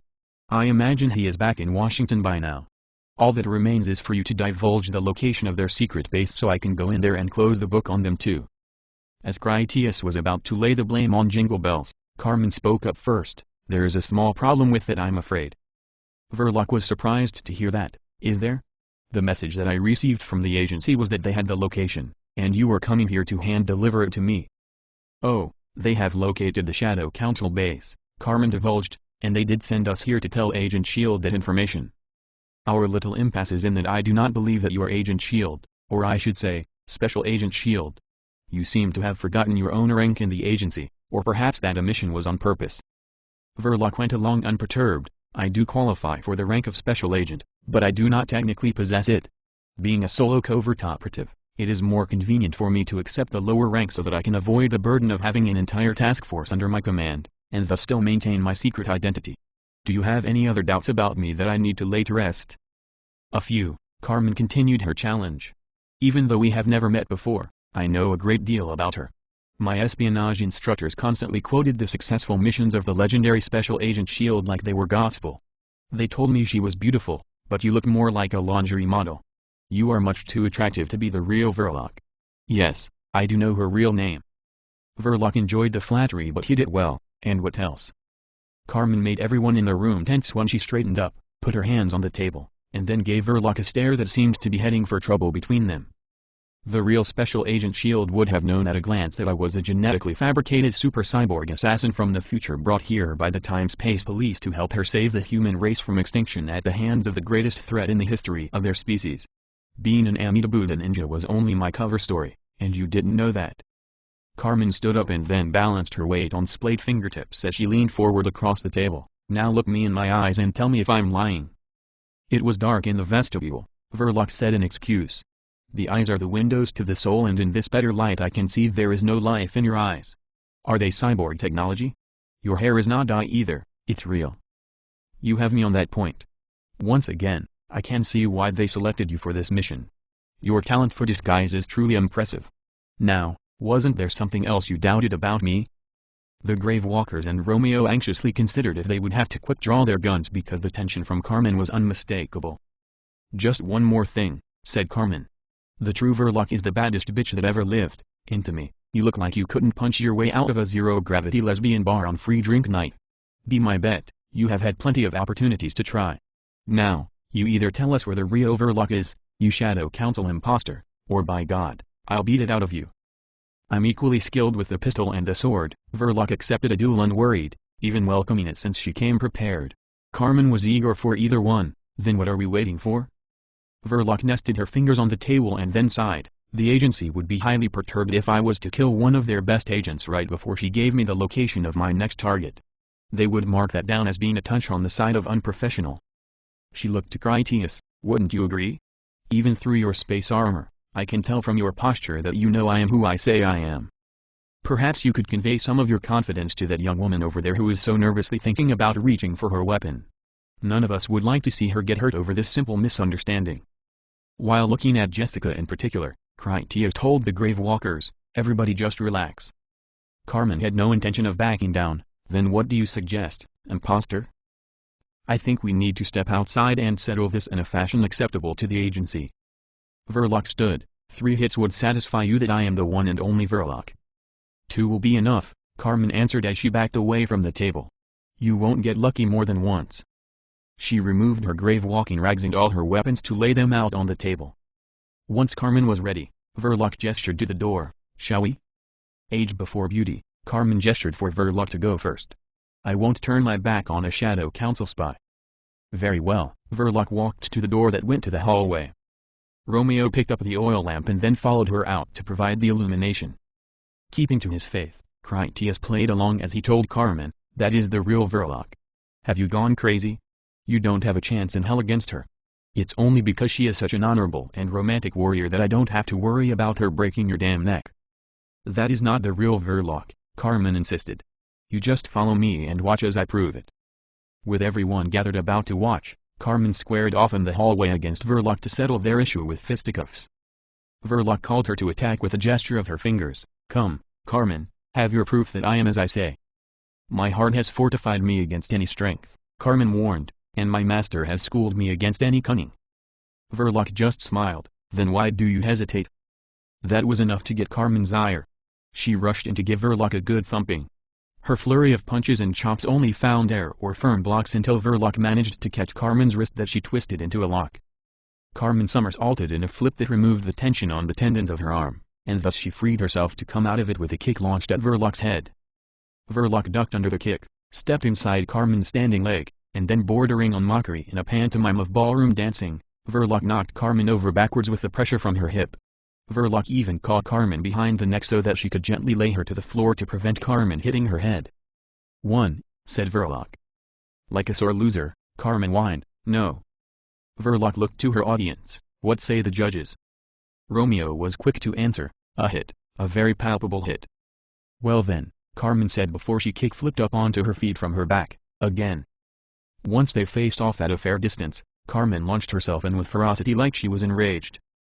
"You stalked my husband in the hotel like he was a game animal," Carmen fumed amid her many attacks. "You thought you were so clever." Verloc slipped around in circles such that she gracefully avoided each blow with such ease that it appeared that her intention was not to fight at all, but instead just to hold a conversation. "So that is what this is about. Are you certain that was me? Perhaps that was the real Verloc." At that, Carmen appeared genuinely vengeful as her strikes flew in a blur of martial skill. Avoidance was no longer sufficient. Verloc parried brilliantly to countervail the attacks until Carmen successfully burrowed through Verloc's masterful defenses to then palm strike her in the sternum. Carmen made contact just firm enough to knock the watcher back 3 steps. A hit, Carmen boasted unheroically. I learned that from the 5 venoms of the White Lotus clan. She reset their distance and then taunted Verloc to come on using her own finger summons. Let's see what you've got. Verloc advanced in acceptance of the invitation. She threw combinations of punches that Carmen bobbed and evaded until a left came and that had no chance of hitting at all, so Carmen just ignored it. The positioning of Verloc's hand blocked a narrow line of Carmen's vision for only an instant, but it was long enough to make a window for a big right hand that seemed to come out of nowhere to catch Carmen right on the jaw. The blow was solid and turned Carmen out like a light to drop her flat on her back. Agent Shield stood over Carmen in victory and then said, I learned that from Big George Foreman. After a moment, Carmen shook off her daze. Her expression openly admitted she had lost to Verloc and felt humbled by the defeat. Ever the noble figure, Verloc bent down to offer Carmen a hand to pull her up.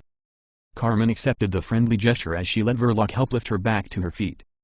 I had to know it was really you, Carmen said bashfully. I hope you'll accept my apology, Agent Shield. I see now that all that I have heard about you is true. Verloc told her, I understand completely. True professionals like you and me cannot afford to take chances when so many people are counting on us. Let us return to our table and toast your magnificent fighting skills with some of my friend's choice wine. He does not drink wine and I'm sure he would not begrudge us on so auspicious an occasion. Once back in the sitting room, Carmen went to a cabinet with wine glasses. She inspected them closely with her ultraviolet-enhanced vision to make sure they were clean.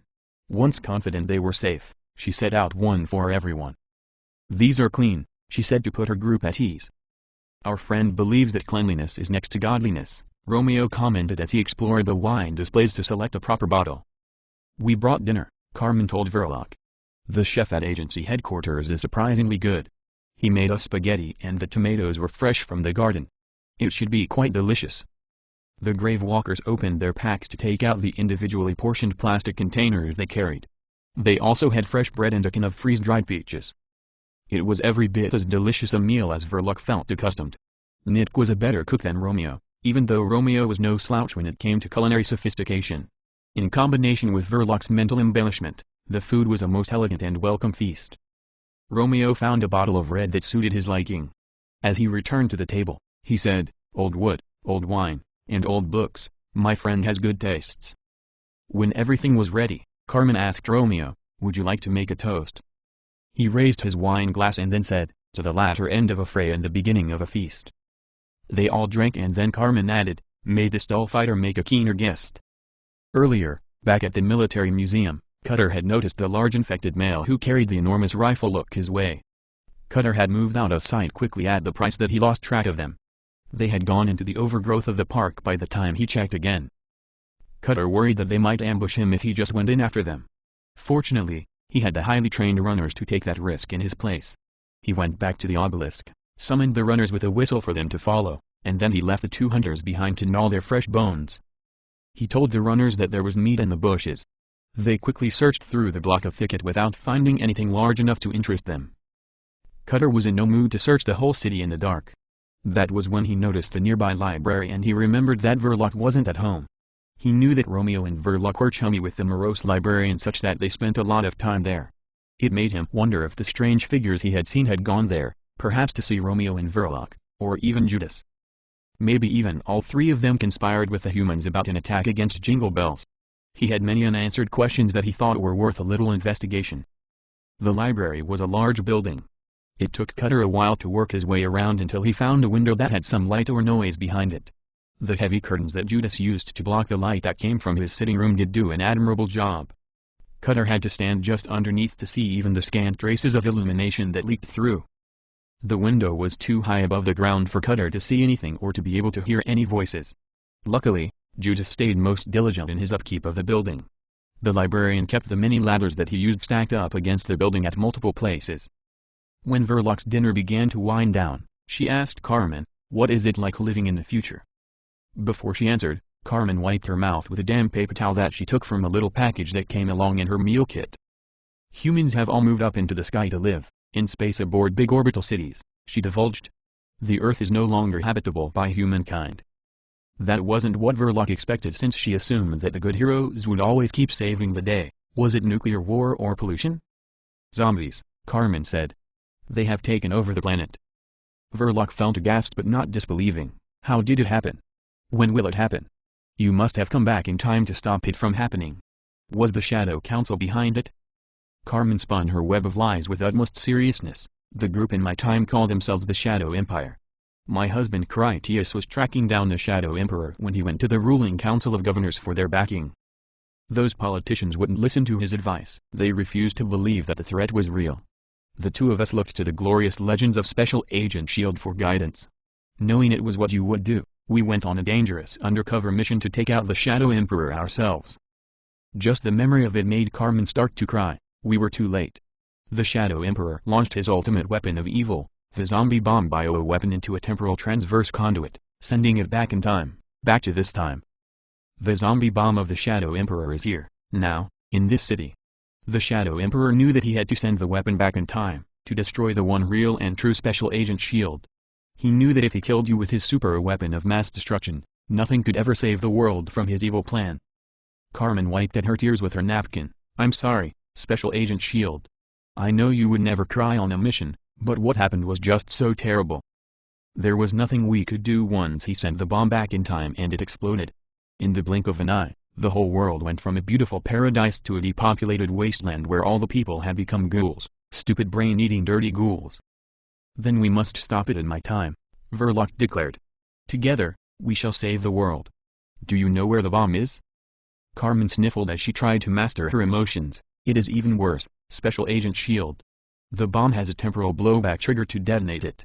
The Shadow Emperor sent the weapon to his ancient predecessor, the last director of the Shadow Council in this era. It does not have a timer. He must activate it manually. When he does, the bomb will transport its bioweapon payload backwards in time another 4 years. The Shadow Emperor not only wanted to kill you, but kill you before you did so much devastation to the Shadow Council of this time. When that happens, your world will become the world we left behind, a world of screaming freakish monsters ruled by the Shadow Empire. Not only did Critias feel impressed by his wife's cunning story that intended to manipulate Verloc into living in their world as it really was, she had also surprised him with how genuinely she faked her tears of heartfelt emotion. He understood then that Carmen could be wickedly deceptive when she needed to be. There wasn't even any way for him to tell how much of her fight with Verloc had been real. Verloc's fighting skills were genuine enough. The two of them were near equally brilliant and lightning fast. Carmen's acting had been good enough that it made Critias wonder if she ever used her deceptive talent to manipulate him. It was far from impossible that Carmen made a fool out of him at her whim. Critias doubted or at least refused to believe that any of the passionate moments that they had shared could have been staged frauds manufactured by Carmen's flawless prevarications. He assured himself that he occupied a reserved place in her life. Even if she didn't use her powers of acting against him, Critias still felt a sting of displeasure. It offended him that she could cry so genuinely to serve the purpose of her lies while in real life she could show such restrained emotions about real suffering around her. He didn't overlook that he had admired Alice's feminine tears over the harshness of their world. Based on that, he couldn't help but think a little less of Carmen for not being the same. That aside, he acknowledged that anyone who got on Carmen's bad side had better watch out. She really was a super cyborg assassin from the future who could live up to the title when she wanted. The story had an element that Verloc could not understand. Won't this bioweapon also turn the Shadow Council into zombies? Not entirely, Carmen explained. The zombie bomb's detonation flux displaces the explosion to Mexico City, at least according to our records. The disease is highly contagious. Just a scratch from one of its schools could infect you too, making you one of them. Our scientists determined that the only defense once a person has caught the infection is ultimate willpower. If the victim is a hero of purest heart or a villain of blackest evil, they do not become mere ghouls. Those people become super soldiers, forever young, effectively immortal, immune to all poisons and disease. Nothing can stop them but literally tearing their bodies apart and in particular, destroying their brains. The armies of these monsters swept over the earth, turning nearly everyone into these creatures. Only a lucky few managed to barricade themselves into survival outposts and thus preserve the human species on through the centuries ahead. Verloc rubbed at her chin when she understood. The Shadow Council commanders will turn themselves into immortal gods of evil and at the same time turn the good people of the world into their mindless slaves. True evil, that has always been the way of the Shadow. But you say those of pure heart can also resist the weapon? A small but powerful league of immortal heroes would rise up still able to fight for what is right. That is how humanity survived so that we could come back here to you, Carmen told her. In my history, after the bomb went off, you became one of those immortal heroes, you and the greatly respected Romeo as your ever-faithful companion through all adversity. In my time, the legends say that the love of Romeo for his mistress of justice was the purest devotion the world has ever known. The words say that though Romeo was not a perfect warrior like Verloc, he had the willpower to resist the virus because his devotion to her would not allow him to fail. He overcame the infection just to be able to stay by her side. Carmen shrugged bashfully. That is what our legends tell. Everyone believes them to be true. Beyond that, I cannot say. The story made Verloc glance over at Romeo in wonder as to what was true. Ultimate secret agents did not allow themselves to love because to do so would surely bring about that love interest's death. They were dedicated to their missions alone. When she thought about it, there was no rule that the sexual conquests of the agent could not love them. In fact, how could they not? Carmen continued, I have saved the worst information for last, Special Agent SHIELD. Our time-space scientists do not believe that we can stop the bomb from going off. When they sent us back in time to seek your help, the bomb had already gone off in our history. And that is why we came here. Verloc took on a grim expression. I see, if the bomb has already happened in your version of time and that is why you came here, if we stop the bomb here you would never come back to tell me about it. It is a paradox. If we succeed in this mission, you will never come back in time to tell us to begin it. We still must try. If we cannot stop this disaster, then perhaps we will survive it as your history tells. Even if humanity must abandon the Earth, they must survive. Now tell me, my friend, where is the Shadow Council? Where is this bomb that is destined to destroy the world? The aluminum ladder struggled to hold Cutter's weight as he clung to it beneath the room's window. He had used utmost caution when he positioned it since he knew that Verloc had keen ears and she was ever vigilant. Cutter was no novice at being a peeking Tom pervert. He called upon all his stealthy talents to avoid detection and wasn't so bold as to climb high enough to try and look inside. The curtains were too thick anyway. He didn't feel it was worth the risk when he could already listen effectively enough. He heard Carmen's story and from it, he knew that she too had a case of the worms. The madness of the worm in her brain made her see and believe insane things that couldn't possibly be true. Subconsciously, Cutter knew it to be true at least in large part and because of that, his own worms began to itch as they crawled under his skin.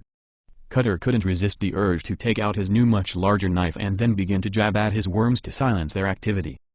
Carmen had her table in enthralled silence. She held the moment for dramatic effect before she said, the secret dark master of the Shadow Council is none other than the honey-worded and cunning devil, Prince Vladimir von Bellman. Verloc stood up from her seat so abruptly that half the grave walkers nearly jumped out of their skins to the thought that a gunfight had started. It was only the training of Colonel Hiram Davis that gave them the staying power not to overreact. Verloc slapped her palms down on the table. How could I have been so blind? Bellman is the Black Prince of Shadow. I underestimated the dark powers and venomous charisma of that treacherous viper. Only now does the fog of his manipulations part and I see the clear truth of it. We could never understand why he was so fixated on destroying the tower. The tower is the secret headquarters of the agency itself. Bellman has been trying to destroy me all along, weaving secrets among secrets. He is truly a diabolical genius, more evil than even I gave credit. Bellman must be destroyed. Cutter heard the loudly spoken words of Verloc as she pledged to join forces with the people of the tower. Working together, they would kill Jingle Bells, and thus that meant himself as well.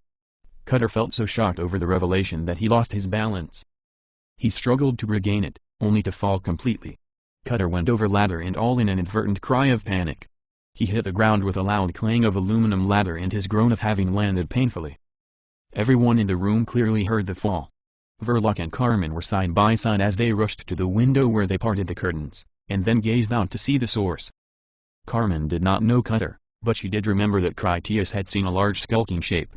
She guessed that they had to be one and the same. The hunter-sized watcher already ran away, and he did it mindful to break line of sight to avoid incoming bullets. They only caught a glimpse of Cutter before he was gone. Verloc recognized him despite the readily apparent change in his size. She quickly informed them, that was Cutter, Bellman's new bodyguard and manservant. We must stop him before he returns to his master with all that he has overheard. Carmen agreed, Bellman will detonate the bomb if we don't stop him. Critias jumped up from his seat even as he stuffed on his helmet. After snatching up his anti-material rifle, he headed straight for the window. Carmen saw that her husband planned to jump out through the glass of the ornate window. She quickly turned the latch handle on the antique frame and then threw it open to make it unnecessary for him to demolish Judas's home. Critias leaped out through the large opening as the hatch of framed glass swung away. When he landed on the ground a floor below, Critias saw that Cutter headed south at speed. Before Critias recovered from his landing enough to shoot him, Cutter leaped over a thick granite block retaining wall that also doubled as the railing for the pedestrian walk that encircled the library. Cutter made a piercing whistle that called his runners to help him against Critias. They would give him the time he needed to make his escape. Critias looked up as he called to his team, "He is heading south." Verloc was already airborne from her jump out the window. Critias reacted quickly to offer her his free arm for her to catch on. It softened her fall as she hit the yard. Carmen's titanium bones were unbreakable. She just hit the lawn hard enough that her boots partially sank into the grassy soil. Without pause, she promptly took off in pursuit of Cutter at a sprint. The runner ghouls dashed and leaped in from the darkness in all directions as they attacked Critias. They had followed Cutter around earlier when the giant searched about the library. The ghouls had hoped that Cutter would lead them onto something to chase and then eat.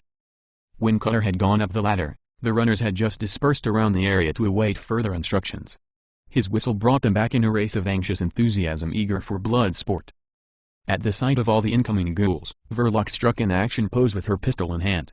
She warned for Critias' sake, Bellman's Shadow Council commandos. Verloc was ready to assist him in battle against them. "You go with Carmen to stop that big one," Critias told Verloc. "I have the army guys to help me deal with this trash. Once they are down, I'll catch up with you." As Verloc dashed away after Carmen to chase Cutter, Critias drew his pistol to shoot down the runners that approached along her exit path. When both women went over the granite wall out of sight, a runner leaped onto Critias' back after Rick came up on him from behind. While Hiram had hurriedly doused the candles inside the sitting room to put out all the lights, he sent his two best sharpshooters to the open window with their suppressed submachine guns in hand. Peterson immediately shot the ghoul off of Critias' back and then he joined Dunbar as they rapidly feathered off shots from their elevated position. The two men eradicated the runners as fast as they came into view. By the time the two grave walkers had drained their ammunition clips, Coriolis and Giles stood ready to trade them fresh replacement weapons so that the two shooters continued firing with barely an interruption. Critias only had to remain still as the bait and then watch as Hiram's men slaughtered Cutter's runners as if they were just so many defenseless sheep. Cutter ran across the street south of the library and then charged into the wooded park there to get out of sight. He made so much noise as he crashed through the brush that the two women in pursuit had no trouble keeping track of him. Carmen was about to plunge into the brush directly after Cutter, but Verloc had other plans. "Take the path," Verloc told her. "It's faster." Carmen didn't think the path could be any slower for her and she also realized that Verloc could not naturally see in the dark. The path was familiar to Verloc and free of obstructions. In total it was the better choice. To help maintain their pace, Carmen had her pistol ready and she turned on its light as soon as they entered the woods. The illumination from Carmen's pistol was enough for Verloc to keep up at their tireless sprinting speed of top athletes. Verloc told Carmen, "Cutter has gotten much bigger since the last time I saw him. Bellman has been experimenting on him with his new steroids alchemy." "The agency feared he might," Carmen replied. "Bellman could have many more of these behemoths besides him, not just this one." The thick growth of the park didn't make Cutter quiet, but it did shield him from sight and made it difficult for any bullets to reach him if the women started shooting. The straight path that the women took across the middle of the park only encountered open sidewalks at the central junction of the four diagonal ways. Cutter hoped to be across the second arm of sidewalk before the women reached the center from where they would be able to see him pass. Carmen and Verloc didn't make the intersection in time to take advantage of it. They barely caught a glimpse of Cutter at a distance as he leaped from the bushes on one side of the sidewalk to disappear back into the woody vegetation on the other. The women just ran the other half of the footpath that would deliver them onto the street by the military museum. They planned to catch up with the giant there out in the open at the far side. The three of them reached the street south of the park at about the same time. The women had gained a lot of ground on Cutter as he forced his way through heavy cover in the dark while they dashed by flashlight along a straight unobstructed path. Because Cutter had seen Carmen's light at the intersection in the woods, he knew the women were hot on his trail. He entered the street with the full expectation that they would arrive there too. Good fortune was with Cutter as he emerged from the woods to discover an old parked delivery van on his side of the street. Cutter put the large vehicle between himself and his armed pursuer's line of sight. The giant ducked as low as he could while he used his thick arms to shield his head akin to a man that ran under a heavy hailstorm. Verloc did not carry a suppressed pistol, so Carmen saw no need to suppress hers either. They both opened fire on Cutter the moment he dashed out of the trees onto the open street. The derelict van deflected many of their shots, but not all of them. Both women emptied clips at him in the hope that one of their bullets might bring Cutter down. They didn't want to chase the huge watcher all the way back to Jingle Bells Coliseum where there would be whole armies of ready supporters. The bullets that caught up with Cutter stung him like hot pokers, but they didn't slow him down at all. None of the bullets got him in the head or went deep enough into his sturdy body to make any difference. Cutter wasn't squeamish about minor flesh wounds anyway. His luck continued to be gracious when he managed to dive behind a long steel drop-off dumpster that was on the opposite side of the street. The military had left it in the outbreak days so that their patrols could fill it with headshot bodies. The dumpster sat 3/4 full of deactivated meat. Combined with the steel walls and accumulated rainwater, it would be more than bulletproof. The dumpster protected Cutter for the moment. It wouldn't do him any good once the women came around to his side. It also provided extra inspiration in the value of having something he could use to block their bullets. A circular cast iron manhole cover was right there beside him in the sidewalk. Cutter realized that the iron disc would make an ideal shield. His hunter's size let him get his fingers down into the holes and then easily lift out the 50-kilogram cast iron disc. Once he had the manhole cover gripped with both hands, Cutter took off at a run again while he held a metal plate behind his head and upper back. He was not that far from the obelisk at that point, so Cutter shouted for the two stupid brutes to come help him by the words, "Get some food, you dummies." Carmen and Verloc had reloaded by then and they opened fire the moment that Cutter came out into view. They shot at him so fast that his iron barrier unexpectedly deflected half their clips.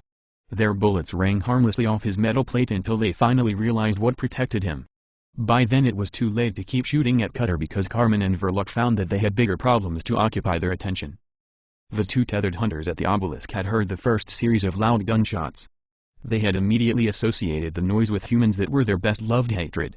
Hundreds of other wild ghouls in the area had heard it as well and felt the same thing.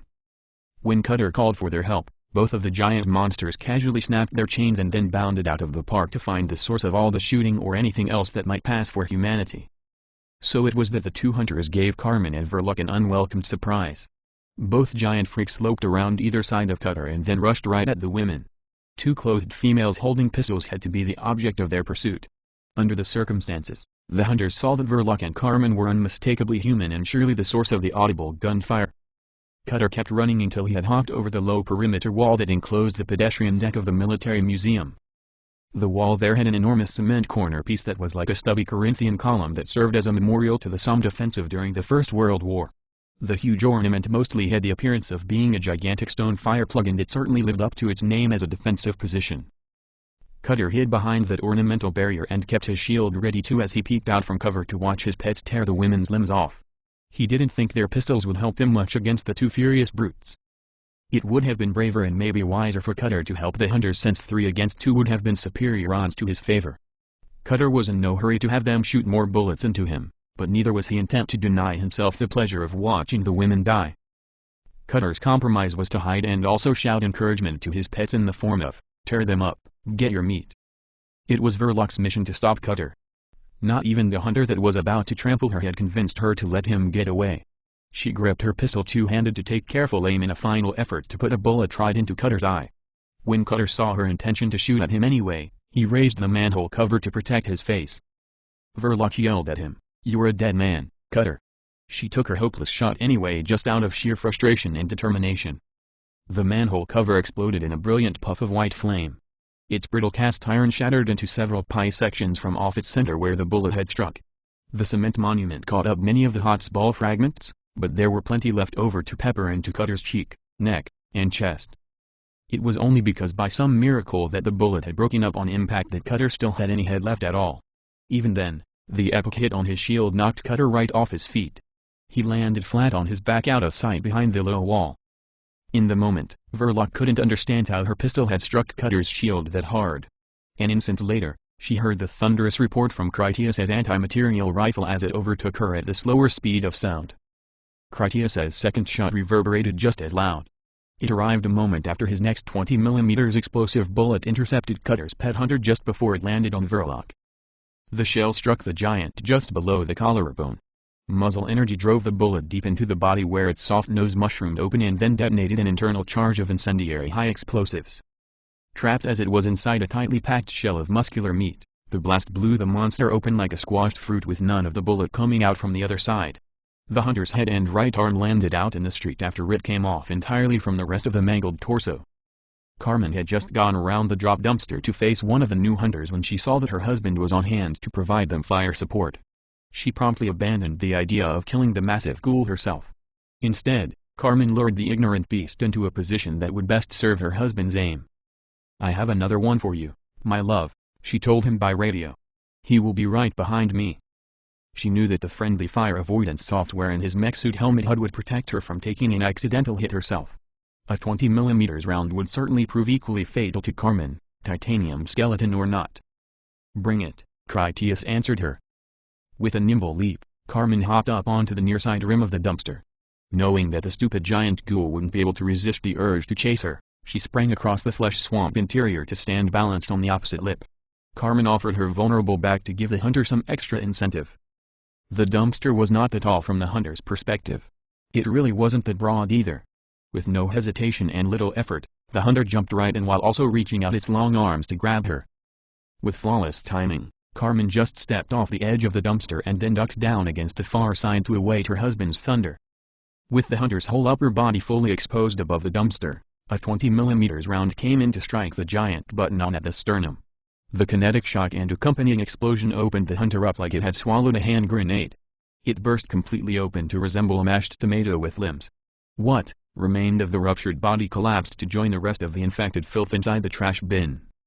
Carmen didn't even get a drop of the splatter on her. Critias stood out in the street off the corner of the library 130 meters back. He watched to see if Cutter would get back up so that he could finish him off too as necessary. When he took his first shot at Cutter, he didn't know what a primitive manhole cover even was to think that the ghoul had an armored barrier that could withstand the impact of a 20mm shell. Without using armor-piercing ammunition, he had no assurance that Carmen's soft-nosed rounds would penetrate the thick slab of cast iron. He only found out that an explosive dum-dum round was up to the task by experimentation alone. After Carmen leaned over into the dumpster to put an extra bullet into her hunter's intact head, she joined Verloc to chase Cutter so that they could give him a coup de grace too. They got behind the short wall to discover that Cutter had already gone. He had scrambled off on all fours to stay out of sight, and once clear, he had started to run for his life. Colonel Davis came on their radio channel. "We have awakened the sleeping city. The streets will soon be swarming. I need instructions."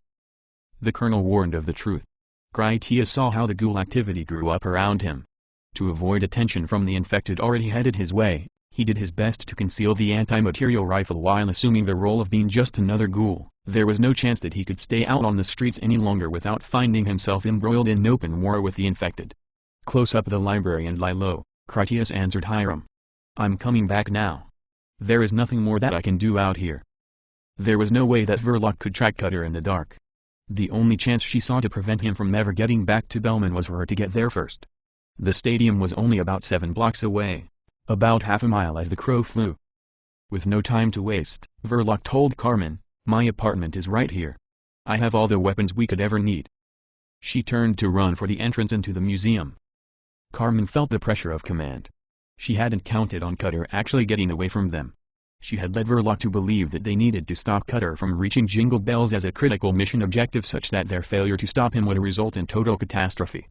Verloc's insanity still convinced her that they were in a functional pre-outbreak society. Neither of them had much in the way of weaponry on them and Carmen had left behind her grave-walking rags. If they went to the Colosseum and then attacked Jingle Bells under their current conditions, Carmen knew they would be at a severe disadvantage.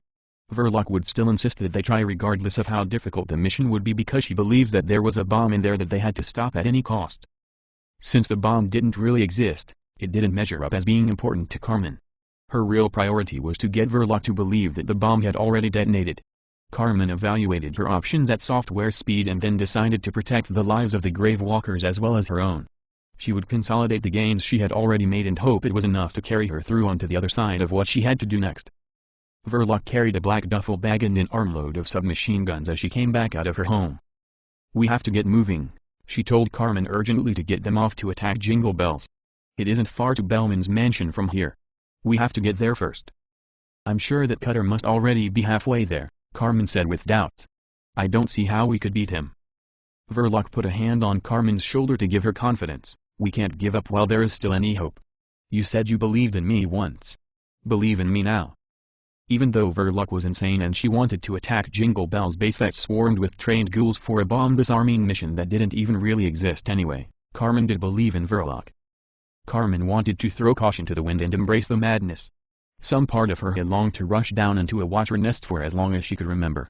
It made Carmen genuinely ashamed and heartbroken that she had to betray Verloc for the greater good of all humans, and hopefully for the greater good of Romeo and Verloc too. It was then that Carmen understood many things that Critias had told her. If she wanted to lead others into danger, the price was that she had to put aside her own childish dreams of being the heedless hero. It was the lesson that Yeti could never learn, and why he would never be a captain. He could never give up the prideful ambitions he wanted for himself so that instead he could ensure the good of others. It was true when Carmen said, "I do believe in you, Special Agent S.H.I.E.L.D." Then she lied with perfect conviction, "There is still time to disarm the bomb. If anyone can get us to Bellman before Cutter arrives, it is you." Verloc smiled because she believed she had restored confidence to her new friend. "Let's go. It's time to be heroes and save the world one more time." As Verloc turned to lead the way to the Colosseum, Carmen reached into her pouch to palm the small syringe that Kevin had prepared for her. It contained a dosage of the paralytic extract he had collected from the strange man in the sarcophagus. So prepared, Carmen pointed toward the skyline in the direction of the Colosseum as she gasped in horror, "Oh my God!" Verloc was unable to see anything out of the ordinary. "What is it? Your cyborg eyes can see something?" Cutter had a radio. Carmen's voice trembled in terror. "Bellman has triggered the bomb. We're all going to die now. I'm afraid to die." Brought on by her madness, Verloc could finally see it, a strange glow of futuristic energies that rose skyward like a mushroom cloud of luminous cyclonic particles. "We tried our best." Verloc embraced Carmen and then held her tight as some final comfort. "I failed," Carmen groaned tearfully as she hugged Verloc back. "This is my fault." "Everything will be all right," Verloc said with compassion. "This is not your fault." "Yes it is," Carmen said as she lanced the thin needle painlessly into Verloc's neck. The tranquilizing chemical worked instantaneously in numbing the injection site and then it dispersed through Verloc's blood to cause her to collapse completely comatose into Carmen's arms. "This is my fault," Carmen confessed. "For you at least, I have become the destroyer of worlds." She laid Verloc down while she loaded their loose items into her duffel bag. Carmen slung the bag over one shoulder and then hefted Verloc's body over the other for the walk back to the library. As she started off, Carmen radioed to Critias, "Cutter got away and Jingle Bells has detonated the weapon. We'll be back at the library in a couple of minutes." He wasn't sure what she told him. "How is Verloc?" "She is taking a little nap on sarcophagus juice," Carmen informed him. "Kevin doesn't think it will last more than a few hours. Tell Romeo he will need to be ready to talk her through it when she comes around. Her world needs to be the same as ours now, at least I hope." It pleased Critias to hear that. "You did it. I'm really proud of you." "I'm not," she replied sourly. "I'll see you soon." As Carmen carried Verloc back to the library, some of the ghouls that came into the area to investigate the loud gunshots approached to examine her. Carmen just ignored them with other thoughts on her mind. The infected danced around her as they sniffed and snarled to provoke some sign of humanity from her that they couldn't detect otherwise. Carmen's indifference was sufficient cause for them to lose interest. Neither of the women was edible, afraid, or offered a chase, so the ghouls went on to search elsewhere. Romeo met Carmen at the door as she entered the library.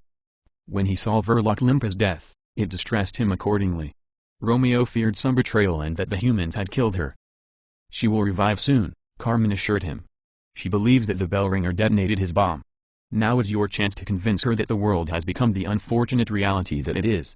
You are both plague carriers. The two of you will have to take precautions to protect the humans from it when you come live with us. I can promise you a better life than you have now. You will have hot and cold running water, electricity, and food from our cafeteria." He demonstrated his infected strength when he took Verloc to carry her. Romeo asked, "What will Agent S.H.I.E.L.D. do? What is the price of all this generosity?" "Our leader is the commander of the agency now," Carmen explained.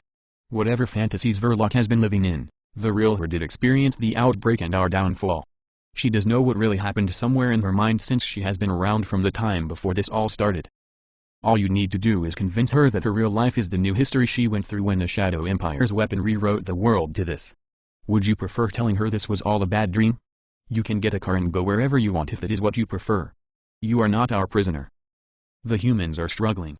For them, even going outside is an exercise in survival while the two of you can walk about freely and collect anything. Nothing in this world is a threat to you anymore except having someone shoot you in the head, and now your side has the only guns. I was not lying when I said that Verloc would be the heroic protector of all humanity. They need your help, and in return you can stop living by candlelight and scrounging through the ruins. Well, you can scrounge for all of us now and have a much better home to come back to as well. Romeo had made his choice long before when he shot the president. He wasn't going to turn back now when he was so close to the end of his quest. He asked, "What about Bellman?" "Cutter will have told him that Verloc and I are cooperating with you now.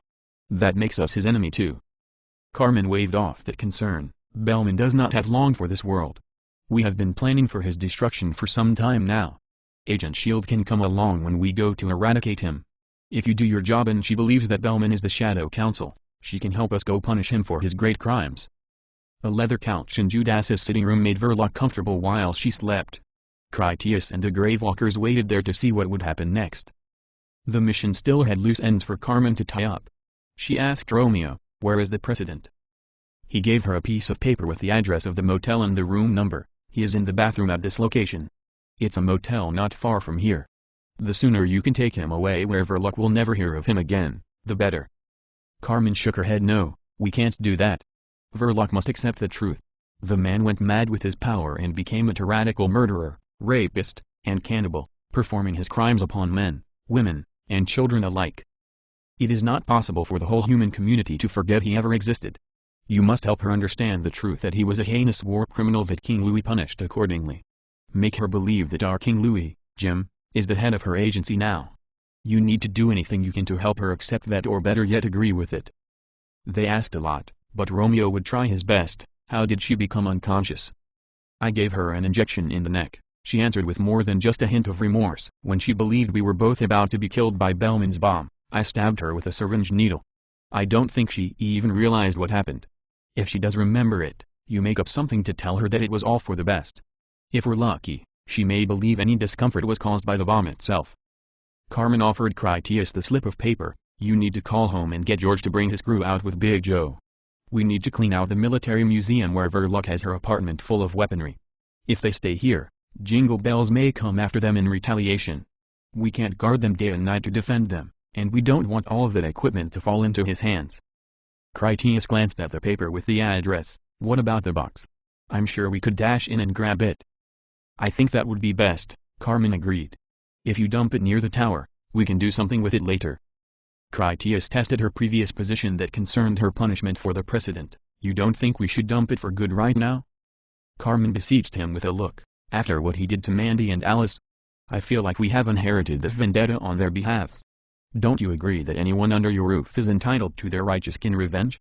I would prefer that he not go off as easily as having you dump him in some hole where the silt will bury him and then he can sleep in dormant peace.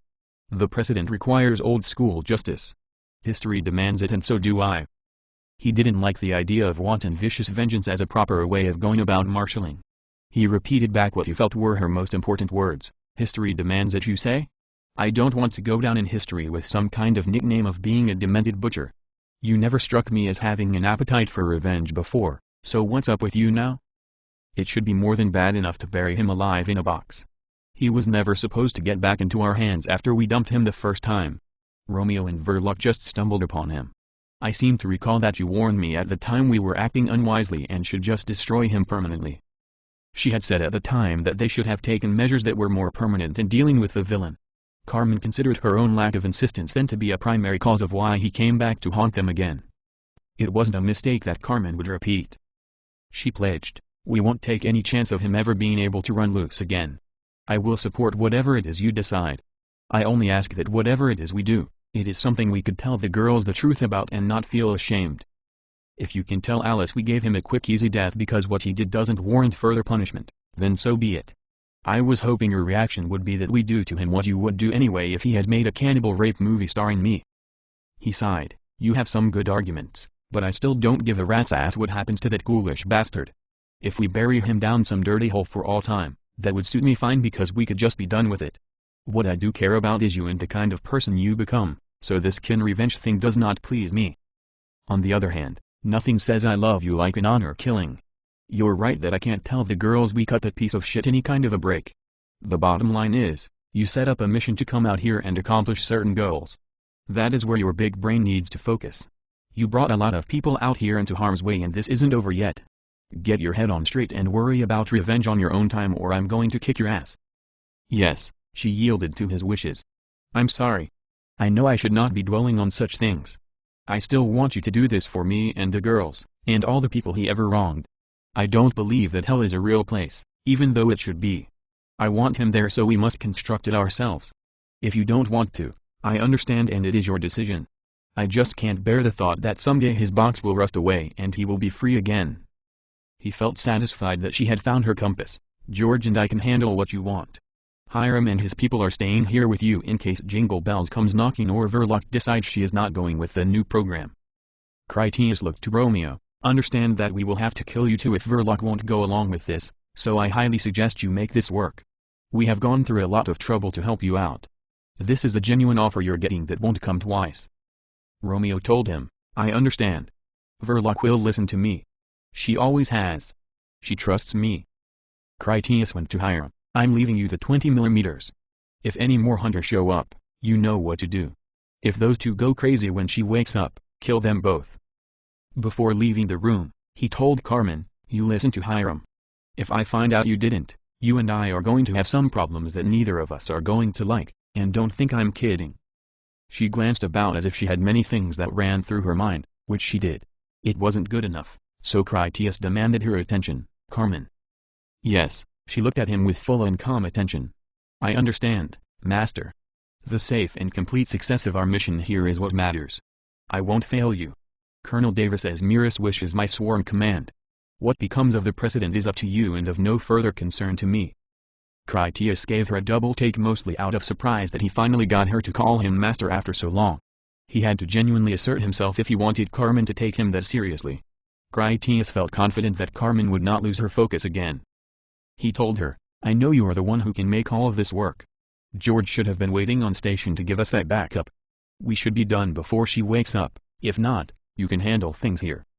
Critias left the room to see to his other business out on the streets. Chapter 14. Shadows of Empire. Cutter made it back to the Colosseum in record time. He had not only known the fastest routes to escape, he also knew the most secretive ones that would keep him off the streets and out of sight to avoid pursuit, had there been any.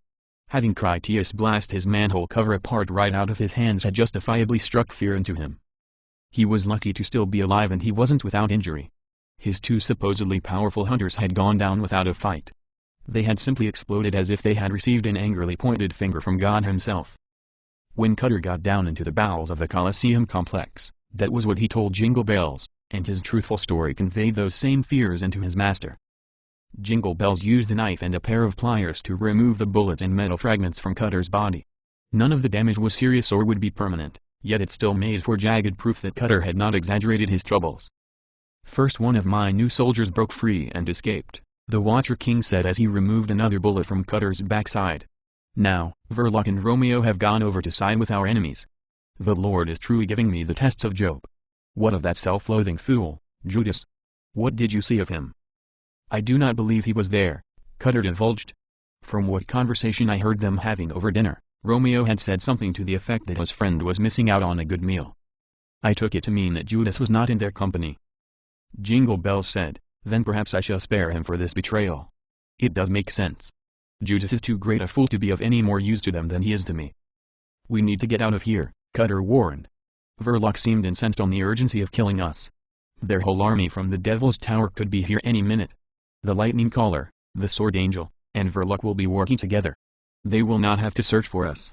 Verloc knows exactly where to lead them. They have formed a trinity of evil, Jingle Bells agreed. They would come to the Holy Temple and then scourge us out into the streets like we were just so many money-changing sodomites of Satan's synagogue.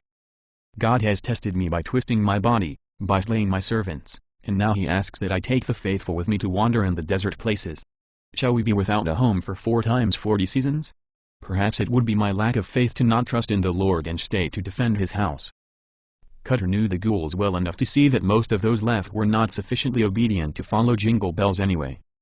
He said, many of those you could have trusted to listen are already dead. We should escape with your loyal servants and leave the rest here. Most of those freeloaders are only here at all for their next hot meal. Your remaining champions are still too savage to be trustworthy. All they do is eat and complain. Then it seems that the meek shall inherit my kingdom, Jingle Bells said with a plan already forming in his demented mind. It is true as you say that we must move to a place unknown to our enemies, and you are right that many of the newcomers are as yet too unschooled in the word to properly follow. The unwashed rabble can still be of use to us. Jingle Bells extracted the last shard of metal from Cutter's body and then put the crude surgical tools aside. Flesh is weak and I need soldiers of iron. We shall leave this place, but before we go, there is much work to do.